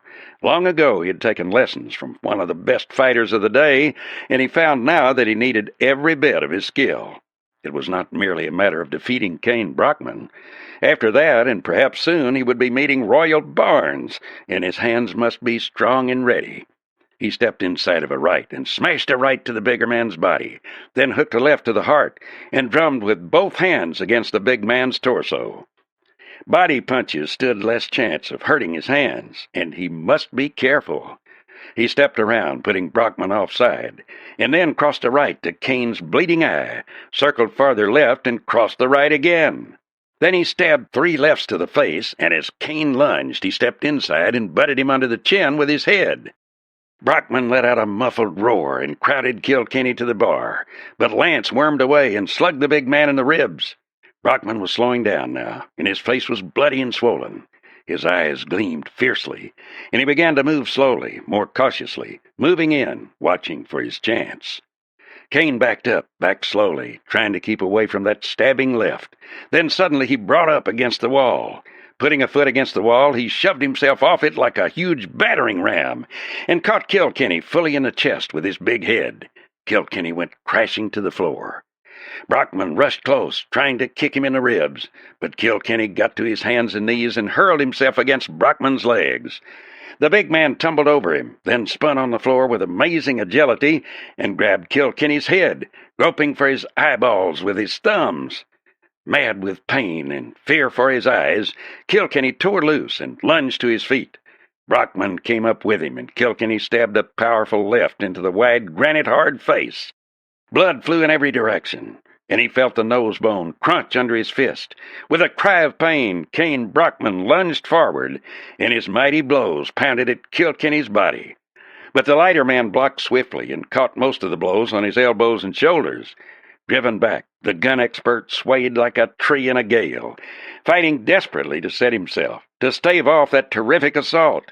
There was the taste of blood in his mouth, and he felt his lungs gasping for breath, and their gasping was a tearing pain. Brockman closed in and thrust out a left that might have ended the fight, but Kilkenny went under it and butted Cain in the chest, staggering the bigger man. Missing a right hook to the head, Kilkenny split Brockman's cheek wide open with his elbow, ripped the elbow back, slamming the big man's head around. Despite the fierceness of the fighting, Kilkenny was not badly hurt. Most of the bigger man's blows had been wasted. One eye was cut, and he knew his jaw was swollen, but mainly he was fighting to stave off the big man's fierce attacks. They swept forward with tremendous power, but little skill. Yet Kilkenny was growing desperate. His punches seemed to have no effect on the huge hulk of Cain Brockman. The big man's face was bleeding from several cuts. His lips were battered, and one eye was badly swollen. But he seemed to have got his second wind, and was no less strong than when he had thrown his first punch. On his part, Kilkenny had one eye almost swollen shut. He could taste blood from a cut inside his mouth, and his breath was coming in those tearing gasps. Brockman bored in, swinging. Kilkenny pushed the left swing outward and stepped in, bringing up a hard left uppercut to the wind that stopped Brockman in his tracks. But the big man bowed his head and lunged. Kilkenny dropped an open palm to the head and shoved the fellow off balance, and as his guard came down for an instant, he stabbed a left to Brockman's cut eye. Then he circled warily. Cain lunged, kicked at Kilkenny's middle. The lighter man jerked back, then stepped off to the left and dived in a long flying tackle. He hit Brockman at the knees, grabbed and jerked hard. Brockman came down with a thud, his head bouncing on the wood floor. Kilkenny rolled free and scrambled to his feet. Brockman was getting up, but he was slow. Half up, he lunged in a long dive himself, but Kilkenny jerked his knee into the big man's face. Cain rolled off to one side, his face bloody and scarcely human. Yet, even then, he tried to get up. He made it. Kilkenny was sick of the fight, sick of the beating he was giving the bigger man. He stepped in, measured him with a left, and when Cain tried to lift his hands, Kilkenny slugged him in the solar plexus. The big man went down, conscious but paralyzed from the waist down. Kilkenny stepped back, weaving with exhaustion. Grimly, he worked his battered, stiffened hands. "You ain't in no shape for that raid now, Kilkenny," Rusty expostulated. "Better call it off or stay behind." "To thunder with that," Kilkenny replied sharply. "I want Royal Barnes myself, and I'll get him." Walking back to the wash basin, he dipped up water from the bucket and bathed his cut and bruised face. He turned his head as Frame walked up, his face grave. "Get me some salts," Kilkenny said. While he waited, he bathed his hands and replaced his torn shirt with one brought him by Gates. When he had the salts, he put them in hot water. One of the men brought and soaked them. He knew there was nothing better for taking away soreness and stiffness, and it was only his hands he was worried about. He was bruised and battered, but not seriously. Although that one eye was swollen, he could still see through the slit. Finally he straightened. He turned and looked at the men around him. They would never ride without him, he knew, or if they did, their hearts wouldn't be in it. He laughed suddenly. "All set," he yelled. "Let's ride!" Chapter 16. On Buck, Kilkenny headed toward the Apple Canyon Trail. He was tired, his muscles were weary and heavy, yet he knew that the outdoor life he had lived, and the rugged existence he had known most of his life, would give him the stamina he needed now. Behind him, a tight cavalcade of grim, mounted men were riding out to battle.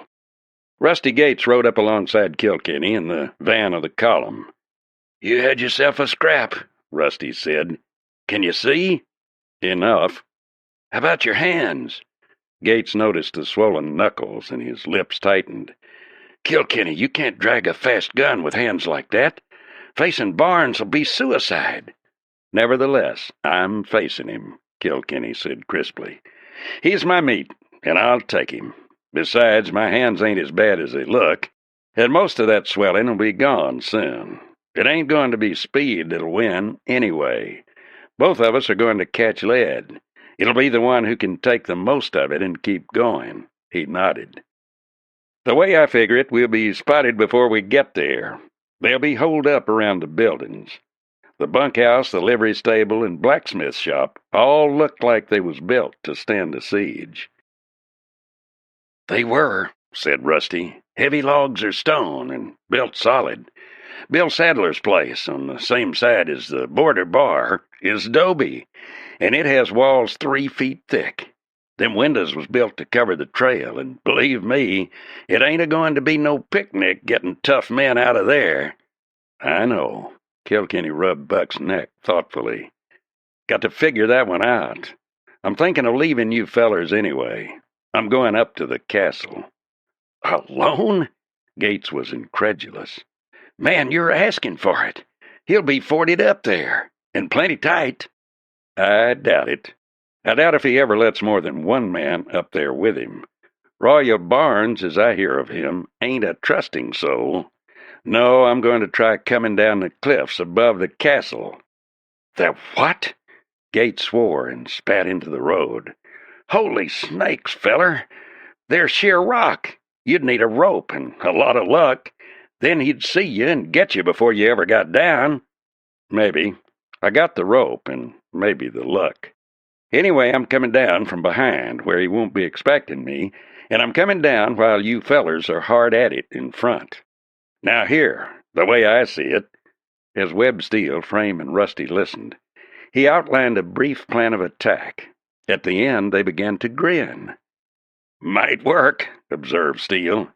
"I'd forgot that claim up in the pass. If that stuff is still there—" "It is. I looked." Kilkenny had no illusions about the task ahead. With the plan he had conceived, carefully working it out during the previous days, he believed that the fort houses of Apple Canyon could be taken. It meant a struggle, and there would be loss of life. This riding column would lose some faces, then there would be hectic and bloody fighting before that return.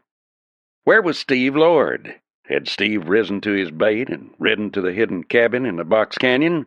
It would be a place to find him, and there, if Steve should go for a gun, he could end it all. Kilkenny shrank from the task, and only the knowledge that other people would die, brutally murdered from ambush, made him willing to go through with keeping his promise to old Chet Lord. He had that job to do, and luckily the canyon was only a short distance from the route the cavalcade would follow. There had been no diary left by Des King. The idea had been created in Kilkenny's own mind. It had been bait dropped for the killer, and it had been conceived even before Kilkenny had known that Steve was the man. That he would have discovered it soon, he knew, for slowly the evidence had been mounting, and he had been suspicious of Steve Lord, waiting only for a chance to inspect his guns and check them against the shells he'd picked up as evidence. What would Steve Lord do now? To all intents, he would be outlawed. He knew his father had exposed him, and he must realize there was evidence enough to convict him or to send him to an asylum. He would be desperate. Would he try to kill Kilkenny? To escape? Or would he go on a killing spree and gun down everything and everybody in sight? Kilkenny couldn't escape the feeling that Steve would go to Apple Canyon. He turned suddenly to Webb Steele. "I'm riding for the shack where I let Steve think Des King hid his diary," he said. "If I ain't back when you get to Apple Canyon, just go to work and don't wait for me. I'm going to get Steve Lord. When I find him, I'll come back." He wheeled the buckskin and took off up a draw into the deeper hills. He'd been thinking of this route all the way along. He wasn't sure this route would do it, but he knew he could find a way. The draw opened into a narrower draw, and after a long time he rode out of that to a little stretch of bunch grass that led away to a ridge covered with cedar and pine. It was cool among the trees, and he stopped for a minute to wipe his hatband and check his guns once more. Then he slid his Winchester from the scabbard and took it across the saddle in front of him. His hands felt better than he had expected they would.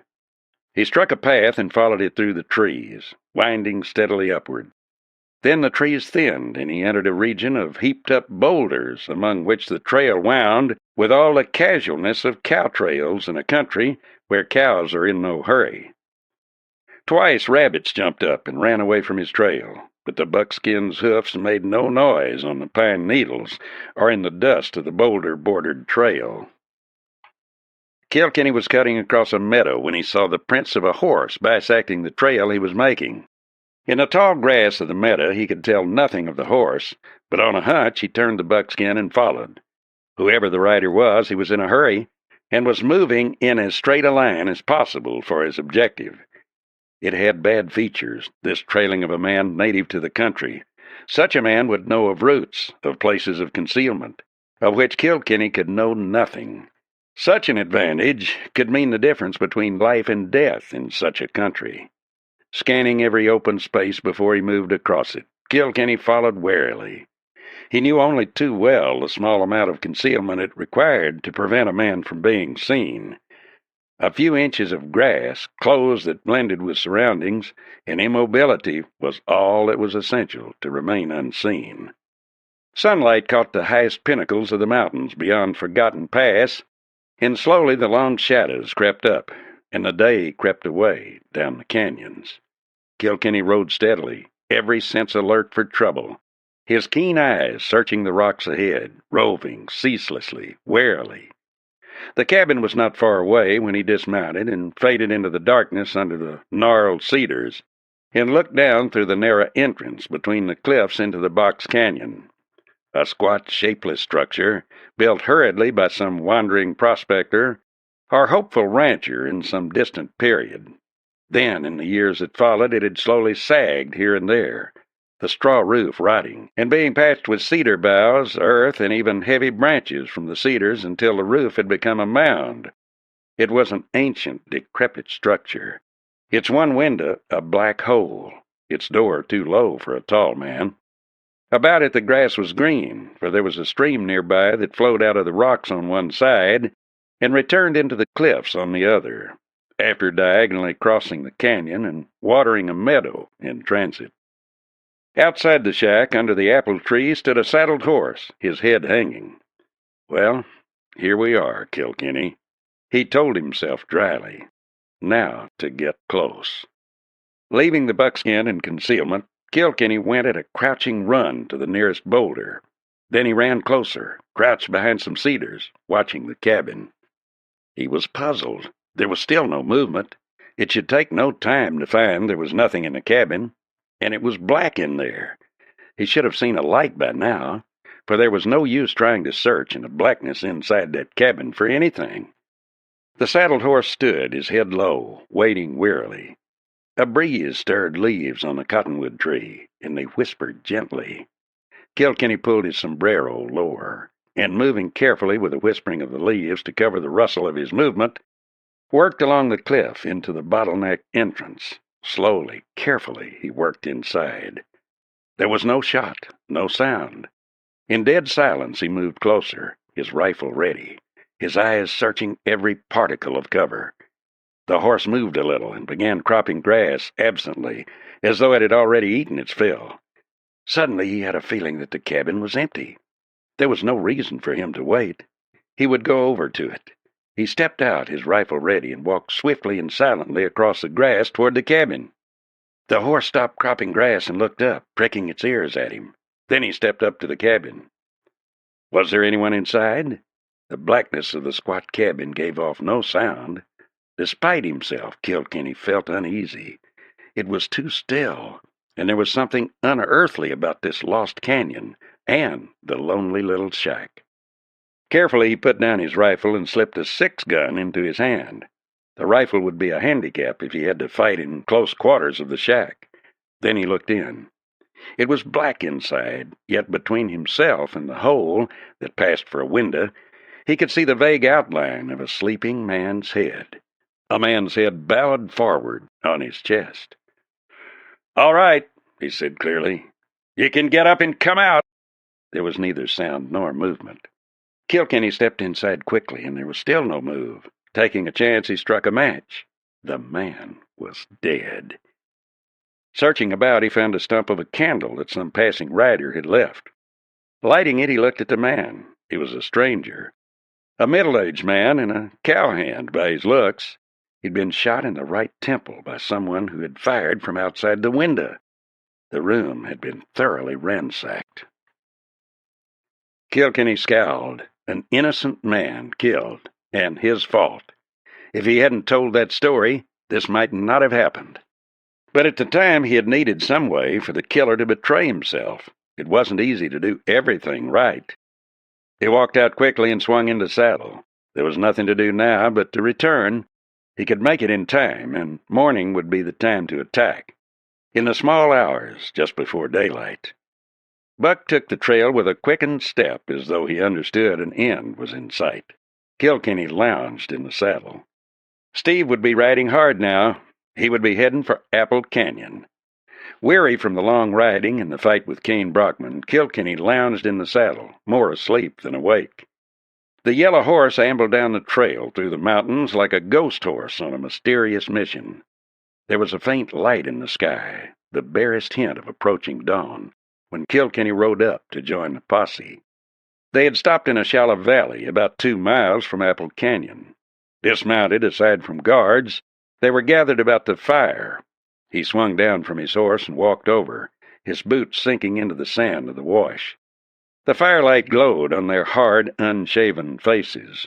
Webb Steele, his huge body looking big as a grizzly's, looked up. "Find Steve?" he demanded. "No, but he killed another man." Briefly, Kilkenny told of what he had found at the cabin. "Steve's obviously come on here. He's somewhere in there." "You think he worked with this gang?" Frame asked. "Against his own paw?" "Uh-huh. I think he knows Barnes. I think they cooked up some kind of a deal. I think Steve Lord has a heavy leaning toward Nita Reardon, too. That's maybe why he come here." Rusty said nothing. He was looking pale, and Kilkenny could see that the ride had been hard on him. He shouldn't have come with that wound, Kilkenny thought. But men like Rusty Gates couldn't stay out of a good fight. And wounded or not, he was worth any 2 ordinary men. Not 2 like Webb Steele, though, or Frame. Either of them would do to ride the river with. They might be bull-headed, they might argue and talk a lot, but they were men who believed in doing the right thing, and men who would fight in order to be able to do it. Chapter 17. Glancing around at the others, Kilkenny saw that they looked efficient and sure. All of those men had been through the mill. There probably wasn't a man in the lot who hadn't fought Comanches and rustlers. This was going to be tough because they were fighting clever men who would kill, and who were fighting from concealment. It is one thing to fight skilled fighting men who know Indian tactics, and to fight those who battle in the open. "Well," Kilkenny said, as he tasted the hot, bitter black coffee, "we gotta be moving. The stars are fading out a little." Webb Steele turned to the men. "You all know what this is about," he said harshly. "We ain't planning on no prisoners. Every man who wants to surrender will get his chance. If a man throws down his shooting iron, take him. We'll try him decent and hang the guilty ones. Although," he added, "ain't likely to be any innocent ones in Apple Canyon." "One thing," Kilkenny said suddenly. "Leave Nita Reardon's border bar and her house alone." He wasn't sure how they would take that, and he stood there looking around. He saw tacit approval in Rusty's eyes, and Steele and Frame nodded agreement. Then his eyes encountered those of a tall, lean man with a cadaverous face and piercing gray eyes. The man chewed for a minute in silence, staring at Kilkenny. "I reckon," he said then harshly, "that if we clear the bad uns out of Apple, we better clear 'em all out. Me, I ain't stopping for no woman, nor that half-breed man of hern either." Steele's hand tightened and his eyes narrowed. Kilkenny noticed tension among the crowd. Would there be a split here? He smiled. "No reason for any trouble," he said quietly, "but Nita Reardon gave me a tip once that helped. I think she's friendly to us, and I think she's innocent of wrongdoing." The man with the gray eyes looked back at him. "I aim to clear her out of there as well's the others. I aim to burn that bar over her head." There was cruelty in the man's face, and a harshness that seemed to spring from some inner source of malice and hatred. He wore a gun tied down, and had a carbine in the hollow of his arm. Several other men had moved up behind him now, and there was a curious similarity in their faces. "Time to settle that," Kilkenny said, "when we get there. But I'm thinking, friend, you better change your mind. If you don't, you're going to have to kill me along with her." "She's a scarlet woman," the man said viciously, "and dying's too good for her kind. I'm getting her, and you stay away." "Time's a-wasting," Steele said suddenly. "Let's ride." In the saddle, Kilkenny swung alongside of Steele in the van of the column. "Who's that hombre?" he demanded. "Name of Calkins, Lem Calkins. He hails from West Virginia, lives up yonder in the mountains. He's a feuder. You see them around him? He's got 3 brothers and 5 sons. If you touch one of 'em, you got to fight 'em all." They rode up the rise before coming to Apple Canyon, and then Kilkenny wheeled his horse toward the cliff. Almost instantly, a shot rang out, and he wheeled the buckskin again and went racing toward the street of the town. More shots rang out, and a man at the well dropped the bucket and grabbed for his gun. Kilkenny snapped a shot, and the man staggered back, grabbing at his arm. A shot ripped past Kilkenny, scarring the pommel of his saddle as he lunged forward. He snapped off another shot, then raced the buckskin between Nita's house and the border bar, dropping from the saddle. He was up the back steps in 2 jumps and had swung open the door. Firing had broken out in front, but Kilkenny's sudden attack from the rear of the bar astonished the defenders so much that he was inside the door before they realized what was happening. He snapped a shot at a lean, red-faced gunman in the door. The fellow went down, grabbing at his chest. The bartender made a grab at the sawed-off shotgun under the bar, and Kilkenny took him with his left-hand gun, getting off 2 shots. A third man let out a yelp and went out the front door fast. James Brigo sat very still, his chair tipped back against the wall. He just watched Kilkenny, his eyes expressionless. Kilkenny reloaded his pistols. "Brigo," he said abruptly, "there are some men among us who would harm the señorita. Lem Calkins and his brothers and sons. They would burn this place and kill her. You savvy?" "Si, señor." "I must go up on the cliff. You must watch over the señorita." James Brigo got up. He towered above Kilkenny, and he smiled. "Of course, señor. I know Señor Calkins well. He is a man who thinks himself a good man, but he is cruel. He is also dangerous, señor." "If necessary, take the señorita away. I shall be back when I've seen the man on the cliff." The firing was increasing in intensity. "You have seen Steve Lord?" Kilkenny asked Brigo. "Si. He went before you to the cliff. The señorita would not see him. He was very angry and said he would return soon." Kilkenny walked to a point just inside the window of the bar, and out of line with it. For a time he studied the street. The bulk of the outlaws seemed to be holed up in a livery stable, and they were throwing out a hot fire. Some of the defenders were firing from the pile of stones beyond the town, and others from the bunkhouse. There was no way to estimate their numbers. Some of the attacking party had closed in and got into position where they could fire into the face of the building, but for a time at least it looked like a stalemate. Walking to the back door of the bar, Kilkenny stepped out into the yard and walked over to Buck. Safely concealed by the bar building, he was out of the line of fire of the defenders. Suddenly he heard a low call, and glancing over, saw Nita standing under the roses. An instant he hesitated, then walked over, leading Buck. For a moment he was exposed, but appeared to get by unseen. Briefly he told her of Lem Calkins. She nodded. "I expected that. He hates me." "Why?" Kilkenny asked. "Oh, because I'm a woman, I think. But he came here once and had to be sent away. He seemed to think I was somewhat different than I am." "I see." "You are going to the cliff?" Her eyes were wide and dark. "Yes." "Be careful. There are traps up there, spring guns and other things." "I'll be careful." He swung into saddle and loped the buckskin away, keeping the buildings between him and the firing. When he cleared her house, a shot winged past him from the stone pile, but he slipped behind a hammock of sand and let the buckskin run. He was going to have to work fast. Skirting the rocks, he worked down to the stream and walked Buck into it, then turned upstream. The water was no more than a foot deep, flowing over a gravel bottom, clear and bright. For a half-mile he walked the horse upstream, then turned up on the bank and followed a weaving course through a dense thicket of willows that slowly gave way to pine and cedar. After 10 minutes more of riding, he rode out on a wild plateau. Using a high thumb-shaped butte for a marker, he worked higher and higher among the rocks until he was quite sure that he was above and behind the cliff house. Then he dismounted and dropped the bridle over Buck's head. "You take care of yourself, Buck," he said quietly. "I've got places to go." Leaving his carbine in its scabbard, he left the horse and walked down through the rocks toward the cliff edge. The view was splendid. Far below he could see the scattered houses of Apple Canyon, all of them silent in the morning sun.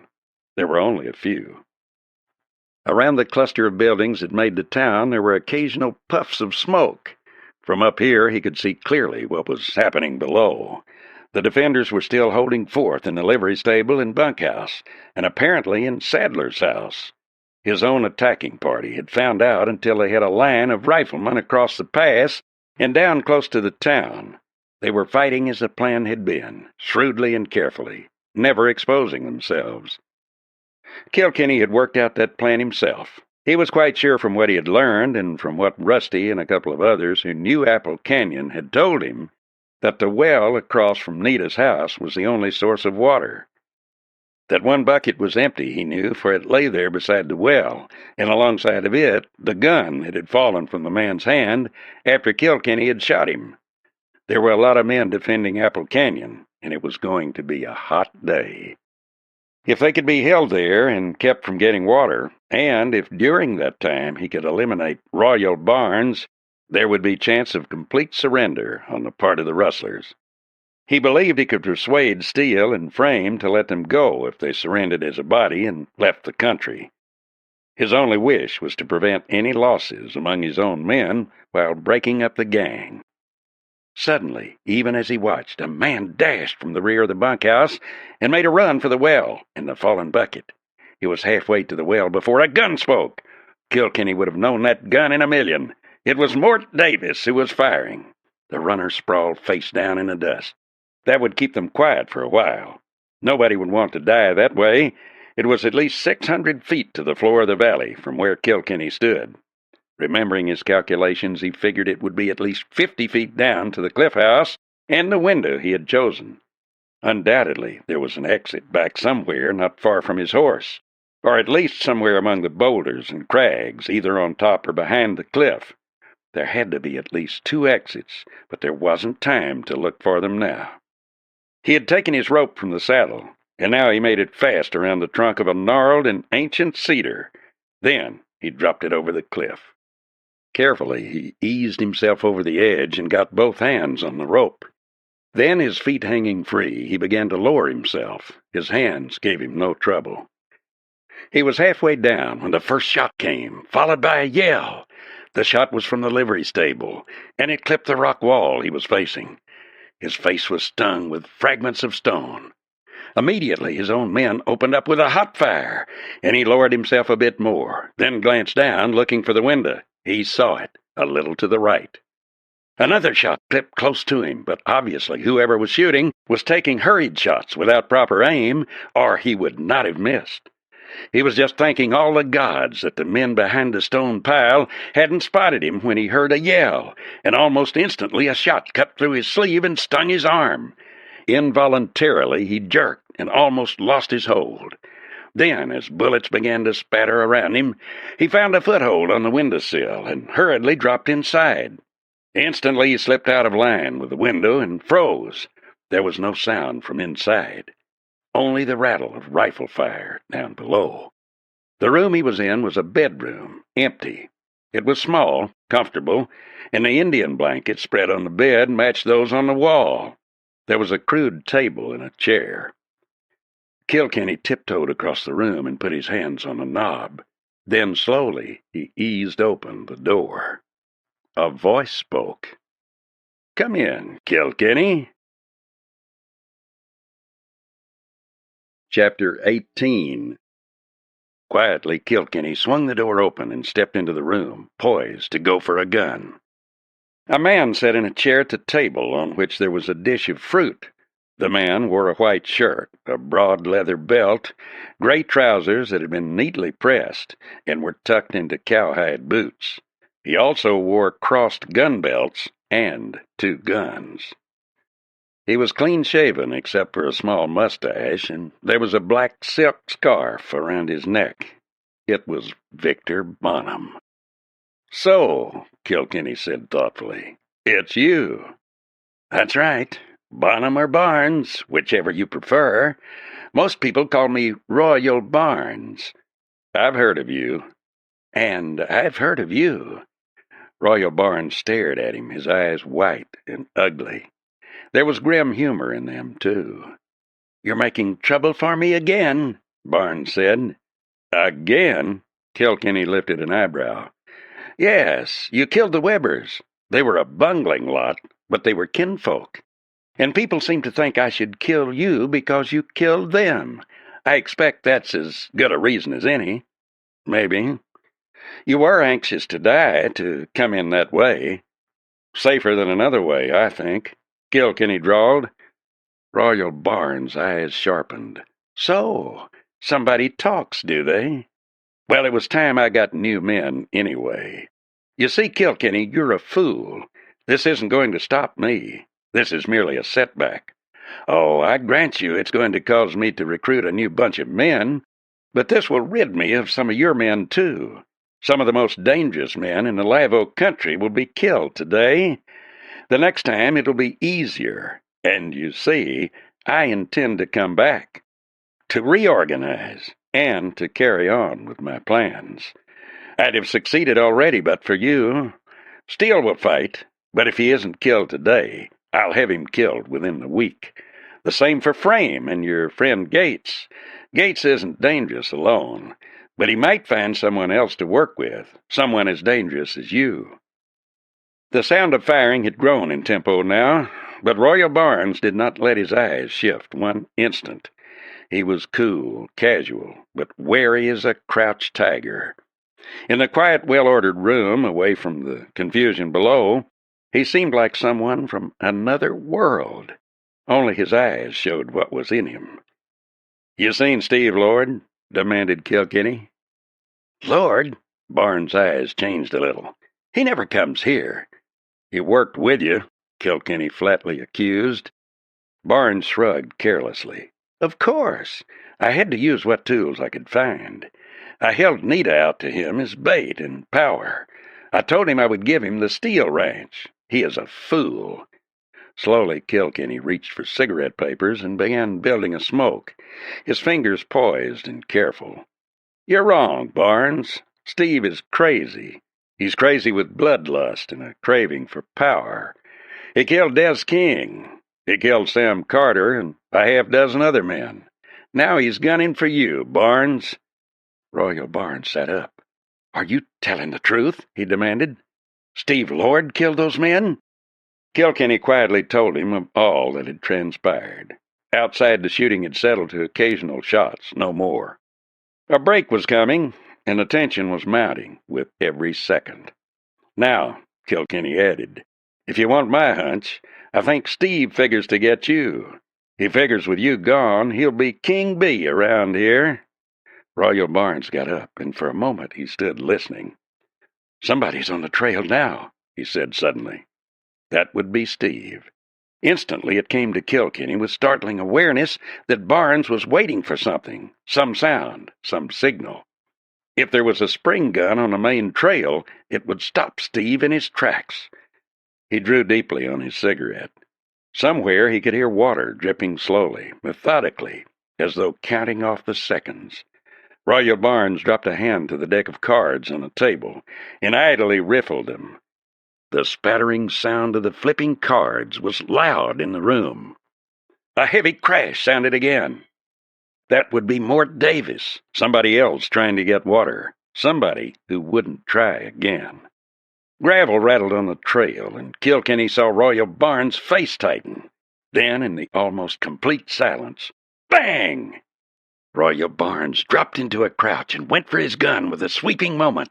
At the same instant, he dumped over the table and sent it crashing toward Kilkenny. Kilkenny sprang aside, barely in time to escape the table, and a shot crashed into the wall behind him. His own gun was out, and he triggered it twice with lightning-like rapidity. Through the smoke, he could see Royal Barnes' eyes blazing with white light, and his lips parted in a snarl of killing fury. Then the whole room was swept up in a crashing roar of guns. Something hit him, and he was smashed back against the wall. His own guns were bucking and leaping in his hands, and he could see bright orange stabs of flame shot through with crimson streaks. He stepped forward and left, then again left, then back right, and moving in, Barnes had sprung backward through a doorway, and Kilkenny crossed the room, thumbing cartridges into his 6 guns. He went through the door with a leap. A bullet smashed the wall behind him, and another tugged sharply at his sleeve. He stepped over, saw Barnes, and fired. The flame blossomed from Barnes' gun, and Kilkenny felt his legs give way as he went to his knees. Barnes was backing away, his eyes wide and staring. Slowly, desperately, Kilkenny pulled himself erect and tried to get a gun up. Finally he did, and fired again, but Barnes was gone. Stumbling into the next room, he glared about. He was sick, felt himself weaving on his feet, and blood was running into his eyes. The room was empty. Then a shot crashed behind him. He turned in a loose, stumbling circle and opened up with both guns on a weaving target. Then he felt himself falling, and he went down hard. He must have blacked out briefly, for when he opened his eyes, he could smell the acrid smell of gunpowder, and it all came back with a rush. He turned over and drew his knees under him. Then, catching the door frame, he pulled himself erect. Royal Barnes, his face bloody and ugly, was propped against the wall opposite, his lips curved back in a snarl. A bullet had gone through one cheek, entering below the nose and coming out under the earlobe. Blood was flowing down his side. Blood was soaking his shirt, too. Barnes was cursing slowly, monotonously, horribly.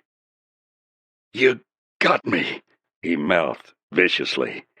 "But I'm killing you too, Kilkenny." His gun swung up, and Kilkenny's own guns bucked in his hands. He saw Barnes wince and jerk, and the bloody face twisted in pain. Then the outlaw lunged out from the wall, staggering forward, his guns roaring a crescendo of hatred as he reeled toward Kilkenny. His shooting was wild, insane, desperate, and the shots went every which way. He was toe-to-toe with Kilkenny when Kilkenny finished it. He finished it with 4 shots, 2 from each gun, at 3-foot range, pumping the heavy .45 slugs into the outlaw. Barnes fell and tumbled across Kilkenny's feet. For what seemed a long time, Kilkenny stood erect, his guns dangling, empty. He stood staring blankly above the dead man at his feet, staring at the curious pattern of the Indian blanket across the room. He could feel his breath coming in great gasps. He could feel the warm blood on his face, and he could feel his growing weakness. Then suddenly he heard a sound. He had dropped one of his guns. Abruptly he let go everything and fell headlong to the floor, lying there across Royal Barnes, the warm sunlight falling across his bloody face and hair. Chapter 19.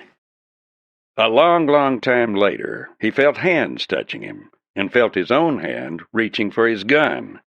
A big man loomed over him, and he was trying to get his gun up when he heard a woman's voice speaking softly. Something in him listened, and he let go of the gun. He seemed to feel water on his face and pain throbbing through him like a live thing. Then he went all away again. When he finally opened his eyes, he was lying on a wide bed in a sunlit room. Outside there were lilacs, and he could hear a bird singing. There was a flash of red, and a redbird flitted past the window. The room was beautiful. It was a woman's room, quiet, neat, and smelling faintly of odors he seemed to remember from boyhood. He was still lying there when a door opened and Nita came in.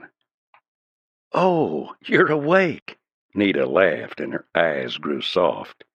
"We had begun to believe you'd never come out of it." "What happened?" he mumbled. "You were badly hit, 6 times in all. Only one of them serious. Through the body. There was a flesh wound in your leg and one in your shoulder." "Barnes?" Kilkenny asked quickly. "He's dead. He was almost shot to pieces." Kilkenny was quiet.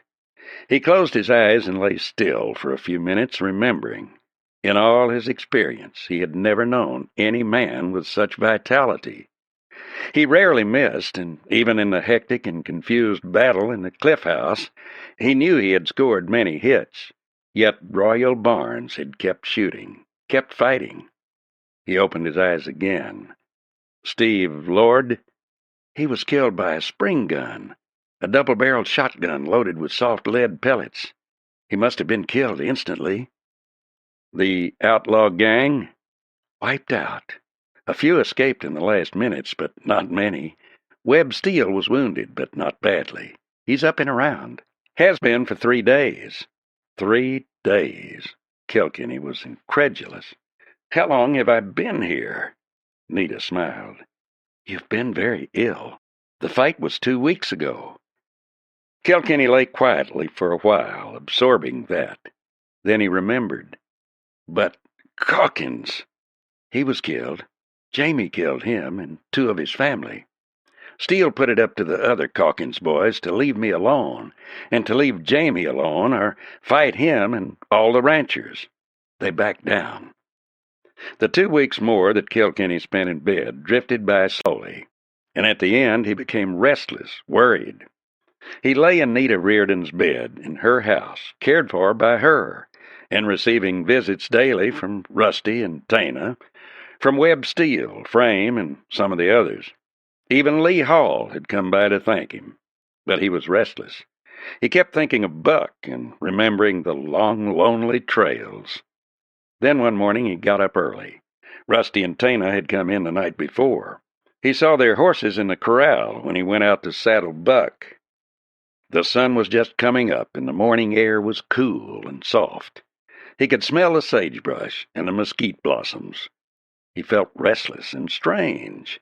Instinctively, he knew he faced a crisis more severe than any brought on by his gunfight. Here, his life could change. But would it be best? "I don't know, Buck," he said thoughtfully. "I think we'd better take a ride and think it over. Out there in the hills where the wind's in a man's face, he can think better." He turned at the sound of a footstep and saw Nita standing behind him. She looked fresh and lovely in a print dress, and her eyes were soft. Kilkenny looked away quietly and cursed himself under his breath for his sudden weakness. "Are you going, Kilkenny?" she asked. He turned slowly. "I reckon, Nita. I reckon out there in the hills a man can think a sight better. I got things to figure out." "Kilkenny," Nita asked suddenly, "why do you talk as you do? You can speak like an educated man when you wish. And you were, weren't you? Tana told me she picked up a picture you dropped once, a picture of your mother, and there was an inscription on it, something about being sent to you in college."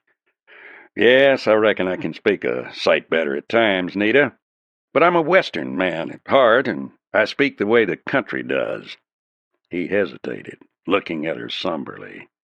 "I reckon I better go now." There were tears in Nita's eyes, but she lifted her head and smiled at him. "Of course, Kilkenny. Go, and if you decide you want to come back, don't hesitate. And, Buck," she turned quickly to the long-legged horse, "if he starts back, you bring him very fast, do you hear?" For an instant, Kilkenny hesitated again. Then he swung into saddle. The buckskin wheeled, and they went out of Apple Canyon at a brisk trot. Once he looked back, and Nita was standing where he had left her. She lifted her hand and waved. He waved in return, then faced away to the west. The wind from over the plains, fresh with morning, came to his nostrils, and he lifted his head. The buckskin's ears were forward, and he was quickening the pace. "You and me, Buck," Kilkenny said slowly. "We ain't civilized. We're wild, and we belong to the far open country, where the wind blows and a man's eyes narrow down to distance." Kilkenny sat sideward in the saddle and rolled a smoke. Then his voice lifted and he sang. "I have a word to say, boys, only one to say. Don't never be no cow thief. Don't never ride no stray. Be careful of your rope, boys, and keep it on the tree. But suit yourself about it, for it's nothing at all to me." He sang softly, and the hoofs of the buckskin kept time to the singing. And Lance could feel the air in his face, and a long way ahead, the trail curved into the mountains.